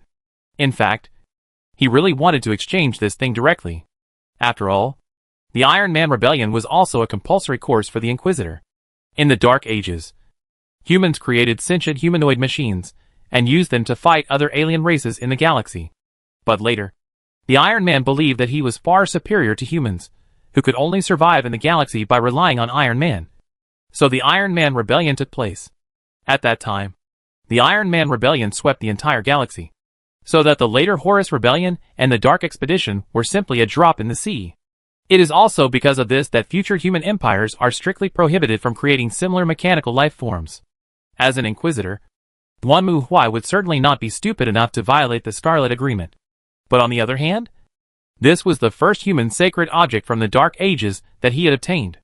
If you put it in the museum, it will be regarded as the treasure of the town hall. After thinking about a moment, Duanmu Huai made a decision. First put this thing in the library to analyze it to see if you can get any useful technology, and then talk about it. Chapter 348, Unexpected Gains. For Duanmu Huai, it was indeed an unexpected gain to obtain the holy relic of the Dark Ages. However, with caution, Duanmu Huai still placed the fire source in the library, and then carried out OK analysis. After the library conducted a thorough analysis of the entire source of fire, Duanmu Huai obtained the following information. Non-recombination technology implantation. Self-judgment will implant damaged. Full scan analysis function. Final demonstration. The first three Duanmu Huais are understandable. But what is the final demonstration? Duanmu Huai silently reached out his hand and tapped it. Soon, a beam of light shot out from the fire source and hit the air, forming a picture. Then a strange sign appeared out of thin air. And then a man dressed in a very sci-fi style appeared. He just looked at Duanmu Huai with a smile on his face and stretched out his hands. Everyone, when you travel into the universe, what are you worried about? Are they those strange-looking barbarians? Or are they the occasional space storms? No, I think none of these are important. What's important is that every time you go out, you will encounter a problem. As he spoke, the man stretched out his hand, and the scene changed to a busy spaceport. Countless people were coming and going here, carrying huge suitcases. And next to them were huge boxes, like containers being transported to the warship in front of them. When you need to carry so many gifts every time you go out, do you feel inconvenienced? When you can't find the gifts you need, do you feel annoyed? All this will soon become a thing of the past. And you only need this. As he spoke, the man took out a fire source, developed and designed by Sanao. The Life Cube is a must-have for home and travel. It can relieve all your worries and make the world more convenient for you. With the man's speech, the picture turned again and turned to a person who was moving. Just like this, you don't have to worry about furniture transfer. And don't worry about what you can't find you want. Then the scene changed again, and a boy was standing in a messy room. He shouted, "Hey, Jarvis." Then a ball suddenly rolled out from under the bed, turned into a small robot, and bowed to the boy. "Here I am, dear master. A smart home that is absolutely convenient. And it does more than that." Soon, the man came out again, speaking excitedly, and then the scene changed again, and a man was seen walking to the side of the road with a suitcase. He threw the suitcase down, and the suitcase made a kuchi-kuchi sound, and in the blink of an eye it turned into a floating car, and then the man sat in the floating car, and the vehicle suddenly made a sound. "Excuse me, where are you going?" "Master? Take me to the Interstellar Bank." "Clear." Soon, the car started and took the man to a building in the distance, then stopped steadily at the door. Then when the man got out of the car, he saw that the car turned back into a briefcase and took the initiative to put it in the man's hand. At the same time, the voiceover sounded again. "Not only that, it is also a good helper and bodyguard when you go out, and will protect your life." As the man walked into the bank, suddenly, several men dressed like robbers rushed in, raised their guns, and signaled others to kneel down. At this moment, the man suddenly threw out the suitcase, and then the suitcase quickly turned into a robot, which stood in front of its owner, completely blocking the opponent's attack, and then rushed forward in the hail of bullets, knocked the robbers to the ground, and then restrained them and handed them over to the police. As the police left the bank with the robbers, it transformed back into a suitcase. Besides that, it can also show your creativity. No matter what shape you want it to be, as long as you give it a pattern, it can become the shape you like. This time the scene changed again, and it became a little girl lying on the table painting. And then she drew a pony pattern. She raised the drawing paper, and then the robot acting as a support in front of her emitted light, quickly scanned the paper, and then it transformed into the pony in the girl's painting, jumping happily on the table. Seeing this scene, the little girl also clapped her hands and smiled happily. Perfect. Convenient. Just as you wish. The pinnacle of smart home is here. Hurry up and buy now. The first 10 billion viewers, who by now can get a special nano box exclusively made for Life Cube for free. Our contact information is... Looking at the advertisement in front of him, Duanmu Huai was speechless and could only applaud. Dark technology is so terrifying. Damn. This thing can create a mechanical civilization. And you tell me this is a smart home from the Dark Ages? Awesome. But if that was the case, Duanmu Huai could understand why the Iron Man Rebellion would have such a great impact and destruction on the entire human civilization. Fortunately, this advertisement is much more conscientious than TV shopping. After watching the final introduction of the demonstration function, Duanmu Huai finally understood what this thing is used for. Simply put, the source of the fire is not really given to the mechanical life. The lowest level is the sofa that first appeared and turned into a robot. This type of function can only be transformed between the sofa and the robot, and cannot be transformed into other forms. It is the cheapest function. In other words, it is not the sofa that becomes intelligent. It is the intelligent nanomaterial covering the sofa. It penetrates into the sofa, then connects together, works according to the program, deforms, and communicates. So it gives people a feeling that the sofa has life. But that's not the case. However, if customers want to fully possess the function of being able to transform at will, they need to purchase the special nano box mentioned above. And then, they can realize the ability to transform the car into a car, or the briefcase into a briefcase as shown in the advertisement. This reminded Duanmu Huai of those who sell blood glucose meters. The instrument itself is cheap, but the test strips are extremely expensive, and they are consumables, so you have to buy them.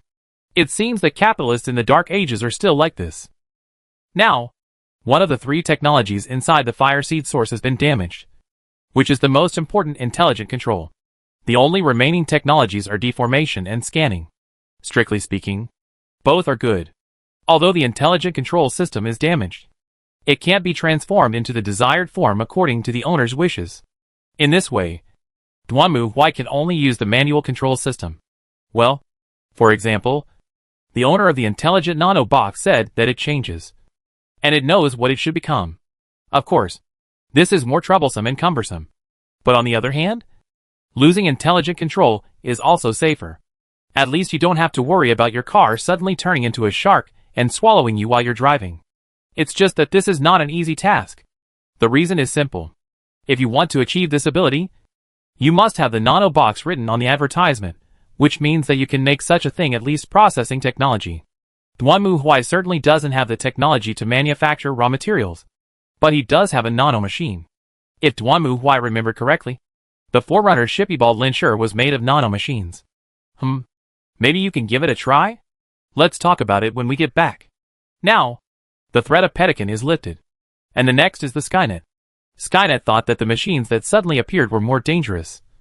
So, it started to build time machines again, intending to warn its past self about this sudden threat. Hearing this, Duanmu was speechless. Artificial intelligence is artificial intelligence. You can't think of any other way except this. Right?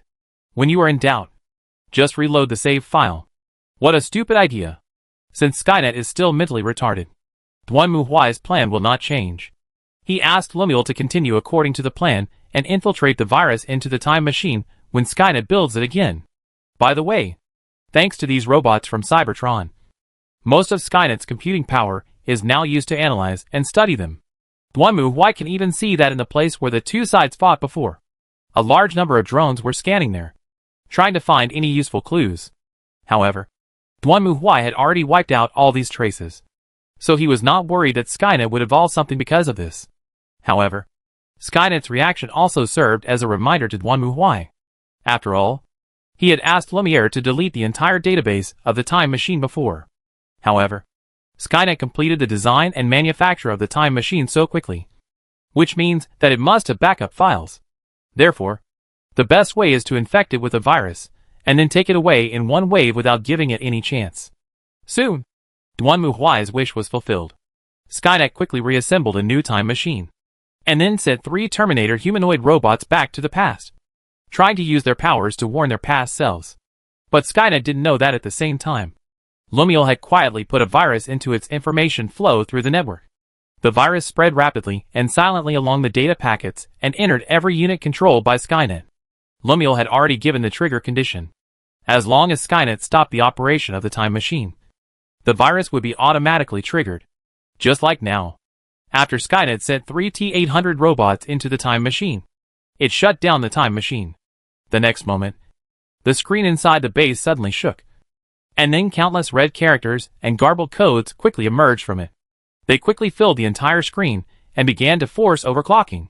Soon, the entire Skynet base began to become smoky, and the rapid operation of the machine had reached the point where the physical material could withstand it. The next moment, accompanied by the flames of the explosion, the entire Skynet base collapsed instantly and turned into a sea of fire. At the same time, the robots and drones that were originally wandering and patrolling outside also fell to the ground like headless flies that had lost control and completely collapsed. Very good. Good to do. Looking at the machine wreckage scattered all over the ground, Duanmu nodded with satisfaction and looked at Lumiel. No problem in the follow-up. Yes, I have set up the virus program. As long as someone tries to read or copy Skynet data, the virus will be copied as well. Once activated, it will be triggered again. That's good. Hearing Ruime's answer, Duanmu didn't say anything. This is already the best level that the trial court can do. If the other party still wants to die, then there's no need to save those who can't be saved. Right? Thinking of this, Duanmu took his eyes back from the screen. Okay, let's go back. Next, he planned to see how dark the dark technology in the Dark Age is. Chapter 349. When Duanmu returned to the carrier, he found Kukulu for the first time. However, this once lively and lovely girl now looked haggard, as if she had been tortured indescribably by hundreds of strong men for several days and nights, and was finally rescued. Are you okay? Is your body okay? How is the spirit? Is it okay? Looking at the girl in front of him, Duanmu Huai was also stunned for a moment. As the head of the only and most important military industry department under him. Although Kukulu was not responsible for frontal combat, she was basically responsible for the maintenance, upkeep, weapons manufacturing, and repairs of the warship. The Cavaliers. At this moment, Kukulu was like an opium addict who had not smoked opium. He raised his hand tremblingly, waved at him, and then lowered his hand with a dying look. It's okay, but I have been reading a book recently. My brain hurts. I understand. Hearing Kukulu's answer, Duanmu Huai was also a cold sweat. Of course, he knew why Kukulu changed from the lively and lovely girl to such a ghost. In short, Kukulu has a very high IQ and is quite smart. He is also very talented in the design and manufacture of weapons and vehicles. At least for Duanmu Huai, Kukulu is indeed a very responsible person. But the problem is that the gap between Kukulu's era and the technological civilization of the human empire is too big. This also leads to Kuron must make up for a lot of basic knowledge. For example, material science, missile dynamics, structural science, etc. And for the prerequisite subjects of these subjects, she also needs to read the materials thoroughly.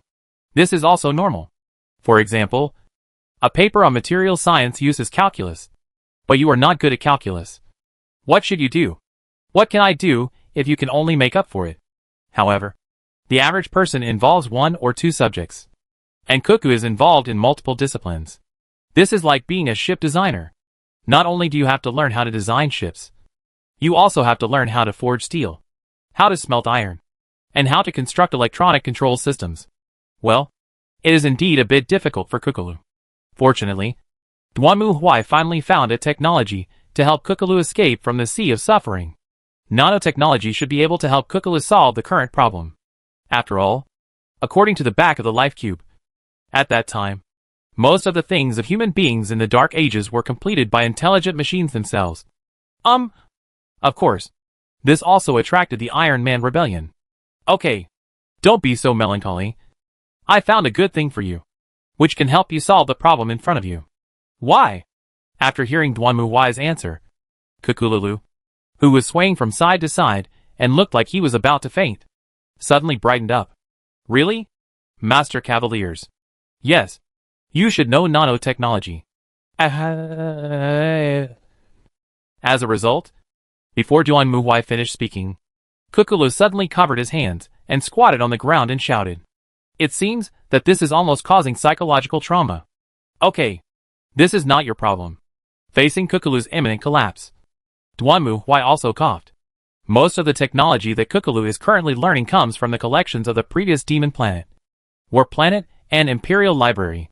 However, these civilizations themselves are not very proficient in the research of nanotechnology, and even somewhat go in the opposite direction.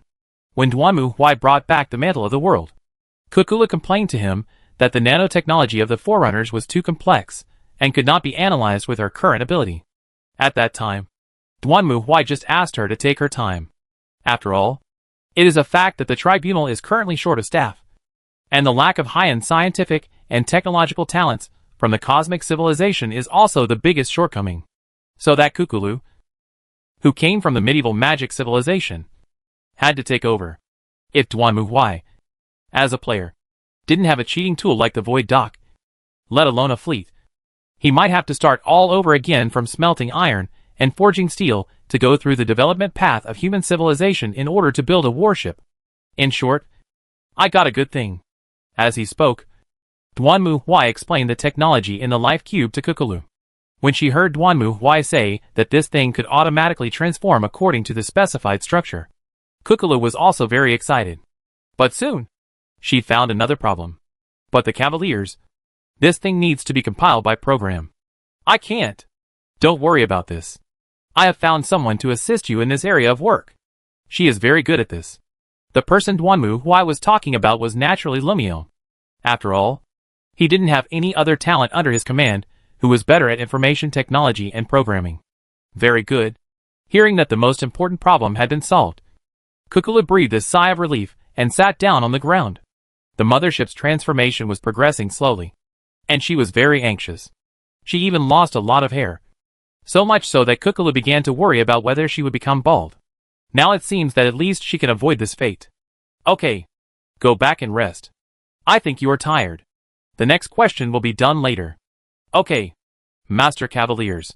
After putting his mind at ease, Kukulu finally breathed a sigh of relief and turned away happily. Duanmu Huai looked at Kukulu's back and shook his head helplessly. Of course, he did not treat this weapons expert unfairly. But Kukulu's strength was limited after all, and it was quite difficult for him to get to where he is now. Even if he brought Lumiel over, it was still not enough at the moment. Hey, where can there be people who can draw themselves? Duanmu Huai opened his system helplessly and took a look at the world module he owned. The Holy City, Manalia and Regnus are not considered. And Skyrim is also not considered. They are all medieval civilizations. Even if there are talented scientists in them, they cannot immediately become combat forces. The best way is to directly poach people from the Cosmic Age civilization. But this is not an easy task. After all, people in the Cosmic Age are not as easy to fool as those in the Medieval Age. If you fool them, they will become lame. Not only that, there are many crazy scientists in the universe era. And according to the definition of the Inquisition, all of them will be labeled as heretics and executed on the spot. It is definitely not okay to bring such people back to the Inquisition. But ordinary scientists are not very useful, and they have to be careful that they will be corrupted by treacherous tricks. So it is difficult to do. Currently, Duanmu Huai has Shueli in biochemistry and Lumiere in information network. But this is not enough. Kukulu is currently struggling to support the military industry, and can only ensure that there are no mistakes in the steps of the Void Dock. In short, Kukulu is a qualified supervisor, but not a qualified scientist. Well, he is from the medieval civilization, so you have to understand that. So what Duanmu Huai needs next is an expert in the field of mechanical engineering. In this regard, the field of mechanical engineering is not so good. If anything. Duanmu Huai looked at the dream crystal in his hand. Go back to Venus Island and ask. At least the setting there is a modern high-tech world. As a result, Duanmu Huai quickly opened the passage, came to Venus Island, and found the girl here and informed them. Genius scientist with strong strength? Hearing Duanmu Huai's inquiry, Sui Naigua and Marilos looked at each other. Well, the girls thought about it for a moment. Then Anoka spoke hesitantly. I don't know much about it at the moment. But I can ask for you. Maybe someone knows. Mary will ask about it. Too. Well, please. However, at this moment, someone suddenly interrupted. If that's the case, then I have a candidate. Oh! Hearing this sound, Duanmu Huai looked down, and saw that under his eyelids, a petite girl was standing there, and the scarlet eyes stared at him without blinking. Kill him. Who do you recommend? Looking at the little girl in front of him, Duanmu Huai felt a headache. She was so eager to marry him, and acted as if there was no room for compromise. This made Duanmu Huai speechless. Of course, he had no interest in such a little girl. But since she provided him with clues, well, let's listen first. I just heard about it. Shaw stared at Duanmu Huai and spoke silently. In a city called Castum, there are 4 witches. One of them is very good at making weapons such as tanks and cannons. I think she should meet your requirements. The 4 witches. Aren't they magicians? Duanmu Huai was somewhat disappointed after hearing Yu Huasha's answer. He hoped to get a normal scientist instead of a weird magician. But now it was better to have clues than nothing. Thinking optimistically, maybe the other party was considered a witch because the technology she invented was too advanced? Where is that Castum? Although Duanmu Huai always felt that Yu Huasha was setting a trap for him, he had no choice but to jump into it because he was short of manpower. I'll take you. No problem. Wait till I get Ojus and Kula over. Duanmu Huai would certainly not be stupid enough to act alone with Yu Huasha. If one day he woke up and found the other person riding on him, he would have no way to explain himself. Of course, Duanmu Huai did not leak the TSK of Yu painting killing. Sure enough, this little girl was planning to do something naughty. Chapter 350, The Mutated World. How should I put it? This place really feels surreal. Standing in the tram, looking at the scenery outside, the only feeling under Duanmu Huai's eyes was this. To be honest, Duanmu Huai had never been out of the dual city in the game. He just knew some of the nearby situations. But the dual city was still very advanced. For example, there were high-rise buildings one after another, subways and buses, plus highways and airports. It looked like a sci-fi city in the near future. However, when Duanmu Huai left the dual city by train under the leadership of Yu Huasha, the scene changed. How should I put it? It's not strange to have a 4-lane highway next to the train. But it would be strange to have a horse-drawn carriage running on it. The carriage is just the same. The soldiers who patrol back and forth here are all wearing armor, holding spears and shields. And occasionally you can see a few muskets. Just think about it. On a 2-way 4-lane highway, under the illumination of streetlights, a group of guys dressed like medieval guards patrol back and forth. And there are speeding cars and carriages passing by. What the hell is this? Why do I feel like I've entered a movie studio? Duanmu Huai now felt like he had gone to Hengyan or somewhere else. Looking at the streets full of medieval buildings, modern street lights and traffic signals on the roads, and extras wearing ancient costumes walking among them. This scene was so weird that it couldn't be weirder. Then the tram arrived at the station. Well, outside the modern station is a medieval-style western town. Duanmu Huai was speechless and complained. We are here now. Yu Hua pointed at the map on the station expressionlessly. And the entire mainland can be seen on it. Entering here is the Free City area. As long as you walk to the east, you can reach the Free City of Castam. Duanmu Huai looked at the map carefully. From the map, the area occupied by Dual City is basically the same as that of a country. To the east of Dual City is the Free City district. And to the west is the Kingdom of Seth. What's to the north? It's BJ. And my hometown. Yu Huasha spoke lightly. It is divided into 2 areas. The east and the west. The east is controlled by the underworld, while the west is controlled by the combined forces of the academy. This is all a mess. Never mind. Duanmu Huai really wanted to complain about this setting. But then he thought better of it. After all, this was a place set in the game. God knows if some weird person made it like this. But never mind. It has nothing to do with me anyway. So how do we get to Castam? Generally speaking, you can take a carriage. But, Yu Huasha said this, and glanced at Duanmu Huai's huge body. It is more than words. Alright. Duanmu Huai silently took out the electromagnetic rhino. Since he was not in the dual city now, he didn't have to worry about being banned. In this way, Duanmu Huai took Yu Huasha and Ojus, and rode the electromagnetic rhinoceros towards the city of Castam in the southeast direction. Although the electromagnetic rhino looked huge, it was not slow. Although after leaving the city, the original asphalt road was replaced by a dirt road full of ancient atmosphere. For Duanmu Huai, this was naturally not a problem. He just rode on the electromagnetic rhino and looked at the surrounding scenery. By the way, Duanmu Huai originally planned to bring Kula back as well. But Kula has now become good friends with Bambi. And the 2 of them are getting along very well, and are almost inseparable. So Duanmu Huai let them play by themselves, and only called Ojus. It must be said that this world is indeed very strange to Duanmu Huai. Although there are distorted civilizations in other worlds, they are all wrong. However, this world is completely different. It feels more like a mess. As if magic, technology, modern, ancient and other things are all stuffed in at once. It doesn't talk to you logically or rationally at all. The whole world is weird. For example, the residents of this world have a modern standard of living. Duanmu Huai observed it before leaving the city. Although most of the residents here live in that kind of medieval house, the layout inside is full of Western fantasy style. Skyscraper or office building. To be honest, looking at it this way feels like traveling through time. I just don't know where to cross. Not only that, although the people in this world live a modern life, those soldiers are all ancient costumes. All body armor, long gun shields, and muskets. Only the carriage runs around the street. What do you think of this technology tree? This is to point the electricity to modern times. Is the military only ordered to the Middle Ages? Not only that, the road is not peaceful either. Oops. Just as the electromagnetic rhinoceros was speeding along the road, suddenly, a group of very strange-looking monsters jumped out from the bushes next to them. They looked like octopuses with 2 human legs. They were blocking the middle of the road, sprayed ink at Duanmu Huai's electromagnetic rhinoceros, and then were trampled into meat paste by the electromagnetic rhinoceros. What a mess this is. Silently watching the octopus man cake that had changed from 3-dimensional to 2-dimensional, Duanmu Huai was sweating coldly.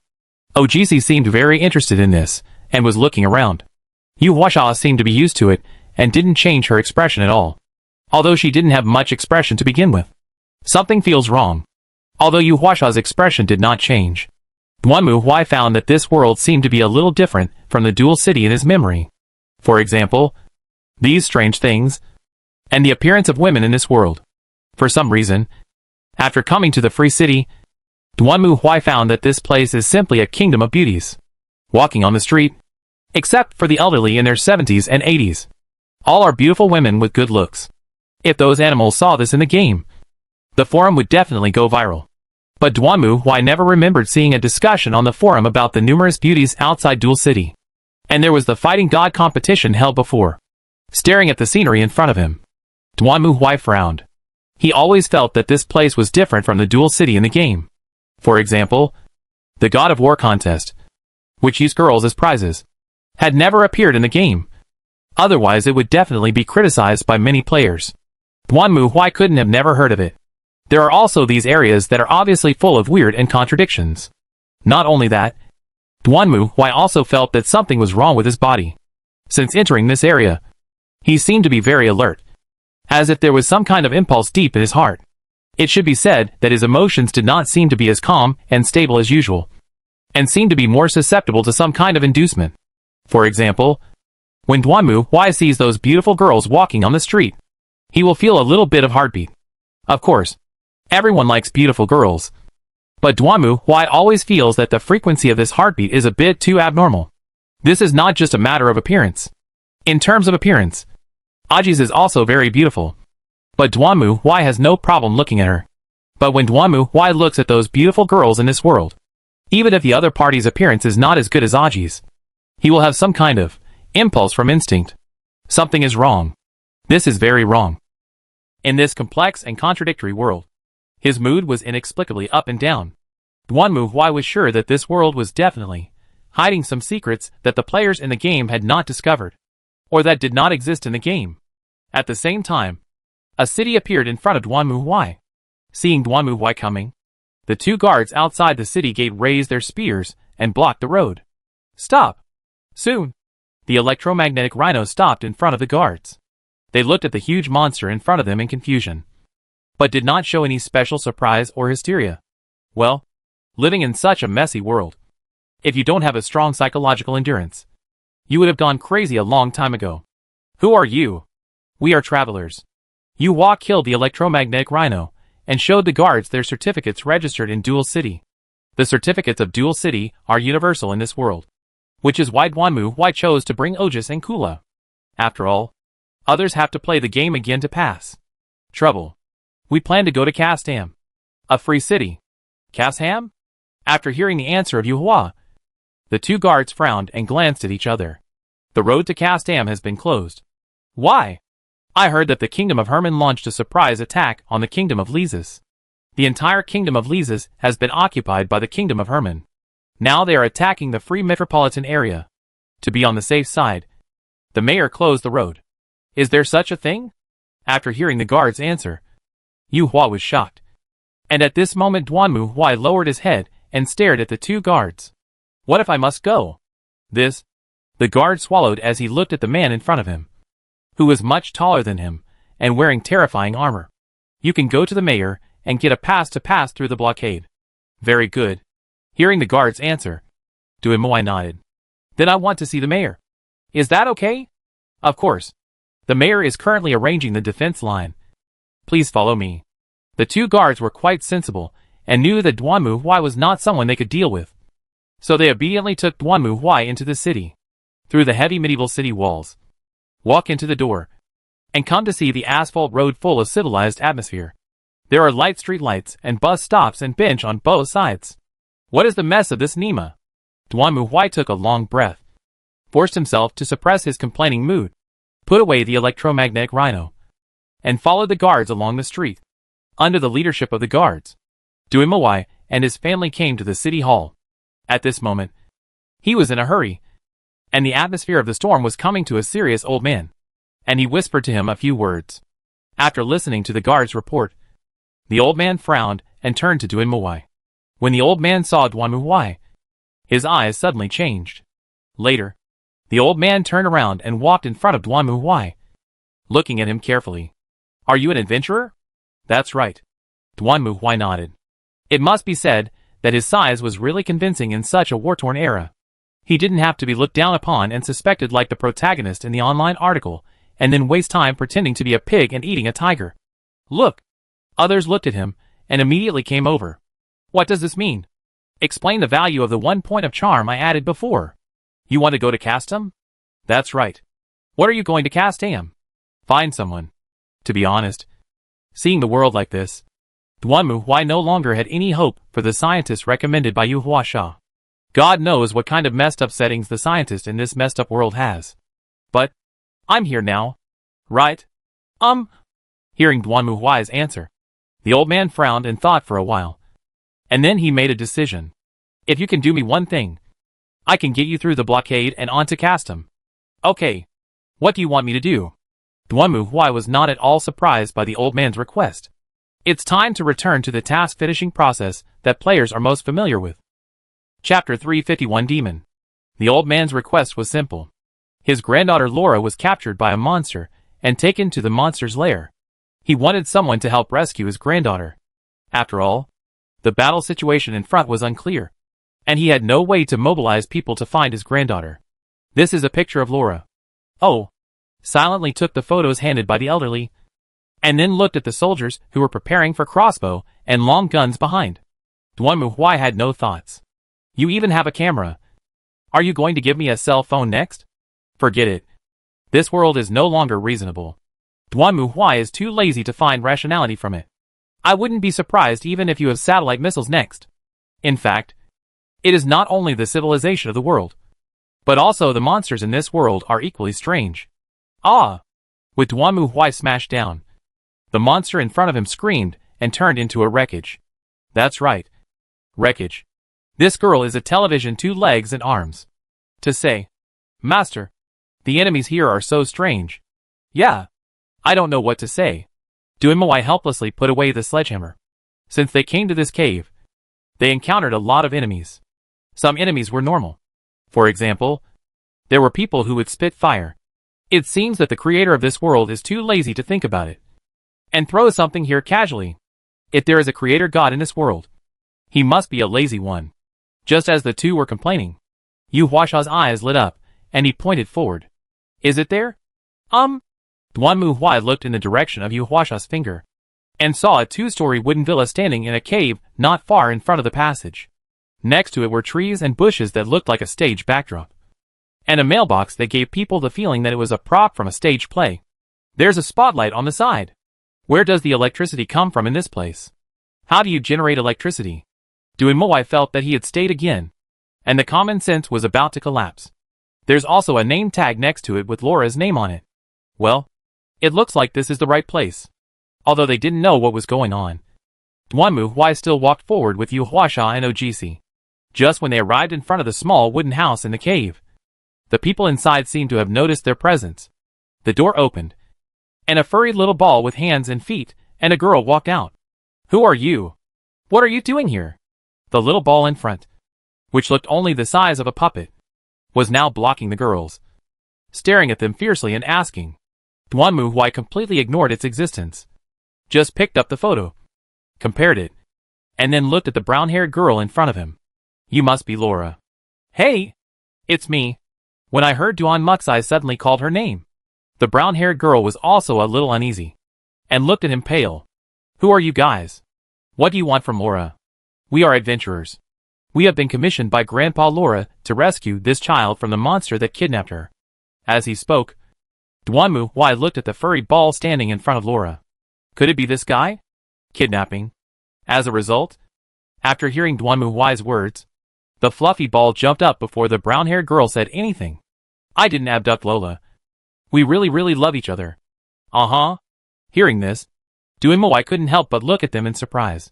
And Aojisai blinked curiously and looked at the two with interest. What did you say? That's right. Xiaowu and I are truly in love. As he said, the brown-haired girl hugged the plush ball. We are a couple. So for a long time, this is not a monster kidnap humans. But Romeo and Juliet? Duanmu felt that he had been speechless more times today than since he came to this world combined. What the H.L. is this mess? When Duanmu was speechless, the brown-haired girl over there, and the plush ball in her arms were also looking at each other. Lola, it's very dangerous here. Go home first. I will deal with these intruders. Xiaowu, are you really okay? No problem. Laura, don't worry about anything. Just leave it to me. Well, I think Xiaowu is fine. But be careful not to get hurt. Okay? Don't worry. I will never do anything to make Laura sad. Shit. I'm going to puke. What the hell is this? Looking at the affectionate person beast in front of him, Duanmu Huai was so angry that smoke came out of his nose. Master, what should we do? Seeing this, Aji's obviously also raised questions. After hearing Aji's question, Duanmu Huai thought about it for a while. And then his eyes lit up. There is a way. Watch me. Just as the brown-haired girl reluctantly let go of the plush ball and was about to go back to the cabin, suddenly, Duanmu Huai stepped forward, grasped the chainsaw sword tightly in his hand, and swung forward. Call! The whistling sword wind flashed between the brown-haired girl and the furry ball, splitting their wooden house in half. At this moment, they were also frightened by Duanmu Huai's sudden action and stood there in a daze. At the same time, Duanmu Huai strode forward, staring at the furry ball with cold eyes, and a breath of fear emanated from him. Feeling the fear aura emanating from Duanmu Huai, the furry ball trembled at this moment, and the brown-haired girl was so scared that her legs softened and she collapsed to the ground. Then Duanmu Huai walked up to the brown-haired girl, grabbed her, and lifted her up like a chicken. Lola, what are you going to do to Lola? Seeing this scene, the furry ball screamed and wanted to pounce. But Duanmu Huai then held the chainsaw sword horizontally to block the furry ball's movement. Since you say you are truly in love, I will give you a chance to prove that you are truly in love. As he spoke, the chainsaw sword in Duanmu Huai's hand suddenly began to spin wildly, making a chilling roar, and then he looked at the plush ball with cold eyes. Next, I will give you a sword. If you stand here and are willing to take my sword, then I will return the girl to you. But if you dare to dodge or run away, then this girl will become my slave and allow me to play with and humiliate her.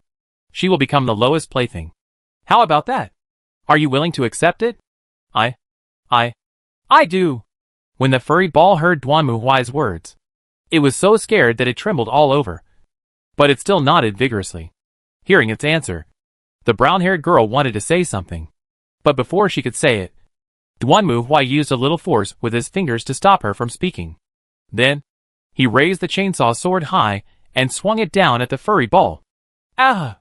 At the moment when Duanmu Huai swung down the chainsaw sword, the furry ball could no longer bear the fear coming from Duanmu Huai. It screamed, turned around and ran quickly towards the depths of the cave. I'm sorry. Laura. I'm sorry. Snort. Watching the plush ball running away, Duanmu Huai snorted coldly and let go of the brown-haired girl.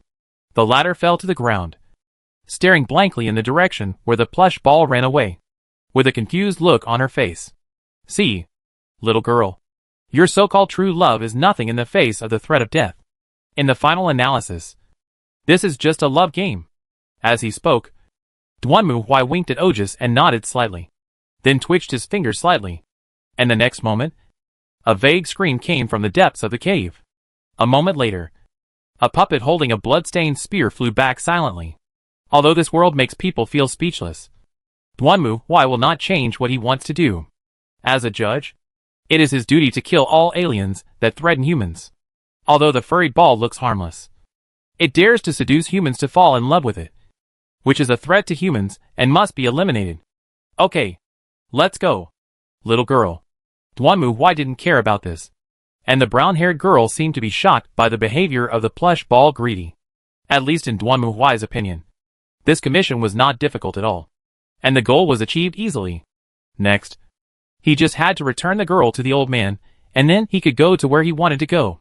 Hey, but I just don't know why. Duanmu Huai always has a very bad premonition. After all, according to the mayor of Headache, Crash, just as the group of four were going down the mountain, suddenly, a slight sound came from the bushes beside them.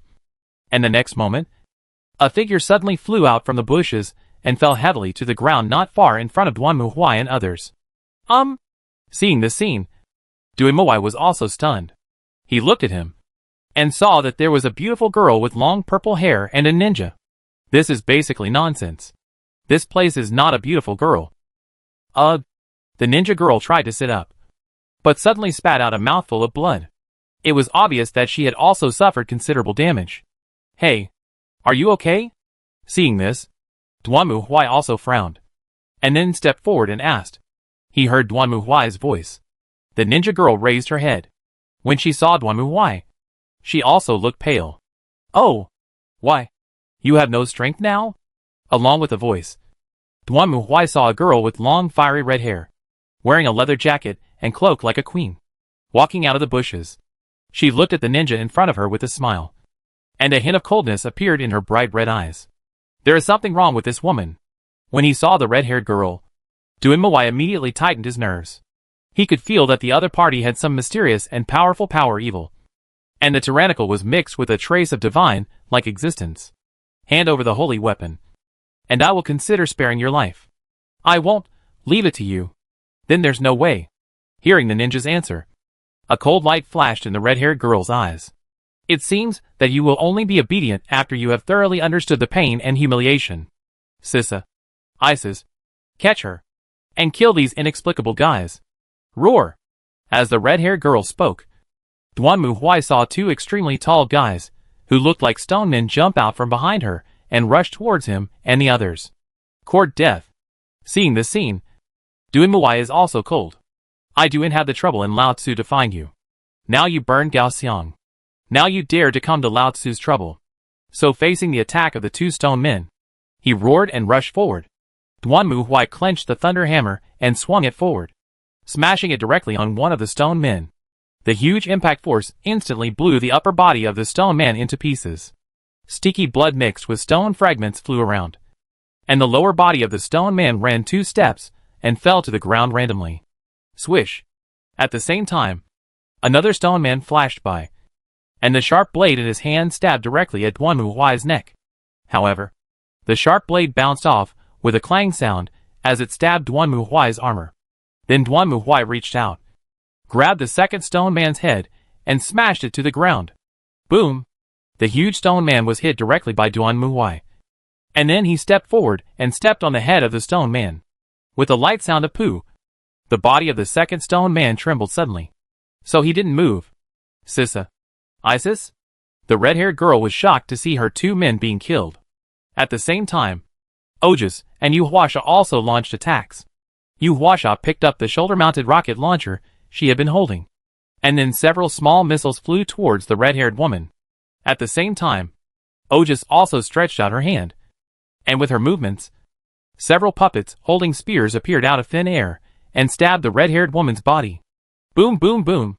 However, to everyone's surprise, just as the two's attacks were about to hit the red-haired girl, a bright red barrier suddenly appeared in front of her, blocking the attacks of Ojus and Yu Huasha. How come? Seeing the scene, the two of them couldn't help but be surprised, and even Duanmu Huai raised his eyebrows. Humph! A bunch of fools. On the contrary, the red-haired girl seemed to have expected this. At this moment, she looked at everyone with both hands and looked at everyone proudly. Attacking the invincible barrier by oneself is simply courting death. Invincible barrier? Hearing this, Duanmu Huai frowned, and the ninja girl who was lying on the ground next to him suddenly changed her expression after hearing what the red-haired girl said. It's really a demon. That's right. At this moment, the red-haired girl also raised her head proudly. I am none other than the demon Satella. Don't think that you mere humans can hurt me. Especially you, the big guy. While saying, the girl who claimed to be the devil looked coldly to Duanmu Locust. You actually killed my lovely subordinates. Don't think I will spare your life. That's my line. Go to H.L. Duanmu Huai roared, holding the thunder hammer in his hand, and rushed towards the red-haired girl again. Facing Duanmu Huai's attack, the red-haired girl still looked complacent. Stupid. It is impossible for humans to break through the invincible enchantment at all. However, before she finished her words, Duanmu Huai's thunder hammer suddenly slammed down, and at the same time, black flames erupted from it. Facing Duanmu Huai's attack, the bright red barrier appeared in front of the red-haired girl again. But this time, the barrier was unable to withstand Duanmu Huai's attack, and suddenly broke in front of the thunder hammer, burning with black flames. The red-haired girl had never expected this to happen, and was hit in the abdomen by Duanmu Huai's hammer, sending her flying with a scream. Ah! With a scream, the red-haired girl flew backwards, hit the cliff next to her heavily, and then fell to the ground. If it was an ordinary person, no, even if it was a monster, Duanmu Huai's blow would be enough to break it in half. But the girl was still intact. It seemed that the body of this so-called monster was indeed unusual. Impossible. The red-haired girl who got up from the ground at this moment was also shocking and incredible. The invincible barrier was breached. Could it be that you are a hero? Duanmu Huai certainly didn't intend to waste time talking to her. He just swung the hammer in his hand and smashed it towards the red-haired girl again. Seeing this, the red-haired girl gritted her teeth. The next moment, a magic circle appeared under her, and she disappeared in an instant. Boom!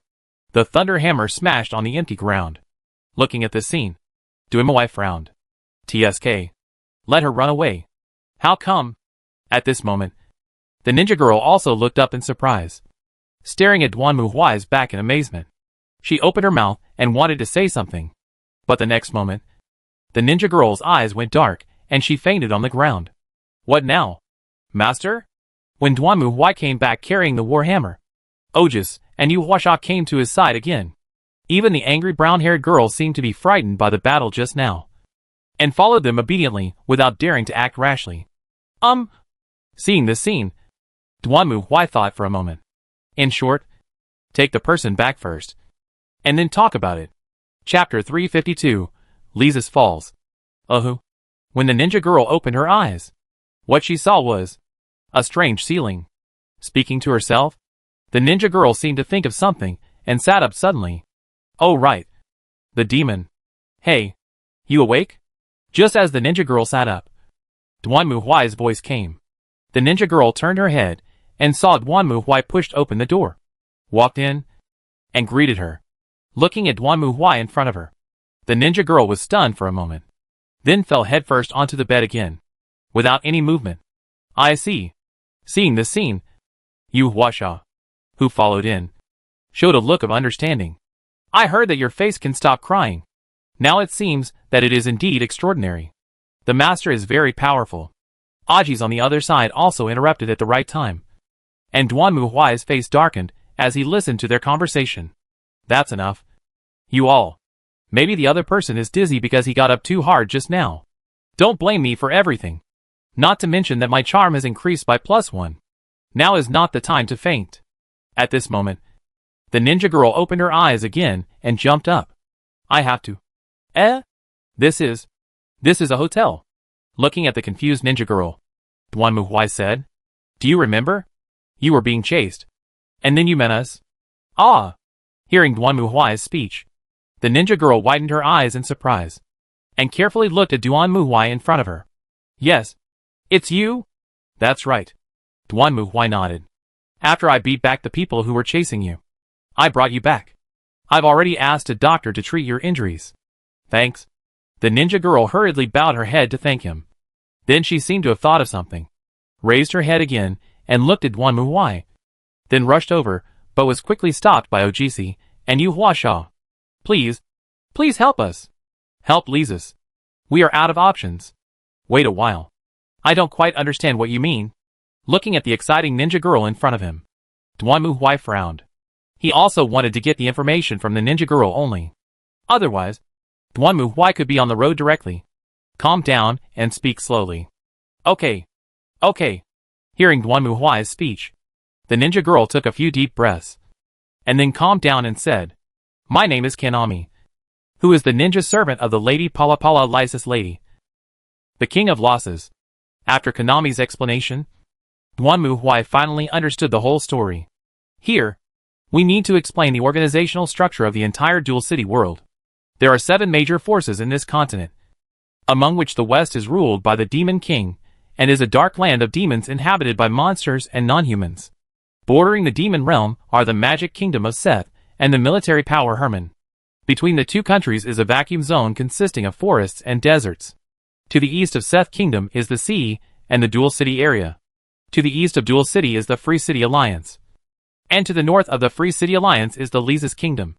Further east is the island nation composed of Oj and Bj. Among the 7 major forces, the magical civilization of the Kingdom of Seth is prosperous. Hermann is located in the north, and is a military power despite its harsh climate. And Lysis ranks first in terms of wealth. Logically speaking, Hermann and Lysis were separated by the border of rolling mountains, making it impossible to attack Lysis. However, just 2 days ago, Hermann's army suddenly appeared in the capital of Lysis, like a god sent from heaven, and controlled the entire royal city in the blink of an eye. Of course, this is not the black technology of Hermann's army, but the help of the devil. The so-called demons are the subordinates of the Demon King, the king of the demon world. The Demon King is the most terrifying existence in this world. He has the strongest combat power, and also has an invincible barrier that ignores all attacks. He is immortal. The Demon King can also transform other creatures into demons by distributing his blood to them. Demons also possess considerable combat power. And like the Demon King, they possess an invincible barrier that cannot be destroyed by mortals. And they do not age. Of course, they will still die if they are killed. It was because of the help of the demon that Hermann was able to easily appear in Lysis's royal city. Not only that, the demon who assisted Hermann also had the power to brainwash, so that Lysis's guards turned against him directly under his powerful magic, and in turn dealt a fatal blow to the royal family. Since the king and queen of Lysis were not in the city, but were traveling outside, they also took some of their guards with them. At the moment, only Princess Leah was in the city, and she had realized that the situation was hopeless. So she asked her ninja Jian Dang Kanami to take Lysis's holy weapon and go out to find reinforcements.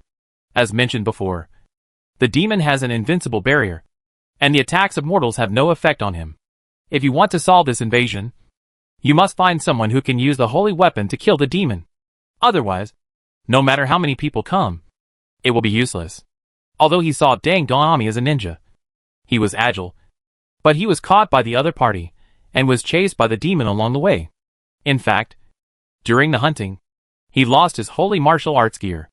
And then, she was caught up by the demon Satella. And then Duanmu Huai defeated Satella's subordinates, and even broke Satella's invincible barrier, injuring her. It was this that made Kanami determined. Please, help his. Help Lysis. We have no retreat. Well, looking at Kanami kneeling in front of him, and crying for help, Duanmu Huai scratched his head helplessly. He didn't expect that saving someone would lead to such trouble. But the demon, looking at Kanami, Duanmu Huai thought for a moment. If it is a war between countries, as an inquisitor, it is not easy for him to intervene. As mentioned before, in the eyes of the Inquisition, any war between human forces is a process of survival of the fittest. No matter what doctrine, ideology, or system you believe in, only the winner who survives to the end is qualified to lead mankind into the future. But, if you join forces with the devil, the nature of the situation will change. Duanmu Huai is not sure whether the demon is a devil. If the demon is a devil, then Hermann will inevitably be charged with the crime of being a heretic who has secret dealings with the devil. In short, since this kind of thing has happened, Duanmu Huai, as the judge, naturally cannot ignore it. What's more, Kanami is a local, and should be more familiar with the environment and terrain here. I see. Thinking of this, Duanmu Huai made a decision and looked at Jian Dang Kanami. Anyway, I'll go take a look first. Without further ado, the next morning, Duanmu Huai and his companions left the free city of Ace and continued to move forward. However, not long after, when they were about to enter the free city of Rajal, they were stopped by fully armed soldiers. Stop! Looking at the huge electromagnetic rhino in front of them, the guards on patrol raised their spears and blocked their way. Rajil has been occupied by our Hermann army. No one is allowed to enter. Hearing the soldiers' warning, Kanami couldn't help but let out a low cry. Hermann has actually conquered Rajal? Damn! I didn't expect that the Hermann army was not satisfied with just occupying Lysis, and even went so far as to not let go of the Free Cities Alliance. However, Duanmu Huai did not take Kanami's words to heart. Instead, he just jumped off the electromagnetic rhinoceros and came in front of the Hermann soldiers. What do you want to do? Looking at the tall figure in front of him, these Hermann soldiers also held long guns and looked tense. Don't be nervous. I just want to ask you a question. Duanmu Huai looked down at the group of soldiers and spoke in a low voice. I heard that Herman teamed up with the devil. Is this true? Hearing Duanmu Huai's question, the soldiers were stunned for a moment. And then, they were somewhat hesitant and didn't know how to answer. At this moment, suddenly, a shrill voice came. What do you want to do by asking this? Duanmu Huai turned his head and saw a white powder on his face. And the man with a beard came to himself. This is my question. All you have to do is answer. Yes or no. Duanmu Huai didn't care about the mustache man at all. Instead, he just stared coldly at the soldiers in front of him, waiting for their answers. Seeing that Duanmu Huai ignored him, the mustache man's face darkened. How dare you? This is not a place for people like you to run wild. Catch him. Very good. Looking at the soldiers surrounding him, Duanmu Huai snorted coldly and gripped his hammer tightly. In that case, let me ask about your health. Before he finished speaking, Duanmu Huai blasted out with a hammer, smashing directly at the soldiers in front of him, facing the demon-like attack in front of him. The Herman soldiers were also shocked and hurriedly retreated. However, it was too late. As the thunder hammer slammed to the ground, the airflow that exploded instantly turned into a raging wave and rushed in all directions, directly smashing the soldiers away. At the same time, the soldiers not far away saw this scene and hurriedly raised their muskets and crossbows and pulled the trigger at Duanmu Huai. Bang! Bang! Bang! The bullets and arrows hit Duanmu Huai's armor and bounced off directly. Then Duanmu Huai leaped up, rushed across the field like a meteor across the sky, and then crashed down headfirst. Boom! With a deafening roar, the place where the soldiers were was suddenly covered by smoke, and the man with the mustache stood there stupidly, not daring to move. The bloody stumps flashed past him, and the man with the mustache was completely frightened. Before he could do anything else, Duanmu Huai strode out of the smoke, reached out his hand, grabbed the man with the mustache and lifted him up. Answer my question. Has the Herman army teamed up with the devil? Chapter 353 Heresy Inquisition. Answer my question. Has the Herman army teamed up with the devil? Alas! Looking at Duanmu Huai in front of him, the little mustache turned pale with fear and trembled all over. At this moment, a voice suddenly sounded. It's not a collaboration. We just each take what we need. Duanmu Huai turned his head and looked forward, and then saw a girl appeared in front of him. This girl was also very beautiful, but her hairstyle was a bit strange, and her clothes were also weird. Although her lower body was wearing pants, her upper body was only sleeves and collars. Which meant, what was the point of wearing this dress? Lord Sapphire. Seeing the blue-haired girl, the man with a mustache cried out as if he had found a savior. But Duanmu Huai just glanced at him, then exerted a little force with his hand and directly cut off the man with a mustache's head. Then he threw the man's body aside and looked at the girl in front of him, who could be convicted of indecent behavior. Who are you?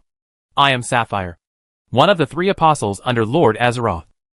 Apostle. After hearing the other party's self-introduction, Duanmu Huai thought for a moment and looked at Kinami Kineng. If I remember correctly, the devil gave his blood to living creatures, and they became devils. The devils then gave their blood to other creatures, and they became apostles? That's right. Good. I see.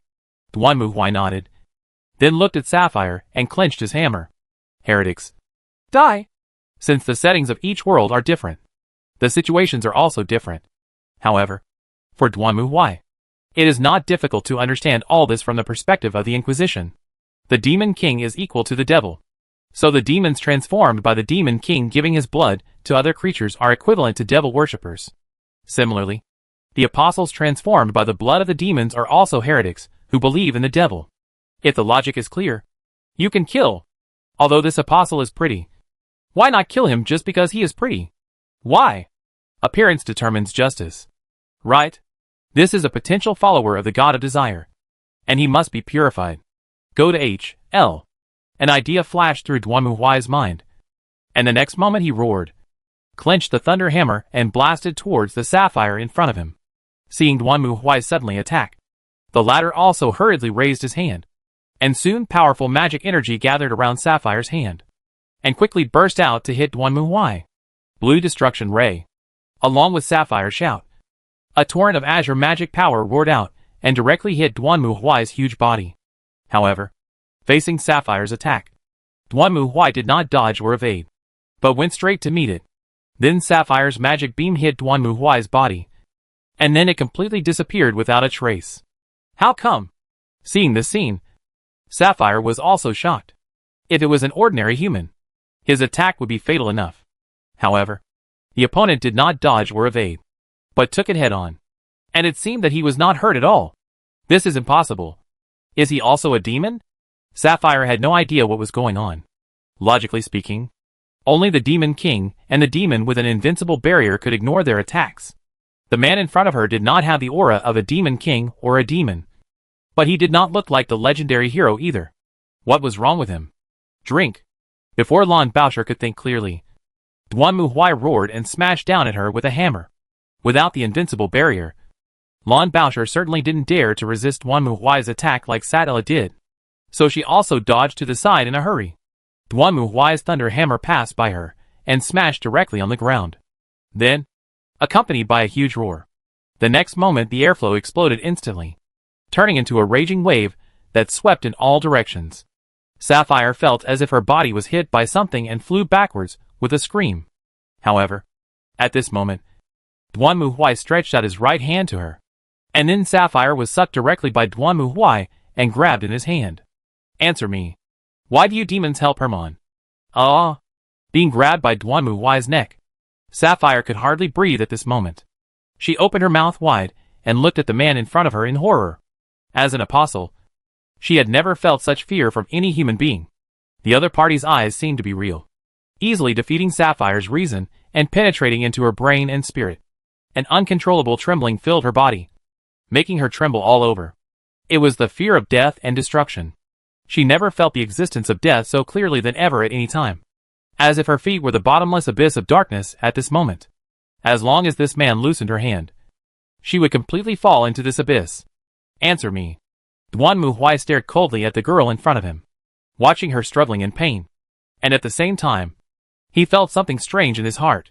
It was not that he had not used his fear aura to defeat other people's spirits before, but it seemed completely different here. Duanmu Huai could feel that his power of fear had rushed into the girl's spiritual realm like a substance, defeating her last resistance. He seemed to be able to clearly sense her mental thoughts. Resistance, struggle, pain, and wailing. It was as if her spiritual realm was being slowly destroyed by him. Is it a problem with this world? Or has his intimidation been escalated again? No way. At this moment, Sapphire was tense all over. She stared with her eyes wide open.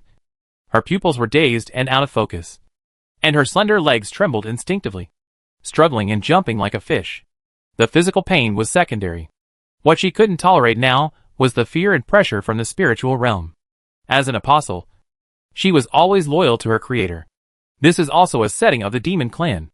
The demon who accepted the blood of the Demon King will always obey the orders of the Demon King. Similarly, the apostle who accepted the blood of the demon will be completely loyal to the demon. This is more like an instinctive reaction. Therefore, facing Duanmu Huai's question, Lan Baosher naturally would not answer. She could not betray her master, whether it was instinctive or out of self-awareness. However, things are different now. Sapphire could feel that her self-consciousness had been completely crushed by the terrible pressure of fear. Only her instinctive acceptance of the devil's blood and the transformation into the body of the apostle were still putting up a final resistance. However, that feeling of fear had almost filled her body, as if her limbs and body were about to be completely swallowed up by the bottomless abyss and disappear into the endless darkness. Ugh, Sapphire's body kept twisting. Her eyes were blank. Her body was twitching. Her mouth was slightly open, and she made a strange low moan. Seeing this scene, when Kanami turned her head away with a slightly red face, Yu Huasha just watched quietly, with a blank expression as always, and Ojas just looked at the scene in front of her curiously, as if she was watching some new picture. Speak, or die.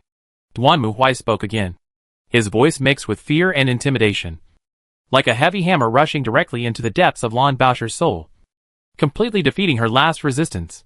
Lan Baosher's will also completely collapsed at this time. I don't know. At this moment, the creature's instinct for life finally broke through the shackles of the demon's blood, and Sapphire opened her mouth and screamed loudly. She stared at Duanmu Huai with wide eyes, fearful, and quickly answered, I don't know. I am only acting on Lord Azeroth's orders to assist Herman's army. Azeru? Hearing this unfamiliar name, Dwanmu Huai frowned. How many demons are assisting Herman? Three. Lord Satella, Lord Azeroth, and Lord North. Dwanmu Huai thought for a moment and continued to ask. Why attack the free metropolitan area? I don't know. These are all orders from Prince Herman. Is he the commander of this operation? Yes. Barden Herman. He is the commander of the Herman Kingdom. Where is he now? In the royal city of Lysis. How is Lysis's princess Leah doing now? I don't know. He should still be alive. Dwanmu Huai asked Lan Baosher several more questions. But unfortunately, as a demon's apostle, she didn't know much. As if she had sensed her fate, Lan Baosher began to twist her body desperately. Don't kill me. Please. I don't want to die. I can be your slave. Please, help. However, before she could finish, Dwanmu Huai suddenly clenched his palms. And the next moment, Lan Baosher suddenly opened her eyes and mouth wide, with a pink tongue sticking out. Her body struggled desperately, twisting like a fish on the shore. Her slender legs straightened tightly, trying to instinctively resist the coming of death. The next moment, Dwanmu Huai's right hand easily broke her neck, turning Lan Baosher into a corpse. Humph! Heresy. Looking at the girl in front of him with a miserable death, Dwanmu Huai snorted coldly, and then black flames burst out from his hands, instantly engulfing the girl's body in front of him, and disappeared in the blink of an eye. Then Dwanmu Huai clapped his hands and walked back to the electromagnetic rhinoceros. Okay, let's keep moving forward. Chapter 354, Liberating Ragel. What should I do? At the same time, in the headquarters of the free city of Castrum, a girl with long blue hair was staring at the map in front of her with a sad face. The attack from Lysis was a real surprise to the Free Cities Alliance. Not to mention that the attackers were actually soldiers from the Kingdom of Herman. Ragel, which was hit first, was naturally faced with the most severe challenge. Castrum, located near Ragel, also knew that the lips and teeth are cold. So they sent their own troops and advanced equipment to Ragel to support them in fighting against the soldiers of the Kingdom of Herman. The initial defense was very successful, with only 1,500 Free City Alliance troops successfully repelling 5,000 Herman troops. At that time, the Free City Alliance was still very confident. After all, in their view, as long as Lysis also sent out troops to cooperate with them in the pincer attack, they could still eliminate the invaders. However, what the Free Cities Alliance did not expect was that they did receive reinforcements from Lysis. But the other side stood on the side of the Herman Kingdom. What exactly is going on? The Free City Alliance certainly couldn't understand this development. So under the attack of up to 9,000 soldiers, the Free City Alliance army of only 1,500 people was naturally defeated. Ragel fell into the hands of Herman, and Castrum now had less than 200 people left. It can be imagined that once Herman launched another attack, they would have no power to fight back. Must we retreat? But where should we retreat to? Just as the blue-haired girl was thinking hard, suddenly, a figure rushed into the camp. Lady Maria. Urgent information. There's a civil unrest in Ragel. What's the meaning? Hearing the other party's report, the blue-haired girl was shocked and asked hurriedly. We just received intelligence that for some unknown reason, the Herman soldiers and Lysis soldiers stationed in the city of Ragel started fighting.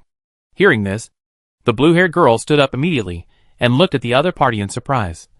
She could hardly believe her ears. What did you say? When Dwanmu Huai rode the electromagnetic rhino into the city of Lodger, the city was already in chaos.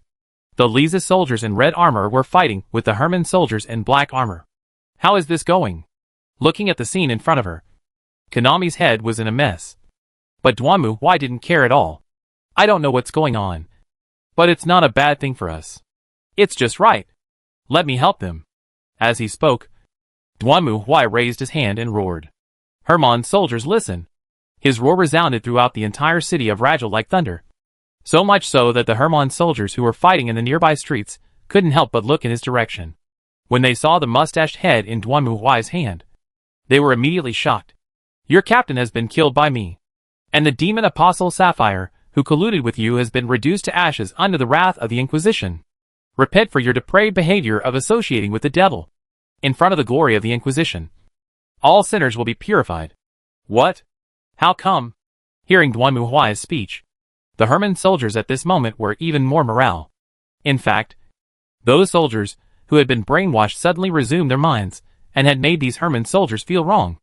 At this moment, when they heard that the demon with the brainwashed Lisa's army was killed, and even their brigade captain was completely poisoned, the collapse was collapsed. It surprised me that, seeing the originally stalemate battle situation suddenly become one-sided, Kanami muttered to herself.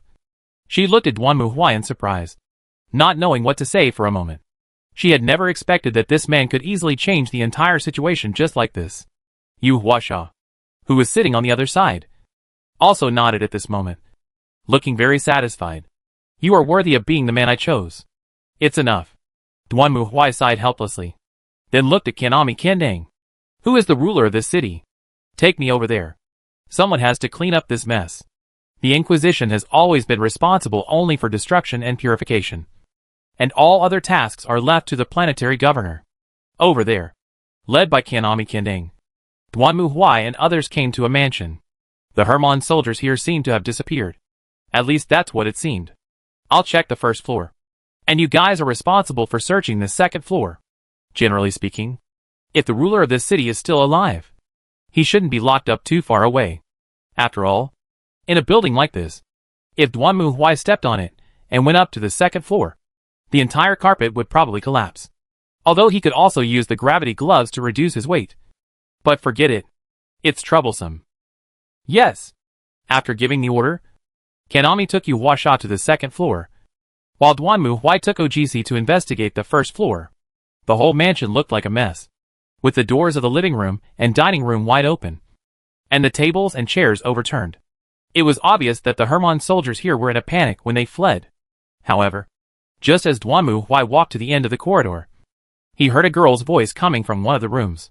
Please stop. Don't do this. Soon, several more men's voices were heard. Stop talking nonsense. We are done anyway. Let's have some fun before we die. Get pregnant. Give birth to a Herman's child. Nuh. Snort. Hearing the screams in it, Duanmuai's eyes flashed. And then, he suddenly hit the front. Several Herman soldiers were holding her hands and feet. The sudden loud noise and impact also frightened them. When these Herman soldiers turned around, they saw Duanmu Huai's hammer suddenly swung out. The next moment, under the huge air pressure, the upper bodies of these Herman soldiers turned into a pool of mincemeat, covering the entire wall. Bastard. Glancing at the remains of the corpse, Duanmu Huai snorted with disdain. Then he looked at the girl lying on the ground. Are you okay? Ah. At this moment, the girl was still lying there. Even if her clothes had been torn and torn, she didn't mean to cover up at all. I'm fine. Anyway, you should change your clothes first. Duanmu Huai didn't want to stay in such a place for long, so he said something casually, then turned around and left the room with Aji's owner. When Duanmu Huai and Ojisi left the room and returned to the corridor, Ojisi looked at Duanmu Huai curiously and asked, were those people just mating? Well, faced with Aji's question, Duanmu Huai was speechless for a moment, while Aji's nodded to herself. I see. I can understand.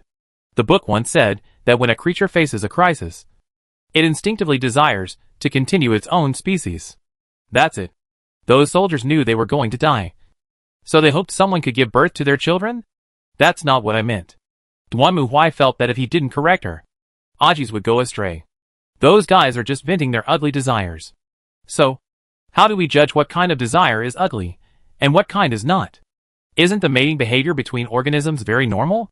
If so, does it mean that the mating behavior of all organisms is driven by ugly desires? Duanmu Huai now regrets bringing Aji's here. What is going on? In short, this kind of thing must be done with the girl's willingness. You heard it too. The girl didn't like them, but they ignored her wishes and only cared about venting their own desires. This is what is called ugly desire. Do you understand? I understand. Humans are really complicated. Uh-huh. Hearing Ojisi's answer, Duanmu Huai sighed silently. At this moment, a chuckle came from behind them. Duanmu Huai turned his head and saw a girl standing behind him. But she was different from before. She was dressed neatly. Noticing Duanmu Huai's gaze, the girl lowered her head in a hurry. Oh, sorry. I didn't mean to. It's okay. It's just a little thing. Duanmu Huai waved his hand and then looked at the girl. This girl was also very cute. She had a brown ponytail, and was wearing a maid outfit. Could she be a maid here? Herman's soldiers have gone away. I came here to find the ruler of this city, so that he can come out and clean up the mess. Are you a maid here? Hearing Duan Mu Huai's question, the brown-haired girl was stunned for a moment, then hurriedly bowed.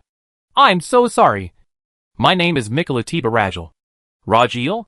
Hearing this, Duan Mu Huai raised his eyebrows, and the girl lowered her head. Yes.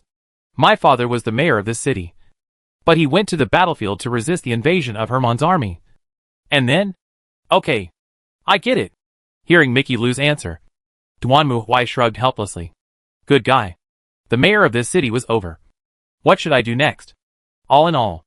As he spoke, Duan Mu Huai looked at Michi Lu. Now it's up to you to deal with this mess. Then, he spoke. Chapter 355 times had changed. With the liberation of the free city of Rajil, things became a mess. But fortunately, with the presence of Mikalu, most of these troubles were solved.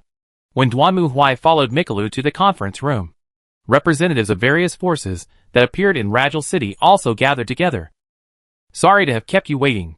At the moment, Michigan, Lu was still wearing the same maid outfit as before. Maybe because she didn't have time to change, or for some other reason. She walked into the room and introduced herself to everyone. This is the Inquisitor who killed the captain of the third team and the demon apostle, and saved me from the Herman soldiers. Hearing what Mikalu said, everyone turned around to look. Logically speaking, if an ordinary person appeared at this time, most of these people would be surprised and unbelievable. But when they saw the door open, and a man with a head almost as high as the ceiling, wearing black armor with a skull logo, strode in, everyone trembled and stood up hurriedly. Oh my God! Where did this monster come from? Before, they were still wondering what kind of person could kill the captain of Herman's army and the demon apostle. Now, even if you say he can kill the devil, I would believe it. This shows that people really do judge people by appearance, in both a good and bad sense. Hello. Duan Mu Huai stared at everyone and nodded slightly. I am Duan Mu Huai, a judge from the tribunal, the Inquisition. After hearing Duan Mu Huai's self-introduction, a burly old soldier with an eye patch on his right eye narrowed his eyes and thought for a moment. I don't seem to have heard of this force. May I ask if you have any relationship with Ale or Hani? The Inquisition does not operate on this continent. It's normal that you haven't heard of it. Oh, I got it. Hearing this, the old soldier nodded. At this moment, Kanami, who was standing behind Duan Mu Huai, was shocked to see the old soldier. Mr. Bars, why are you here? When Bears heard Kanami's voice, he looked at her and then showed a surprised expression. Oh, isn't this Lord Kanami? Why are you in the Free City? Shouldn't you be with Lady Leah? Do you know each other? Hearing the conversation between the two, Duan Mu Huai looked at Kanami Kindang and asked, and the latter nodded. Yes, Mr. Bars is the general commander of the Lisa's army and the general who leads the main force, the Black Legion. I'm so ashamed. The old man lowered his head. As a person who was captured by the enemy and brainwashed, I am unworthy of this title. So, what's going on? Let me explain. At this moment, another voice appeared, and Duan Mu Huai saw a cute girl with long blue hair and glasses standing up. Who are you? Excuse me. Your Excellency the Inquisitor. I am Maria Castaldo, the commander of the Caste and Liberation Front and one of the 4 witches. Ah. Hearing this name, Yu Huasha, who was beside Duan Mu Huai, was stunned for a moment, then stretched out his hand and tapped Duan Mu Huai. That's her. Oh, that's how it is. Hearing the answer of Yu Hua Kill, Duan Mu Huai was also relieved to know that if you generally follow the urine of the game, the player wants to find someone, it will inevitably give you a clue, and then wait for you to run to the place stupidly. Fortunately, this is not possible to send a card according to the game, and they will send people directly to you, so he wouldn't have to come here empty-handed, and then get the news that Maria was kidnapped, and then go find Herman's army that was capturing her, and after defeating the army, learn that Maria had escaped, and then continue tracking her, and finally find her, and then when they are about to meet, the other party is captured again, and then continue chasing, and then the other party is captured and brought back to Herman. This crappy game of finding people is endless. Maria certainly didn't know what Duanmu Huai was thinking. She also introduced the current situation in a methodical manner, according to the information she had collected. According to Maria, Castum had helped Rajal repel 5,000 soldiers from the Herman Kingdom before. But later 4,000 brainwashed soldiers from the Black Legion and the Red Legion of Lysis joined, facing the Helman United Army of 9,000 people. The Rajal joint garrison of only 1,500 people was defeated. Rajal was occupied, and only more than 100 reinforcements led by the four witches returned to Castum. However, just when the Helman army was about to launch an offensive on Castum, Duanmu Huai appeared and killed the captain and the demon apostle Sapphire. Due to the death of the demon apostle Sapphire, the brainwashing of Lysis's 4,000 soldiers was lifted. Because of this, when the brainwashing of the Lysis soldiers was lifted, and they saw that there were Herman soldiers around them, although they didn't know what was going on, they just chopped them down without saying a word. Herman soldiers did not expect that the brainwashing of the Lysis people would be lifted, and they suffered a great loss due to being caught off guard, which led to the chaotic scene that Duanmu Huai saw when he entered the city of Rajal. After that, Maria, who received the news, arrived with Castum's reinforcements, and with the help of the Black Army General Bears and the Red Army General Rick, who had also been brainwashed, they gathered Lysis's soldiers and, together with Castum's reinforcements, drove away the Herman army, which was shaken by the death of the captain and the demon apostle. Then, Michigan, La contacted them as the daughter of the mayor of Rajal City. So they gathered here. I want to express my gratitude to you, Your Excellency the Inquisitor. Bars bowed solemnly to Duanmu Huai. If it weren't for your bravery, I would probably still be fighting for the Hermans. Me too. At this moment, another young man in bright red armor also stood up. He was the General Rick of the Lysis Red Legion mentioned earlier. Your Excellency helped us escape from the demon's control. I cannot thank you enough. That's needless to say. Duanmu Huai waved his hand. It is the mission of the Inquisition to eliminate aliens and heretics. Anyone who associates with the devil will only be destroyed. After a few polite words, Duanmu Huai stood aside and watched them hold the meeting. After all, for the people of Free City, the biggest threat at the moment is the Herman army. Duanmu Huai was too lazy to interfere in their internal military meeting. In fact, he came here to find Maria. But now, to be honest, Duanmu Huai's expectations for Maria were already very low. In his opinion, Maria was probably similar to Kukulu, a mechanic from the magic age with limited knowledge. It was estimated that even if she was recruited, it would be useless. But, I'd better talk to the other party first. Soon, the military meeting over there ended, and both sides decided to gather their troops as soon as possible and head to the Free City of Red after a short rest, and pursue and defeat the other side before they could regroup. After the meeting was over, everyone left to do their own things. It was only then that Duanmu Huai stepped forward. Hello, Miss Maria. Ah, Lo. Your Excellency the Inquisitor. What can I do for you? Maria was somewhat surprised to see Duanmu Huai talking to her, but she still asked out of curiosity. I have something. I want to talk to you. I don't know if you have time? What are you looking for, Maria? Facing Duanmu Huai's inquiry, Maria was a little puzzled. But at this time, suddenly, another person appeared, blocking Mary in front of Maria, staring coldly at Duanmu Huai. Who are you? Ah, this is one of the four Wyosa. Who is one of the four Wyosa? Is also my good friend. Seeing that the atmosphere between the two was a little tense, Maria hurried out to smooth things over. Duanmu Huai nodded at her, then looked at Maria again. I heard you have some research in mechanical engineering? Huh? You want to discuss mechanical engineering with me? Hearing this, Maria's eyes suddenly lit up. Duanmu Huai nodded and spoke. In fact, I do have some problems in mechanical engineering and want to talk to you. Of course, no problem. I just happen to be going to the factory. Let's talk while we walk. If Maria was still a little afraid of Duanmu Huai before, now she seemed to have relaxed a little. At least she looked more talkative and outgoing. So the group left Rajal's mansion and headed towards Maria's factory. And Maria talked incessantly along the way. The age of swords and magic is coming to an end. From now on, we will usher in an era of machines that anyone can use and build. Look, like the tulip number 1 on my shoulder. All future weapons will look like this. As she spoke, Maria proudly showed Duanmu Huai the rocket launcher she was carrying. at least from the appearance. It was indeed a very mature technology. Duanmu Huai looked at it and then asked, "Did you make this weapon yourself? Did you also solve the material problem?" "Certainly." Hearing this, Maria became more and more excited. And it was jumping. In order to maximize the firepower, range, and stability of tulip number 1, I have experimented with a variety of materials. I also went to the volcanic mine before, and finally found the ore used as the trigger energy source.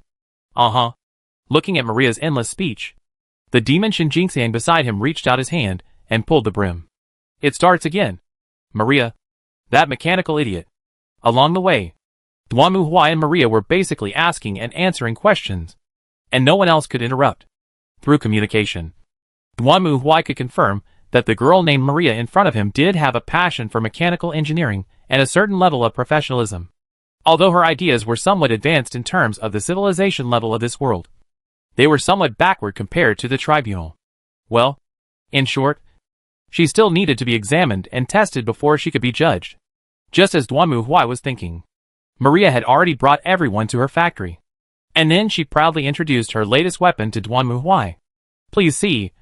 This is the secret weapon I made in order to resist the Herman army. Tulip number 3.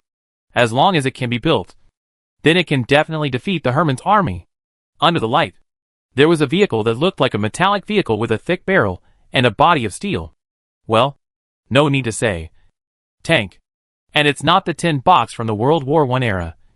It's more like the modern tank that was formed at the end of World War II, etc.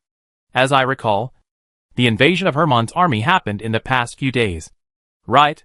I've thought about this before. Hearing Duanmu Huai's question, Maria smiled embarrassedly. Just as Herman's army was invading, I wondered if I could build it. Good guy.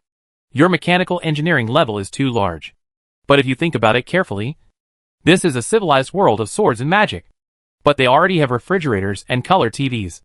The civilization of this world is already very messy. But this is just fine. Thinking of this, Duanmu Huai's eyes suddenly lit up. And then he looked at Maria. "Miss Maria, tell you the truth. In fact, this time I came here, I heard about you. So come to you. Find me?"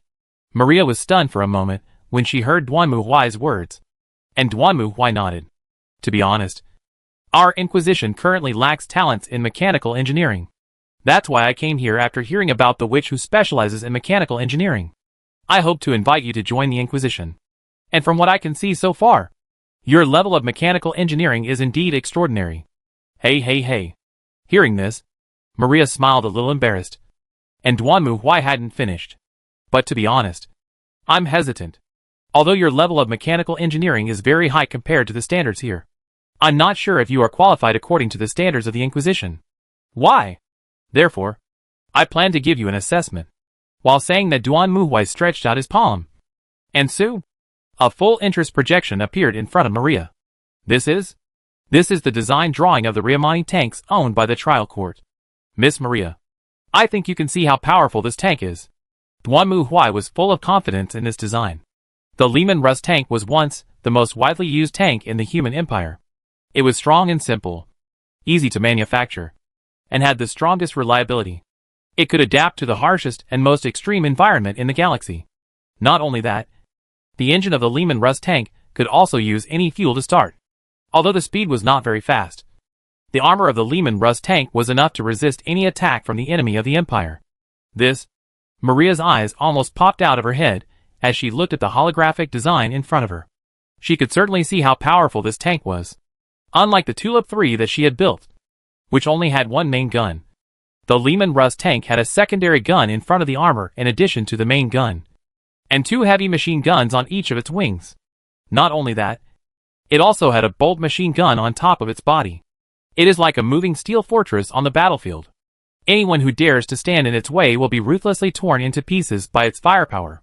Maria is sure that once the tank appears on the battlefield, the Herman army can only defeat. So, I hope to make a deal with you, Miss Maria. Trade?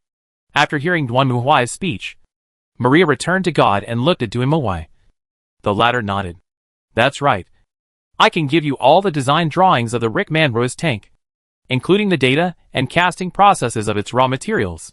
You can also create this tank to fight Herman. This is a transaction. If you accept this design drawing and create a tank, then I hope you can go to the trial court for us. If you don't think you can do it. So far. That's right. This was Duan Mu Huai's test of Maria. At the beginning, he did not have much confidence in this girl. But when he saw that this girl could actually build a modern tank from the late World War II, with her bare hands in the era of magic civilization, Duan Mu Huai changed his mind. If Maria could really replicate and produce a Lehman Russ tank in this era with only the design technology and drawings, then she would be qualified. It would be a waste of talent if such a cheating person was not brought into the tribunal. So Duan Mu Huai said that this was a deal. The Lehman Russ tank was of little use to the Inquisition at the moment, but it was also knowledge from interstellar civilization, and was valuable enough as a reward. As an expert in mechanical engineering, Maria could not have been unaware of this. She must also know that there is no free lunch in the world. Once she chose to accept this design, creating a Romanuous tank, it means that she will enter the trial court. Maria, seeing that her friend was silent, the magic imagination of Xinjingxiang looked at her a little uneasily, while Maria was silent for a moment, and then looked up to look at Duan Mu Huai. Excuse me, what kind of organization is the Inquisition? To put it simply, we exist to protect humanity and eliminate all threats to humanity. Whether it's demons, heretics who believe in demons, or monsters that threaten humanity, they are all within our scope of dealing with. Duan Mu Huai spread his hands. The Inquisition is currently in the reconstruction phase, and we are short of manpower. So we want to poach you. Also, since you like machinery, I am not afraid to tell you that the Lehman Russ tank is just the least worth mentioning in the Inquisition. If you are willing to join the Inquisition, you can see more powerful machines that are beyond your imagination. Real? Hearing this, Maria's eyes were bright, looking at Duan Mu Locust excitedly. That's right. Then, I'm willing to accept this deal.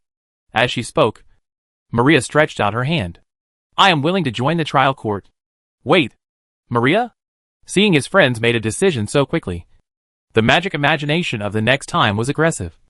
But Duan Mu Huai just reached out his hand and held it with Maria. Although I want to say welcome, but you still have to complete the test. I know. It's to build this Lehman Russ tank. Looking at the design in front of her, Maria's eyes burned with excitement. And then she looked at her friends around her. Shizuka, please go and rule over the others. The plan will be postponed for now. We will attack Red again in a month. 1 month later? But didn't we say before that speed is of the essence in war? The situation has changed. Maria shook her head vigorously, and pointed to the design in front of her. I'm sure, as long as I can make this, even if the army of the entire Herman Kingdom is dispatched together, it will never fail. This, seeing her friend's enthusiastic and confident expression, Mozu Shizuka didn't know what to say for a moment. As a magician, she certainly possessed powerful magic power. But even she knew that even a magician's power was limited. However, Maria said that just relying on such an iron box could turn the tide of the war and defeat an army of thousands of people. All right. Finally, Masao Shizuka nodded helplessly. Perhaps, times have really changed. Chapter 356, Shocking Change. After getting the blueprint from Duan Mu Huai, Maria hurried back to her factory and called her subordinates to start construction. Duan Mu Huai then returned to Lager. But what he didn't expect was that not long after Duan Mu Huai returned to Lager, Michilu came in a hurry with an anxious look on her face. Judges, in the event of an accident, something happened. What's wrong? Seeing Mikilu's uneasy look, Duan Mu Huai also raised his eyebrows. Could it be that the kingdom of Herman is attacking again? Please go to the Liberation Front headquarters immediately. Just now. Lises issued an emergency statement. Emergency declaration? Hearing what Michilu said, Duan Mu Huai hurriedly took the others and followed her back to the headquarters of the Liberation Front. At this moment, in the headquarters, the others were standing aside, staring at a TV in front of them. Well, Duan Mu Huai is too lazy to spit out where the television of this Nima sword and magic. What is important is the content inside. At this moment, a scene was playing on the TV. It looked like a blue-haired strong man and a blue-haired girl were standing on an open-air balcony. That's Herman's Prince Barton and Princess Leah of Lises. And at this moment, the host's voice was heard from the TV. Everyone, just now, we got a shocking news. Herman's Prince Barton Herman and Leisha's King Leia Elise's girl has concluded a marriage contract. Wedding will be held soon. Hearing this, everyone in the room was stunned. And at this moment the camera turned to Princess Lises, who was seen holding the microphone with a smile on her face.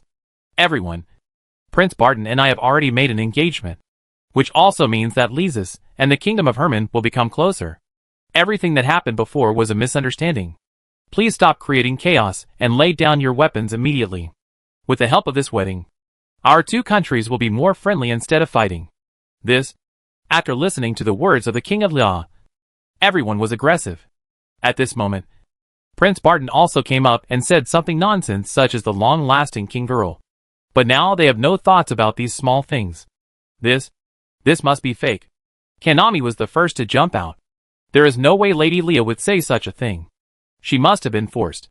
But she doesn't look like that. Does she? Duanmu Huai didn't think so. As a judge, he naturally had some understanding of other people's expressions. At least from the pictures just shown on TV. Princess Leah seemed to be sincere and not forced to pretend. Your Highness must have been brainwashed. Just like us, he was brainwashed by the devil. So he did such a thing. Bears also made his own judgment at this moment. And the Red Legion General Rick next to him also nodded vigorously. Yes, that must be it. Whether she was brainwashed or forced. At least the situation has become more confusing now. Looking at the crowds in front of the room, Duanmu Huai shrugged helplessly. Although Liao was just a king. Not the king. Just like Bars and Rick now. According to reason, they should immediately fight back to the country to clear the court. But if they insist on going to war with Lises' army, will they be accused of treason? Of course. In this case, it would be best if the king and queen of Lises came out to express their views. But Bars had said before that the king and queen had gone out to travel. And because of their advanced age, their reactions were not that sharp. Well, although Bars was very careful in his wording, Duanmu Huai still saw that he was almost written with the words Alzheimer's disease on his face. It seems there is no hope. Soon, Bars and Rick went back to appease their soldiers. As for the Free City Alliance, they didn't care whether Princess Leah was really brainwashed or there was another reason. Now that the Free City Alliance had been invaded, they couldn't have any other ideas except to drive the invaders out. Duanmu Huai didn't care much. After all, he had already found Maria. The next step was to see if the other party could produce results. As for Herman's army, if they came to Rajal again, they would be killed directly. So he returned to his room and rested. However, not everyone can be so leisurely. How so? Sitting in the courtyard, looking at the sky in front of her, Kanami looked depressed. She certainly didn't believe that the princess really wanted to marry Helman. But the current situation was very bad. Although they could still fight together so far. But Kanami knew very well that after the Free Cities Alliance regained their territory, it was hard to say whether they would intervene in Lises. After all, Princess Leah is very influential in the country. Although she is not the king, publicly announcing such a declaration will definitely cause a stir in the country. Not to mention that Herman's invasion was very strange. The enemy did not attack from the border like in previous wars. Instead, they suddenly appeared in the royal city and easily captured the royal city. I am afraid that the Lises army in various places would find it difficult to understand why this happened. Even if it can be said that it was done by the demon. But, unless you really face the demon, you can't feel how terrifying it is. Recalling what happened at that time, Kanami Kinto couldn't help but curl up her body. She still remembered that when she took over the mission from Princess Leah and fled with a holy weapon, she had once encountered a demon. The kind of tangible and terrifying chill that came from the other party at that time was still deeply imprinted in Kanami Kinto's mind. This won't work. We must rescue the princess from the devil. But who can defeat the devil? Kanami Jiantang certainly still remembers the scene when Duanmu Huai hit the demon Saitra with a hammer. She can be sure that the other party is indeed a demon. After all, Kanami Jiantang had attacked her several times before. But it was ineffective, and was completely blocked by the invincible barrier beside her. Although she didn't know where the man came from. Only he had the hope of repelling the demon and saving Princess Leah. But, will he help me? Kanami was not sure. After all, she had been with Duanmu Huai all day, and knew that his purpose in coming here was actually for Maria. One of the 4 witches. Now that he had found Maria, his goal had been achieved. It was almost impossible for him to go to Lises, as he had thought, and go deep into the dragon's den to rescue Princess Leah. This is the only way. Thinking of this, Kanami stood up and made a decision. It's late at night. The entire mansion had fallen into a state of quiet rest and sleep. After all, everyone had been fighting for a whole day. And except for the soldiers on night watch, everyone else had gone to bed early. Duanmu was no exception. He was sleeping soundly on the carpet in the living room. It was not because others neglected him, but because a normal bed could not fit him with his size. At this moment, the ceiling above Duanmu slowly opened, and then a petite figure jumped down silently. Who? Looking at Duanmu in front of her, Jian Dang Kanami's face tensed. But soon, she took a deep breath, forced herself to calm down, and then tiptoed to Duanmu's side. She quietly lifted his blanket, then reached out her hand and heard a snap. A black shadow suddenly rose up and slapped Jian Dang Kanami's face. Looking at the black shadow in front of her, Kanami's face suddenly turned pale. It's a lie. It's a lie. It's so big. It's impossible. Even the ninja, who had already made up his mind, couldn't help but feel trembling and fear when facing an existence beyond his comprehension. But soon, the girl gritted her teeth and fought. In the dream, Duanmu felt the psychedelic touch again. It seems that the calories that completely melt people will gradually emerge and start to spread to their bodies for weeks. It seems that he wants to wrap his body again and completely erodes everything. Humph. You really don't learn your lesson. It would have been fine if you did it once. But you actually dared to do it again? Although Duanmu was still asleep at the moment, he was familiar with the situation. This time, he did not wait for the other party to try to subdue him. Instead, he restrained the force and locked it tightly in his arms. The force did not seem to expect Duanmu to fight back, and immediately struggled desperately. However, Duanmu did not give it a chance to struggle. He gathered his strength and then rushed forward mercilessly, knocking open the other party's closed door like a ruthless battering ram. At this moment, the invading force seemed to have reached its limit. Its movements became more and more intense, twisting desperately like a fish trying to escape from a fishing net. However, Duanmu had no intention of showing any mercy. Once, twice, and 3 times. It was unknown how long it had been. Finally, with Duanmu's fierce outburst, the force seemed to have finally given up struggling, and there was no movement anymore. Is that all? Feeling the opponent's weakness, Duanmu frowned. He always felt that this time it seemed a little too easy, and seemed much easier to deal with than before. But maybe it's because the first time is unfamiliar, but the second time is familiar? However, Duanmu did not think too much about it. And soon his consciousness sank into the darkness again. When Duanmu opened his eyes again, the first thing that felt was the dazzling sun. Duanmu sat up, yawned, looked around, and then he was stunned. All around him, he saw a mess, torn clothes, and traces of a fishy smell. Wait, what's going on? At this moment, Duanmu suddenly felt something. He hesitated for a moment, reached out to pull up the quilt, and looked to his side. Then, Duanmu saw a young girl lying there naked. Her eyes were red and swollen, and her body was covered with signs of being ravaged.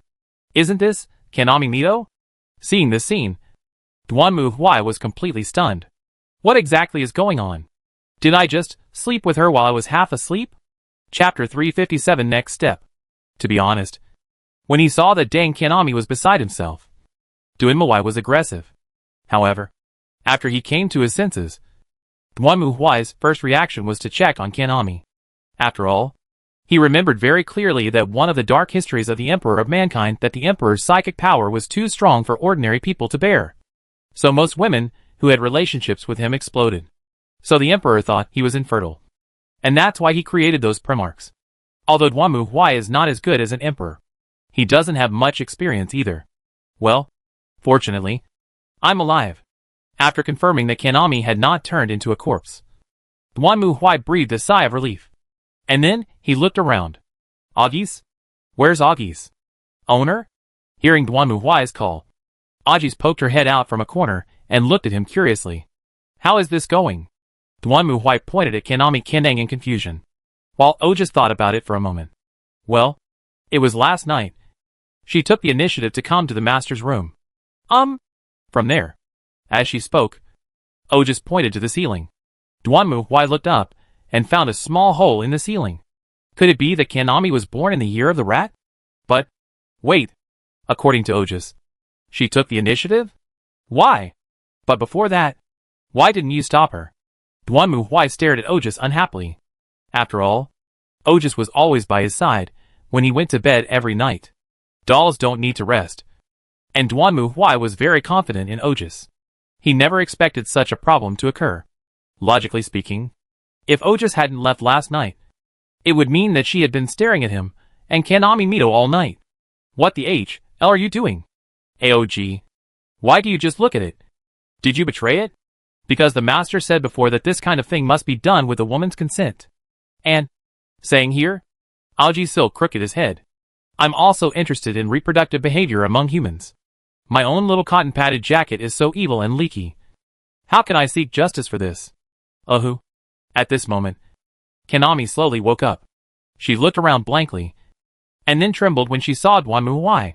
Then, as if she thought of something, she quickly curled up into a ball. Yes, I'm sorry.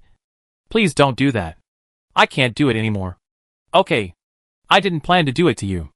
Looking at the female ninja, who was shivering like a deer, Duanmu Huai was speechless. Anyway, change your clothes first. Then come back and tell me what's going on. Yes. After that, the two changed their clothes after taking a shower. And then saw Dang Ganami the truth to Duanmu Huai. In other words, you want me to save Princess Lisis? Yes, His Royal Highness. It is definitely not the kind of person. She must be brainwashed by the devil. Looking at Kanami Kindang kneeling in front of him, Duanmu Huai also fell into deep thought. He almost understood what Kanami Kindang wanted to express. At present, since Princess Leah publicly stated that she would marry Prince Barton and called on the resistance forces in various places to surrender, the situation in Lisis must be chaotic. In this case, if you want to rescue Princess Leah, you must go to the royal city of Lisis. However, that place is now a gathering place for demons. And it is certain that there are demons following the princess. In this situation, it was simply impossible to save people. The only person who could do this was Duanmu Huai. So, Kanami finally decided to use this method to ask Duanmu Huai to rescue Princess Leah. As long as you can save His Highness, you can do whatever you want to me. Please save the princess. Hearing Kanami's request, Duanmu Huai was speechless. How can I put this? In the game, players have teased NPCs more than once by saying I can do anything you want me to do, suggesting that if that's the case, why not give yourself to them? Of course, that's just talk.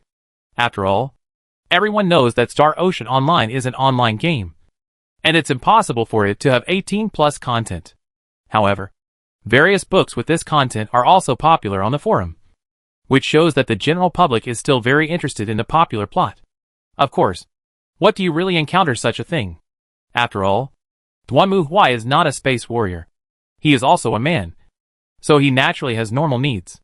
Seeing that Kanami is also a pretty and lovely girl, such a pretty and lovely girl took the initiative to throw herself into his arms.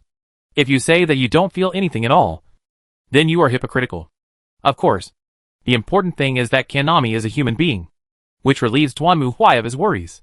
As an inquisitor, he certainly won't be like some Smurfs, who don't care about meat or vegetables, and don't let go of any aliens. But on the other hand, inquisitors are not monks. They also have their own needs. This is one of the reasons why Duanmu Huai's attitude towards and is obviously better than Gu Lia. If it were in the real world, Duanmu Huai would certainly not have such an easy time to have an intimate relationship with a woman. But it was different in this world. After all, the Chaos Evil God was the biggest threat.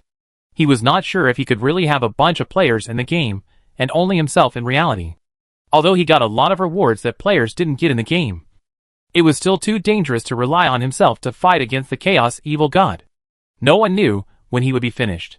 In this case, it is naturally a short time in life. There are beautiful girls who take the initiative to embrace and do and eat it.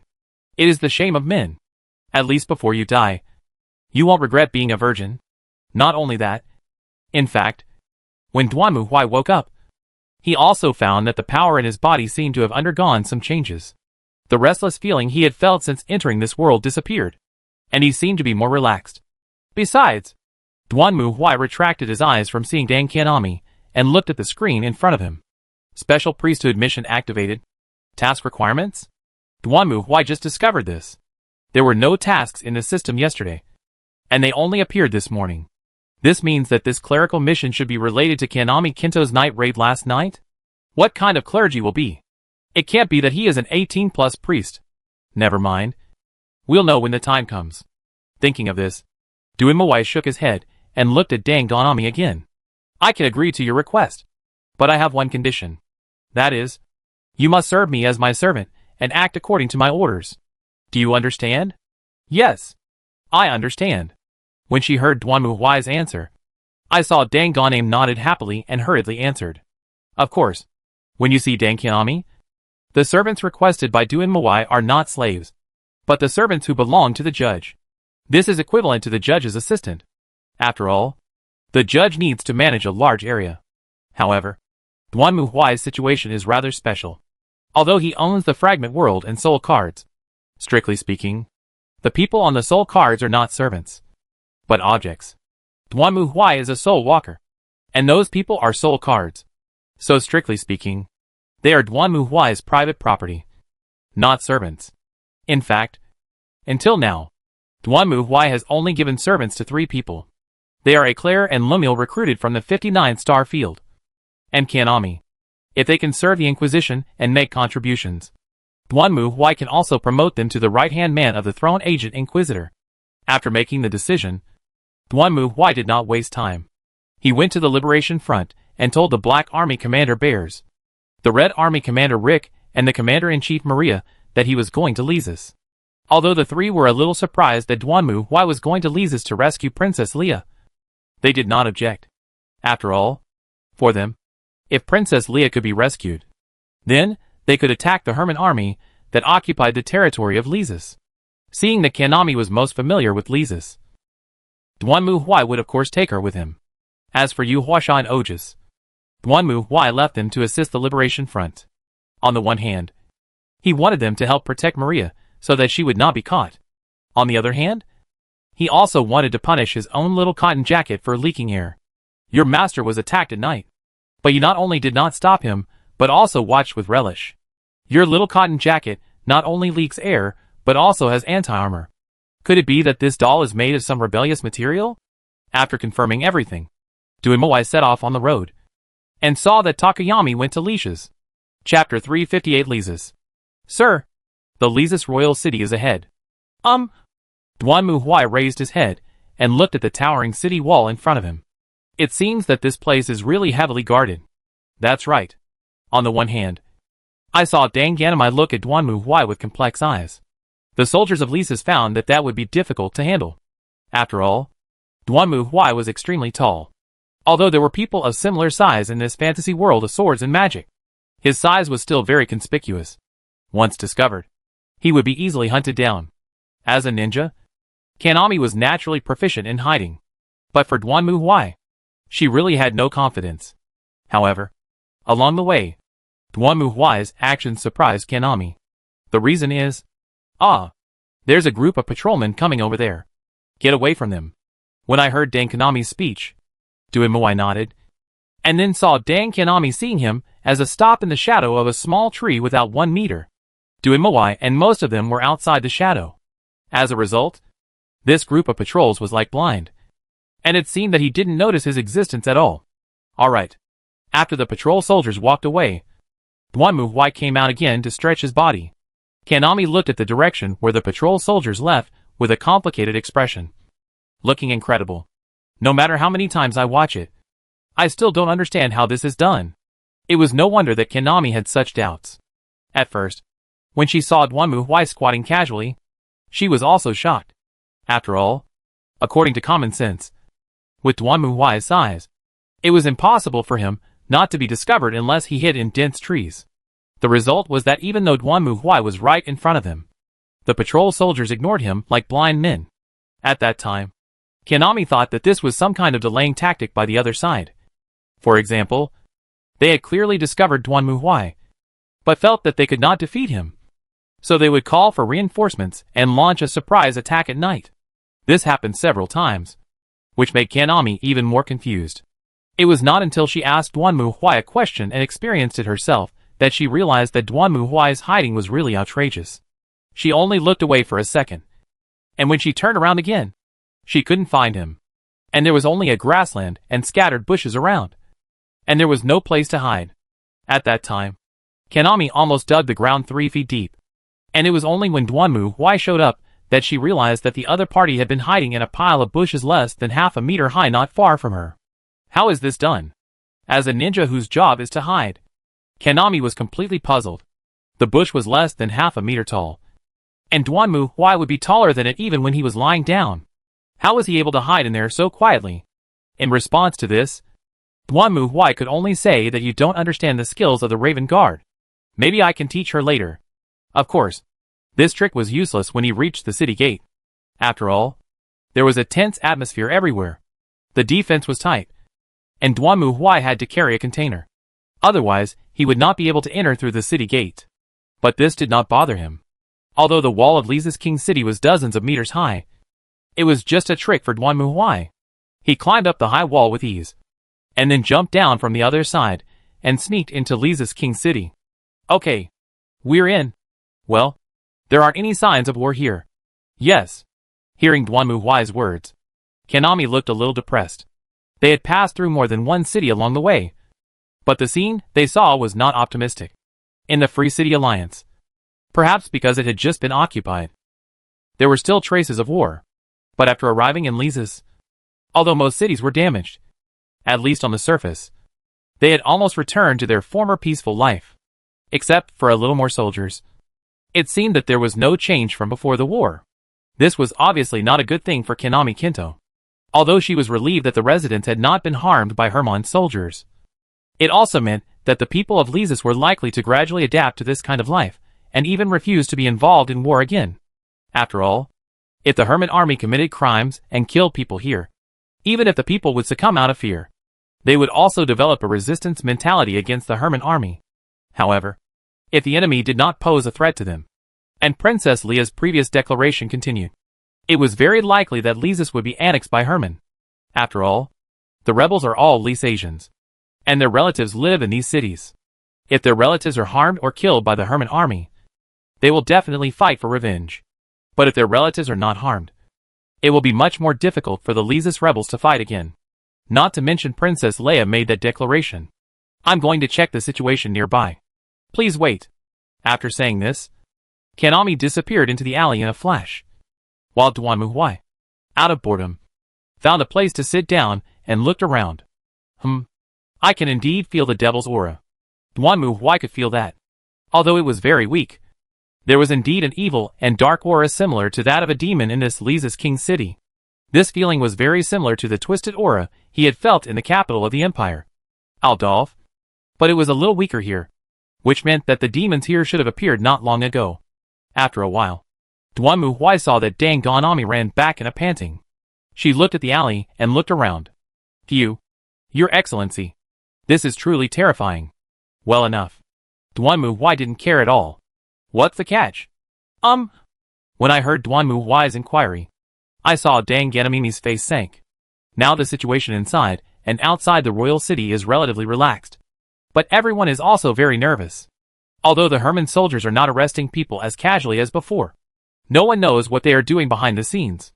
And according to the intelligence, Princess Leia will marry Prince Barton in 3 months. It's a long time. I thought Hermon would be in a hurry to do something. Duanmu Huai was somewhat surprised to hear Kanami Kindang's answer, while Kanami Kindang nodded. I heard that there seemed to be some problems in Hermon's country, and not everyone supports Prince Barton. He has already attacked another country's capital, and there are still people who oppose it? Duanmu Huai couldn't understand it at all. To be honest, no matter what means were used, being able to send down a surprise attack on a country's capital and occupy most of the country in a short period of time was already a very impressive feat logically speaking. Shouldn't Hermon's own country cooperate with the outside world at this time, and take the opportunity to swallow up Lisis in one go? What's there to object to? I heard that Hermon is very unhappy about Prince Barton's collusion with the demons, because Prince Barton's actions this time were not informed to the king and others. And he also colluded with the demons. Once the news spreads, it will have an impact on Hermon. And, at this point, Kanami frowned. I'm not sure if my idea is correct, but when I was collecting intelligence about Hermon, I learned that Prince Barton is not popular in Hermon. It seems that the king and the ministers prefer to let another princess take over the throne. I see. Hearing this, Duanmu Huai immediately understood. At first glance, the operation of the Hermon kingdom seemed quite stupid. But it was easy to understand if it was linked to the fight for the throne. Prince Barton acted first, and then reported to the demons to raid the capital of another country. Even if it succeeded, it would probably not be a good thing for the Hermon kingdom. After all, this means that the possibility of Prince Barton ascending the throne has greatly increased. Which is certainly not something that the princess faction would like to see. They'd probably hope that Prince Barton will die in Lysis and never go back. So how could they possibly help him? In other words, these 3 months are actually the longest period of delay in the Hermon's internal king's school. If Prince Barton was defeated or killed by Lysis in these 3 months, then they would naturally be happy. Just accept it with a pinch of your nose. What's the news about Princess Leah? Nothing special. Just that she occasionally appears in front of the public and says a few words. At least on the surface. There is nothing unusual. And it should be the real person, not a stand-in. Having said that, Kanami also frowned. The inner city is currently very well guarded. Although the royal city was also heavily guarded before, it is completely different from now. Even I am afraid that I can't sneak in. Moreover, there are strict sentries inside, so it may be difficult to move. So the best way is to find a reason to enter and exit openly. Is there one? I have an idea. Hearing this, Kanami seemed to have thought of something and clapped her hands lightly. There is an arena in the inner city. I heard that the princess will hold a competition there to select strong warriors as guards. So what you mean is that as long as I participate in the competition and win the championship, I can meet the princess openly. Well, that's good. But there is still a problem. Yes, the arena is in the inner city. To enter the arena, you must get a pass. It is not easy to get a pass. But I have heard information.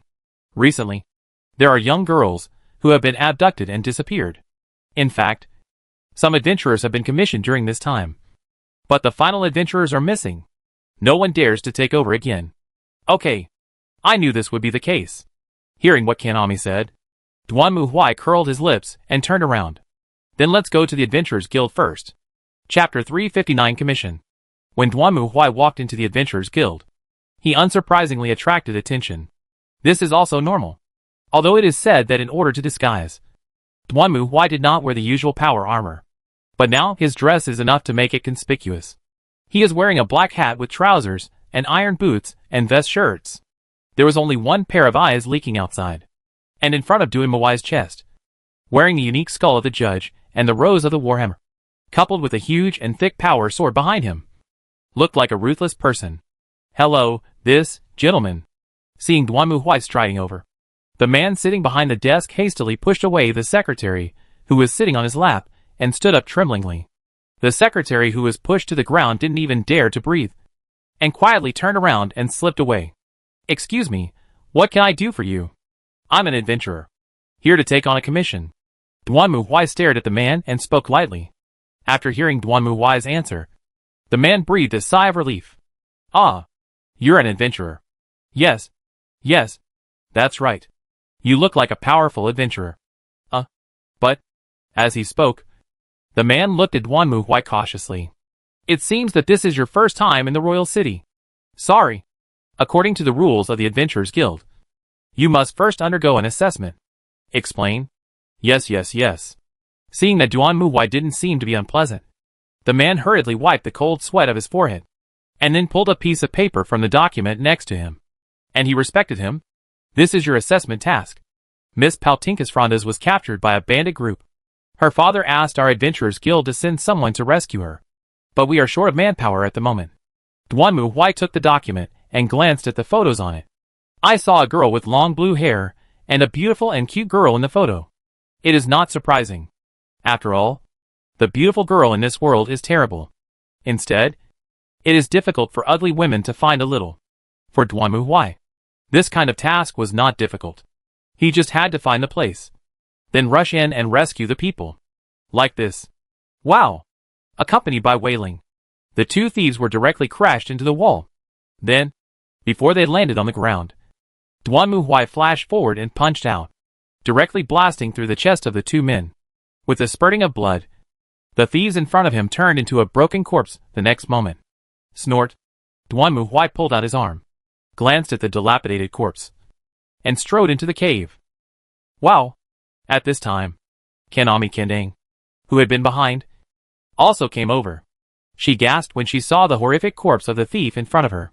To be honest, although it was not the first time she witnessed Duanmu Huai's battle, it was still a bit unbearable to see such a tragic scene. I'll attract the attention of these thieves, and you go find the kidnapped girl. Duanmu Huai didn't care at all. He had been using this trick all along. After hearing Duanmu Huai's order, Kanami didn't hesitate. She nodded and then disappeared into the shadows. At the same time, the noise of thieves could be heard in the passage in front of him. Very good. Looking at the thieves rushing towards him with murderous intent, Duanmu Huai clenched his fists. Prepare to die? To Duanmu Huai, these thieves were not worth mentioning at all. Although he was not wearing power armor at the moment, the force field shield triggered by the Inquisitor's own rose beads was enough to withstand these attacks that basically posed no threat. In fact, when the thieves waved their weapons viciously and tried to attack Duanmu Huai, their attacks would be blocked by the force field shield and then hit head-on by Duanmu Huai's iron fist. After all, this time, they were mainly here to deal with demons. At least according to Duanmu Huai's experience. The demons in this world, judging from the previous battle with Saitra, should be about the same level as the Chaos Champions that the Empire encountered. So to be on the safe side, although he did not wear power armor, he still wore the protective force field of the Rose Rosary. Of course, this thing is a waste of resources to deal with these thieves. Just for a moment, the thieves who besieged Duanmu were directly defeated by him, while the last burly strongman looked at the miserable and uninhabited companion, then gritted his teeth, clenched his fist, and rushed towards Duanmu Huai. Oh! Drink! Facing the strongman's attack, Duanmu Huai roared and took a step forward. Hearing Duanmu Huai's roar, the bandit who had rushed forward suddenly trembled and stopped. Before he could react, Duanmu Huai's iron fist had hit him in the face. The bandit's facial bones were instantly shattered and flew backwards, like a pile of garbage. When he fell to the ground, the ferocious face of the bandit in front of him had been distorted like broken porcelain. His entire face was covered in blood and flesh, and he no longer looked human. Wow! At this moment, Kanami appeared again, and couldn't help but sigh when she saw the scene in front of her. Although it is not the first time I saw it. It is really ruthless for adults. Is everything okay? Where are the people? Duanmu Huai retracted his fist and looked at Kanami Kendang, who shook her head. I was locked in the bandit boss room and seemed to be being abused. But the door was too strong to be opened. He won't come out even after all this? I seem to be too immersed in it to hear. Hearing Kanami's answer, Duanmu Huai was speechless. He originally thought that he would break in by himself, and the other party, as the boss, would come out to see the situation. But he didn't expect that this person really loved beauty more than the country, and refused to come out even when others had broken into his nest. Since you don't come out, I'll go in. Take me there. Soon. Under the leadership of Kanami Jiandeng, Duanmu Huai arrived at the boss room deep in the underground cave. Just as Kanami Jiandeng said, the iron gate in front of them was locked, and only the crying and screaming of the girl could be faintly heard coming from inside. That's enough. Hearing this, Duanmu Huai's face also darkened. The proportion of beautiful girls in this world is extremely high, but on the other hand, the treatment of beautiful girls in this world is not very good. In fact, Duanmu Huai and Kanami Jiantu have encountered many similar things along the way, such as victims forced by several soldiers, or beautiful girls captured by bandits. To be honest, this world is realistic and unrealistic to some extent. It's unrealistic because it's impossible for any normal world to have such a high ratio of beauties. The reality is that no matter how high the proportion of beauties is, they still cannot escape the fate of being peeped at. Of course, for Duanmu Huai, no matter what the world is, it is obviously unacceptable to see innocent beautiful girls being treated like this. As for whether this would lead to falling into the abyss of obsession? Ha ha ha. No. No. The aesthetics of the god of desire are totally different from those of normal people. It doesn't mean that you have fallen into the evil god just because you like beautiful women. A distorted sense of beauty is the characteristic of falling into the evil god. It's just like painting. If you draw a normal-looking woman without clothes, the judge will not think that you are colluding with evil gods. But if you draw a bunch of messy colors mixed together, like an epileptic seizure, which looks like a primary school student's doodles, and still sigh at the beauty of reality. Then the judge will find your doorstep at that moment. The reality of the world. Right? Pure beauty. Right? Heretic. Burn it. Simply put, any extremism will lead to a fall into the abyss of chaos. If we talk about the evil of obsession, appearance is justice. Everything can be sacrificed for beauty. Desire and happiness are the most supreme existence in this world. This is the biggest difference between normal people and heretics. As long as you look at the face, it doesn't matter what the other person does. You can forgive them. In order to create what one believes to be the most beautiful thing, one can kill without a care in the world. As long as I can enjoy desires and happiness, I don't care if the whole world is destroyed. Well, if you meet this kind of person, you can basically burn him to death on the spot. Even if you are not a believer in the evil of obsession now, you will definitely be one in the future. As if now, the guy who is now desperately in order to enjoy the beauty is the potential evil god believers. Go to H.L. Duanmu Huai's shoulders sank. And then, he suddenly rushed forward. The next moment, the locked steel door was knocked away by Duanmu Huai, and it hit the wall with a bang. Then Duanmu Huai strode into the room and looked around. The whole room was in a mess. And on the chair next to it, a girl was lying on her back. Her hands and feet were tied to the armrests. Her eyes were covered with black cloth. And under the girl, a strange cylinder was buzzing and swaying left and right. This world already has this thing? What the H.L. is going on in this civilization's technology tree? Duanmu Huai turned his head silently and made a gesture to Kanami Kendang. Give it to you. Oh. Okay. When I heard Duanmu Huai's order, I saw that Dangani nodded and hurried to the girl, relieved her restraint. As for the bandit boss, well, when Duanmu Huai crashed the door, it seemed that he was directly taken away by the door panels. Now it has turned into a tragic mark on the wall, as if it had been hit by a fly swatter. Fortunately, although the girl had been kidnapped for several days, she had not been abused by the bandits. It's not that these bandits are so gentlemanly, but their boss seems to really enjoy playing with girls in this way and enjoying watching them suffer. He is indeed a potential heretic.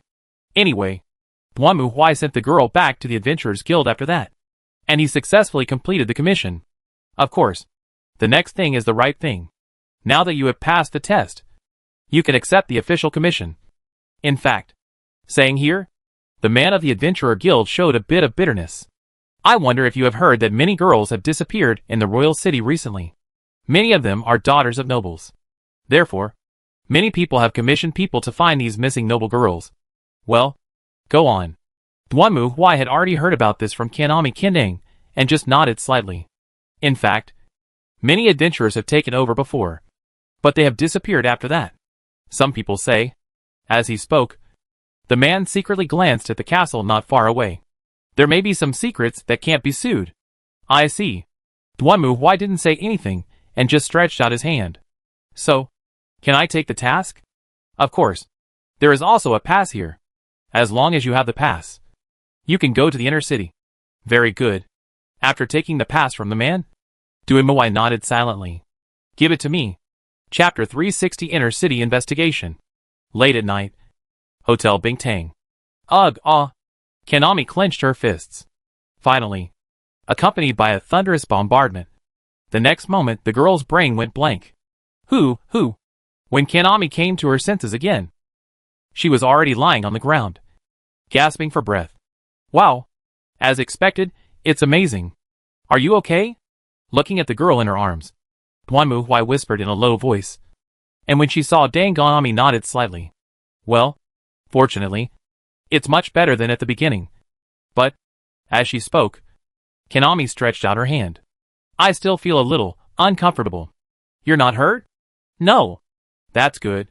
Duanmu Huai also breathed a sigh of relief when he heard Kanami's answer. I'm really worried that something might happen. Me too.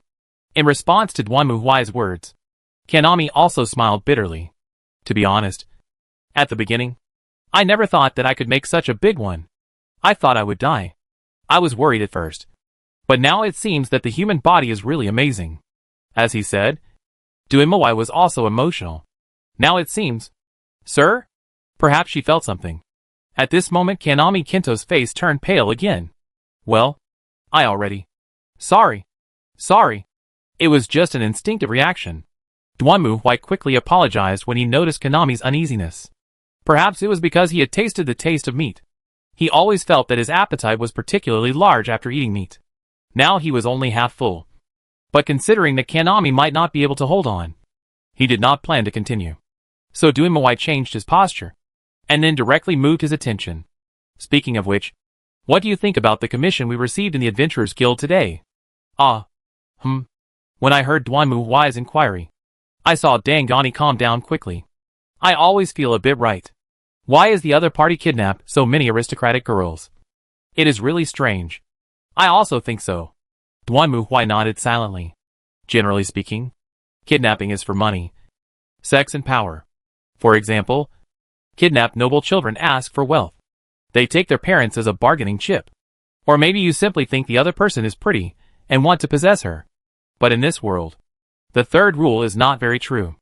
After all, the proportion of beauties in this world is too high. Of course, this does not mean that ordinary people cannot give birth to beauties. It is mainly from a more realistic perspective that ordinary people need to work, study, and therefore do not have so much time to focus on these things. Especially in this world of swords and magic. Even if they are beautiful women, they will always be lacking something after working hard every day. In contrast, the children of rich people have more resource advantages in this regard, such as skin care or the use of cosmetics, etc. So generally speaking, the average value of children of rich people in this regard will be higher. But this world is obviously not like this. Whether it is the proprietress of an inn, the owner of a small shop, or even a farmer on the roadside, there are many beautiful women. It can be said that most of the beauties in this world are only different in temperament. And there is not much comparison of superiority and inferiority. Like the daughter of the tavern owner rescued by Duanmu. She changed her dress and said that she was a princess. Therefore, in this regard, the risk of abduction of aristocratic girls is high and has no special significance. But if it was wealth or power, at least they should have contacted them. But according to the descriptions of these nobles, they did not get any information about this. At first, they also thought it was done by Hermon's army to force them to obey. But Hermon did not seem to know about this either. Do you have any idea? Hearing Duanmu's question, Konami thought for a moment. If I were to say, there seem to be a lot of Paris Academy students here. Paris Academy? Well, it is a college of colleges and universities in Le Chaz, which only allows women to enter school. And there are many noble children in it. And the missing ones are all noble girls. Duanmu quickly caught the focus. In other words, what is the problem with this Paris Academy? I don't know about that. So can you please go to the Paris Academy to investigate?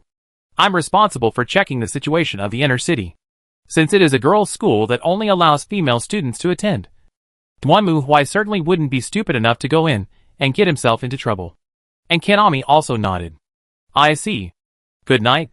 Then. Before she finished speaking, Konami closed her eyes and fell asleep in the blink of an eye. It seemed that she was also exhausted. Hee. Looking at the sleeping face and Ghana in her arms, Duanmu smiled, and then looked at the ceiling in front of him. I have to say, this is really a very exciting entertainment. No wonder so many people throw themselves into the arms of obsession. But, for me, ordinary girls seem to be a little insufficient. Forget it. It's useless to think about these things now. Thinking of this, Duanmu closed his eyes and quickly entered the dreamland. When Duanmu opened his eyes the next morning, Konami was gone, and he sat up and changed his clothes. Then at this time, there was a knock on the door, and then the door opened, and then Duanmu saw a beautiful woman in kimono walked in. Good morning. Do you want to have breakfast? Well, thank you for your help. Looking at the woman, Duanmu nodded. The woman in front of her was the owner of this hotel, Horika Nami, and was a very suitable beauty. This is very important to Duanmu. After all, with his height, he can't lie down in most beds, and he would be hesitant even if he sleeps on them. Fortunately, Konami Jian recommended this place to him. Not only can he sleep comfortably, but there are also beautiful women in kimonos who come to prepare breakfast for him every day. Yeah, comfortable. After having breakfast, Duanmu came to the gate of the inner city. Fortunately, no one was stopped here. After showing the pass, Duanmuhai entered the inner city smoothly. Only, it's indeed troublesome. Duanmuhai frowned silently as he looked at the block with a sentry every 3 steps. This place was completely different from the outer city. If the outer city gave people a peaceful feeling, then the inner city was a tense war scene. And those Lisa's soldiers with lifeless eyes were obviously brainwashed and manipulated. This is really troublesome. Let's just go in and kill them. Looking at the royal palace not far away. For a moment, Duanmuhai even wanted to charge indirectly. Why bother? In the end, they would still have to fight anyway. But, even if we rush in now, we don't know if anyone is there. At least you have to confirm that the target is present before you take action. Otherwise, wouldn't it be a waste of time? Thinking of this, Duanmuhai gave up the idea of rushing in directly and looked at the arena next to him. All in all, let's go to the arena first. The arena in front of them was not much different from the Colosseum in ancient Rome. People sat around and watched the contestants fighting in the central square. Duanmuhai had no interest in this low-level battle. Instead, he just glanced around and looked at the rostrum. However, there was no one there except the guards. Then, Duanmuhai reached out and patted the audience next to him. Hello. What? The audience member was in high spirits and was naturally annoyed to be interrupted. So he turned around and shouted angrily. However, when he saw Duanmuhai standing in front of him, the last part of his voice suddenly dropped an octave. What's the matter? I heard there's a competition going on in the arena. Yes. Do you want to participate? Just looking. Duanmuhai did not say whether he would participate or not, but looked at the empty podium. Didn't Princess Leia come to choose her own guards? What? You came here for this? After hearing Duanmuhai's words, the audience suddenly understood and nodded. But unfortunately, it's impossible for you to meet Princess Leia here. As a princess of a country, she is not free enough to come and watch such a boring game. In fact, even if she participated, at most only her followers would come to observe. I see. Duanmuhai was not surprised by this answer. When he thought about it carefully, why would a princess of a country have nothing to do and run to the arena all day? What's the point other than wasting time? It seems that this road is blocked. Next, let's see what Tokonami gets.